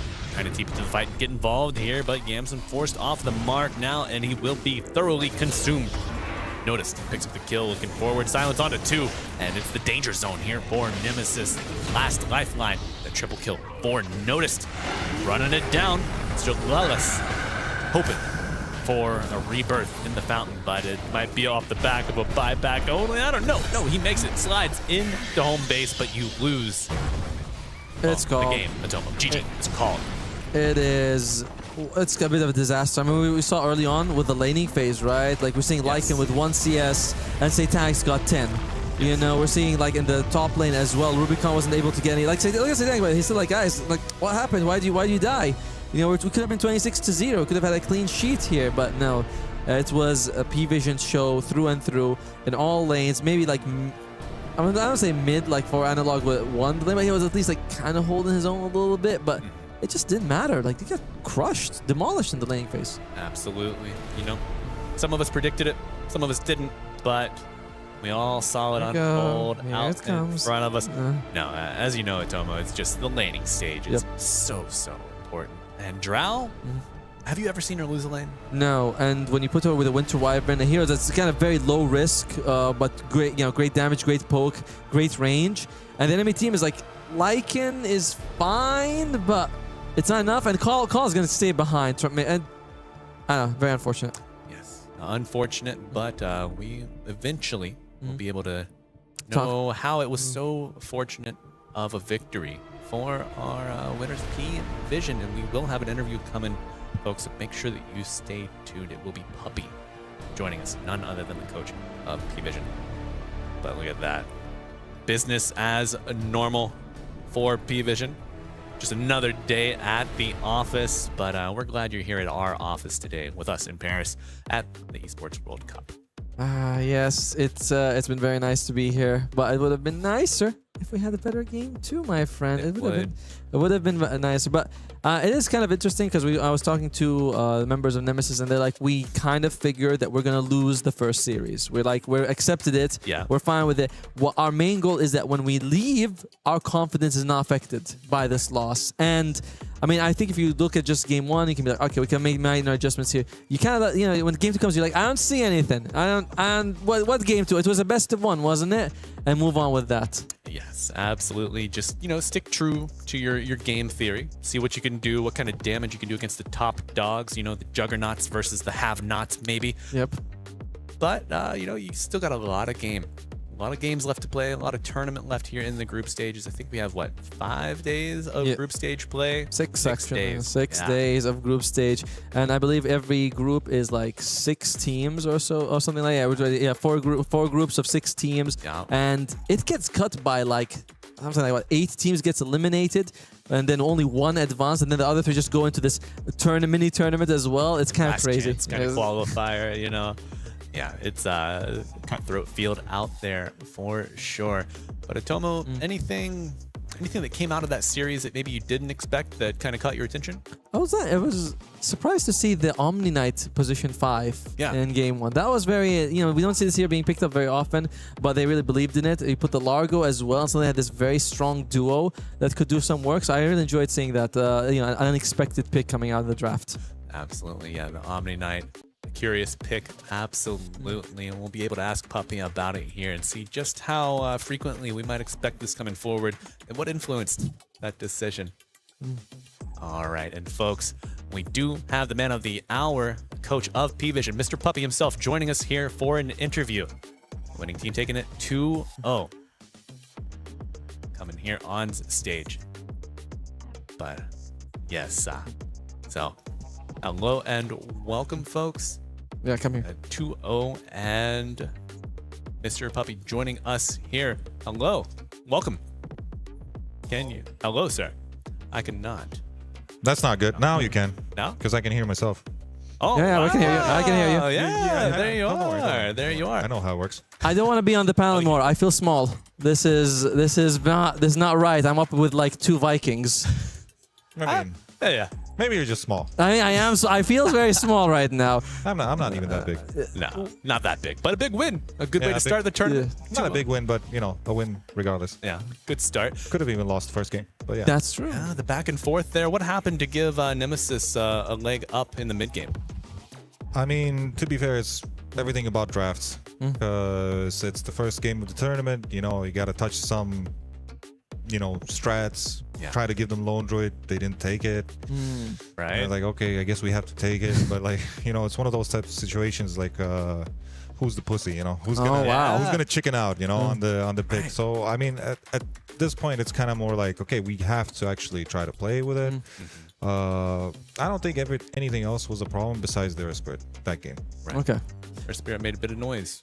So when you guys took a lone droid, does that mean you chickened out because you took the most broken hero? No, in a sense, we did not chicken out. They chicken out for picking lone droid. I first see. pick, but it's like the ball is on our court to be either the chicken or not. So we didn't chicken out. We picked it, but perhaps it's not the best option either. Yeah. But it's hard to say. I mean, but you looked very good. What was the sort of like, do you think the biggest issue that they had in game one? Because they took 6 towers, they were looking pretty good, but then you guys just won it. What was their biggest problem for P-Vision? Oh, sorry, for Nemesis. Yeah, I mean, their issue is that they don't actually deal a lot of damage. If Earth Spirit is taken out of the fight, where's your damage going to come from? Even if you jump somebody, it's like, okay, so you're going to jump him with what? Omni Knight is just going to stop all that. So you have to jump Omni Knight. But how are you going to jump Omni Knight if we're just standing in front of the last towers and just not letting you push those towers? I mean, at some point the lone droid does come online and you're gonna have to deal with the split push and the attacks. So the game stops being about them trying to control the map with their summons. Besides, it's going to turn into you going to have to deal with one summon of ours, you know. So it just gave us a lot of space to farm up with our Puck and Largo, and at some point they're just going to dominate the game 2v5. Thank you for the long answer. And how about game 2? Because when we looked at the draft, maybe we disagree, but I thought the draft was a little bit closer in game 2. Yet somehow you guys, like, it wasn't even close at all. You guys just crushed it. What happened in game 2? I mean, the laning stage kind of pushed the whole game to end quickly. Because if you screw up your lanes, if you draft in a way where it's weak, if you draft weaknesses in your game and you're against Drow Ranger, you're going to have, you know, to deal with this monster of a hero that comes out. So they just couldn't deal damage anymore at some point. Oh. So how do you deal with Drow Ranger then? Give us a secret. The pubs, the little people pubs, Yeah. Let me tell you everything. Anyway, so no one doesn't like to play these types of heroes. Thank you. Hero, this all right. Like wait. We got pen and paper. We're gonna write them down. The sniper please, clip this to, you know. No, I can't say much. Oh, come on. One mini small counter for Drow. No, not even that. Why? Okay, fine. We'll keep your secrets then. You know, but. What about teams in the tournament? Who do you think is the strongest team, excluding P-Vision? Who do you think is the team that's like going to be the biggest challenge? I think Yandex. I think that team has always shown that they know how to like click together some kind of strategies that are just kind of very hard to beat, and they do play very well also. They have the upcoming Watson. I mean, he's not really upcoming, but finally he's shining. Yes. You know? Yes. Yeah. For a while, he was rank 1 for a long time. Couldn't get to like a win with any of the past teams, but now he's finally shining, and it's good to see. And Chira Jr. is also, you know, not new in the scene per se, but also shining finally, you know. So they got Soxa, who was like a brilliant 4 player, and everybody else is also doing pretty well. So like, you know, they have a good combination of things. I'm glad to see Watson also succeed, especially with Maladish, which is like his friend for a long time. And you know, they were kind of, I don't want to say scapegoated, but a lot of blame was placed on them when teams weren't doing well with those duos. So it's nice to see Watson actually succeed. And sorry, Malibu. So Puppy. Yeah. P-Vision's performance over the past year, some ups, some downs, but dominant performances towards the end of the season. You all are implementing your new solidified offlaner at the right time, and you're peaking, unbelievably so. How do you, what kind of things do you do to build a good peak for a team such as P-Vision? Yeah. Tough question, maybe. How do you peak your players? At the right time. I mean, it comes down to a little bit of luck, and a little bit of chemistry, which is basically the same thing. So I'm just gonna name the same things that are related to luck. Now, fortune. Fortune, Yeah, fortune's a good one. Be a lot of fortunate. Yeah. I just kind of like we were having a rough time, and in Birmingham the patch came out, a huge patch came out, and finally we could like, I don't know, revisit our love for Dota and do something that we that is new. And it helped us a lot because we were getting very bored and it was stale because we were not figuring out the meta, or we didn't like to play the way that everybody was playing, and it changed. So through that, one by one, you know, things started clicking and ideas started going the right path, and people were listening to more things because, you know, when it's a new patch, you tend to listen to stuff, you know, that's going. Yeah, everybody's open-minded. But if it's like a long patch already gone for like 1 year, people already know how it, you know, the Dota's supposed to work and stuff like that. The meta hasn't shifted much, so we were just kind of fortunate in that sense, like that. It just kind of like the patch came out at the right time for us, where we kind of like started fixing our problems during that time. Yeah, and just went further from there. All right. Well, Puppy, thank you so much for your time. Thorough answers. It's an absolute pleasure having you with us anytime. No problem. Thank you so much. No problem. And good luck in the future. Yeah. Do I leave now? Yes, you do. Yeah, yes. Goodbye, sir. Go get a burger. Awkward. So, you have to go like this. You got an army crawl. I can fall down. Yes, you can fall down, you can crawl down, you can jump over the edge, however don't you fall. prefer. But don't fall. Yeah, just fall for us here. There you go. On Thank you. stream. See, folks. Thanks, Puppy, again for sticking with us during that interview. Congratulations to P-Vision taking the 2-0 over Nemesis. Great series, a demonstration of discipline, of excellence in Game 2 particularly. But folks, we're not finished yet today. That was our third series. We have a fourth series coming up that's going to be 1W taking on Inner Circle X Insanity. Yes, they had. Yes, that's why I was gonna be like, yeah, that's gonna be our next match, and it's gonna be also a very difficult one, but hopefully it'll be even closer than this match was. Absolutely, we'll always root for the underdogs in the the competition. But folks, we're gonna take a break, so go home, go refresh yourselves, and join us back here in a little bit, and we'll have our fourth and final series of the day ready for you. See you soon.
Hello and welcome everyone to a very hype podcast. There was like a question I wanted to ask. I thought of asking you guys is like, what is, I mean, we can take turns on this, but what is, in your opinion, the biggest mistake or like the biggest trap a coach can fall into? Like the biggest, based on your own experience, or it could also not be related to your own experience, you know? Like the biggest trap a coach can do is to try to force players to play what he thinks is correct rather than try to incorporate the player's strengths and try to, instead of having all the right answers, maybe it's better to ask the correct questions to the player. Being too self-centered in a sense? So that the players can arrive at their own conclusions, because at the end of the day, when the game starts, you will not be there to hold their hand. They have to be able to play their own version of Dota that they understand and love. Yeah. Interesting. Who else goes on this one? Me, biggest regret. I mean, I guess I've been doing this for a while. I think there are some teams where I used to care more than the players. I think for me, probably caring too much. I mean, caring is important, but like getting really, really emotionally invested, because when the game starts, you don't really have control. It's like whatever they've learned outside and their practice and scrims, like they're just free to do whatever they have to do in the game. I think when I was a player, I understood that more, but over time as like a coach, you kind of get in your own head that you can control more and more, but then I realized like trying to control too much is also bad. So just letting it be and accepting like whatever happens. And so how do you manage that? Is it like, as in, you try to differentiate before the game and when the game starts, or you actually just have to find like a level of care that's like all the time the same, you know what I mean? Or you just actually try to sequence different moments of life? For me, it was like Dota related. Like when the map was smaller, it felt for me easier to coach. It felt like easier to exactly know what would happen in the game at certain times. Like you could kind of script it more. But then when the map changed and became really big with the gates, it became much more where you need to actually just let them, like what David said, like let them be and they have to figure out themselves. So I think after the map change, I had to adjust like my own way of how to coach and give them control. So it was like me more of a process of like not looking mentally, emotionally. It was like Dota has done this. If I don't adapt the situation, like it's just hard. You have to accept it for what it is, you know? So I guess that's like a way of putting it. Yeah. It was random, you know? Like, and obviously feedback from players like, oh, Boba, you can't control everything in the game. Stop picking Storm. Yeah. I mean, my guy loved to play Storm. Are you trolling? Come on, I don't know. Too early for the Storm. Too early for the Storm. You should know. How about this guy? When he's picking in Vulgar, and I don't know. Wait. Where are the guys? Yeah, we can meet him. I'm kidding. I love you. I love you. I love Football game, man. Gotta stop fighting. Anyway, stop fighting, guys. Hey, I'm Paraguay. He's France. Anyway, what about the Storm trap? Don't hit me. What about the what? Huh? What about the Storm trap, though? That's a real Bulba trap. Let's be honest here. That is a real Bulba trap. Well, of course, some people would take it there. I mean, hand this stick. Have you understood that trap? Is it a trap? What trap? Never mind. Go on. Explain the joke. No. Explain the joke. I don't think it's a joke. I think it's not a joke. You know, you pick Storm all the time. And has that been a trap for you, you know? You don't think Storm as a good hero, Bucky? I think he's a great hero. What do you think? I love Storm. I mean, the thing is, I have Abed and I have Samael. Those are the two players I've coached, you know? There's the best Storm, right? Next to that guy. So why aren't you first picking Storm then? I feel like, I don't know if you had this with Nisha, but if he loses with the hero once, he says it's on cooldown. Yeah. And then it's like, it's really tough. But the hero's on cooldown. Yes, that's what he'll say. That's funny. Yeah. It could be like the best hero meta for like, let's say like TA or something mid. We'll pick it like 15 times in a row, win every game. If we lose once, it's on cooldown. That's funny. Yeah. That's good. Yeah. I mean, in theory, sometimes it works out. Because, like, obviously, if people have figured out what to do against it, you're like, okay, probably not a good idea. And there is an element of hype and freshness about playing the hero. I mean, we've all been Dota players. I think we all kind of had that feeling also where you're really excited to play a hero and you're not. I don't know how much space it should take with coaches. Do you guys give space to that? Like the players, you know, like will to play the hero and connection with the hero, or it has to come after? It's like, it's the best Storm game, but he doesn't feel like playing Storm. How do you factor it in? I mean, it's very hard to... It's a GG Storm game. It's like a gotcha. we all have not picked the hero when we wanted to. No. I know that for a fact. There's everybody here has wanted to pick the hero that is going to win the game, and it's like, can't pick it. The guy really doesn't want to do it. I had Nisha in a content piece before, and I asked him, are you the typical mid laner? I'll describe typical mid laner behavior. You guys will tell me if you had experienced it. It's like, you need them to play whatever. Let's pick Viper, because Viper is a perfect example. You have to pick Viper. And you ask them, do you want to play Viper? You can feel in the body language, he doesn't want to play Viper. But he's like, sure, pick Viper. And then you pick the Viper, and it's the worst Viper performance you've ever seen in your life. The guy is 0-7, running around doing nothing. And then he kind of unconsciously, or maybe voluntarily, was like, you will never pick me Viper again, I promise you. I will make you never pick it again. And he didn't say no to that. He's like, this just happened. It just happened? It just happened. Like in a scrim or something? Yeah. Okay. It just happened. Okay. I had this with Miracle. I had this with Topias. I had this with Ana. Like, did you guys have this with your mid laners? I feel like it's a mid laner syndrome. Really? Yeah, I have this with all my players. All your players? Not just the mid laners. It's just the 5-year-olds. Oh, yeah. Oh, you were sitting there being like, oh, it's so good to have it only with the mid laners. Oh, like, okay. They're like fake trying, you know. Yeah, I get the message. We won't do this again. Okay. Got it. Oh, you really want this hero, huh? Okay.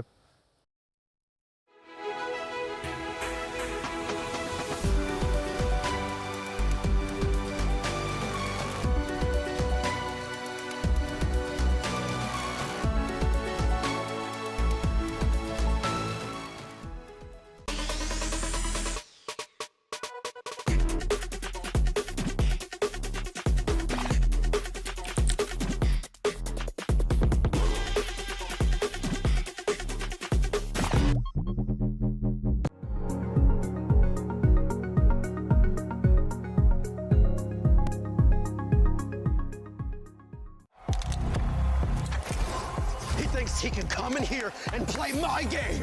He knows nothing but go! Tyler, why? You're done. This is my ladder. You can't climb it. It's better than me hard-sucking masters. You're going too far now. Your eyes buggy. Your elbows ashy. That airline? That's an L airline. Somebody better hold me. Okay, yeah. Do something then.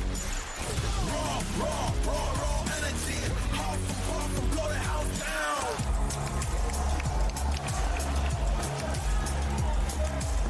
You look nervous. You look short. Everything's good? Mm-hmm. Fight.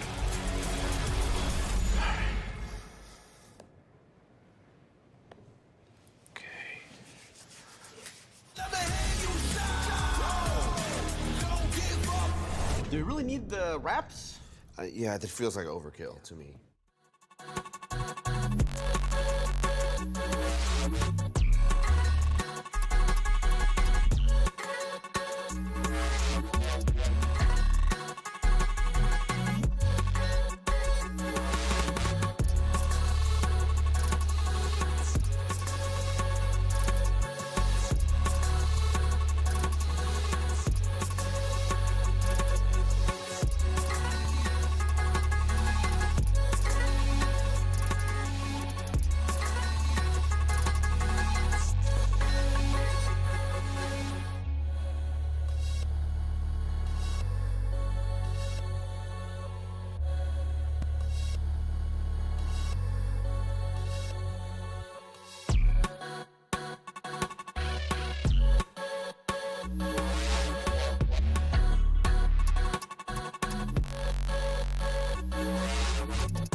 Hello and welcome back, everybody. We are here for our fourth and final game of the day on Stream C at the EWC. I'm Malibu Jesus, joined by my pal Atomo, and we are happy to be back. Atomo, how are you, buddy? How was your break? It was nice, you know, a little bit of downtime in between games. You know, it's a nice bit of a breather, but I want to get back into the action. I want to be able to see, because, you know, this is quite different from the first game, all right? Because game one, it was like this ragtag group of players going into the qualifiers to take on one of the biggest teams of the tournaments. And in this one, it's very different. It's a ragtag group of players going through a qualifiers to take on one of the biggest teams in the tournament. Absolutely. A very different story. You know, it might just be a repeat, or maybe just Pete and repeat. But folks, it is Inner Circle Insanity taking on 1W.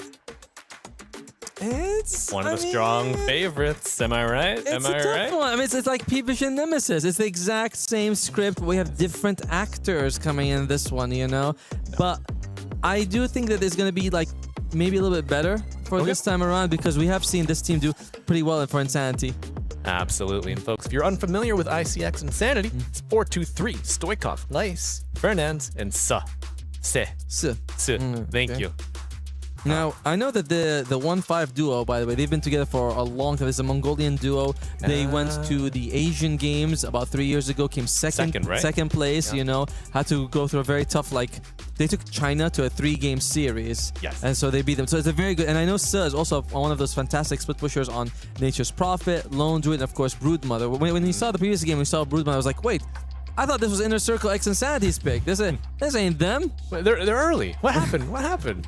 No, but yeah, folks, and we are over in Pool D. Now, our previous game was in Pool C, so we're sampling, moving around. I was like, we could see the players. We could have pointed. We didn't have a chance to do that, unfortunately. Yeah. But it's not...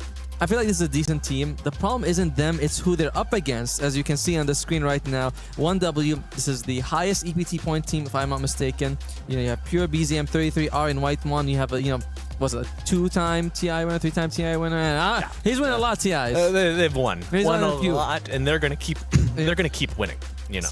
With this roster, they've been together for how long now? It's quite a while, actually. They've been together for quite a while. I mean, they won ESL Birmingham, if I'm not mistaken, as well. So they are the team to beat along with P-Vision. So because P-Vision was last like couple of tournaments, Dream League 29, and this is the team that won ESL Birmingham. It's the highest in EPT points. So you can see as the strongest two teams are playing today. Yeah.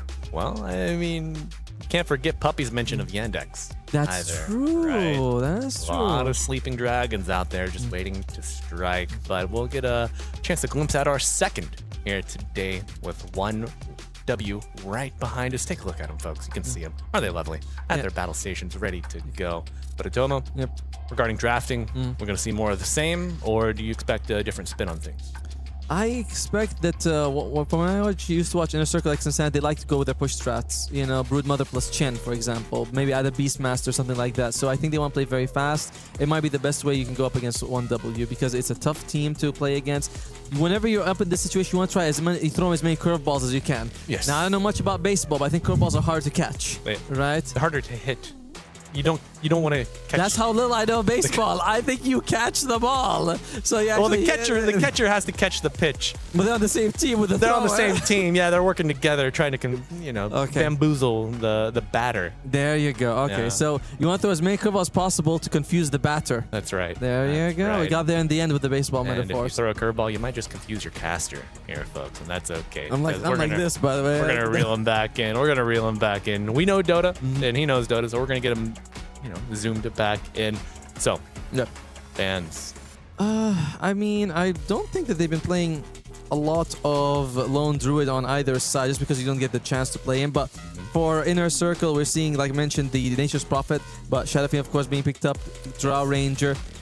Offlane pick Axe could be something that Laze would like to go for. I like Axe because he's an offlane. First, they have the best stun in the game. Berserker's Call is an AoE BKB pursing 10-second cooldown ability in AoE. So it's really good. Enhanceable by Chasm Stone. Very cheap pickup. And also, it's just like he does decent damage. You know, when you play against Axe, he's solid in the laning phase with the battle hunger. Later on, you're like, wait, this guy's actually doing some decent damage to me. So I would like to see Lays on the Axe. Okay, how do you feel about the change to pure damage on the battle hunger now instead of magical? I liked it more before because it scaled off armor. I don't think it scales any armor anymore. So I don't like that because you know you can at least like scale it. You're getting a lot of kills. You get tons of armor. Now it's just pure damage, which is good, better early, but worse, a little bit worse late game, I say. And folks, you can see our teams getting ready here. Sound checking, making sure all of their tech is ready to go and pristine before the draft begins. Now, previous 2 games, we saw the coaches with the headset on in the hot seat, but not today. Mr. Moon Meander. He's walking the plank. You know, it's like, you know, you have to go behind each one of them. Like, are you okay? What are you doing? Breathing fine? Everything good? You know, Moon Meander, he is, you know, like we feel like Estinian Puppy or like in the ship leading it. He's more like from behind directing everyone on what to do, you know. Different styles of coaching as we've seen in the Seb interview. Absolutely. But, you know, something I love about Moon Meander, longtime veteran of the scene, still coaching, but also still playing. Yes. So folks, we are here for the Esports World Cup, but Mr. Moon Meander is playing on Team Canada for the ENC, the Esports Nations Cup. This man does it all. He's got everything. That's very cool. I mean, we've seen a lot of people also who are like, I wouldn't say like retired or taking a different step from playing. They're like, yeah, we're coming back for the NC. People that are eating good right now. They're eating better now. But looking at the picks, I want to go with position 4 between Fernandes and Ari. They share nearly identical hero pools. They both like the Hoodwink and the Rubik. That's the 2 most played heroes. Then you go number 4 is like Coddle. They both love the Coddle. There's going to be the Dark Willow as well. So there is, I feel like maybe possible contention in the position 4. Like it's not that big of a pool. So do you expect a bit of a mad dash in the early drafting stages for this limited? Everyone wants Hoodwink. Everyone wants Hoodwink. We'll see if it's going to be banned outright. But yeah, position 4, I wouldn't be surprised if that's going to be the first priority for both teams, just because it's too shared, it's too common, the hero pool, and look at that. Even Ringmaster wants Hoodwink, stealing her away. I feel like we haven't seen Ringmaster as much as we used to, right? It used to be more fun, but teams don't seem to like him. The event kind of maybe made him a little bit more popular. Or, I mean, maybe people just really like LC, really like Hoodwink, and they're just upset that he stole him away from them. They're like, you know, I'm just not going to draft him. He's off my pick list. For position 5, Sir plays a lot more... I would say, I don't know how to explain it, but it's the opposite of team fight, where it's very single target heroes like the Bane, the Clockwork, sort of the Enchantress as well. For Whitemon, no, it's Lich and Phoenix. You know, those are the heroes that he really likes to play on, which is this big team fight impact that he can have. So a little bit of difference there between the 5s. Yeah, absolutely. We saw Phoenix, or the Lich banned out in our earlier series. S tier support right now. I'm surprised that it was addressed so late, or in some cases just not at all. Yeah, it's kind of weird. Remember, sometimes you see a support that people are just banning a lot, but maybe Lich is not so annoying the laning phase, so he makes it through. Like Jakiro, you know, you're very annoying. Like, guys, I don't want to play against Jakiro. Remember when he was like crazy strong? Yeah, no mana cost on his liquids. There, and more damage. And more damage. And it was like, I think he lost like 6 damage or something from his right clicks, but either way, it's like very easy to identify, oh, I don't want to go up against Jakiro early. Right. But Lich is kind of more of a problem the later the game goes on. Yeah, I mean, even with his nerfed status, now you need the Aghanim Scepter to get the channeling and the casting while you're channeling Sinister Gaze. God, man, that was a pub ruiner pre-patch. Given it's been a couple patches back now, but the nightmares still linger. I like how 33 sits, by the way. I've been, you know... You a Death Note fan? Yes. Yeah. And he's like, now you need to get him like a tower of sugar cubes for him, and he's pure one energy by one. That's right. I was like, okay, I got it. Unlocks the rest of his brain for better drafting and better performance. He's like, 90% of my calories are burned in the brain. You know, like, oh, really? Man, you're really thinking there. Like, holy shit. I thought it was a small amount of calories, but maybe that's just me. You know, maybe I'm not thinking hard enough. Well, think harder. I'm trying. No. But this is going to be Inner Circle X Insanity. They, I believe, were combined 3rd place in the Europe qualifiers, like, you know, 3rd, 4th. So they made it here from the lower bracket. I don't know. It's names I haven't seen for a while. Like, I know 43 and Star are good players, but you don't see, you know, they were in C for a while. Now they're in Europe. Fernandes and Stukov as well. Lays, like, I've seen these guys in all of like these tier 2 events, but they're here now. Yeah, finally punching their ticket to the big stage, getting that prime primo experience here.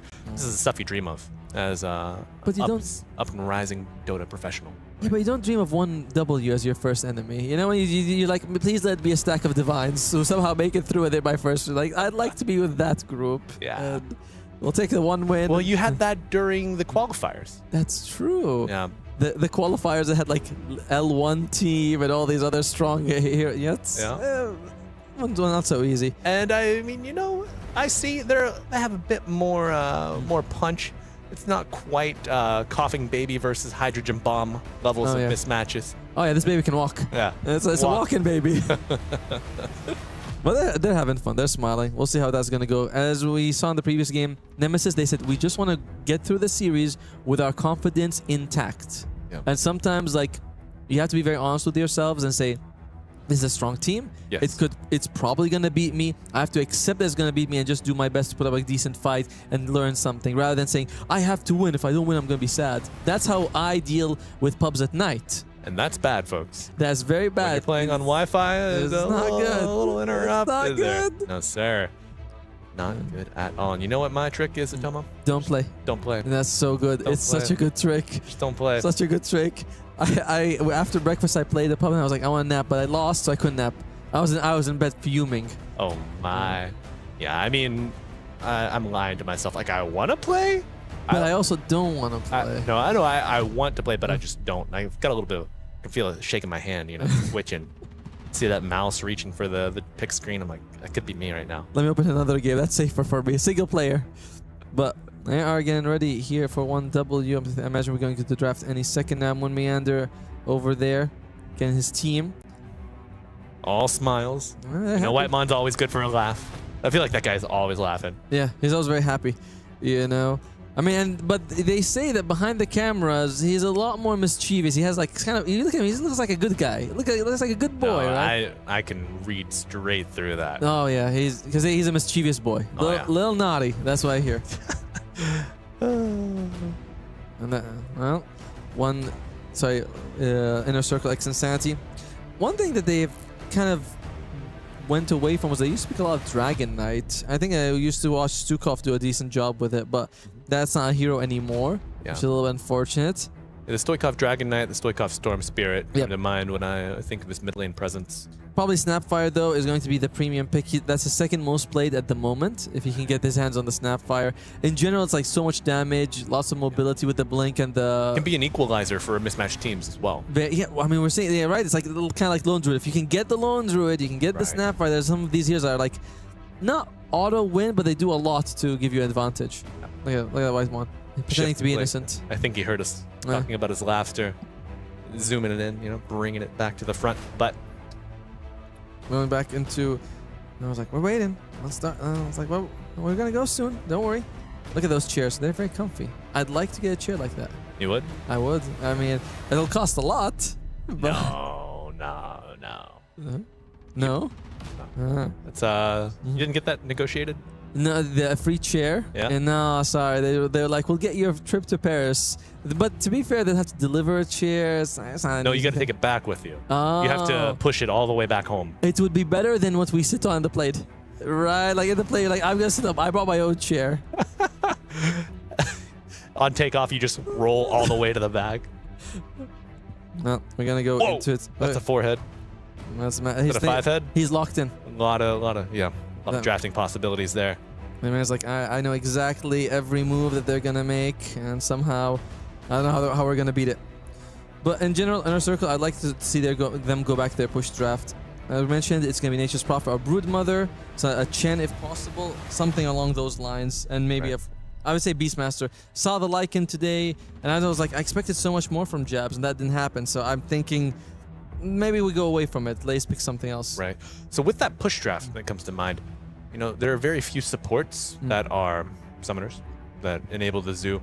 But what can a support offer to further round out the strengths of a zoo draft? Well, I think the popular ones would be like Chikiro and Pugna and Shadow Shaman, right? Like they all give you a really decent push. I think Pugna is also really good save if the enemy team has like no Morta and a lot of physical damage.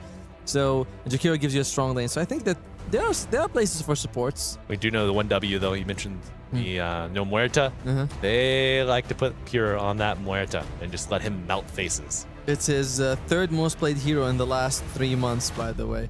You know, I was looking at their stats. They haven't actually played a game in a month because like we won everything. Right. We're actually doing. There's no qualifier. There's nothing for us to do. Yeah. So, you know, they're a bit of a mixed bag, being so damn good at the game that you just qualify to everything. But, you know, that month off, I'm sure it was filled with scrims and periods of relaxation to recharge for the most competitive, you know, stretch of the season. Well, that's Moon Meander if they win, right? Like, what do you guys do in the month off that you have? Yeah. I was like, we go to the beach.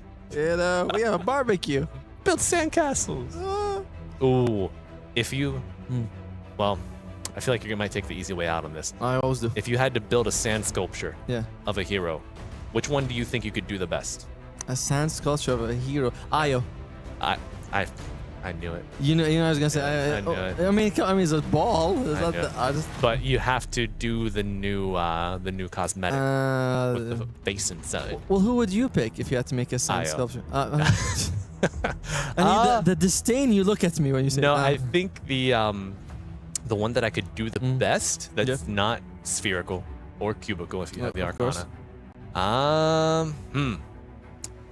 I think a Venomancer could be doable. So yeah, it's like snake-like. It's not Tube-like. too bad, You get a couple plague wards up. Not bad, not bad. Just get a ball of sand and throw it for the venomous scale. You're like, you call Cuckoo like, hey man, you pick this hero a lot. Like, any tips on how to make it? Like, here you go. No, that would be Venomancer's also pretty solid. Venomancer's pretty good. Not as easy as Io for sure. No. But I feel like it's not a close second, but it's doable. It is. It is. Doable. Wait till this. We go to the beach. You make your Venomancer. I can't even make my Io. Right? It'll be like a lump there. Like at least like make it float in somewhere. Like no, I can't do it. Get some chicken wire, a stick, maybe put it up on there. No. A ball of sand. No. Then you watch people who can make cakes in all sorts of shape, and you're like, you can't make a ball of sand. Like nope. But we are. Look at them. They are locked in right now. I like the different colors on the keyboards. Ari's is just bright pink. It's so cute. Makes for easy cleaning. You see all the spots you gotta get in there and scrub out. You ever look at your keyboard, really look at it, you're like, oh my god, this touches my hand every day? Tomo, I'll show you a picture later. Yeah. Sometimes you just buy a new keyboard. That's better. You know, you're like, this is terminal. They ain't coming back Like from this one. I've done a number of deep cleans. You know, unplug it, take all the caps off, you know, scrub it down, blow it out, let the caps soak for a bit. That's like 2 hours of work, 3 hours of work. Or you can give That's 2 pubs, man. It's not, yeah. And the thing is, some of the keys are not even working anymore. So I'm like, I think it's time to let it go. But it's also a gift. So I'm like, I don't know if I can frame it, put it up on the wall. I'll ask Ari if I can have his keyboard. I'm like, it's so cute. Probably tell you. Well, maybe if he wins. You know how like after like a football player, when they walk off the field, they give their jersey away. Give me your keyboard. Or like when the guitar people after a concert, they go smash it on the ground. I'm like, don't smash it. I'll take it. Oh, what if he smashed his keyboard and then gave it to you? Would you still accept? No, I think at that point it's a little bit like, it's like, I mean, smash. You can't give it to me before smashing it. It's not so frame hard. it, man. Put it in epoxy, put it up on a wall, make it a piece of art. You know? Ari was here. That's Give right. it to me. Put that on your wall behind your stream setup. Easy. Get a few fingerprints. Easy content. Couple fingerprints. You can use that. You can use that to start opening stuff. You know. All right, folks. So we thought that Ari or Whitemon was the mischievous one. But I don't hide it. Out. You look at him. He looks so innocent. You know, he looks like such a nice, like sweet fella. Yeah. And then people are telling me like, no, like they don't say he's a bad guy. No, but they're like, you know, he's got Sweet fella or a feet swallow. Feet swallow. Yeah. No, for sure. Yeah. But you know, on the topic of keyboards, since this is Malibu and Atomo's Tech Hour, you prefer the mini, the abbreviated, or the full-size keyboards? Oh, I think I'm a bit liking the mini more. It's more mobile. Yeah, the big one's it's getting like a little too, it feels like bulky at this point. It's kind of weird when you get older, you have different interests. I'm like, I don't like the one though that doesn't have the numbers. There's something that's super mini. I got bad news. If you want a numpad, you're gonna have to go almost full size, or Always the halfers. Oy. Well, gives us a chance to look at some of the. Oh, wait, we're still on the technical pause. I was like, wait, did something move? Nope. Only the screen there, but tech pause coming your way, folks. Yeah, so far we've seen a lot of what in this today. We've seen a lot of Clockwork. There's been a very popular hero. I feel like this continues the trend from before of just people picking Clockwork because he's good in the lane. He was nerfed, I think, to have less mana burn, but it impact heroes without mana, which is only Huskar. Yes. So it was like a buff to one against one hero and nerf towards everyone else. But Clockwork remains very popular in this patch. Treant Protector has been banned as well. Would it affect the Lone Druid Bear now? Or does the Lone Druid Bear have mana for Savage Roar? I'm trying to. I think he's got mana. Yeah. I feel like he's got mana for sure. Maybe it now affects like golems from Warlock is maybe another one. Dude, could you imagine your cog charge gets wasted on a little imp or the golem? Yeah. Nah, I think the imps are like the undying zombies. They kind of don't care about this stuff. They weasel through. They weave through them. Yeah, they're too small. They pass through it. Every time you say weave, I think of Weaver, and we lost our Weaver support, and some of the other times like it was an abomination that existed. I'm like, yes, but it was a fun abomination. I liked it. I started playing it pre-Shikuchi cooldown nerf. Oh. Prime Weaver 4 season. That was the good times. An absolute rat. Ruin games. Your team is like, my 3 has no net worth because you're cutting waves. Yes. Yes, I know. It's going well. Thank you. It's like when you play Piccolo and you blast the whole wave, and they look at you and you're like, what? You want the creep's dead? I killed him. All right, get that anchor smash ready now. You missed it. You're off by a quarter of a second. It's your fault. Yeah, but folks, okay, tech pause will be ending quite soon, and that draft is coming up. We don't know that. The tech pause could go on forever. Could. I mean, we could be here till tomorrow. Yeah. And well, we will be here tomorrow. Oh. Good news, everybody. We're back. Day 2. Oh, Coach Art Style and then Moon Meander on the other side. Ooh. I know. Art Style. How long ago did he play? He was with Na'Vi, and I think they won TI1. I think he was with them in TI2 as well. I'm not quite sure, but I don't think he was with them for TI3. So yeah, I think he was with them. And then I feel like he quit not too long after. Right. My art style, my light of heaven knowledge, not quite there. But yeah, he was the captain of Na'Vi, if I'm not mistaken, before Puppy. Yeah. And Puppy either replaced him as captain or they swatched. But yeah, it's like it's TI1. My memory of it doesn't stretch that far, unfortunately. Dota history is long and quite storied, but maybe here, day 1, game 1 for ICX, do they start their own story of the unexpected Atomo? Why not? Anything is possible. I mean, they made it here, right? It's like one of the biggest tournaments of the year. I mean, you can tie it to TI as well. And yes, you're up against a very difficult opponent, but if you can get a decent game, you can even maybe score 1 point. No one expected OG to do so well. We always have to go back to the Cinderella story because it's rare, but also happens. So I feel like it's time for another chapter in the Cinderella story. Yeah, I'm not gonna say I feel like they can do it. I feel like it's possible, and that's all we can go. Oh, but looking down the barrel against Ari, against Whitemon, against BZM, against 3-3, absolute legends. I like Ari's evolution in the last couple of years. He had an interview about what he talked about. He's like, I used to be very, I spammed the same heroes. I was like, my hero pool was 3 heroes. And I remember one of them was he was like Hoodwink and Dark Will or something like that. And he's like, I only like these heroes. That's it. And when he had these heroes, he looked really good on a lot of these things. So when he didn't have these heroes, it was like, all right, it's fine, but it's nothing amazing. But then he's like, okay, I have to practice. I'm now having 6 heroes in my pool, and it's been working out a lot better for him. Yeah, absolutely. Expanding the depth of your hero pool, just really expanding game concepts. So, Atomo, I've thought about this. Pro players, it's rare you see them switch positions unless they're redrafted on a new team.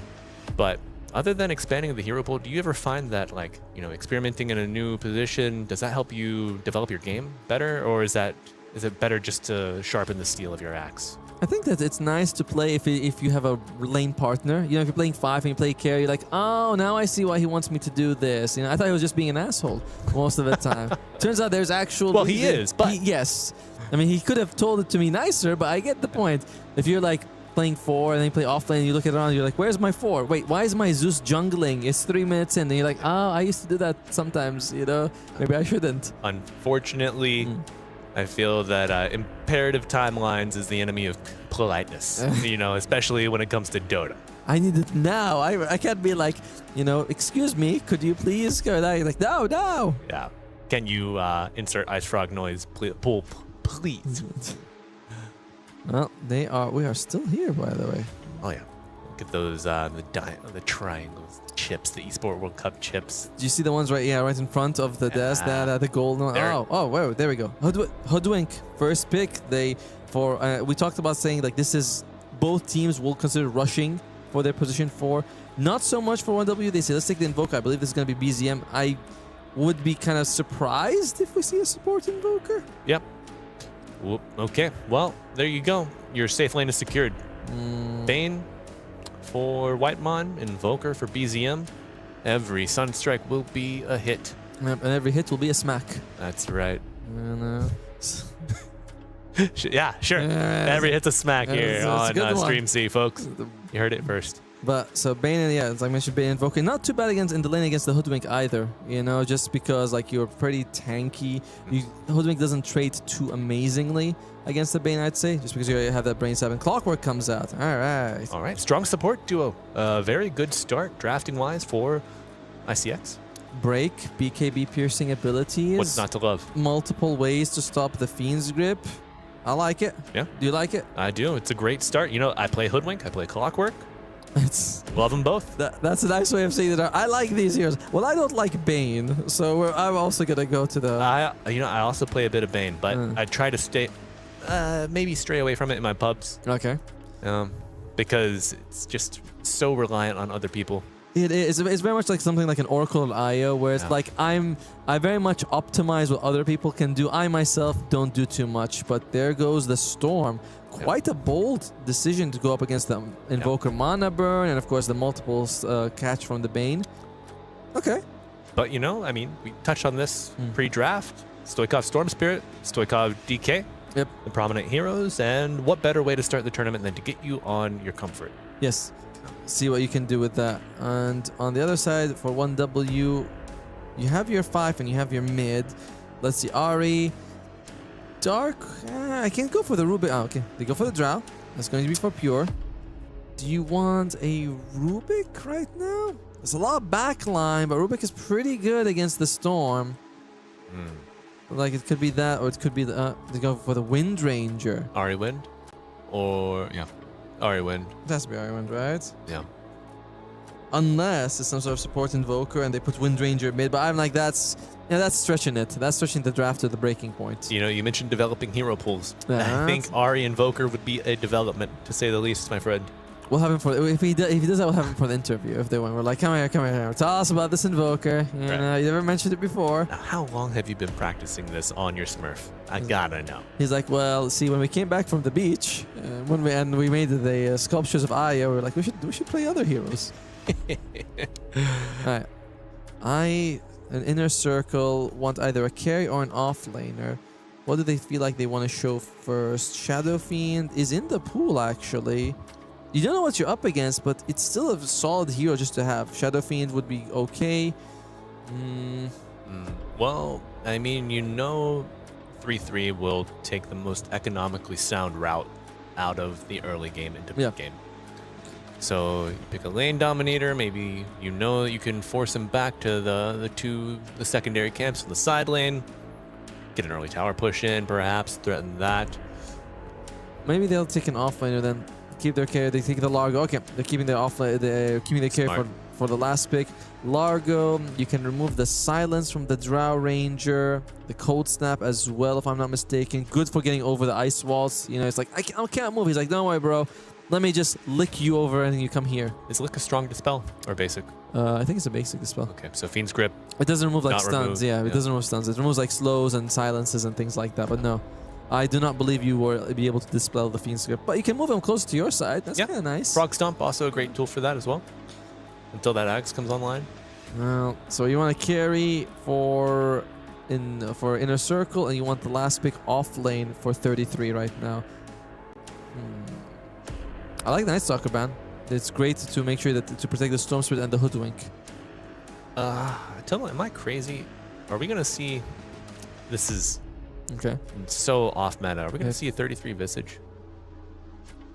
No. No. No. Good. What they need is a 33 hero that is very frontline. So, if by the way, Largo is his most picked hero for the while, so it's not something like a Timbersaw or a Tide Hunter or a Necrophos or an Underlord, something of that nature. You know, with recent qualifiers, we'd seen, off-lane Undying. You know, we spoke about this in another instance where it just gets cut down late game, but could that be an angle, or are you feeling Underlord, someone with a bit more utility? I like the idea of an Undying off lane. Oh, I'm so sorry. It's banned out. It's There banned you out go. in the second phase. But yeah, I was going to say that you might something like an Underlord gives you a little bit more catch and control, and I would have preferred that. It's kind of like easier to just pick the standard heroes, but we want a big, meaty front boy kind of guy. Centaur still in, yeah. Centaur could make an appearance here. First of the day would be nice to see. 3-3 spin on it for 1W. I mean, this is how Saberlight reached rank 1. He's like, I'm picking Centaur, I'm buying 2 hearts. And I'm like, okay, that's a lot of hearts you got there, Get buddy. a shard and go to town, man. The Brew is a nice ban as well, coming out for Inner Circle. Because again, we're very much functioning on the logic that we need an off-laner who is going to be fun for the team. Because you have Drow and Wind Ranger behind. You got Bane, you got 2 girls with bows and 2 guys throwing spells. I'm assuming, Bane's the stuff of nightmares. I'm assuming he's a guy. Every nightmare I've had was, Yeah, I think so too. How many teeth do you think Bane has? I mean, he's got a normal-ish mouth. I mean, as normal as that can be. Like, it's not like he's got like 6 mouths, you know what I mean? Like some creatures, they have that. It's like he's got a normal... What in the upside down is your normal? My God, man. Oh. Yeah. All right. He's got a normal mouth, all right? It's like the Predator. We have to see it from the Predators, you know, the show. That's like, he's got that kind of head. Yeah. All right, Clinks comes out. Why do I feel like they're going to pick something like a Bristleback at this point? Ooh. I Right. appreciate a Bristleback. 33. Necrophos is in the pool. I do believe the Ghost Rod gets dispelled by the Lick, but other than that, he's really good against the Clanks and he's a frontliner. But he's, like, doesn't commit too much to frontlining. I feel like there's better options. Yeah. Underlord's okay, but also can be, you can lick people out of the Pit of Malice if they're like a little bit not exactly dead center. So he's also kind of like, eh. I think there goes Centaur. Yep. Saberlight Reborn. We want big, meaty. You know, I had the big and tasty the other day. Here it is, big and tasty. Big and tasty. Right in the game. You think 3-3 is a good cook? I think he optimizes cooking till it's not fun anymore. You know, you know what I mean? He's a sweat. He's like min maxes till he mins the fun out of it, and that's it. You're like, ah, come on. So nutritionally balanced, perfect macros, but just bland. You know, you eat it. You're like, I don't want to eat this anymore. I don't want to live. I don't want this. I'd rather go hungry. I've had Centaur for 3 meals a day for 4 years. I'm so tired. Please. But folks, the draft is set. The board is finalized. Tomo, which draft do you favor? Do you think the hit and run style of ICX can outperform the turret meat wall of with 1W here? Well, the nice thing that they have for ICX is they have good ways of getting on the back line, right? Storm jump in, Clockwork with the hook shots. Hoodwink is also like, you know, she's kind of weaselly. Yeah. You know, even though she squirrels in. So that's a nice way to get on top of them. And Drow and Wind Ranger are not super tanky. You know, you can bring them down fairly easily. True. But 1W is such an experienced team. It's hard for me to say that I believe that they're going to lose until I see something more. Right. You know, the last couple of tournaments maybe haven't been their best after Birmingham. Like they did great in Birmingham and they took it easy because they qualified. But they're here to win. So They are. So I'm with 1W, sorry. Absolutely. Yeah, I got to agree with you, my friend. 1W, certainly the strongest contenders in the field for me, especially here in maybe Pool D. Let me think. LGD, actually. Oh, dude. No. LGD and Yandex are both in Pool D. With our current 2 teams. Whoa, as well. that's going to be a tough one for who's number 1, by the way. Okay, I'll round that out for you. We got 1W, ICX, LGD, OG, Yandex, and VP. All right, so OG number 1, naturally. You know that because Seb's here, you gotta say it. Huh? Sorry. Seb's here, you gotta say it. Exactly, Right. and he looks at you weird when you don't say things like that. It's like it definitely has to be OG number 1. But then when we talk about number 2, yeah, it could be Yandex or PSG, LGD, or of course 1W. All right, folks. Well, we are into our game 1 of our 4th and final series of the day. We've got ICX on the Radiant, 1W on the Dire. I'm Malibu Jesus. Pleased, honored to be bringing you this series with my great friend Tomo. We're here all day, folks. Every time we introduce me, we come closer and closer. Now I'm a great friend. Let's just be my pal. Move to your right. Okay, there you go. Yeah, that's away from me, but stage left. But So my keep right. your distance. You know, BZM's getting really cozy in that fountain, he isn't likes he? it there. He's sticking around. He already had used a Sunstrike. He's like, I want to see what more I can find. One thing I do like is that I think if you go late enough. Whoa. Mr. Pure early through the gate and gonna get hit with a bushwhacker barrier assault on top, and 4-2-3 early contender for the first blood, and he gets it, goes to the Clinks. And that was almost the earliest first blood at Tomo. Only missed by 6 seconds. You know, I've seen this trick before. A bunch of teams that do that, where they just go for the enemy twin gate, hoping someone shows up. Very rarely do you find all of them do that. So it's a very nice opening here for ICX. Yeah. I've caught the bad side of that twin gate move. Yeah. You catch a carry and a support going through as like a 4, and you're just wrecked. But folks, that's first blood, and let's see our bounty rune situation. Gonna be a 2-2 split.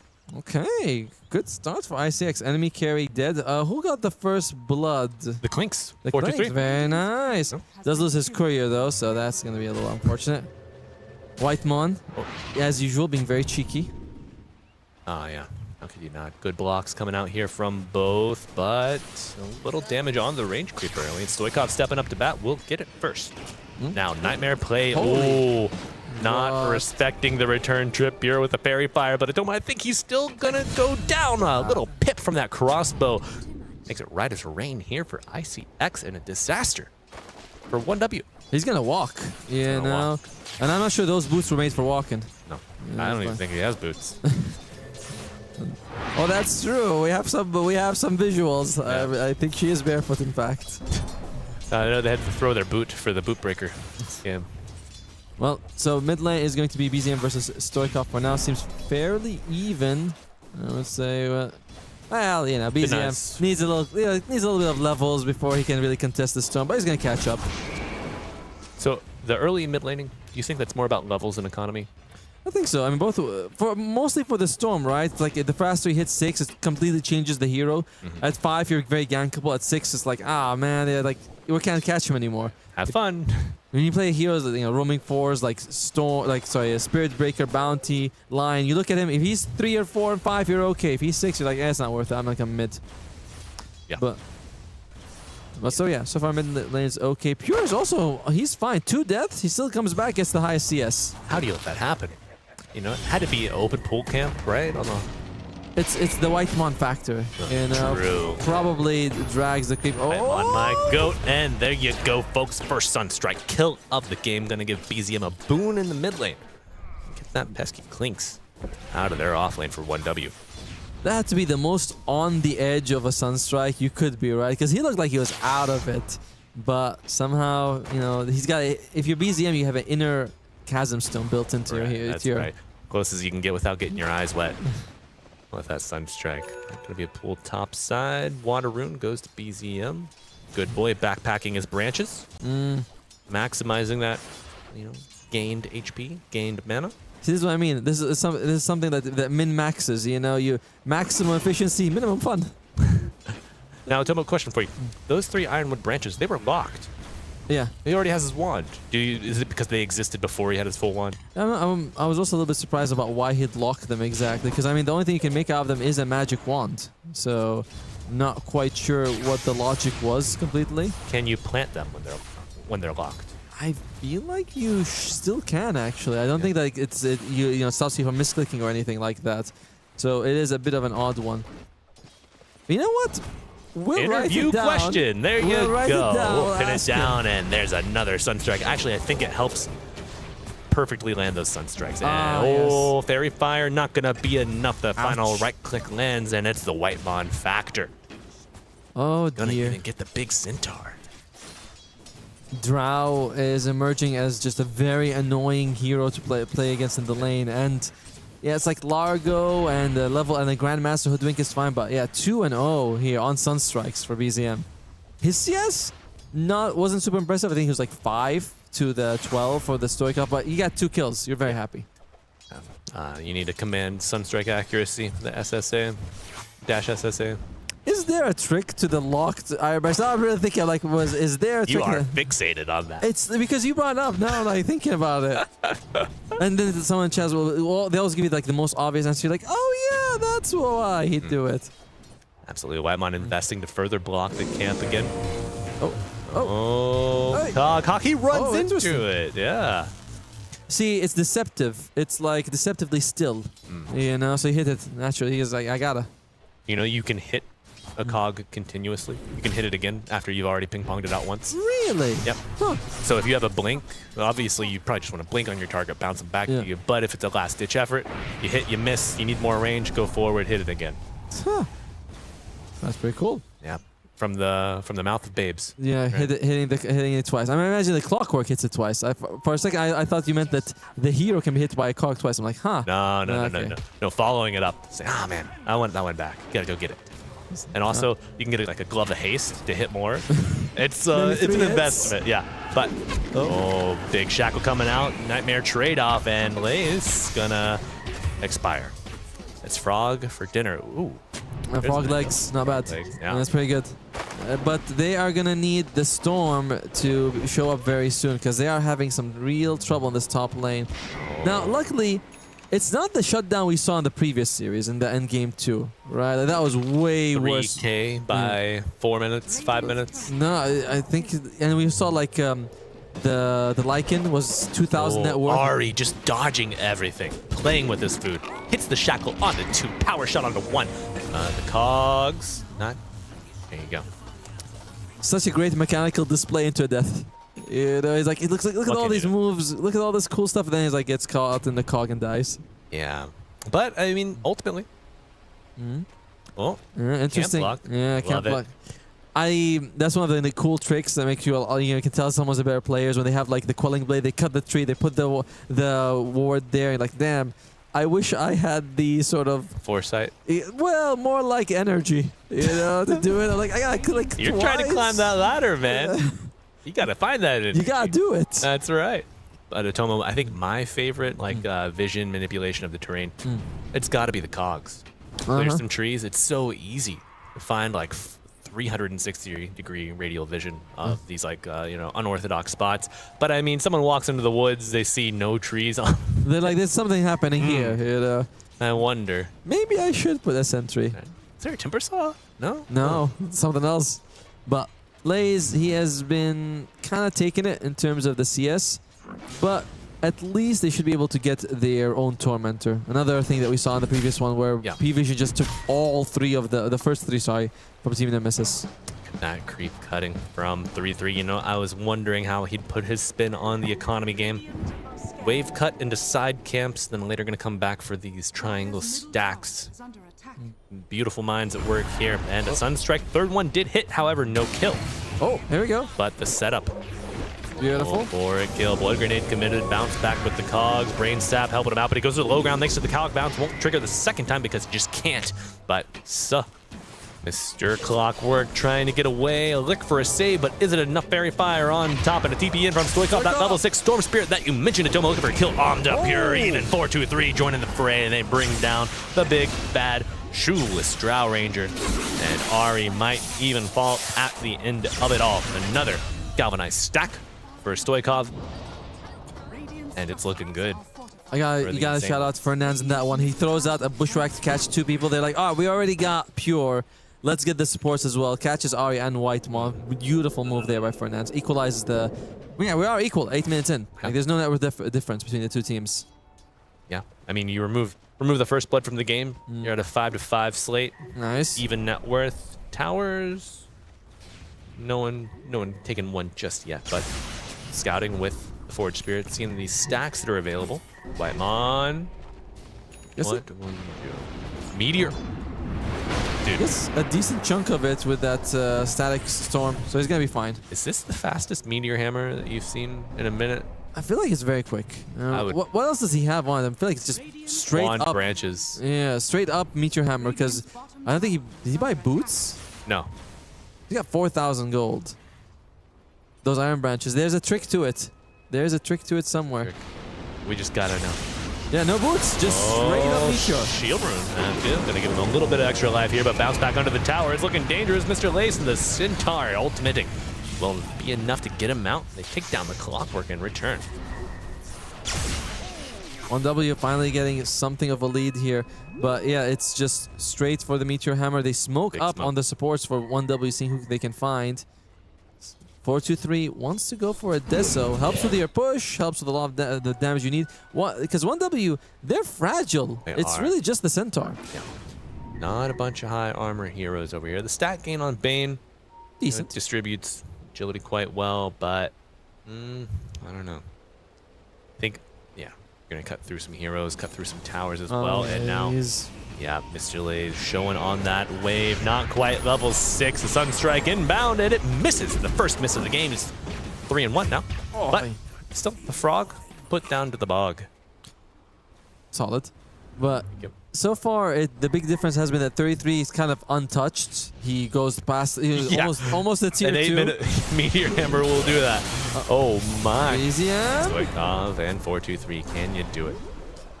Level 1 pull. It's what, like a second and a half? Not a whole lot of duration. And 43, he's only got the Blightstone, not the Deso exactly. Right. So, not damage, not quite there. Looking for someone though. Yeah, close Mithril Hammer coming up soon. But the first of the two needed. There we go. We got one. There you go. Whitemon getting well, they're getting revenge on Whitemon. Can you believe? Look at that. A carry player that stacks. He's made 3 for himself. That's an independent kind of guy. He's like, I know you have things to do. It's all right. I'll take care of myself. Yeah. Did I ever tell you about when I saw Pure outside of the Raleigh or ESL 1 Raleigh? No. What happened with it? Was he stacking something as well?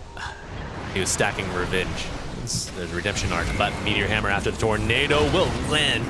Deliver the kill to BZM. Is that when he went back into it to play at night? Yeah. Boy's a grinder. So, but some other people might not know the story though. So you still repeat it to me again. Oh yeah, we got a little bit of downtime off screen. You know, 3-3 just doing 3-3 things, dragging a wave to a double camp Helm Dom on. But yeah, so folks, Pure played at ESL 1 Raleigh, and was eliminated on Saturday night of the tournament. It was a long one, Game 3 elimination, but the Stampede being used here on no hook shot away yet. Level 5 trying to put the dancing shoes on. It sees 2 other members of 1W will fall. But yeah, Pure games are finished for the day, walking back to the arena, trying to get in through locked doors to get in and go play pubs and get back. Damn. Grinding the ladder. It was like 10:30 p.m. Everybody's leaving at that point. That's good. That's pub time. That's pub time. That's when the pubs are open anyway. US East, best pubs in the world, Tomo. Well, right now, unfortunately, fight continues. Whitemon, big kill. He's a really strong enabler for the Dire. However, watch the reversal and the enabling by the Bane. This is the benefit of those level 6s that you have on 1W and you don't have on Inner Circle. If you had the sharpshooter from the Hoodwink, you would have been able to get the kill and walk out of there. But 1W in a very good spot because of that.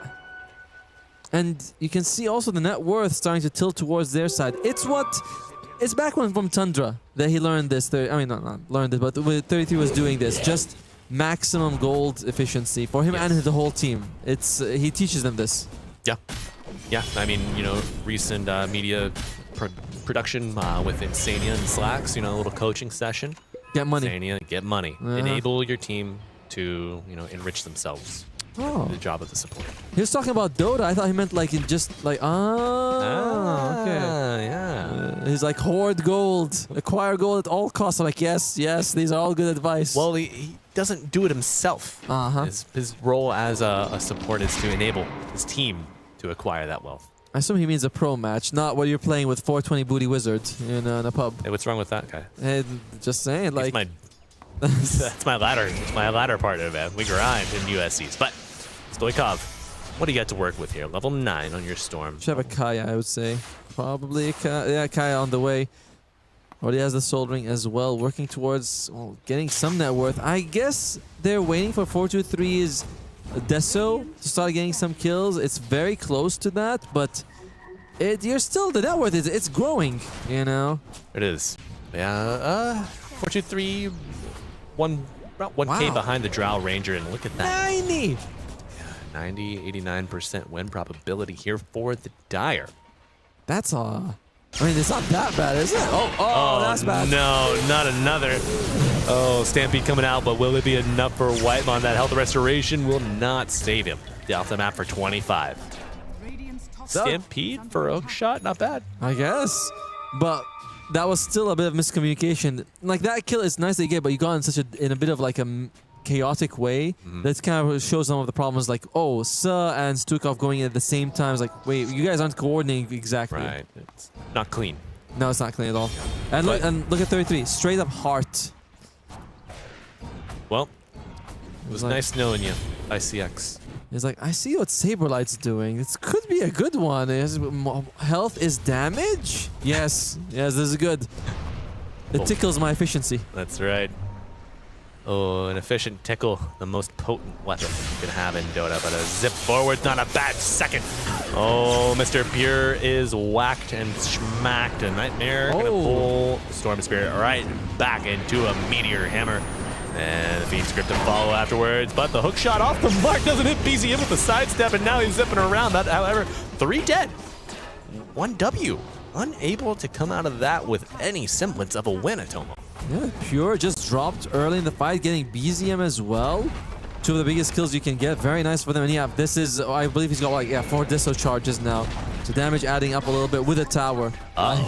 Huge strike. Yeah, I thought that missed hook shot was going to be a bit more of an issue, but no, I guess not. Those arrows were already flying at BZM. Yeah, see, when he uses Fiend's Grip, Whitemon somehow makes him slide to the left a little bit and dodge hook shots. I see. But it worked out well for him, so... Yeah. Now, maybe Fiend's Grip is the problem, because Whitemon, doesn't have an axe, so he's forced to just stay in place. Yep. You know? He just does so much that when he's reduced to one movement, it's actually a nerf for him in a way. Exactly. It's like you're disabling the enemy, but you're also disabling Whitemon. We want to be, sort of moving around. Right, that's right. Sees the futures, and the enemies have to read his own futures, so they just anticipate his strikes. But he's there. Yeah. Same thing when you shackle with Shadow Shaman. You're like, I'm right here. I'm not going anywhere. But they're smoked up. Sorry, no, that's I believe an Invis Invoker only. It looks like they're not going to go for 4-2-3. Very, very good kill that they were able to get, but that was without 33. 33 has now joined the game. He's reconnected. 33 is reconnected, yeah. He's like, I got the heart. I have 3,000 health. Holy. Looking like a Mar on his tipper saw. Dude, he's got 52 health regeneration. Like, and it increases as his health goes down. Like, he's got insane. How do you kill him? Well, you should have gotten an AA, perhaps. You can't really build like a vessel to solve this problem. Late game Scotty, perhaps. Next item Scotty, you mean? Yes, next item Scotty, maybe for. I was gonna see like maybe I don't know, because if you delay the game, you're gonna have BCM Invoker, you're gonna have Pure Drow, and you lose. I think ultimately. No, it's a very tough one that he's like. There's a huge issue that they're presented with. How do we deal with the Centaur right now? This feels like such a pub build of the first item heart on the Centaur, and they're like, yeah, no, this actually turns out to be the most efficient. The pubs were right. This is legit. Yeah, survey said Helm Heart. I forgot which player it was who says that. They're like, what do you do? He's like, oh, I like to watch TikTok videos of Dota to pick up new ideas. And you're like, oh, okay. That was keep talking. It's on the tip of I know. I'm like, it's like I remember who someone said it. I feel like it's like I know it's a pro player. I just can't remember who it was. As Courier could lead them to. I think it's RCY. RCY? Okay. Yeah, it was Speed in the interview after the recent qualifiers in NA, but had a big jump here. Silence, and the strike won't even be needed as the butterflies float overhead. Ari claims another. 4-3. He'd like to find some kills, but apart from that nice double in the top lane, hasn't been involved in anything else so far. BZM, they should know he's here. Icy Shard for BZM. Split push is real. Yes. Ghost walk on waves, hammer on towers, and a hook shot on the Wind Ranger. Makes for a good recipe, but he's tanky. they are gonna find a tanky boy indeed, sir. Does dodge the Sunstrike, and it's not enough to bring him down just yet, but arriving, whoa, Centaur, Wind Ranger all in a fall. It chases on, everybody else showing up. Whitemon looking for his next target. Who can he lock down for Pure to strike the ice wall? The right clicks, it's all adding up. Still, what was that? A 2-for-1, and you bring down 33, who's the highest net worth in this game. Yeah. All right, walking break. I didn't think that 33 was gonna die. You know, you look at him, he takes a little damage. He's like, hey, he's fine. He's got 60% health. But no, if you focus him down hard enough, he can be killed. Okay, that's right. Okay. BZM also has finished the Force Staff. Very nice. Against Clockwork, it feels like mandatory to have at least a couple of these, you know, just to get out of it. So. Uh-oh. That's another Sunstrike for the old Invoker. But, yeah, Force Staff, a welcome addition to the inventories of 1W. Oh, 4-3 walks through a sentry. They know he's here. Of course, his skeleton homies also say he's here. You know? It's hard to be sneaky when you got two skeletons that show up with you. You're like, come on, guys. It's a party and I brought friends. Also, I wasn't invited. I hope that's cool. Thanks. But what can you do? Okay, 20 minutes. Tormentor is up. 6K lead for 1W. Not bad. Like, this is a decent game for Inner Circle. Like, I don't say that as if like, oh, they're in a good spot to win it, but their showing has been pretty solid so far. They're up against one of the strongest teams right now, and they're doing a decent job. Yeah.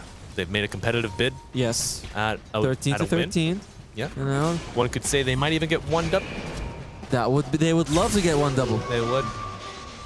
1W who? But Stoikov looking for Ari. A bunch of damage coming out, and the lick back. Uh-oh, no wind run for you, my friend. Ari brought down.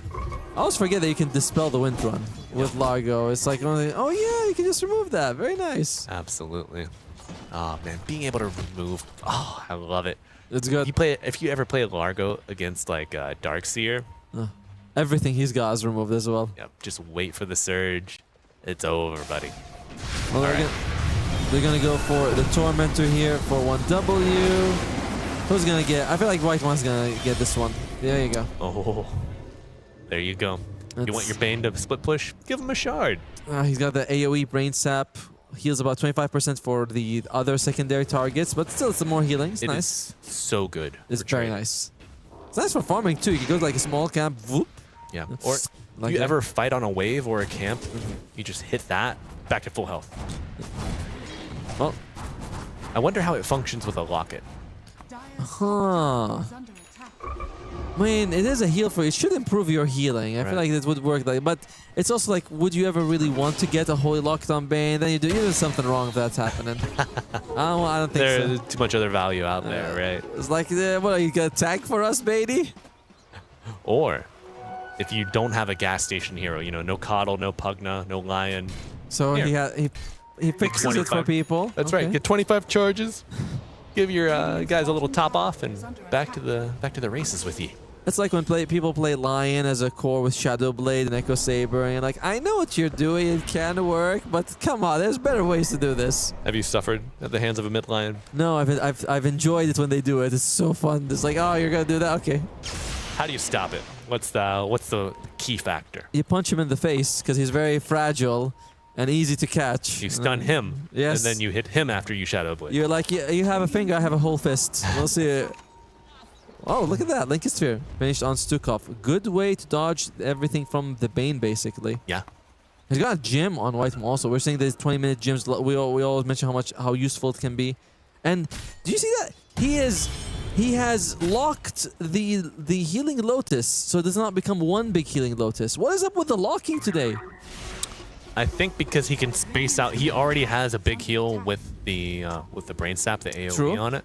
So he's looking to drag out, prolong these fights, because I mean you see Clinks, that's not a big initiation on the Frog, and the Frog is put in the bog after 3-3 hits another double hit. But on the right side of the fight, you're gonna see these arrows flying and Stoikov getting jumped by, but everybody else Mr. BZM very low, but no mana on the Storm to follow up. So unable to capitalize, but the Storm Spirit does get BZM. However, you lose your Clinks on the back line, and the chase is still on. Under the tier 2, 1W goes.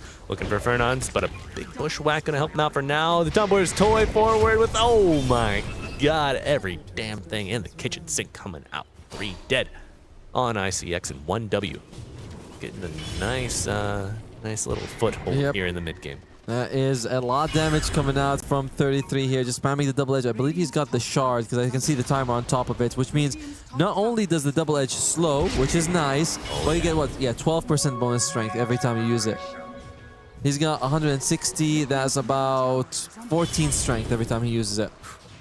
No, wait, no. Sorry, more like 18.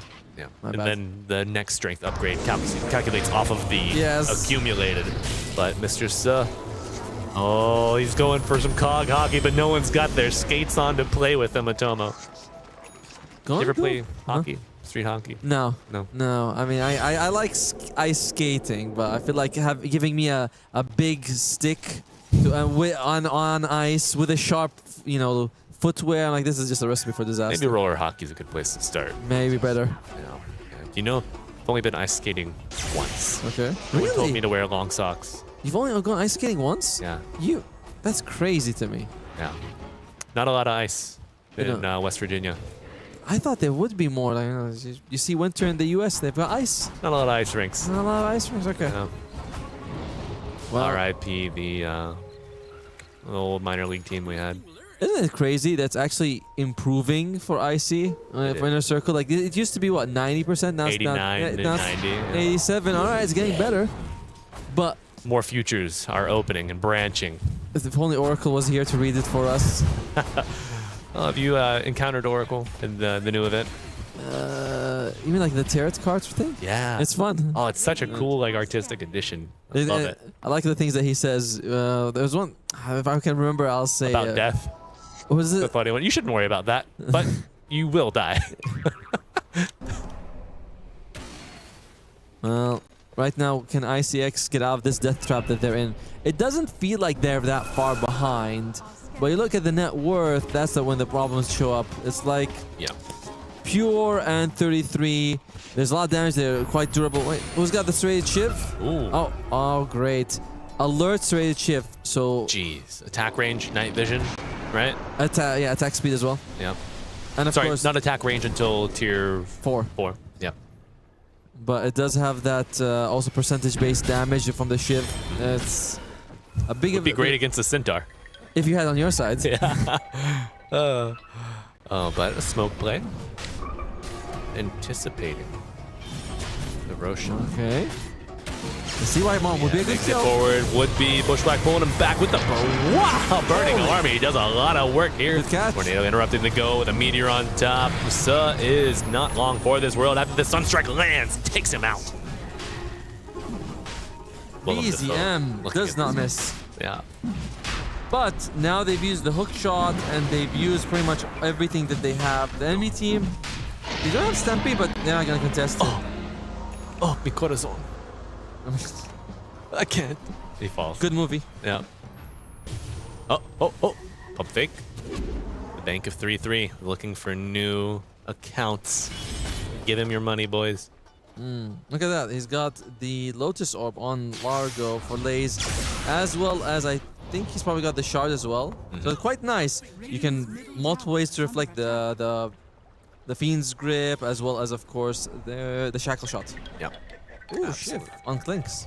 If only your skeleton's got the shiv. If only it didn't have a cooldown. It has a 1.5 second cooldown. So you actually, I think Clinks is one of those heroes where it's like I attack fast enough that I'm hurt by this cooldown. Yes. Yeah. It's like the internal cooldown on like an MKB or something else, yes. right? Not Maelstrom, but yeah, like Basher as well. It also has a cooldown. And Pure, does he have the shard available? He does not. I was thinking like that would have helped him push a little bit. Not that he needs help, but when you go high ground, generally you want the shard for that. I've seen some people do this. Is Gust movement speed? Is that the way to go at level 20? What's the other talent? Let's take a look at the Drow Ranger talent tree, please. I think it might be Is it the the arrows. Damn. Oh, yeah, it's either like the extra one volley or something like that, because I see that being picked a lot. But that might be the level 25 talent instead. Right. The extra 3 volleys, maybe then. Maybe marksmanship % chance. There might be that 20% or something like that. I like how we're just sort of spitballing possible talents. Hey, I mean, you know that tower's gonna die. It's an Alacrity, Aegis carrying Drow Ranger. 33, get in here. Can you imagine 33? He's like, no, you just siege. I don't have to do it. Do you remember the era of Centaur just illusions, tanking towers? That was good. Oh. I mean, it wasn't right, but it was fun. That's not right. Uh-oh, no. 4-2-3, hit with every damn trick in the book, but nice death packs coming out. However, it's not enough. The split push will push him to an early grave. I like that he's trying to split push. You know, with the Deso, he almost brings down the top tier 2. It's the right idea because he knows we can't really take a team fight just, you know, straight up. Yep. But they get very good punish there on 1W. And they're back in time to push before he's up. Critical. You get the maximum capital gain out of that. But can they do it? Stoikov is there. He's like, wait. Oh, Lace, no! This is a great find here. Lotus blind, but Sunstrike will land. Do you have the burst to bring it down? Yes. No uphill misses. The Sunstrike and the power shot and Pure pummeling him the whole time. Covering their bases. That minus armor, that tower is melting. Big zip from Stoikov, but now burning a ton of mana. Gotta go back to get another one. Go for another dance. But no Largo for 30. Oh, I hear a hoof stomp somewhere. Let's take a look down south, and it's all clockwork. You know, it was like a very noble effort from Inner Circle, but they just got economy.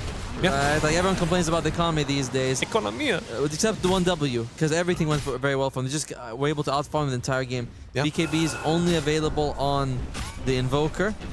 I was like, at first I was like, it's not completely aligned. Then I was like, oh, okay, yeah, all right, Invoker, that's the one. Yeah. But throughout this game, great moves from ICF. And it's not over yet. Atomo Vortex into the Burning Army, but Nightmare save, however, not repositioned. Woken up and taken back down. Beefy boy, this pesky Centaur, Stoikov charging his laser. Who's he gonna zap next? With the resurrection of Clockwork, could see a TP hookshot coming in unexpected, but Pure will give up the Aegis. This is go time. If you are an ICX fan, let's hear you cheer for him, folks. That's pulled back in, a lot of damage, but is enough hookshot interrupting any escape here. Stampede matching, and 2 dead with the buyback on the Clockwork. Oh, focus fire on Fernandez. He will fall, but the Largo is locked down in place. He is erased. 2 remaining here. Post buyback on ICX, but here, Boris threatened, and Atomo. GG is called. 1W. Take the win in game 1. 31 minutes, 30 seconds into it. I mean, I look at Stoikov having buyback on the Storm. He's not instantly using it. That generally gives the idea that, yeah, I think I'm done. I don't want to play this game anymore. Yeah. I can't blame him. They had a pretty, okay start to the game. You remember the rotation top where they were able to bring down Pure and both supports? Great usage of that Twin Gate. But they never punished 33. Yes, he died, I think, at least once, maybe twice as well. But it doesn't matter. He was just farming like crazy. BZM was getting Sunstrike kills. It doesn't... I can't think the Inner Circle played bad. It's just whatever they did, one win was able to do 3 things in return. Yes. So 1W just comes out looking really good. The investments they made were offset with the opportunity cost afforded to 3-3 on 1W. I don't know. It's really hard to look at this team and think, well, who's making all this magic happen? Because they're all working really well together. Like Pure having a really good top lane Lace. They killed him down killed him 2 or 3 times. BZM, as we mentioned, the Sunstrike. 33 was having a free game. And you see Ari was able to get a lot of shackle shots as well. So it's just... Oh, and White One. He's a nice guy. He sure is a nice guy. Yeah. But I think maybe rather...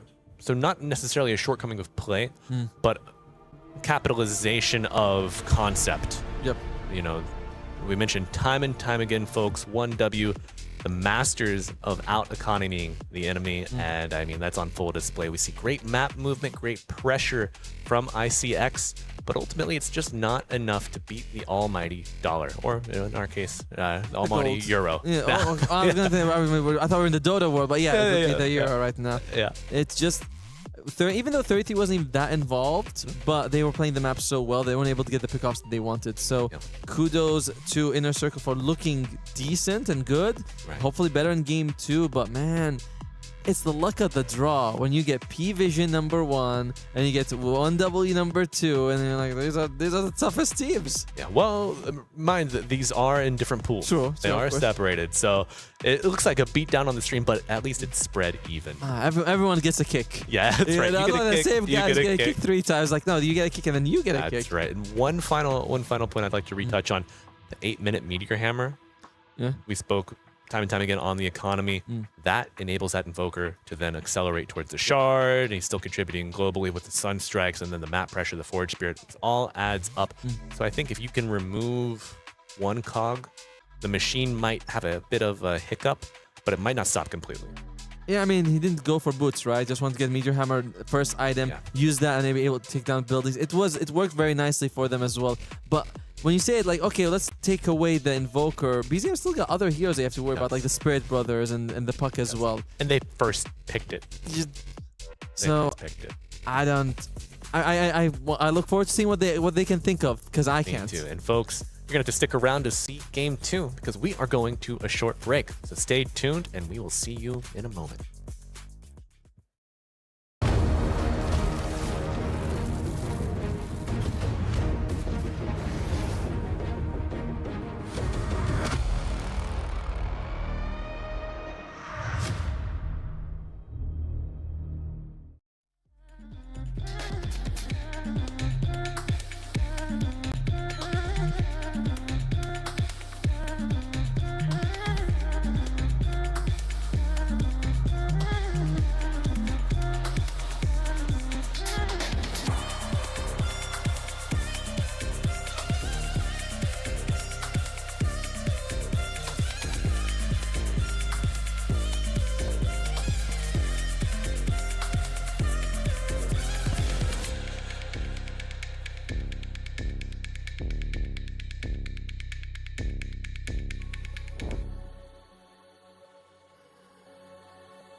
Hello and welcome back, Dota 2 fans. We are here at the Esports World Cup for our fourth and final, well, our 8th game of the 4th series of all our day here on Stream C. And Atomo, it's been action-packed. Yep. Unfortunately, we've had some 2-0s instead of those 1-1 draws. This is our final chance to get a draw. You think it's going to happen? No. No. No. I mean, unfortunate. It is unfortunate, but sometimes that's how the cookie crumbles. You know, you have teams that are kind of new to qualifying. They have to go through, you know, like the Eastern European qualifiers to get here. They did well. A competitive there. region. True, but they're going up against the #1 EPT point team. So the winner of the ESL Birmingham. So I wouldn't put it. So you know, what you're saying is this is a preview of the grand finals. Yes, where Inner Circle takes on OG. Top Dog versus New Blood. Yes, sir. I heard it here first, folks. Yeah, I don't know. No, I didn't say that at all. Not at all. No. Inner Circle. Scratch that from the record. That was a lie. Inner Circle, I mean, you know, you wish them all the best, but they did take a very tough opening opponent. I think a lot of teams will be okay with this if you're like, you know, coming in as like, not, you know, like one of the lower ranked teams of the teams that are coming in. You say, I'd rather go up against the best early on, get stomped, learn something so I can actually do better later on. Rather than, oh, my whole time thinking, shit, I have one guaranteed loss at the end of the group stage. Okay, so Tomo, relative to the rest of the field of competition, where do you feel like, you know, ICX might stack up? We got the list of favorite. You know, I have memorized exactly where every group, where every team is. So they got with 1W. Okay, that's a tough one. They have LG. That's a tough one.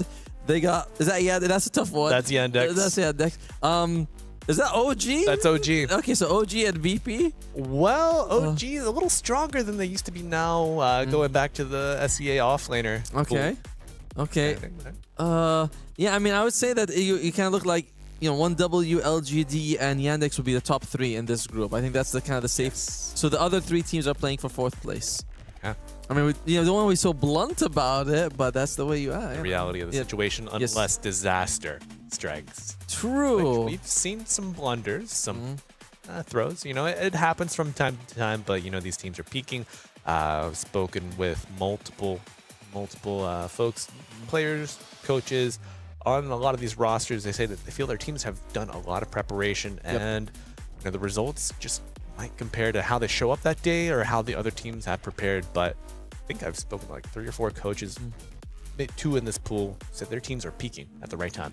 I mean, good for them, and they might be peaking, but they're still, is the peak going to reach the other teams that they have to take down, the juggernauts that they're going up against? And it's like you have to be very factual about this stuff sometimes and be like, well, I wouldn't, you know, believe that Inner Circle is very likely to beat Yandex or you know, or 1W or LGD. It would take a hell of a game. It would. Game of their life, maybe, but perhaps that's going to be the game now. Perhaps that'll be our game that you're getting ready to see with this draft live, folks. 1W drafting against Insanity. I see Insanity. Do you see Insanity? Well, yeah, sometimes when I look in the mirror. I'm like, that is not, there's something wrong there. Yeah. That's in the eyes. You're waiting for his ways to change. They do have second pick here, so they have overall last pick for Insanity. That could be something where you can pull out that little trick at the end. I'm pointing at the screen right now, folks. There's a first ban Undying. Yeah, they banned it in the previous game as well. You know, it could be out of respect because Mumiend was part of Team Undying. Do you remember that, the NA squad? So they're like, okay, you gotta respect them, man. Back to the time when we had 3-4 teams that could compete at a tier 1. Right, Quincy level. Crew, EG, Undying, and TSM. TSM, that was another one. Oh, well. Shame about that region. Yeah, shame. Bryle, I know you're still out there. I know you're hunting around for a team. You're playing with Team Canada right now. Why not make an effort at bringing a second team back to the region? If a team from like that region or from America actually does do well in the ENC, you could see a revival. Like they're like, well, we won the ENC, might as well make an all-American team compete next year in the ENC. We got a couple guys on the bench for US, a couple guys on the bench for Canada. There Put you it go. together and voila. Well, let's see what they're going to be opening up here for 1W. LD is gone, but Drow and Shadowfiend. Generally, we're seeing the Drow and Shadowfiend stocks going up. There's just super strong cores to have in the lane with no real risk. You know, they're ranged, they keep their distance. Usually, you can pair them up with, like, as we see in Winter Wyvern or Clockwork, and they'll just have a very good time. Yeah. And you know, it's interesting. Both of them vulnerable to the gap close. Of course, the Drow Ranger picked up here for ICX. But with the Gust, with the Requiem, you both have ways to kind of buy some time, get some space. Okay, so now I understand. The first pick doesn't mean that they have first pick of the draft. It means that this is their first pick right now coming out, because the Drow Ranger was actual first pick. So it is going to be overall last pick for 1W. I see. All right. You know, it's not, huh? Hoodwink. We did get hoodwinked, yes. We also got hoodwinked in the game. They did. Oh my god. Well, now 1W starting off with their position 4. We kind of expected it to be contested because, as I mentioned, Fernandes as well as Ari have very similar hero pools with the Hoodwink, the Rubik, the Coddle as well. So, and of course the Dark Willow. So no surprise there. And of course it's a break and an AoE stun. She just has it all. She's perfect. You know, except for that annoying voice. You don't like the voice? No, I don't like the voice. I think she has it fits the character. It fits the character. Yeah, exactly. It's an annoying voice for a very annoying character. That's not. Right? Tomo doesn't play a lot of Hoodwink, folks. You can just turn off hero speech and then you can play her. But I like the hero speech. I like getting the personality of the hero. You know. But you don't like her personality. No, I don't like her personality. It's funny when you're playing Lich and he's like, Lich gonna have your mana. I'm like, okay, that's cool. Now, getting rid of the Spectre. They banned this in game 1 as well. I know. It's a very good counter to the draw because it's an instant I'm on top of you hero to have. But it's also not usually picked because its laning phase is still kind of meh overall. You have that permanent phasing, which makes it kind of a little bit easier to escape. But in general, it's not here. It's an easy hero to punish early on. Yeah, but I mean, Tomo, you mentioned bad laning. You got Whitemon. You're gonna have a good time. Nah. I mean, they have lost in the past, even with Whitemon, so it's not impossible. I know it's very rare, mostly after Birmingham, but you know there are some lanes that are even unplayable, or unwinnable, you can say. Liking getting removed, he's getting a lot of love, and there goes the BZM Invoker. Now, last game he got like 8 minutes 13 seconds on the Meteor Hammer. Are we gonna beat it this game? Gotta go over under. I gotta see who his opponent is first. Fair point, fair point. You have until the end of the draft to make your decision. Oh, I'm feeling a Huskar. Huskar against... We have not seen a Huskar. Has been untouched. Nah, I don't feel like we're gonna see it this one either. You think it's because of like just the possibility of Necro AA? Both of those two just kind of being out there. I don't think AA is gonna come out either. He's gonna straight up take the Ember Spirit. Opening up with 2 cores right now for Insanity. See what they're gonna pair this up with.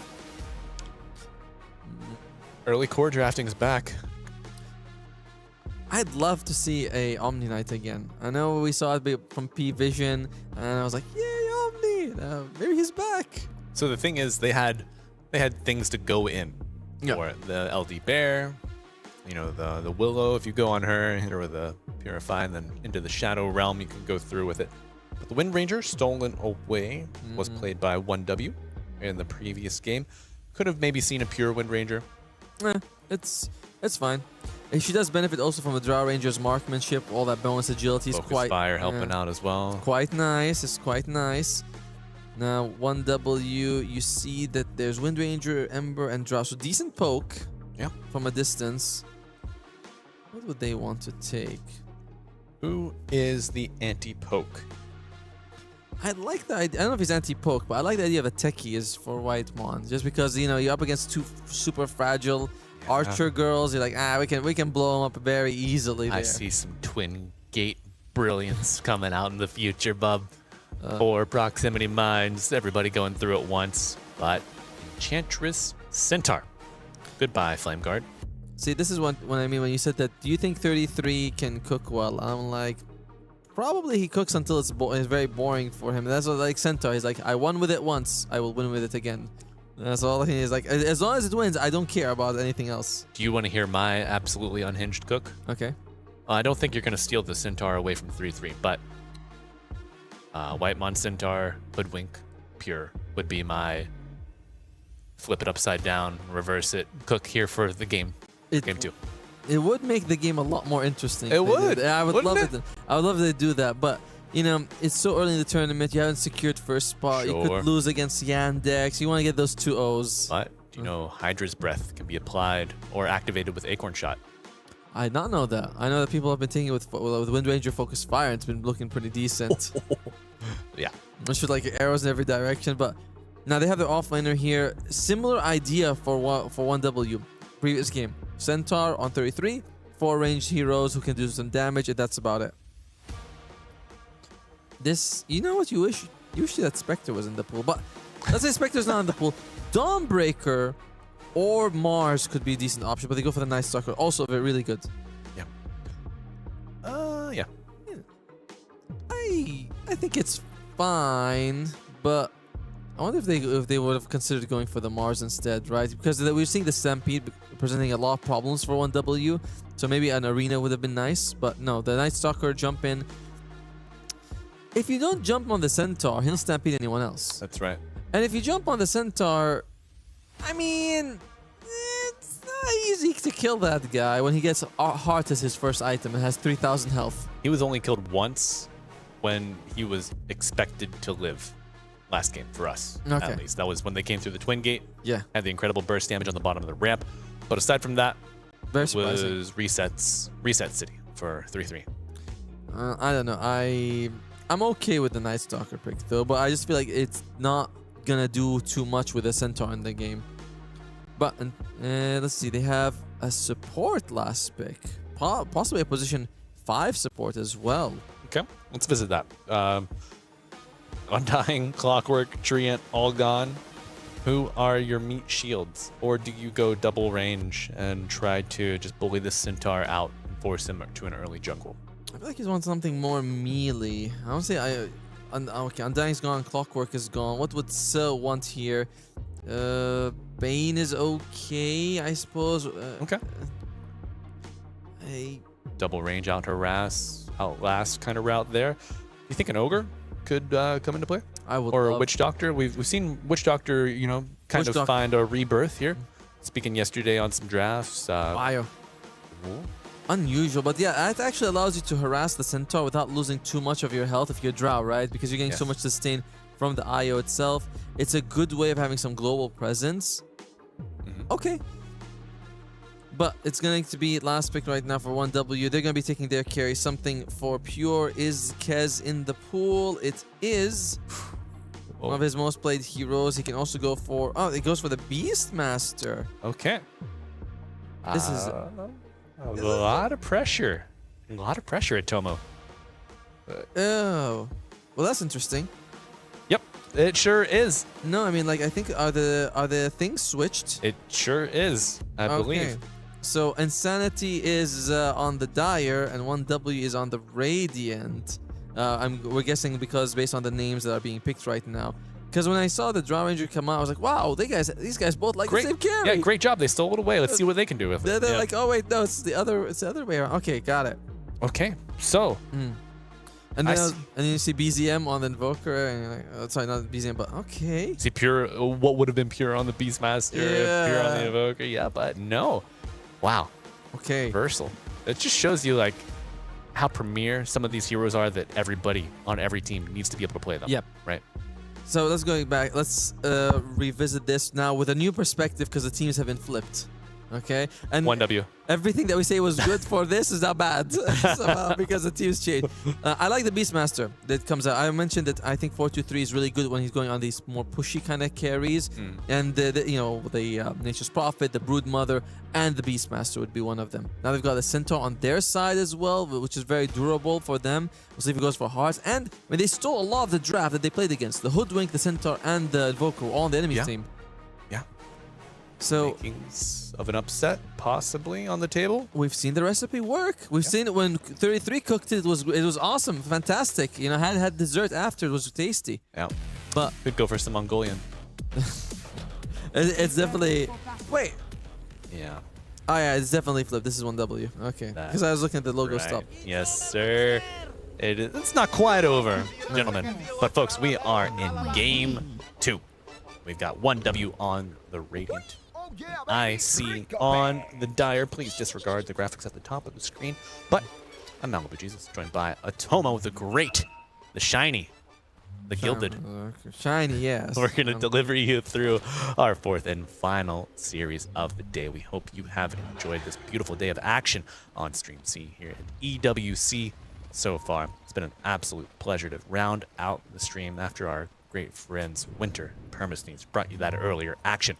Yep. But Atomo, predictions now that we know who's playing what? I mean, I like the 1W draft. Not the 1W, sorry. The inner circle. It's confusing. The imposters. Yeah, the inner circle. I actually like their draft a little bit more. It's nice and nice durability, decent scaling. You have the break. I mean, I don't know what you're breaking this game, but they have a good way to remove the wind run. Yep. It's just nice stuff. Everything solid burst. Yep. It's all very solid on 1W. Because we saw this draft work just now. Very similar. Now, do you think when you are the underdogs that you have to have a more durable draft with burst potential? I think what's more important is that you approach them with, like you disrespect them more. Oh, here we go. 1 moment, please. Oh, a big blood grenade, big hoof stop with the Sunstrike on top, and Stoikov can do it too, folks, not just BZM. First blood to the Invoker, and I think this Meteor Hammer might be around 814, 815.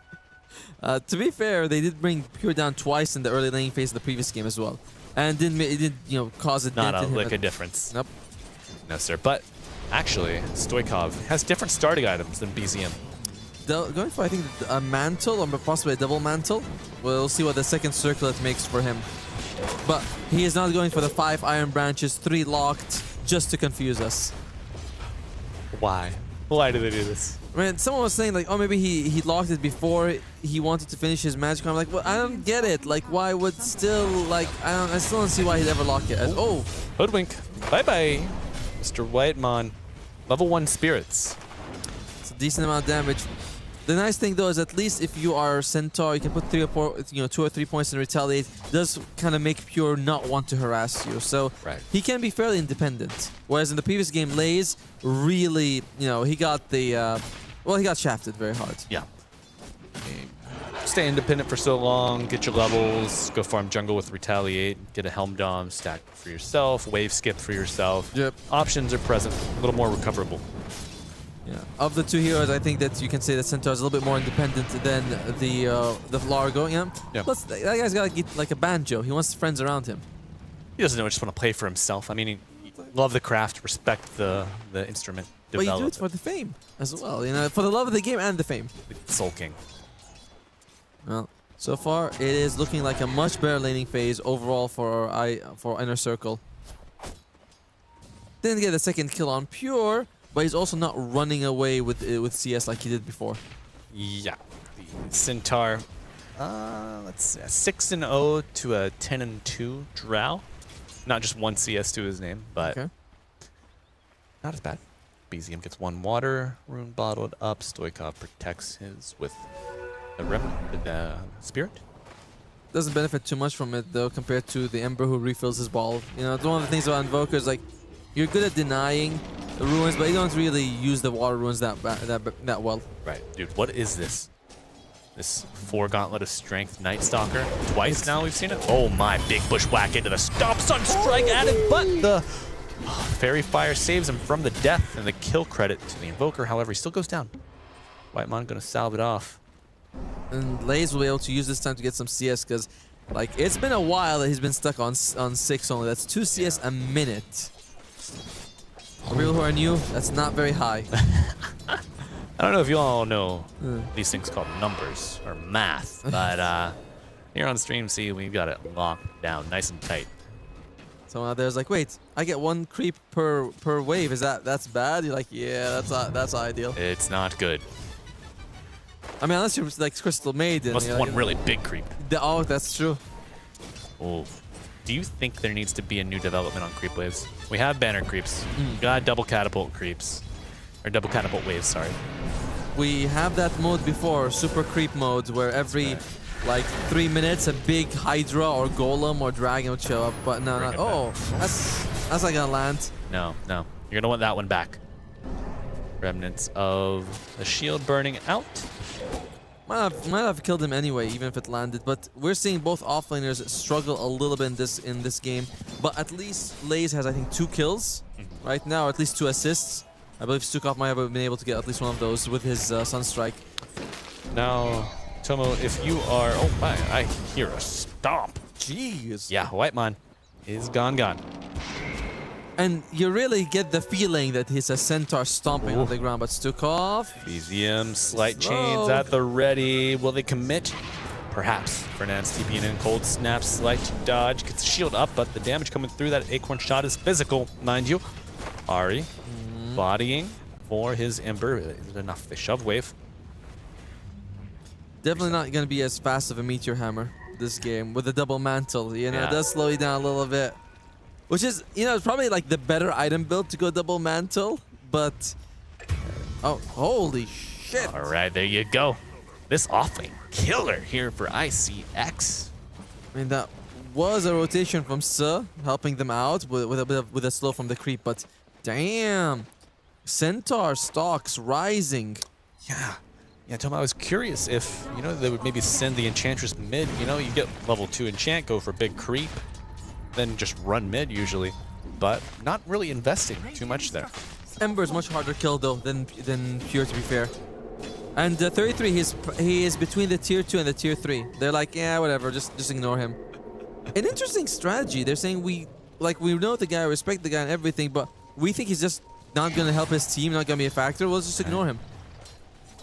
Maybe that's a sacrifice you make in the first nighttime. You know, Fair. that trade-off, you're not fighting against him in the lane. So you know where he is. It's like the enemy you know. Yeah, right? he's rough. He's in that area. He's right under our creep wave. We know where he is. We can make moves. Well, speak of the devil, and he shall appear. Mr. Fernand's coming to contest what was once free farm, but look at that build order. 4 gauntlets, windlace, boots. Power treads. Power treads. I was like, I like strength. What's that going to be? A 1200 HP at 7 minutes, 645 maybe? You know that at one point Power Treads used to give you different amounts. Oh, wait. Oh, wow. Haste Rune still bottled by done. Yeah. Used to give you different amounts of agility, intelligence, and strength. Like gave you like 7 strength, 10 agility, and 13 intelligence, something like that. I was like, why was that? Doesn't seem right. Yeah, I don't know. That may have been during my hiatus.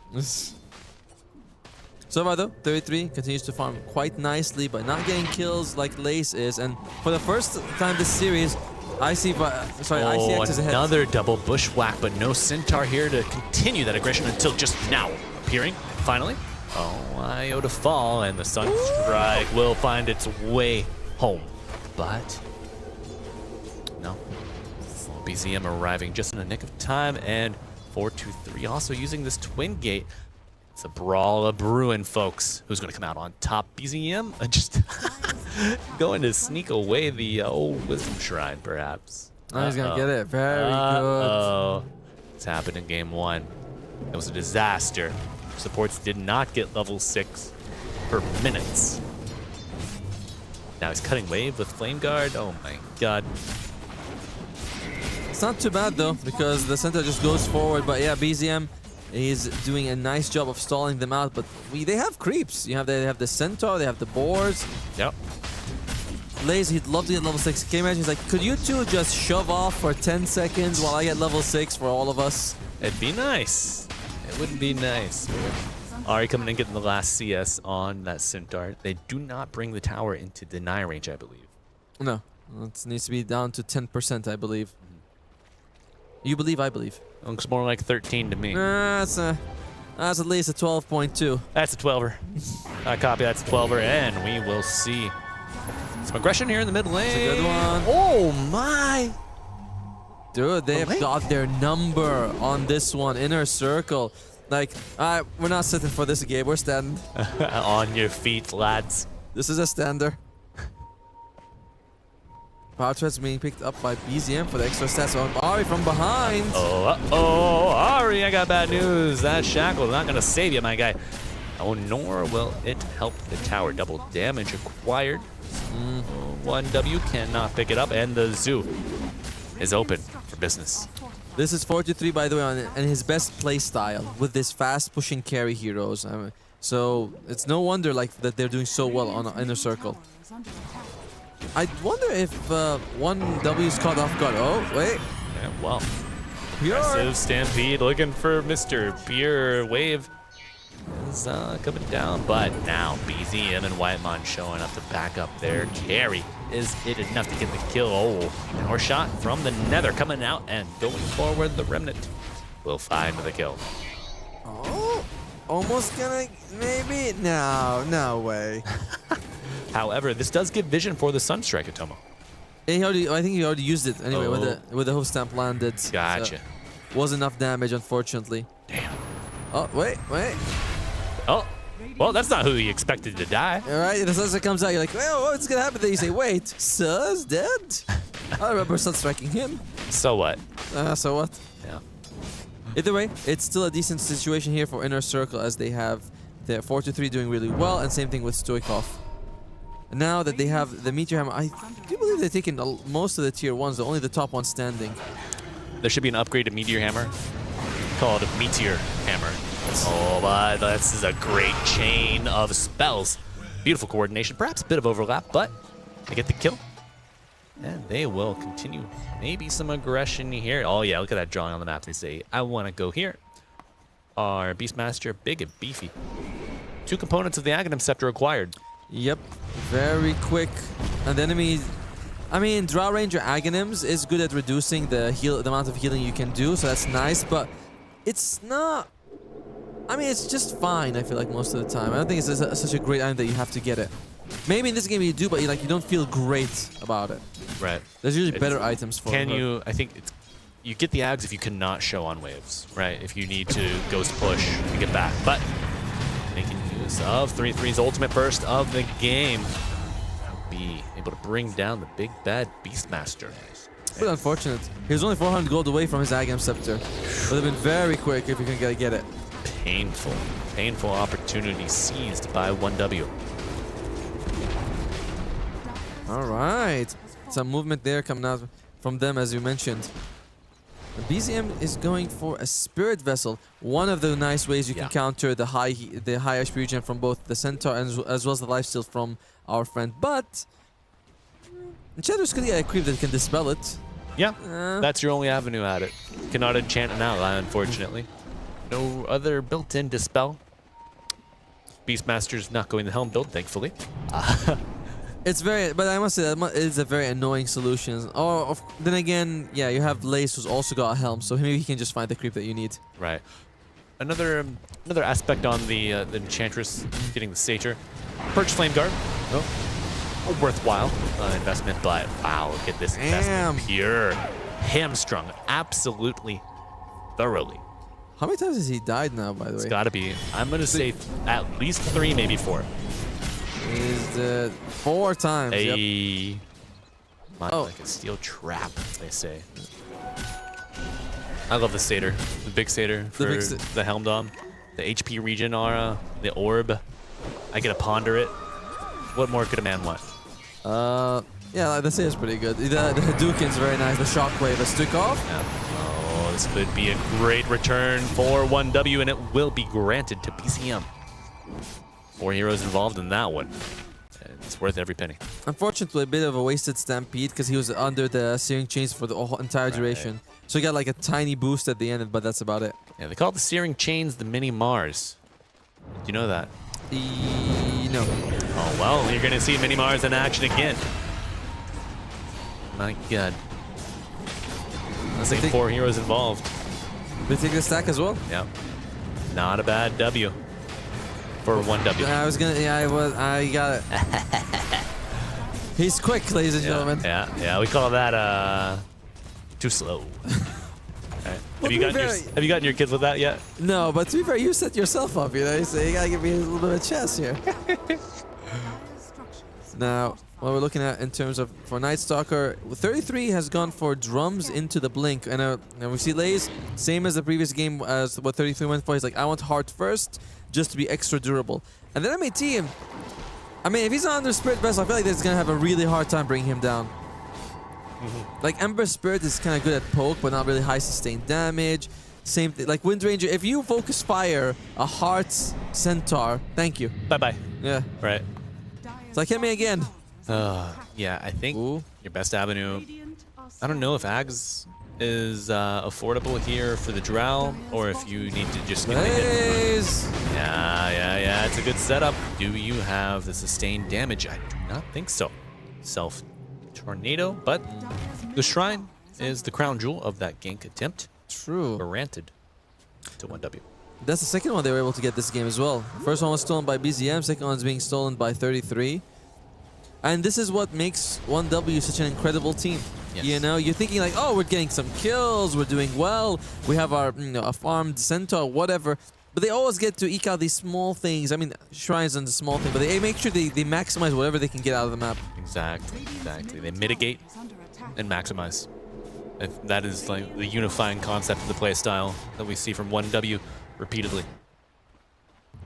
Well, 4-2-3, he's got the Ags working towards the Blink Dagger, but I imagine you want to start putting your foot down a little bit. Sorry, your foot on the gas a little bit. That's how the car moves forward, by the way. Unless you have a lot of good friends to help you push it along. Okay, if you had to have like the old Fred Flintstone car, or like a single-person glider that flew by you flapping your arms, which would you? I like the flapping of the arms thing. That seems more fun. Yeah, and you can make a good joke about it, right? I recently had two guys in my car, and each one was like, big guys, like above 100 kilos, and they were all on the passenger side. I was on the driver's side. I felt bad for the car. Yeah. Oh, can you make it? Well, no cart needed here when you got a Centaur to pull you along. Gonna be a white man. They almost bring down 33 as well, actually. I'm not sure where he was taking all that damage, but Whitemon loses his life. Now, if you are Inner Circle, are you gonna start saying, okay, let's take some buildings? I do believe that the heart should be finished. I think that's the biggest item you're waiting for. Heart on Centaur, because you have the Blink Ags on the Beastmaster, and you already have the Meteor Hammer, and plus something, I'm sure, on Stukov. Yeah. I mean, this is a good time. You've got a, I don't want to say a sizable lead, but you have an advantage. Yep. I think pressing these towers could be nice, but however, 1W certainly one of the teams most well-versed at pressuring, alleviating pressure of pushes, and punishing overextensions. And ICX, of course, newer to the main stage. Yes. So maybe a team that could be easily punished. But eager to dive, perhaps. But this is their best style, to be fair. As Fernaz, and he finds Ari. He does. Oh yeah. Bushwhack into the blink. No roar, still held. Ooh. Maybe you want to walk that one back, Mr. 423, because this Wind Ranger will actually not get away. Stoikov on fire, hitting these sun strikes. He's got Travels. He's got a Meteor Hammer. What's he gonna get next? Shard. Courier's flying out to him. And he's got teammates who trust him as well. That's right. And it's 4-1-5. Has the boots of travel if he needs to join. But which one's gonna be? The ice? Ice is nice. Not always. Fire's dire. Uh-huh. What does it go for? What happened actually? Red? I've actually seen.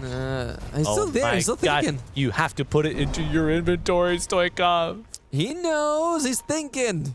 All right. Is he thinking or is he stinking? Well, if he dies without using it, then he's thinking. Then he's thinking. Okay, that's fair. For now, he's still thinking. I accept your terms. All pings. Overall, though, I would like Inner Circle right now. You're in a really good timing. I believe last time we saw, they were like just like 700 gold away. What did he take? Yep, took the ice. Ice is nice. Okay. I mean, it's been a little warm here in Paris. It has. Anybody can appreciate a nice way to cool off. Just ask your cab driver to turn on the aircon. You'll be fine. We had a run-in with that today where they're like, no, I will not. No, Tomo, it's a cultural difference. Ah, that's true. We have to appreciate others that are different from us, even when we are sweating bullets. But I like not sweating bullets. I know. 33. He spots Stoikov. He does have a sentry there. Stoikov. Oh, no, Stoikov, you're too big. Stoikov, Vision. your motion is too serious. They'll kill you. You gotta get out. Go, go, go. The remnant forward and side chains to grab him. 3-3 scouting ahead. Gets hit by the Distiller, but that is Stoikov. Off the map for 40. I mean, that's fine. That you're eventually gonna be losing heroes like that. It's as you move around the map. It's not a big deal, but I kind of wonder why Inner Circle is not just saying, "Hey, let's hold hands, go for Roshan, go for objectives, maybe get ready for a Chum." Oh, there's a roar. Oh yeah, you hear it, you know it, you love it. Wind Ranger locked down, gets the focus fire off, but she will fall. There you go. A bit of a give me there. They're very strong right now, Inner Circle. This is a very good timing with them. Heart, Blink Ags, and the shard finish on the Invoker. But if you don't use it, then you're waiting for the enemy team to have their timing. Yeah. Now, Tomo, question for you. How valuable is this level 15 talent for Beastmaster? The move speed to himself and his summons. 200 cast range on Roar, you get less out of it because of just the frequency with the cooldown of Roar. Yeah. But I see like Crippling Fear on the Night Stalker. I'm thinking a little extra range could be nice at times. I guess, yeah, the range would be good, except you probably get jumped on anyway. You might just buy a BKB and, you're going to be melee range because you have the Acceptor. So I wouldn't be surprised if he goes for the movement speed. Okay. Well, he did take the movement speed. There you go. Yeah, just weighing the values of both. Because like I said, I think you're just gonna get a BKB and people are gonna jump on you. You can use Centaur to get the distance on you as well. Like you don't need the extra cast range so much. Okay. Now he's gonna blink right on top of the silence, and we're like, if he had it, cast range would have been nice. Could have got the kill. What can you do? But Aegis on the Beastie.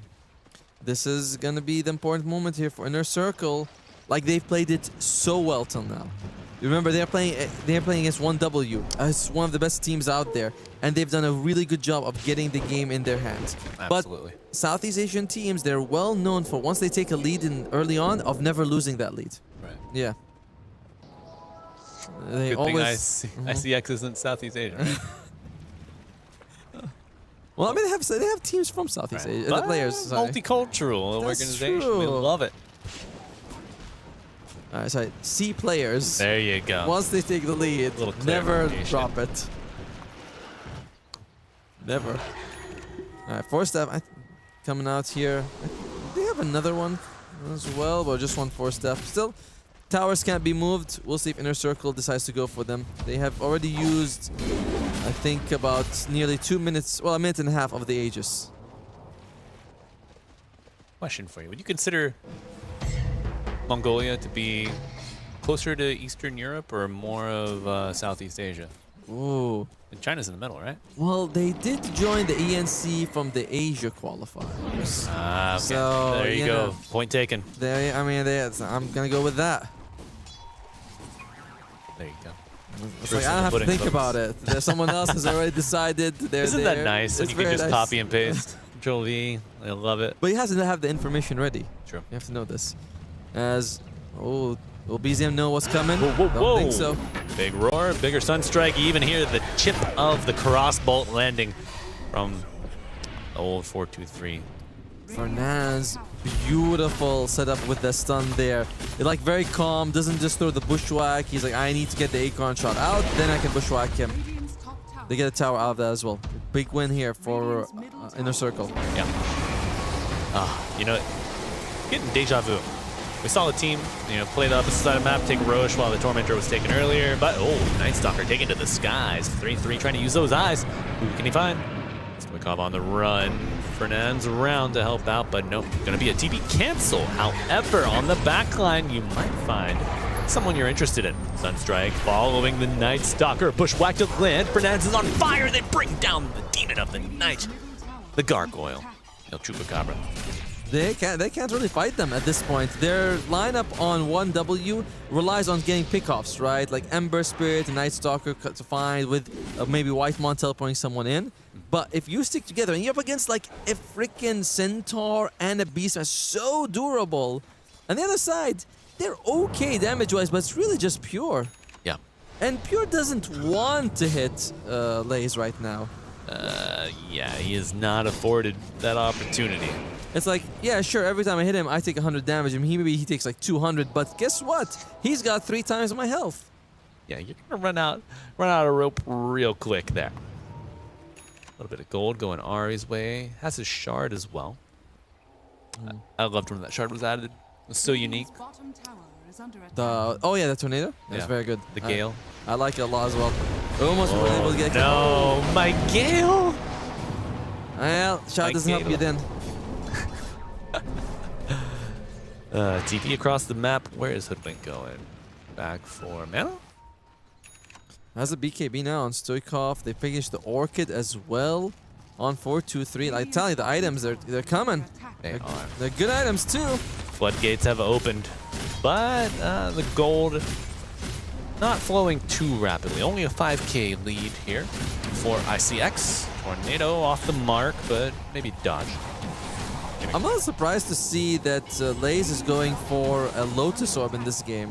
I mean, it's nice to remove like Searing Chains, I guess, and the signs from the drop, but it's not like the best reflecting spells there are.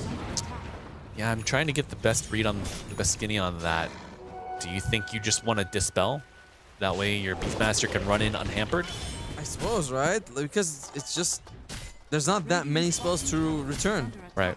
Maybe like this is quite a narrow use case for it. Okay, that's but what I'm thinking. So Crippling Fear's up, Night Stalker's flying around. You use yourself. If he voids you, buys a little bit of time. Okay. Reflects the damage, reflects the stun.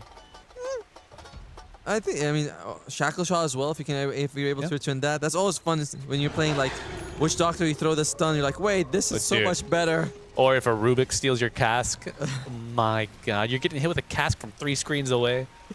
Why is it ever that good when I use it? Well, have you played Rubik?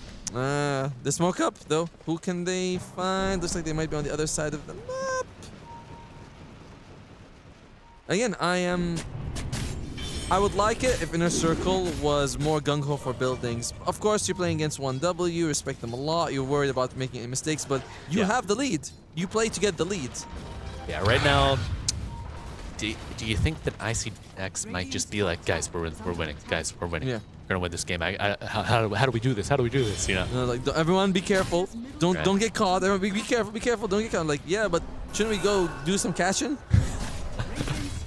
But this is good. They're just pushing very safely as well. Yeah.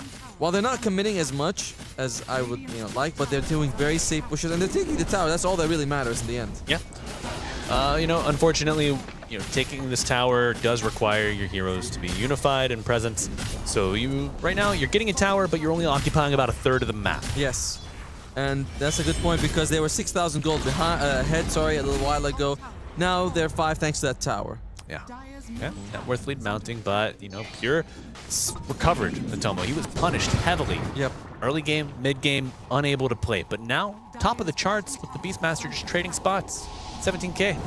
Might not be such a bad game for Lays to go for the retaliate talents. The problem is like the Stampede cooldown is so good. It is. But retaliate aura. It's good. That's fine. Yeah. Who else is tanky? I mean, do you think they would use Focus Fire on the Invokers? He's got a decent HP pool, probably around like 18, 2,000 right now. Yep. Beastmaster certainly can take a beating. Let's smoke up again. Here from 1W. Oh, they changed it finally. Hey! Nice. W Pride, but will they have a W Centaur Remnant forward, ball moving? The power shot hits the Gale, pulling him back to his demise. Pure locked up at a BKB on Stoikov. Won't be enough to get him to reset. However, it's been a heavy investment, and you have lost a lot. 2 dead. ICW, a reversal of fortune, perhaps, and that lead shrinks to 2,000 gold only. Basically nothing at this point in the game, right? Like 6,000, you can say like that's a couple of decent items. 2,000 is what, 4 staff? It's just not nothing, but certainly not these what you days. 90% of a 4 staff with inflation. Yeah. All right, ICX probably now feeling the bite from 1W and maybe thinking, okay, guys, like, this is a very losable game. Right. We were ahead. Maybe we should have done a bit more with it. We're still in an okay spot. They're not in a bad spot, but it's very worrisome. Have you ever seen this build from an off-lane Night Stalker? Well, what's he got, actually? I mean, treads, blink, drums. Maybe a shard. The drums was the one that I was surprised by, to be honest. I think that goes back to our earlier point of Tomo. Auras, other than drums, no one wants defensive auras seem to be dead. He's got Yules on the Night Stalker now. Because when Have you ever seen this? No. Because I was thinking like, okay, the drums is a bit weird, but when you put the Yules, like, huh? Right. 33 is cooking. But he's not from any book we know. No, this is new, fresh cuisine. And he's like, what? How many Michelin stars this one? You're like, you know what? Two No. at least. 2 at least. Maybe 3. Maybe 2.5. Who's to say? Alright, they're smoking up here from Inner Circle. Roshan about to be up in 2 seconds, so a one fight could lead to Roche for them. Yep. But Orchid, a great addition to the arsenal here for 4-2-3. Alright, they got a gem on Sir. Like it. Is this desperation? They find Whitemon, roar, bushwhack, and the clicks will bring him down. But the true mark of this, can you continue this aggression? Can you take the tier 2 mid? Can you get another kill? Roche is in the bottom. Roche is 45 seconds until he transitions. Is that enough time? That's a tight window to get there and as well as bring him down. I don't know if they're going to be able to do it. You're going to be disarmed as well, taking amplified damage. You got to worry about the Night Stalker, the Remnant Throw, the split shot. Yeah. They can certainly delay. Oh, 33? Yeah, they might just be waiting for Roche to move. Yeah. But then the Isle's going to be up. Folks, about 15 seconds until Roche slides to the top side. Will be coming up quite soon. And the itemization coming out. Big gem here for Suh. Beastmaster looking to finish this assault, Curious. So going for all in on that attack speed, that durability. Nice pickup against the Drow, against the Night Stalker as well. But the last hits adding up. 400 for Pure on the Drow Ranger. Unbelievable. From nothing to number 1. Rising to the top. But in most games, you're like, oh, you know, it's like he's going to be fine. But in this particular game up against the Centaur and the Beastmaster, it's one of the few times where you're like, yeah, the net worth is great for sure, but he's not going to run away with it just because he's ahead in terms of net worth. Right. Yeah. Still a sharp sword possessed here by ICX, ready to strike. If they can find themselves in a good moment. However, 1W making a move towards the pit. Roshan will not roar for them, I believe. Oh, but Beastmaster will roar for the Emperor to stampede to match, and the burst damage coming out, but Io gets the reload out. That's what you expect from 1W. And Wind Ranger sacrificed on the altar. 4-2-3 picks up the kills. Wikov stealthing around. Is that a BKB active? I believe so. Or that with the orb. Let's ponder it. But Bushwhack pulling in Pure. You don't have another relocate for this one. Sunstrike on the mark. You lost your Enchantress, but you might not need her to bring down the Jaw Ranger. The chase is on. Going to the high ground. Buyback on Enchantress. She's going to get back into the fray now. 4 staff away for Lace. Fernand stepping up to bat. The squirrel will die, and so will no. The Beastmaster escapes in the nick of time. And only Wind Ranger to fall for 1W. I have spoken perhaps too soon. Nice region coming out from Whitemon as BZM stepping back up to bat is rooted, but he's not quite zooted, and that's a dieback on Enchantress off the map for 7. Devastation. BZM picks up 3. The 4-step was nice to make sure that he gets distance away from the Ember so the Searing Ting doesn't land. Oh dear. Wow, what a dodge. Stoikov. That's why you buy Windlace. Someone must have stolen the gem though. Who's got on the Radiant side? Because it was on before. Perhaps a courier? No, Whitemon's on courier. Still has it. Good micro. I guess so. Yeah. But Whitemon buys his own as Whitemon does, and BZM maybe baited Zoomer mid. There you go. Great kill, great effort from ICX. Going for more. Why would you not? The Wind Ranger dead the stampede forward, and it's all hoof stomping towards the base as they bring down the Drow. They're going to bring down the IO, providing miracle does not happen, and I don't think it's quite in the bag. 3-3. Now, this Crippling is Fear, the Tomo. Does it do damage over time? I don't think so. Oh, it does? Okay. It does. It's like an aura around you that does like 30 or 40, 25 to 40 damage. So it's a good way when you can blink on someone, you cancel their blink straight instantly. Yeah. But damn, Inner Circle taking a massive fight. What? And now they have Roshan in their pocket. Wow. But Stoikov, look at those numbers. Some people play the game, don't put up 25k total. Man does it in a fight. Given it was 3.5, 4 minutes of fighting. I think this might be damage. I feel like this is damage dealt throughout the game, isn't it? Or is it just damage dealt? Really? No, that. I might yield a little bit, but I feel. I mean, I can't imagine that the Io did 4.7 thousand damage in that one fight with like spirits. Yep, in that one fight. Yeah. Okay. Yeah, I can see that. I can see that. Either way, Inner Circle back in firm control of the game, but so far, when they've been in control of the game, they haven't been able to sort of transfer that into objectives, or at least the barracks. And by the way, this is how they measure in China. Huh? In China, right? Yeah, they measure if a person's good carry is like how much damage is he doing per the gold he's getting. Because if you're getting a lot of gold, bad news. Stukov is like, wait, I'm doing the highest damage. I'm still not working by Chinese standards. Like, yeah. Or maybe Hoodwink. Future and carry roll for her. 1.1 gold to damage. Wow. All right, Inner Circle.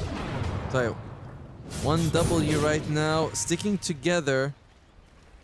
Just using BZM to sort of split push a little bit. Inner Circle, though, they do this a lot, where they seem to be getting in a decent lead, and then I feel that in a lot of situations, some other teams might be pushing the issue, maybe taking all the tier 2s, locking the enemy in the base, but they're on their side of the river with an Aegis and a 10,000 gold lead. Do you think that speaks to just the respect they have for 1W that one has to have against this team? I mean, at some point you're like me, you don't need to respect them that much. Yeah. What? No, Ari. See? How many shrines will they steal? All of them. That's at least. That's got to be what, 3 out of 5? I've seen at least 3 get stolen so far. Out of 4. Yeah. You know what? But yeah, this is gonna lead to a lot of like levels coming out here for 1W. Let's take a quick look at that level of distribution. Well, 17 on Whitemon. Not bad. No. I mean, you got your little orb buddy with you for all the kills, all the farming. True. Yeah. Pure's like, I can't get rid of him. He's taking all my XP. Pure, by the way, does have the Silver Edge, which I believe breaks not only the retard, but also the Drums of Slum. So yes, you aren't able to be there. It's a nice way to ensure that the Beastmaster doesn't heal himself. Yep. Great way to stop counterfact to the Aghanim Scepter. And that IO ball is the cosmetic, the crystal ball with the face. It is it's something. Yeah. Oh, I love it. So creepy. More creepy stuff in Dota, please. It's very creepy. Can you imagine Whitemon's face in there? In the ball, right? That would be custom. great. That would be great. Anyone picks IO, you have to take a picture of yourself and send the ball. Next year, whenever Valve lets us make tournament packs, EWC, yep. and 1W are able to just put Whitemon right in there. Oh, my. There was a tournament. Oh, what a value. Very good. Big shard for Pure, but they have to scramble immediately. Means very likely, I think everyone's got a shard right now on... No shot, no way, no how, but yes. Has he got a Chasm Stone or something? He's got to have one. Can we look at the Hoodwink for a second? No, that's just pure skill, baby. Any cast range, maybe? No, just Chasm Stone. Oh, what about the neutral? I don't think you get... no Chasm Stone on the Hoodwink. He's definitely going to go for the greedy. Yeah. It's like, no Chasm... This is just pure skill. It's just bigger. Yeah. Maybe... I don't even want to speculate. Man. Well, let's see what Inner Circle... Let sleeping dogs lie, right? What they can do here, BZM, he's found someone. Whoa, Madam Scrio, no! The roar coming out, pushing her off of her pillar. 2 dead yet again. How is Inner Circle able to take them out in game 2 like this? But strong lanes. Very strong lanes. That's our friend Puppy. Told us in that post-game interview of P-Vision versus Nemesis. He also was going to reveal the secrets to beating Drow Ranger, but he said, I can't tell you that, but they're showing us how to do it in Inner Circle. Aggro carry. With a Centaur. With a Centaur. But there's no... Aegis is gone. There's still no Drow Ranger for 45 seconds, though. Yes, push us in. We want to be there. Yep. Whoa, whoa. Also, the last time we saw Drow Ranger, she had an Invoker. So a nice source of steroid. With alacrity. Yep. True. So maybe denying the steroids. But I mean, IO, not bad. Not bad steroid at all. Up front, yeah. 20 seconds though for Pure. Inner Circle backing out a little bit. Meteor Hammer coming out at the end, and they are going to get a tier 3 at least. Nice. Yeah. Opens it up. I mean, you've got summons to really just kind of keep the pressure, pushing that lane along, always providing some sort of threat. Just keeping it active in the minds of 1W. I like that Stoikov has a Conjurer's Catalyst with the Shiva's Guard, so it's like just really big extra magic damage as well. The meteors are extra thick. Yep. The meatballs. Meatballs, oh. You know, not a proud moment. Not a proud moment in my life with Tomo. I'm a big eater. I can tell. You know this, right? I've seen this you. in person. Yeah. You know, you can attest. There's a restaurant that my brother-in-law used to work at. My wife as well, and I went there and ordered this plate of meatballs. There are only, I think there were 3. Okay. They're probably the size of your fist. That's a big meatball. I ate 2 plates. And they're like, that's the guy that eats some meatballs. He ate 2 plates. It's Meatball Malibu. All right. Do you get a discount or anything if you eat 2 plates? No? Damn penny. No. Can you believe it? They don't even print them anymore. You just ate it for the love of the game. For the love of the game. Ball is life, you know. Well, so far, we'll see how much life this white ball is going to be able to give to 1W. We've seen one good relocate so far. True. But that's been it. They picked a draft designed for pickoffs in the early game, and they went up against a durable, stick-together push lineup. Yes. And 1W, it's been a mismatch of drafts. However, it's still 1W. It is. 1W in game 2. Eyes on the prize. Name a scarier opponent. Aegis did expire, by the way, a little while ago. We'll see if Roshan will be respawning anytime soon, or will be a long one. As Inner Circle. Oh, where are we? Oh, level 25 here on the Beastman. What talent did he take? I think it's probably the very short cooldown. Stacking deck. Yeah, there you go. Yeah. 25 seconds. That's a lot. That's serious. It goes down to very little. Looking towards a Bloodthorn into a Basher. Now, at this point, you often find Beastmasters going for a Refresher Orb, right? It's just it's kind of like the Vase of Void. You chrono one guy, then you refresh. You chrono another guy, you get 2 kills, you win every fight from there. But he's like, no, I think I need to do a little bit more right-click with the Bloodthorn and the Basher. It's a really good way to do it. Because, you know, you see the Beastmaster carry, and you're like, okay, great. I know my first 30, 35 minutes of the game are going to be excellent if lanes are even. 40, 45, minute 50 arrives. You're still in a game. Enemy carry starting to scale, starting to hurt maybe a little more than you are, finding ways to keep you at arm's length. And I don't know. Do you think 1W are up to the task? But the build from the Beastmaster is it's different, you know. I like it. If you like it, I like it too. Then. But just not tomatoes. Not as much. Tomatoes. Not as much. Not as much. No. All right, Roshan is up. Wasn't a very long one. Oh, you really want to chain that. Let's get 5,000 people in here and start whistling. Oh, by the way, this is one of the tactics that we saw LGD use in that game that lasted like almost 2 hours. Is that they did start buying Helm of the Dominator and put it in the backpack after getting the creep, and he's doing the exact same thing here. I spoke on that so long ago. Oh my god. But it takes Tai Lung doing it, you know, with other people. Oh. I'm no Tai Lung. What can you do? Well done for Naz. Even though the Essence still does land, he's able to keep enough distance thanks to the Force Staff and the Glimmer Cape and the Blink. Yeah. Really just able to drag it out there, and dragging Wind Ranger down. So let's see. got all of the methods of escape on the Hoodwink. I am curious to see the items on. Well, let's see if this orb can be pondering. But 423 quickly realizes he bites off more than he can chew, and now the Emperor will follow him, going for the kill, but will be a Whitemon under threat, going for the TP out. The Beastmaster does go down at the end of it all. Now, broken, they will be able to cut through. Protective passive. No, I go for more. And they will get it at Tomo unless. No, and that's why you buy the Yules on Night Stalker.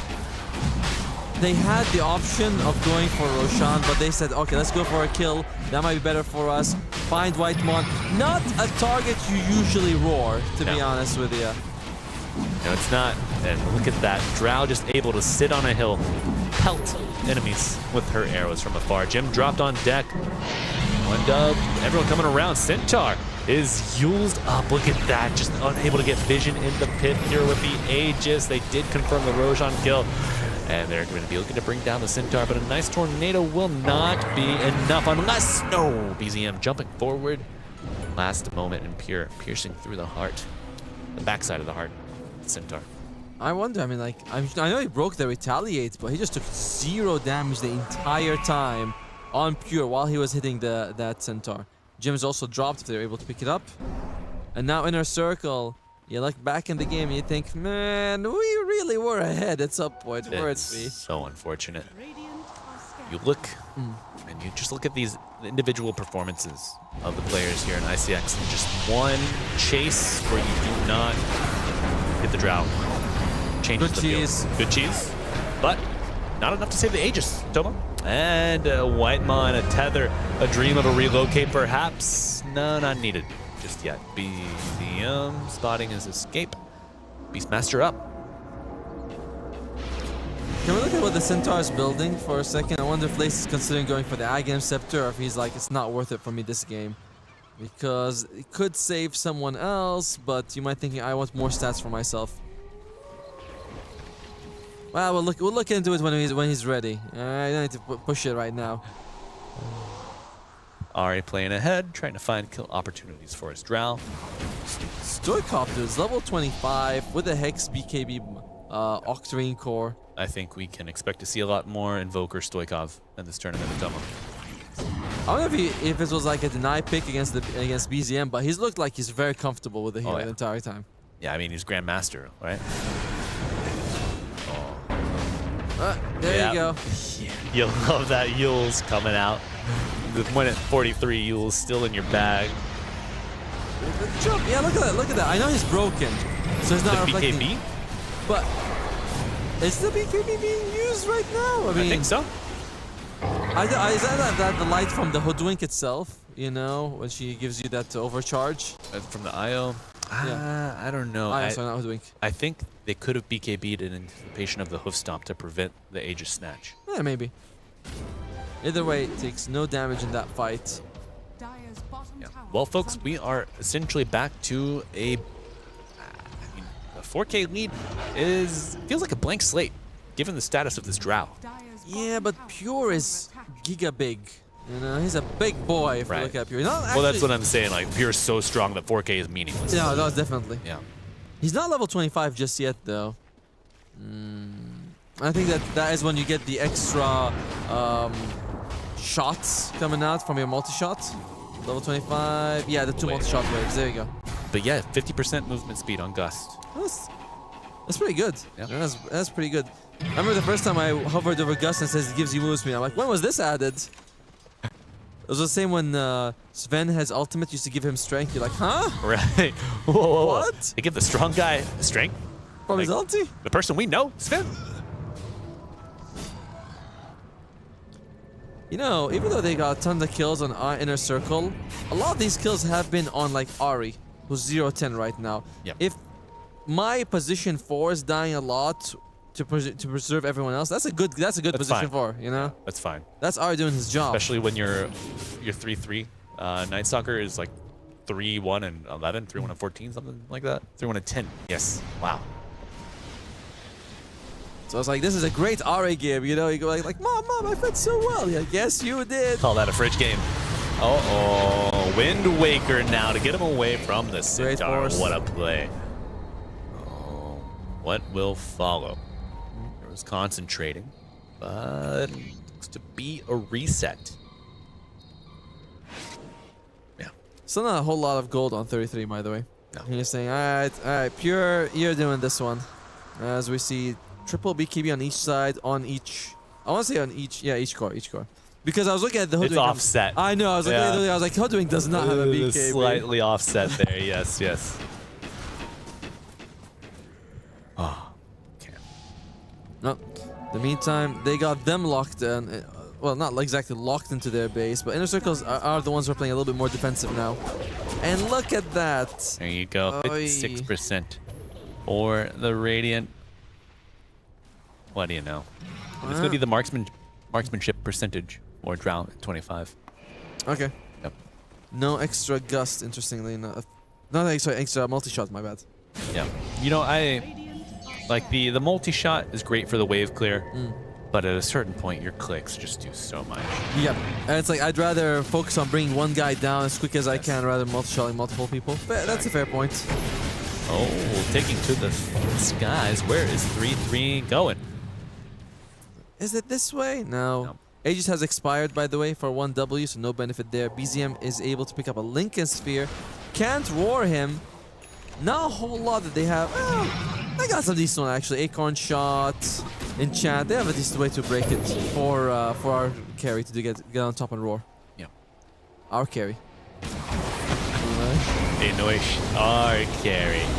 They're like, which team do you support? I don't support either, but our carry, the Beastmaster, is doing very well. Yeah. You always root for the underdog, you know. Oh, definitely. You always want to see the upset, the upheaval. Can you imagine this match ends and it's 1-1? Who would have predicted that? Blood in the water. That's crazy. People look at 1-1 and be like, oh wait, sorry, 1W. They're like, yeah, these guys are beatable. Yep. Yeah, certainly blood in the water in the rest of Pool D. You know, they just smell it. No. And good, puts Inner Circle in a decent spot as well, because you think, okay, maybe 1W will beat OG and VP more handed. Oh, BZM? Oh, here we go. Haste Rune bait, but BZM, slight dodge, isn't enough. More coming out on the back line. Looking for who? But, oh my god, was that an illusion? No, Pure BKB, one more attack, maybe, but Io healed him right up. He's right as rain, and they're going in for round 2. This Hoodwink, low, and the chase is on. BZM finds the squirrel. And it's crackling. Big shackle. Thanks, creep. You love it. And a split shot coming in, but it will not have reach. But unfortunately, BZM does. Bring it down 2. Still got BKB and 3-3 flying. He is your eye in the sky for all of your damage dealers. And Stoikov will die. Pure cannot be stopped. Almost 2,000 gold going to the Drow Ranger off of that kill. Well, a split among 4, maybe 800. 900, sorry. They had a decent jump on BZM. They actually popped his Lincolns, but I don't believe the roar was on him. He went on the backline trying to catch someone else. Almost brings down Pure, but... And I can understand why you don't want to kill the Ember Spirit. If he leaves the Spirit, he's just going to buy back and rejoin the fight anyway. So a tough situation for Inner Circle. They lose 3, but hopefully it just kills and not buildings as well. Is there move speed amp? A shared move speed on Tether? Yeah, I think so. Yeah. Okay, I'd like to mouse over that if we can. Yeah, I'm pretty sure you move faster if you're tethered. Oh, but or the IO matches your. Yeah, this is the only one that tells you. Oh no, it was like yep. Because I like to direct. Oh wait, I heard the metamorphic activate there, or the Screox. The eyes of Screox, yeah, the neutral item. Yeah, so they just were zooming. Oh.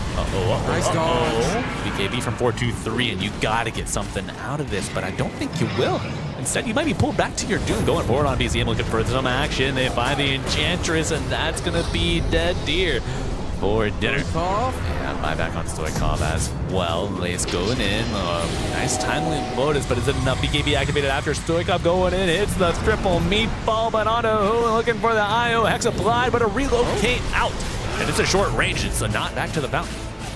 Buyback. BZM? And out. BZM does be brought down, but you lose Stoikov. The Ember buyback has a run. It gets right back into the fray. Looking for 4-2-3 as Ari tantalizing the bait on the hook. Dangled in front of you. The kills are coming out. But is it enough? Pure popping back in for dinner. They bring down 4-2-3. Likely the chances, the hopes of a second game win for ICX, but it ain't over until the Fat Lady sings. But I think I hear her warming up in the back room. Centaur the Beefcake is brought to all 4 of his knees. He has a buyback, but the other 2 cores, they're not coming back in this one. And we know, we mentioned it, killing BZM is usually not worth it. No. Because he's just going to be able to throw a remnant and join the fight instantly. That's exactly what happens in that situation. Yeah, and equivalent damage almost done. But yeah, these Beefcakes on the dire. One of them dead. Uh-oh, buyback for nothing. Now you got 2 heroes coming down, and Io. Yeah, you got it, folks. GG is called. 1W, the massive reversal, the combo breaker coming out, and they claim their second win of the series. Hell of a match from both teams, but unfortunately, the upstarts of ICX unable to hold on to the reins, and that Bronco just bucked his way back to a dub for 1W. I think that it comes down to the fact that a lot of times Inner Circle was ahead by significant margins, 12,000 gold, 13,000 gold, win a team fight. And some of them you're going to be like, okay, maybe they chased for a kill when they could have gone for Roshan. But in general, there was that timidness of, oh, this is a very, strong team. We don't want to push. You have a push draft. You guys are very proficient at it. You have Aegis. And a lot of times they're pushing with like a few summons and being a very, scared about it. I think they could have gone more. They could have put their foot on the gas a little bit harder. Absolutely. Yep. I mean, you're already down 1 game. Yep. You're the underdogs. You got a chance. You can maintain discipline, but be in a better spot. Maybe use that discipline that caution to maintain spacing while you're hitting a tower, while you're threatening, advancing your agenda towards the enemy ancient. But we saw that when they had Roshan, Aegis on their side, and they were on their side of the map, all 5 of them. And you're like, but you guys got the Aegis. You got all the tier 2s. This is the strangulation part of the game. And they were too polite, too nice to do that, maybe? No. You go push that wave. Get your farm. You can get another BKB. Why not? You guys worked hard to get here. We don't want to be... you earned so many EPT points. Why not? Just go ahead and have this win. You deserved it. You guys should go straight into the playoffs. Some people came to watch you. So I liked how Inner Circle was playing. Really, they a much better draft. Great execution early on, especially when they were able to take the centaur for themselves. But then I thought that they were they got good advantage, but they're so worried, as if, if we do this move, we might lose our advantage. I'm like, yes, but it's there to be used. Yes. So I like Inner Circle and the draft and the way 4-2-3 plays the Beastmaster, but more blood. We have more bloodthirsty people. Yeah. How do we get them into that bloodlust situation? I don't know, Tomo. But I am looking forward to seeing how ICX stacks up against the rest of the international competition here at EWC, because I think they show a lot of promise. Yeah. They could maybe, I think they push up into the I don't know, between the top third. That's a tough one. That's maybe a tough. Top 16. Well, I mean, we only care about the group. Let's hope they get top 4, right? Because they have to beat OG and VP to make at least top 4. The Yandex, LGD, that's a tough one. So I think we're looking at top 4, thinking, yeah, maybe they could beat OG and VP. That's very possible. Absolutely. And folks, enough about Inner Circle. We've got an interview with the coach of 1W, Mr. Moon Meander, be arriving here on stage. So he's coming. He's coming. Yeah, he's coming. Don't worry. But a dominant display, discipline throughout the match there for 1W. We're just gonna find out how they managed to reach back and get that win out of the jaws of despair. Mr. Moon Meander, welcome. Hello. Thank you for joining us and accepting the interview. Congratulations on the win. Thank you. Well, yeah, well done. But why was it such a hard win in Game 2? Game 1, you guys were doing so well. Game 2, were you guys making mistakes, or were they playing a lot better than you expected? What happened? I would say a combination of both. I feel like the offlane was really overperforming in both these games. Yeah. We have a respectful ace if you think he's a good player. Yeah. He was always a prospect, and I feel like he could easily perform in the tier 1 team. Oh, that's high praise coming out from you. And we kind of discussed it and said that we thought maybe Inner Circle, Exanti was not as aggressive as they could have been. Is that the impression you had, or was there something we're missing? So it might seem like they're not being aggressive enough. However, we're also making a lot of moves on the map ourselves. True. I firmly believe in a good defense is a great offense. Nice. And I like what you just did right now. Not only did you show how smart you are, but you also embarrassed us a little bit. That's very good. That was a good offense and a great defense. All both in one. So, well done. We did big comebacks. Yeah. Just like Argentina did. Hey, that's right. Go Messi. But yeah, we noticed whenever it seemed ICX was occupying a third of the map, pressuring a tower, you all were soaking up 2/3, getting rich on it. Exactly. It's all about how you move your troops. Of course. Yeah, they're your soldiers, the pawns, the minions in the chess game. But now moving those troops, how do you take care of those troops? The past month, 1W, you've all been afforded a little bit of rest, a little bit of a break, able to watch all of the qualifiers, 3 massive ones going through. What kind of things you all do to take care of yourselves and reset moving forward for EWC? I felt like we had a lot of team talks. We had a approach instead of just working hard. I introduced the mantra, instead of working super hard, I think we should look to work smart. Nice. And our time should be used more efficiently. Instead of spamming pubs non-stop, we should have reviews on like what we think is strong and discuss and how we can get combos going. Basically talk more, use your time more efficiently rather than just play pubs and hope it works out, because I don't think that's how you win. Was that the most impactful talk? You said you had many talks. Was there a particular moment or certain discussion on one thing that you're like, oh, that was the big one for that player or for that whole team? We basically had a discussion not only on like gameplay and stuff, but how we should structure our practice schedule. Nice. As a whole team, like, okay, we're gonna practice this and this amount of scrims and blah blah blah. We should leave this for break and blah blah blah, because we feel like the mind is just like the body. If you exercise the body every day, there's no time to recover. So we gotta let the mind recover too. That's the body, the exercise right there. And geez. Yeah, the hierarchy of Moon here, introducing us to the Dota kind of concepts. It's great to hear. But Moon, y'all have been in Paris now for how many days? 2 days. Only? Yeah, two days. Yeah, this is our basically 2 days, because like the day we arrive is like nighttime. It's like 11 already. So we just slept. Then yesterday was media day, but I sneaked in the Eiffel Tower at 8 a.m. I went there before I could, for media pickup. Enjoyed it? So that was nice. Yeah, just took a picture. Sure. That Jay-Z song, Yeah. Oh, you got to do it. Have the guys been enjoying their time here so far? Yeah, they like it. The food is good. I really like what EWC has done with the player combination. Nice. They had like a masseuse. They have massage chairs. Delete. Barista station that serves matcha latte, not just regular coffee. And I was blown away. I was like, okay, this every year it keeps getting better. So that's where the budget goes, into their coffee and all this stuff. We didn't get none of that. No, but diversifying and stratifying the experience as you are doing with your coaching and your time invested with your players. But Moon, we won't take any more of your time. It's been an absolute pleasure. Thank you so much for joining us. Best of luck moving forward. Pool D, Pool of Death. What do you think? Our group? Yeah. Our group? Yeah, it's tough for sure. We have Yandex, LGD, the grand finalists of the last tournament in our group, and our team. Yeah. Number 1 in EWC points. It is what it is. We're not afraid, because usually when you have really tough group, that means the playoffs will be easier, because you're not going to play against those same tough ones. Yeah, you eliminated them early. Right. Well done, Moon. Well done. But yeah, thank you so much for your time here and for giving us such detailed answers and giving us an insight into the team. We really appreciate you being here. Yeah, pleasure is all mine. Absolutely. Thank you very much. And folks, that was Moon Meander, the coach of 1W. But with the finality of that game, of that series, it's the finality of the day here for Stream C. So we do have more games moving forward for tomorrow. Of course, this will be the second day of pool play.